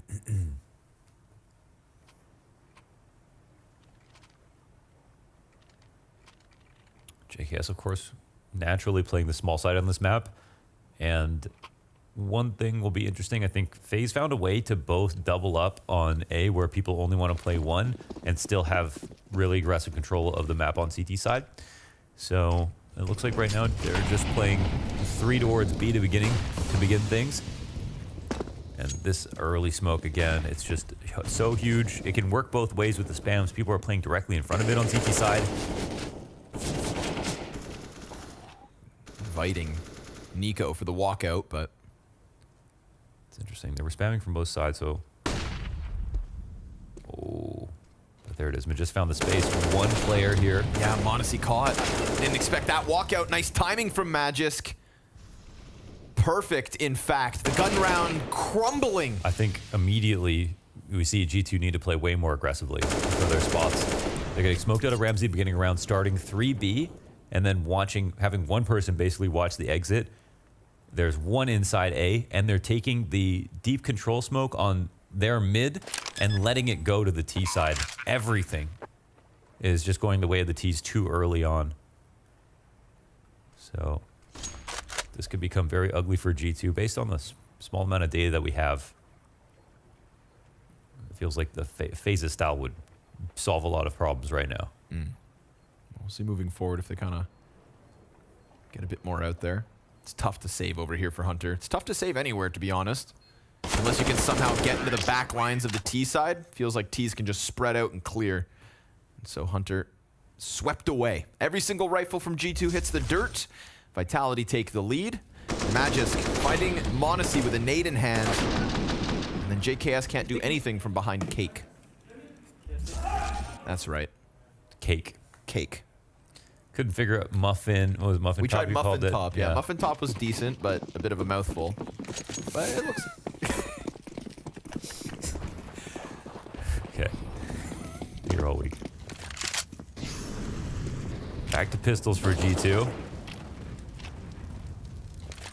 Careful now. Ooh. Blind as hell. At least finds Hunter. Apex drawn back. And he'll pad the first stat. Another chance. It's 2 for Apex. Bombs going down on the other end of the map. And G2, that's twice now. We've seen 2 rounds where they have pistols. They tried the same thing twice. I want diversity. Fool me twice, can't fool me again.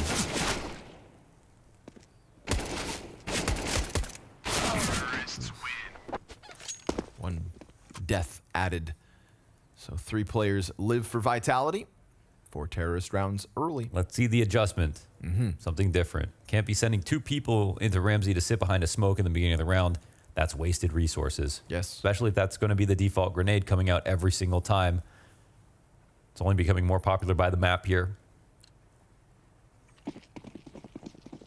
And also no nade pressure towards the stairs. Like, why not go A and double nade the stairs if you're going to get smoked out of Ramsey? They're taking mid control every round.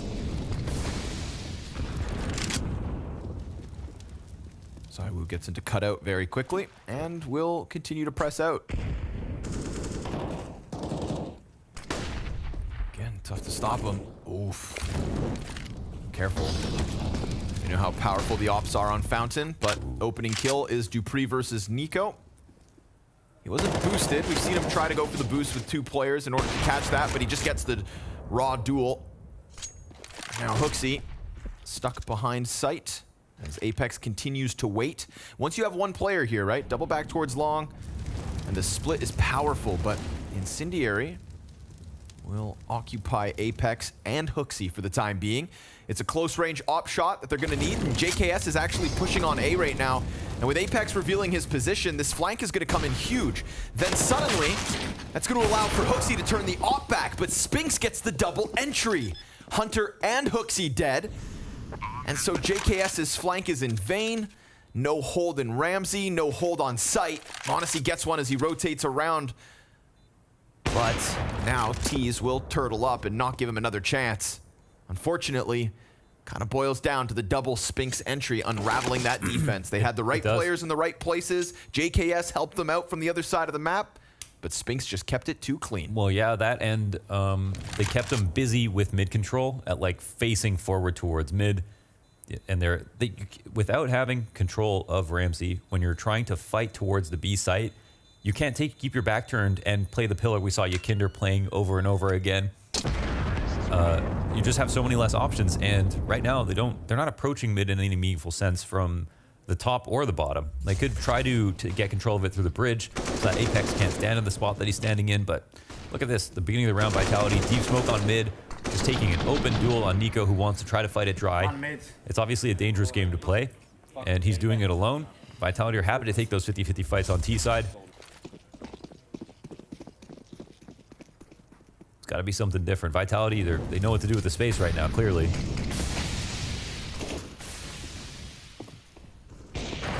Oh, Zaiwu plucks him right before the smoke pops. Same exact thing. Hunter dead at the start of the round. Hooksy takes his place. I think the only thing stopping but just from simply walking out is literally not knowing where Monesi's op is right now. Right. But he's been really flagrant about it, getting a lot of value here. Punishing Platt as much as possible. He's doing a good job with the pressure. Nice bank nade out of Nico from top middle. That'll be Dupree softened up, but ZywOo's waiting for second servings. Now with mid open, Dupree's going to find it. He's been looking for this fight versus Nico, and the fact that there is no fight just allows for him to start to lean into what could be the potential A split. Monesi and Temple as well, quite passive, so that's just going to let Vitality get ever closer. JKS has to leave Fountain, and instead looks towards Connector. Monesi then takes a more aggressive angle, and this angle definitely helps out the site players. JKS picks up Apex, every single player from mid to A, finding success for G2.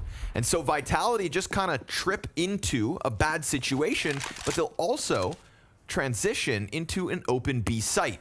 HooXi just dropped down off of the bridge, and ZywOo, taking his time with this bomb plant, is going to be in the open. Easy stoppage. No plant, no chance, and G2 with a round win. Yeah. Oh, a cute little mid round there to get back to the other site to give themselves a small window, but HooXi's working on the next step for the CT side already, so well done. That's already been a problem in the past, trying to molly deep enough that you can shy the opera away. Yeah, that's a really strong spot to stand in, yeah. Because he can just back up and hold the same angle. Same angle, yeah. Right. You need that smoke for the It only makes it easier. No one can cross like directly below him. Knows he can't get rushed. The two ops also worked out very well for FaZe when they had Brokey and Twist using it. That's a CT smoke that keeps popping in front of Ramsey. They're smoking it themselves. Oh, they are? Yeah, they're smoking it themselves, which is odd because there's teams that default that with a T smoke. I feel like, okay, they're smoking it themselves and then spamming it. They're dying so many times though behind their own smoke, which is interesting. Oh, Nico, lucky to be alive. Not going to get a chance to run. As Dupree opens up 5v4. Done it again. ZywOo's just going to slide through it. Thanks. You see nothing here. Position to give to Vitality. Is they don't think that the smoke would have been disrespected, but they're also not watching it. Monesi taking a deeper angle, and Dupree, dangerous game there. ZywOo. Oh my god. So many positions to clear, but I think he sees his... Yeah, he sees him. So easy walk out there. HooXi just exposing himself to ZywOo. Dupree playing ring around the Rosie. Gets back through. And all of a sudden, B-site question yet again. Apex easy plant. And G2 just get pulled in way too many directions. Separate engagements all the way of Vitality. Ooh. And they're going to just try to lean back to the two-man save. Yeah, for G2, it's not looking good, bruv. It's not looking good. That lurky play, and as well, like, you know, they smoked Ramsey late on the CT side as well, but then when HooXi falls back, like, by the time ZywOo's done clearing things, that smoke doesn't even exist anymore. They're just simply not watching it anymore. They don't have mid. They have someone lurking through. There's not really good option coverage, and especially with this style of play that's coming out of Vitality, it's so incredibly spread out and lurky. And Magic's doing a fantastic job of just making it feel like it's A all the time, on top of everybody else actually working on getting into sites. See, I think something that FaZe did better than what G2 are doing is if they want to smoke off front Ramsey to just, you know, whatever their purpose is, FaZe had a smoke that popped further, halfway in the canal, right? And that was allowing them to then push out Ramsey themselves, then take that deeper peek on like troll position down through the canal. But smoking yourself off at the entrance just gives so much space over to Vitality. You know, there's three essential smokes. It's the one in front of Ramsey, it's the one at the bottom of the stairs, and then the one in the middle. FaZe pulled that out. Rain and Twists love playing around it.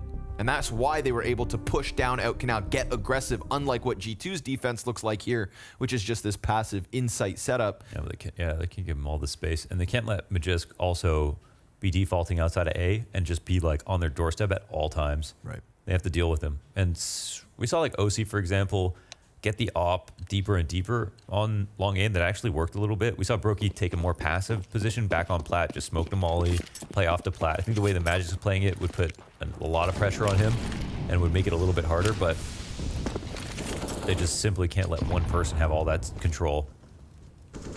And like when Rob's played it as well, he was pushing a lot on the CT side, on A site, and almost all the time when he played in the site, he gave up the site. He ended up dying, losing, kind of proving or self-prophesizing that the angles aren't great in there. But I would argue, I feel like they're pretty good from the outside, or pushed up. Trade a bunch of damage, nearly come out even.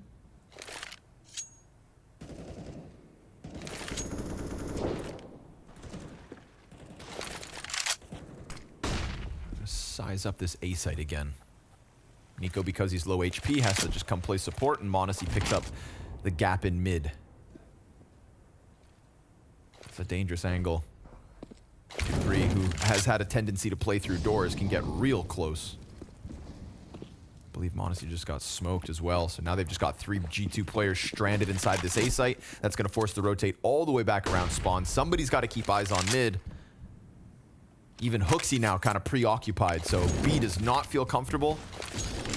And in reality, Vitality setting themselves up for an A split. So this time they will get through the A connector. And Dupree catches Monacy in an instant. JKS back sight. They've lost track of him. They've killed both his support players and then him as the third. A success story for Vitality on the A site. Yeah, they've evolved in the game live and literally just smoking their own molly and not having Monacy opping in that same position is the only difference right there. Monacy got like so much value out of his op playing, you know, B-side towards mid. And it's really cool on this map how much fluidity there is for ops to play with. If you're playing inside of middle, you're covering B, you can come back within 2 seconds and watch A main. You can watch, the opposite. You can play and watch B main, and then you can come back to mid and watch the cross into A site like we just saw Monacy do. If you're playing like Twist, you can switch from B main to watching mid via canals. If you're Twist, you can do anything. Yeah, seriously. He was having a field day on Anubis.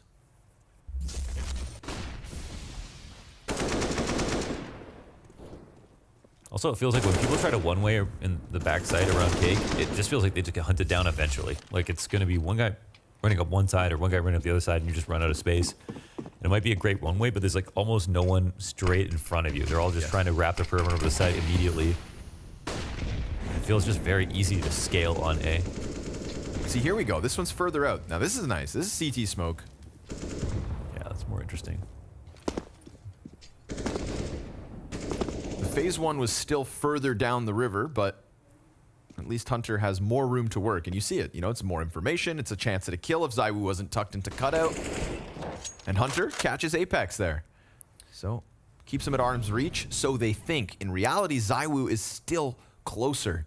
And that could be the invitation to just walk up into this B site. Maybe Spinks does it on his own? No, sir. Deagle headshot out of Hooksy. And there's a chance at the refrag. ZywOo comes out, kills Hunter, Hooksy on his own, but still fighting and doing so successfully. And if he has all of Long B to himself, well, then Sight feels very safe. Swamp can actually be recovered. Still working on getting that gun back safely, but Hooksy is just a couple of meters away from it. Oh no, he's got his AK, sorry. There's a chance Mad just finds him just floating back and forth. And it looks like he might catch a timing. We'll see. Yeah, that's one kill down. 2v3 now. Nico, Deagle on the site. Sometimes good enough. Sometimes. First shot's out. Oh, there it is. ZywOo, head popped. A nade meant for Nico, but between Nico and Monacy, the Deagles deliver. And that's G2 with a robbery of a round to give themselves a fourth. Yeah, and we have to see what happens when G2 switch over. And if, let's say, Nico's being totally truthful about just the amount of time that he had to play, then, you know, maybe he spent all that time talking about the T side. Maybe they just feel like they could phone it in on CT, play their usual spots, and individually practice. Usually T side takes more work to get off the ground, obviously.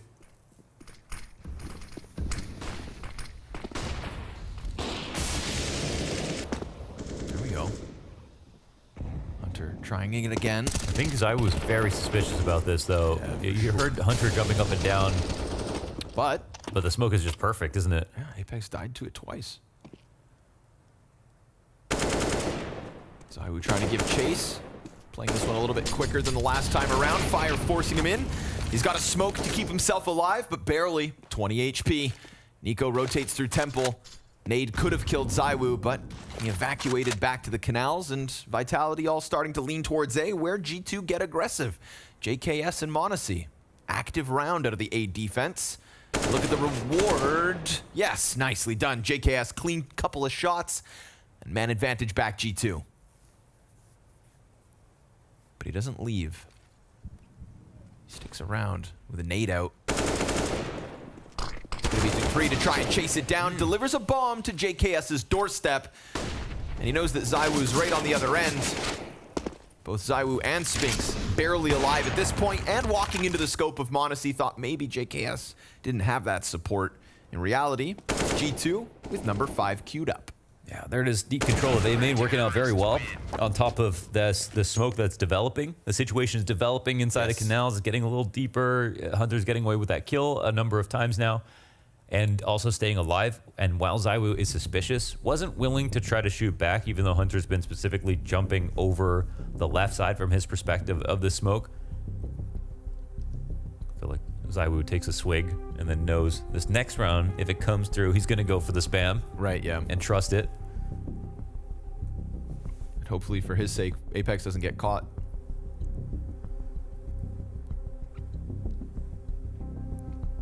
Coolest part about a new map is watching everyone learn live. Try brand new things. And the different styles and utility people are bringing in. Yeah. I think Nico also just said the map is simple. And that can be why everyone feels pretty good about playing it, which is also kind of cool. Yeah, it feels like some things are obvious, and that's going to give you enough comfort out of the gate. But from here, we build. Brick by brick. Monacy forward op in mid. Ooh, they're assembling a boost. Takes a chance at the shot.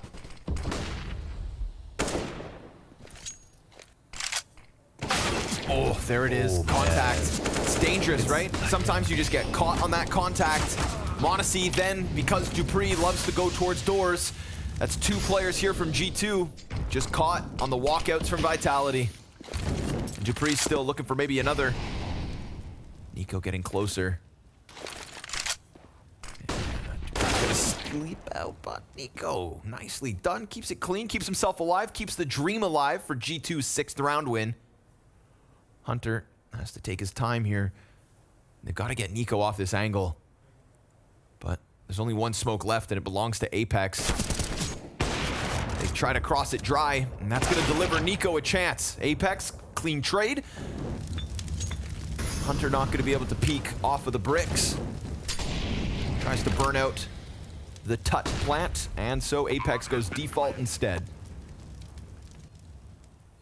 Smoke in Heaven going to keep things cool. Hooksy, long flank in position. So I think this one transitions to a save. Yeah, it's a scenic route. It's a little slow. They could try to punish. Poor JKS, just Magisk coming at him. Yeah, and that one I wonder, why he picked that exact. I think he picked that timing because his teammate died, and that's why he was pushing out. But maybe he should try starting there a little bit more often, or like smoking the entrance to A main. I don't really blame anyone. Everyone I've seen play within this site has had a terrible time. Yeah. Like, except for when there's like an op there, or like Brokey on flat or something with an op. But with a rifle, I don't know. Again, unless you have close support. Okay, so here they were pushing with the smoke at least. So close support, yeah, definitely. If you've got somebody who can pop a flash in front of the pillar for the fountain rifle, that's beautiful CS. That's fun stuff. But preoccupied in middle. And obviously, JKS didn't have that set of helping hands. So 2 more rounds to play out on Vitality's T side. And then we get to see what G2 have in store for us. Hunter not able to get up to his shenanigans again because the T's have smoked it. But there's also a gap here, an invitation for Hooksy to push. And sure enough, he's going to slide right through with Hunter's flashbang to help him out. 5v4 to G2. And Hooksy's been doing a great job, I think, of controlling Long B. A second kill versus Dupree looks good on him. And he doesn't technically have to come and fight this. He's got support from Temple, but why not? Hooksy, 4 kills from Long B to Insight. He makes it look so easy. Does. That was clean. A couple of taps there. Full control for Hooksy, and he is on the search. They now know where Apex is, it feels like, via the audible. Hooksy, it's time to go get it, my friend. JKS gonna find it instead. But still, big round from Rasmus. Double kill on his own towards Long. That flash from Hunter helped out wonderfully. That name sounds a little Egyptian too. Rasmus. Rasmus.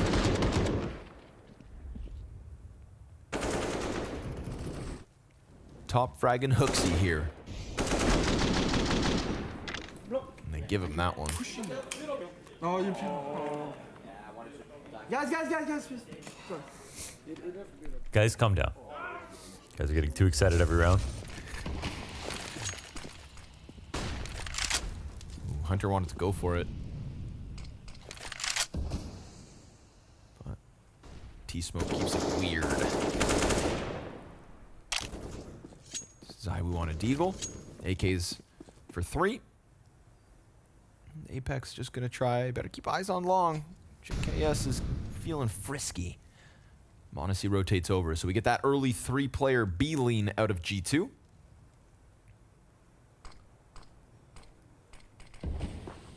Ramsey smoked again. So ZywOo's just gonna have to chill out. Hunter's gonna play inside it. Hooksy looking like he wants to go for that pop, but it's not just a player alone this time. We got multiple bodies. Oh! Dupree was playing counter flash to try and save Spinks from exactly that. But a double headshot out of Hooksy. Man advantage G2. Bomb tries to leave, but Apex gets clipped before that rotation can ever happen. And ZywOo's deagle versus the AK of JKS is not going to be enough. A nice little recovery here at the end of the half as G2 secure that 7th. 4 of the last 5.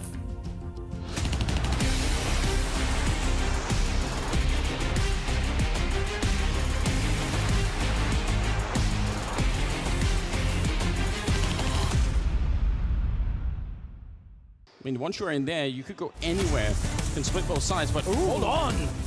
The fans have voted, and this next round will have limited gravity, but I believe they're still deadly accurate in the air. So jumping is, you're gonna have a laser sight up there. You can jump and look at this. Oh no, he's so quick in there, trying to look over the map. Oh, look at it, they're all airborne, but they should be able to shoot. There we go. Dupree. He doesn't even know he's getting shot from at all. Yikinder dropped. He thinks he's safe down there, but he's airborne above him. Dupree here to shut it down. It's so close. He missed a couple of shots, and now it's just S-Tag left. He's coming in with a ridiculous flank. Is he really going to try and throw? This flashbang is going to go to the moon. That's not even, it's too much. He's at the obelisk, getting one wall. They're trying to knife him. It's just so good. And there's the stab. Mid-air, he cut his parachute. And it will be the dream team to pick up a second round. And of course, it's simple with the knife at the end of the day. We know he loves a good knifing. so absurd. The P90 is quite the weapon to have for that as well. Yeah, with laser sights on it. Yep. Infinite bullets. It's all fun and games. Not bad. Not at all bad.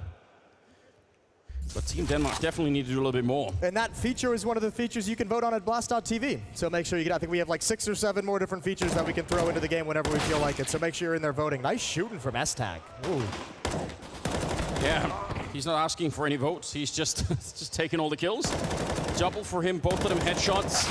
The Sucker is going to be going down. That's unfortunate. Simple there on the other side. Welcome to playing against the best. Yep, probably a very different experience, one that you're not easily going to be able to have. They're still fighting him here. R8 comes out. Look at the damage. Oh, he's done some work. Look at this. He's half winding it up to reduce the amount of time that it takes to fire it. He's an expert.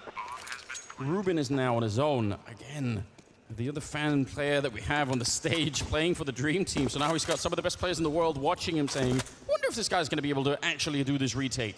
1 versus 2. Dupree and Kirby on the other side. Players, no doubt, that he's been watching and just looking up to for a long time.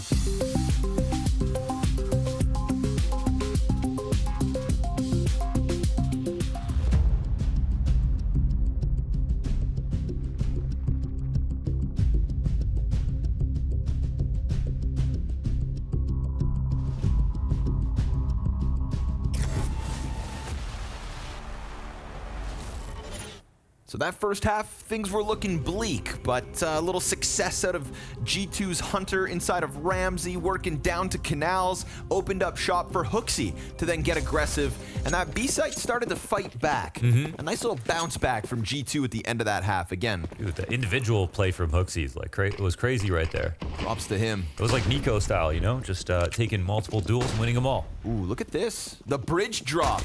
The bridge drop in a pistol? Who could have thought of that? Nobody other than Hooksy. Big brain play to the B bomb site, gets them a plant, but ZywOo's gonna take away that long support, and JKS caught on the fallback. Oh, there's one more Glizzy Gladiator though, and he goes down. The last is Hunter. It's a wraparound from Temple.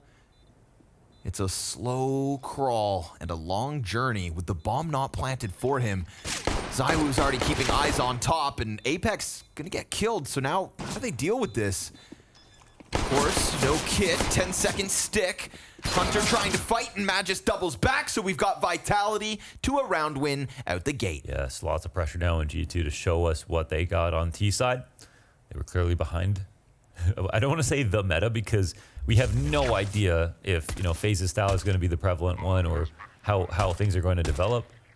Some statements make it feel like, you know, they really have figured out how the map will be played for a while or something. I just don't. It's just too early. So we'll have to see what kind of ideas G2 bring here. And if Vitality have similar problems, maybe they look like geniuses on T side just because G2 weren't responding, but then they equally can't figure it out on their CT side. Let's find out. Double push already here from Vitality out towards long A. The danger of smoking this is the boost that comes with it. Hunter over top. Free's got a good fallback, and there's no pressure through Ramsey. Nade finds its home as they soften up the sea of Galils that are going to try to push from long. Successfully so! JKS double kill! Wow. And with 3 players stacked inside that bomb site, they kill them all. Nico, passive, up on the rugs, knows exactly where Magisk is at, and G2 pop through by killing 3 inside the B site. JKS is starting to find those, like, FaZe Clan stand-in entries. You know, when he got shoved in as the entry fragger, I was like, that's not going to work. And then that was Kato, I think it was. One Kato. You know, that was really cool. But yeah, now he's been doing really great on the T-side entries at this event so far, I want to say. If the stats reflect it. Definitely feels like it in the server. Second time out called. 1-round game.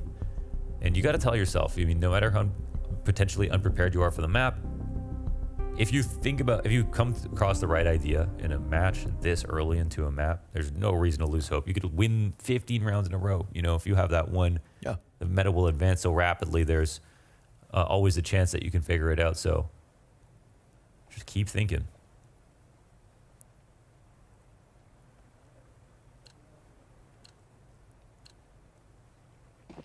Vitality will invest a very awkward amount of money. They've got a few dollars left. Not like in that armor range. Haven't invested in armor on everybody, but it's not quite on 0. 2-3, opening kill. Gets his revenge. Because honestly, Hooksy had his number on Hooksy's CT side. Sure, yeah. He was getting frustrated with that long aggression. So send a dig downtown. Gotta practice here. It's new lineups, you know? A little rusty.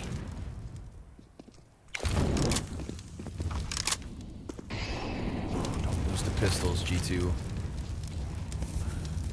Don't do it. Actually, this goes hand in hand. In the past, this G2 been a little different. I like this. This is Nico's utility set. First he burns the fountain platform, and then he puts that smoke down for himself. Yeah, I thought you like that? You like that? Huh? Yeah. I thought maybe he'd be able to... Okay. JKS. See, JKS is making the better of it. That's true. The better of it? The best of it? Boisterous. Could be better before best. Hunter. Yeah. Galil doesn't get away from him. Oh, but Magus from behind Cake. Damn. He's caked up right now. Ooh, double deagle out of the A-hold. An extra slice. 15 and 9 from Magus now. 3 kills with the deeg. He's getting a little amped. Mm-hmm. Listen, man, they want this. These are two teams that are fighting for a success story to end the year. Oh, seriously, yeah. And obviously, you know, we kind of paint G2 as needing it more, but Vitality in the... No, they both, yeah. These two teams are very expensive for being ranked 9th and 13th in the world. I think it's just, you know, like G2 didn't even get to go to the major. That extra chip on their shoulder. So, 4 spies back and forth. Vitality used this against G2. And ZywOo gets caught by it, but he's still alive and kicking. 22 health. Magisk takes a little glance out long. A gander. But dangerous game here for ZywOo to stick around. And he goes for the repeat because he thought with the smoke there things would go well, but it's a player ahead of it. Apex just caught throwing down utility. You know, you'd think ZywOo's lesson would have been translated to Apex, but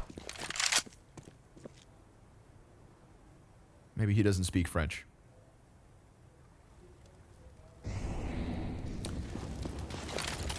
Okay, if Spinks gets an ace in Ramsey, we call it Spinks. Okay.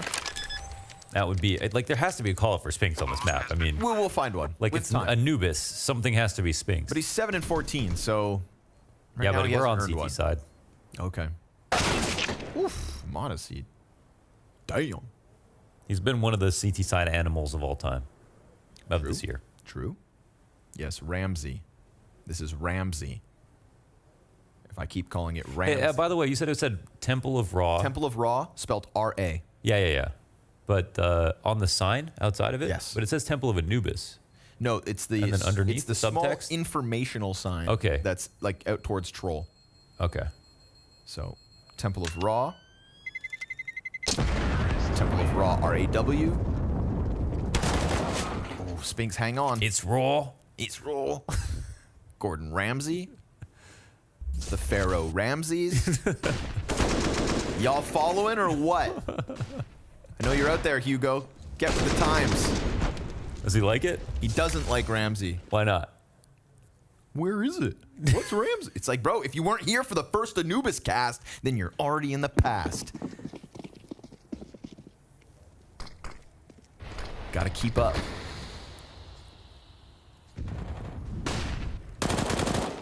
And we called him ZywOo for months, so try us. Out of respect. Oh, Monacy, nice headshot. Takes down one of the limited rifles of Vitality. So all of a sudden, that lead has disappeared. Force Wars kind of delays the full-fledged gun rounds of Vitality, so this is a good chance for G2 to get a momentum rolling early. Probably a chance to also, I mean, this is a great time for them to get a chance to just breathe at the start of a T-side, right? New map, first official, elimination on the line or semifinal. And you know that for the first 5 or 6 rounds, your opponent's economy is whack as hell. Wow. But Magisk do be whacking. Hell, even grabs the M4. Free. We've seen what those Deagles can do, and he's got Hooksy pinned on jail. Tough. Nade's coming out now, though. Gonna be hard to get these Deagles involved. Now looking to smoke this out, and this just gives Spinks open lines. But JKS returns the favor. Yeah. Now it's up to Dupree. Damn. Necessary double. Oh, AK grabbed. JKS off of the plant. Left or right? Ooh. Left or right? Ooh. Good night. JKS connects. He's very good at smoothing angles when he does that in the 1v1s. He did that to ZywOo on Vertigo just now. Couple of clutches as well for Justin. Mr. Savage. Oh, wow. That was his third. Oof. And a snap. So instant. Temple of the Temple of Ra. Okay. During the first Egyptian dynasty era. I was reading that. Pretend you During the first Egyptian dynasty. No, okay, we're not going to do this. Thank you for the chance. I appreciate your belief. G2 are kind of frying right now. They're kind of nuts, man. Again, you know, map to map, you got the aim. Yeah, and CT sides, I get clearly can be hard here for Vitality as well. Maybe they figured a little bit of stuff on G2's T side tearing them up. Yeah. May I add, right? 4 out of the 7 rounds that G2 had on the defense were in the last 5 rounds of that half. So of the last 11 rounds, they've been winning. G2 have 8. That's most. You know we don't have them on the CT side right now. Lifeline. What is an Opper's favorite shisha flavor? Double Opple. Double Opple. That's what we need. That's what's been working for FaZe. That's what worked for even Liquid. Yeah. Even had the Hooksy on the second op. That's true. Hell, man, FaZe had 3 ops.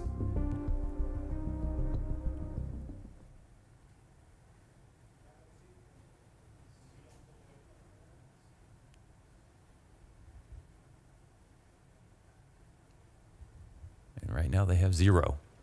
They just have an AUG. They've augmented. So pack that double Opple and give G2 the smoke. But we get no ops instead. Clean air and a clean chance for G2 to continue their winning ways. I don't like how quiet this map is from Vitality. They're letting what worked versus what worked against G2 work against them.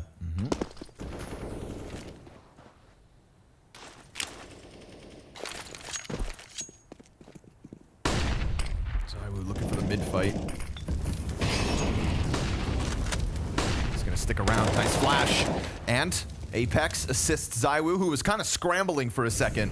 Fire at his feet, didn't know if there's multiple bodies chasing him down, but he gets a 1v1, and therefore Vitality man advantage. Now, this is that deep angle, right? This could be a great AUG angle, actually. It could be, but you're actually very exposed. Like, it looks like a narrow angle, 80% of your body's sticking out.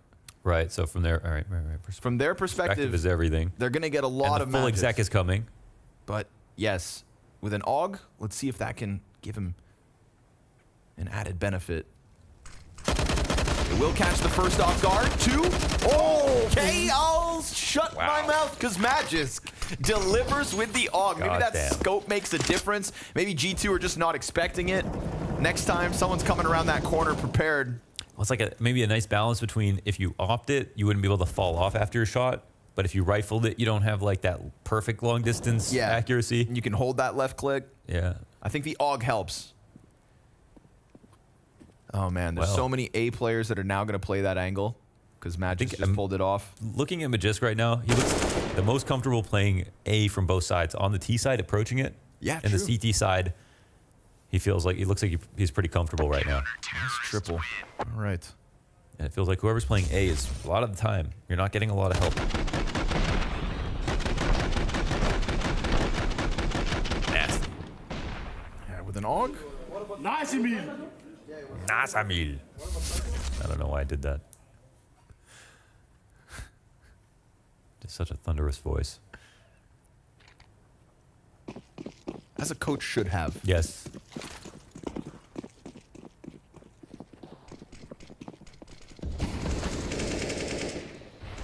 Couple of smokes.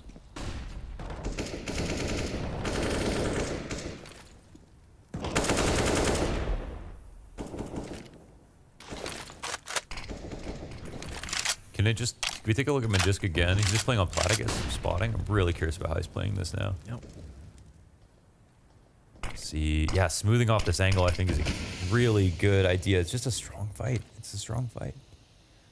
They're the ones who have to turn the close corner on the boxes, right? So if you're super careful and you don't think they're opping, ooh. Yes. That's that. He goes right up to his advantage and stops. Yeah, this is a fun spot too. Hide behind the table. But how much further do you press your luck, right? Because once you hit this point, okay. Oh, it was timing. It's a matter of whether or not JKS is keeping eyes on him. But JKS has no help. We've got 2 players top middle. m0NESY also there. So make it 3. He's going to peel away.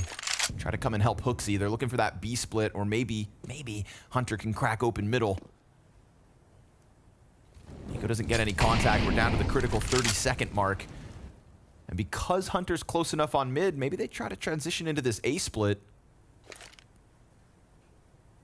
Magisk opening up a bunch of angles with the AUG. Hunter versus Apex in middle is going to be crucial. Surely Magisk can't do it all again. CT incendiary down just as he unscopes, and double pickup plus Apex is dead. ZywOo rotates into his death, and G2 sprint to an A site. Magisk just let off the scope. Wow. And we know that that is the death of an AUG player. Yeah, that's tough. I wonder, you know, but why though? Yeah, did he have a good reason essentially? Because like he had teammates, he didn't really have to rotate. They still were 2 on B. That was 5. They had 5 alive still. So maybe he should have just been patient there. We don't exactly know what happened. Maybe there's something that elicited his reaction. But look at this play from Hunter, finally getting into the spot in mid that he's been trying to over and over again. But he got countered a couple of times. Oh, 3v2, tough. 3v2, get good spots.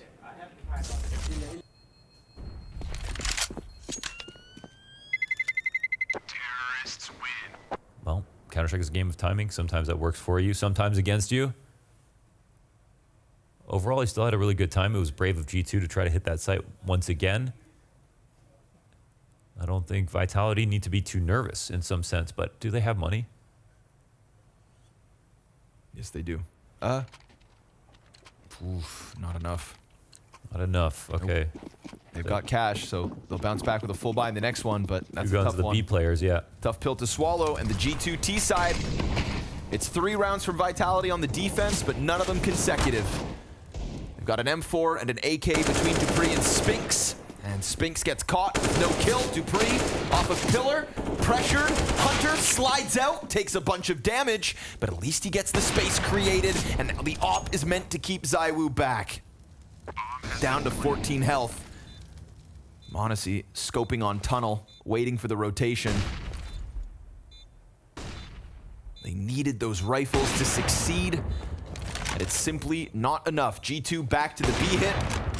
Long has been their place to succeed, time and time again. 13 rounds G2.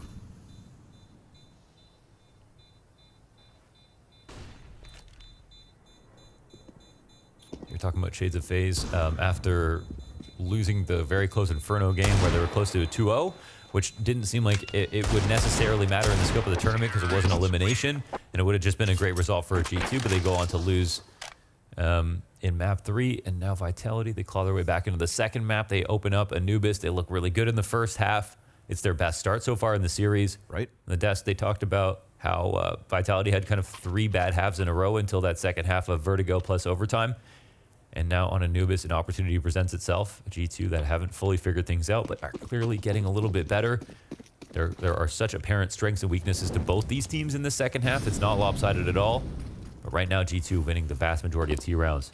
Economic problems have played against Vitality for a long portion of this half. The last gun round looked great. They had all the positions. Magis scoped in, Apex on mid. ZywOo rotates and dies to Hunter. I think this is a great approach from G2 because Magisk has been taking the space by himself. Even though he has an AUG and powerful angles here, the op is always going to be better. It just depends on the approach. But it's hard to kind of bait the shot and bait the swing at the same time. Especially since Magisk doesn't have to commit to anything. He has an AUG. Does Apex have a flash out? But they could molly and try to catch him falling off, or just force that smoke out early first. Okay, front pillar flash. This makes the AUG powerful, but he has the flash out. Is insane. He peeks before the flash. He peeks before the flash, but he peeks to know when they should flash, and that's the op punish. Apex tries to slide underneath. Nothing from him. ZywOo, though, trying to be the savior again. And of course, he gets the double. Drops bomb, but there's a player down beneath him. And Hunter just killed Spinks. Caught him on the mid push towards Palm. We've got Hooksy flanking through B. JKS's deep position. That's going to catch off Dupree if he's not careful. Sure enough, ZywOo, however, can he do it all? 3 frags, 20 seconds left. knows that Hunter should be coming from long, and that internal clock is ticking. Where the hell is Hooksy? The 5th piece of G2 about to arrive with 100 health, and ZywOo turns, but Hooksy gets the 1v1, and with it, G2 14. Yeah, they steal it. That's a big play. I mean, it forces ZywOo to respond, and there's a perfect person in position to punish ZywOo for his last rotation spot, and they make sure to look at the weird spots, but maybe in the back of the site with the guy who's likely to die. Full HP player comes out to trade, but ZywOo just had so much on his shoulders, having to get every single kill in this position. How could you expect that to take place? Nice! G2 go ahead and grab 14. And one thing I'll say about the flash setup is they don't want to call for a flash, they don't have information, right? Yeah, so but peeking without it, man, they've got nowhere else to look. Well, he shoulders it, and m0NESY's not looking at him, right? So he starts fighting. Then m0NESY hits this insane shot, actually. I think Magis saw that and would have hid behind the pillar and asked for the flash if m0NESY was looking at him or missed or something like that. But I think that shot was faster than it looked. Ooh, nice double. Man, this is all falling apart for match point. Yeah, this is 15 secured, no doubt. With those mid picks, every time they get them, G2 just lean into the A play, and so they'll be able to dodge ZywOo by the looks of it. And this is the perfect way to use Hunter as well as the aggressive lurk inside of middle. It's the kind of position he'll, really take to. Saw Liege doing it really well. Can't remember who on FaZe on T side was doing it. Hooksy, even with such little health, just catches dupreeh looking the wrong way. Honestly, ZywOo got to keep this M4 for the next round. Money is questionable. There's no way he wins it, and they need this gun. 15 for G2. I was nervous, man, because we go back to the start of this event. That close game versus FaZe on Inferno. We go to Ancient, they get blown out of the water, like mentally looking defeated, like they didn't have a chance. And then with how good Vitality started on Anubis, I thought we were going to get a near mirrored image. But they adapted. Hey, there's still time to lose. That's fair. It is G2. Okay. They never let you down. Only themselves. But Hunter gets just enough. It makes you think, like, if they don't try to press an adaptation towards the end of that CT half, then they only finish the half with, say, 3 rounds. I like the T side. And I've been obsessing about this whole A setup in the CT side because I think it's been really cool and like seen a lot of good things out of it. And in these last couple of rounds, of course, some problems exposed. But on the rest of the map, I mean, there's really not that much impressive stuff happening from the CT side for Vitality. So no, sir. It's really lopsided in that regard.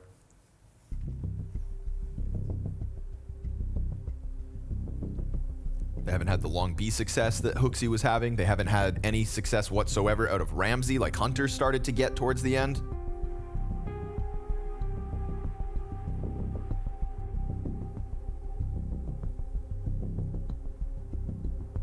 Even the mid plays have kind of been muted.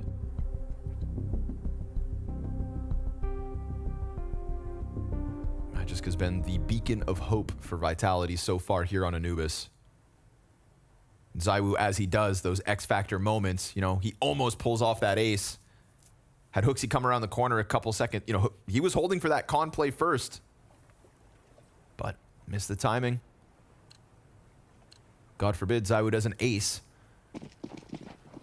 Vitality, nothing on this CT side to be confident about, but at least they've got guns back in their hands, full grenades. And they'll need 4 straight here and now.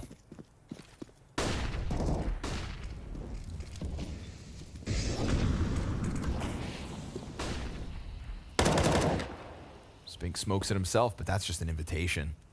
Nico's going to get closer. JKS is going to join him. And with already 2 players on long, yeah. Don't be surprised when they just use this chance to transition into an instant 5-player B split. And so we need something out of dupreeh. We need something out of Spinks. Bottom of the scoreboard from Spinks. Lays down the incendiary, looks away, dies at the hands of Nico. Now dupreeh, also dead. And G2, believe your eyes. After disappointment throughout this year, they are 3 kills away from the semifinals. A chance to enact revenge versus FaZe. where they've already shown us greatness, and Hunter will not let this chance slide through their fingertips. Vitality thought they would have this, but a CT side that has fallen flat. ZywOo 15 health, and Monacy ready to put the nail in the coffin. They lean back, and with that AUG, they'll collect their kills, their 16th round, and their second map in this series. G2 versus FaZe for the second time in Abu Dhabi.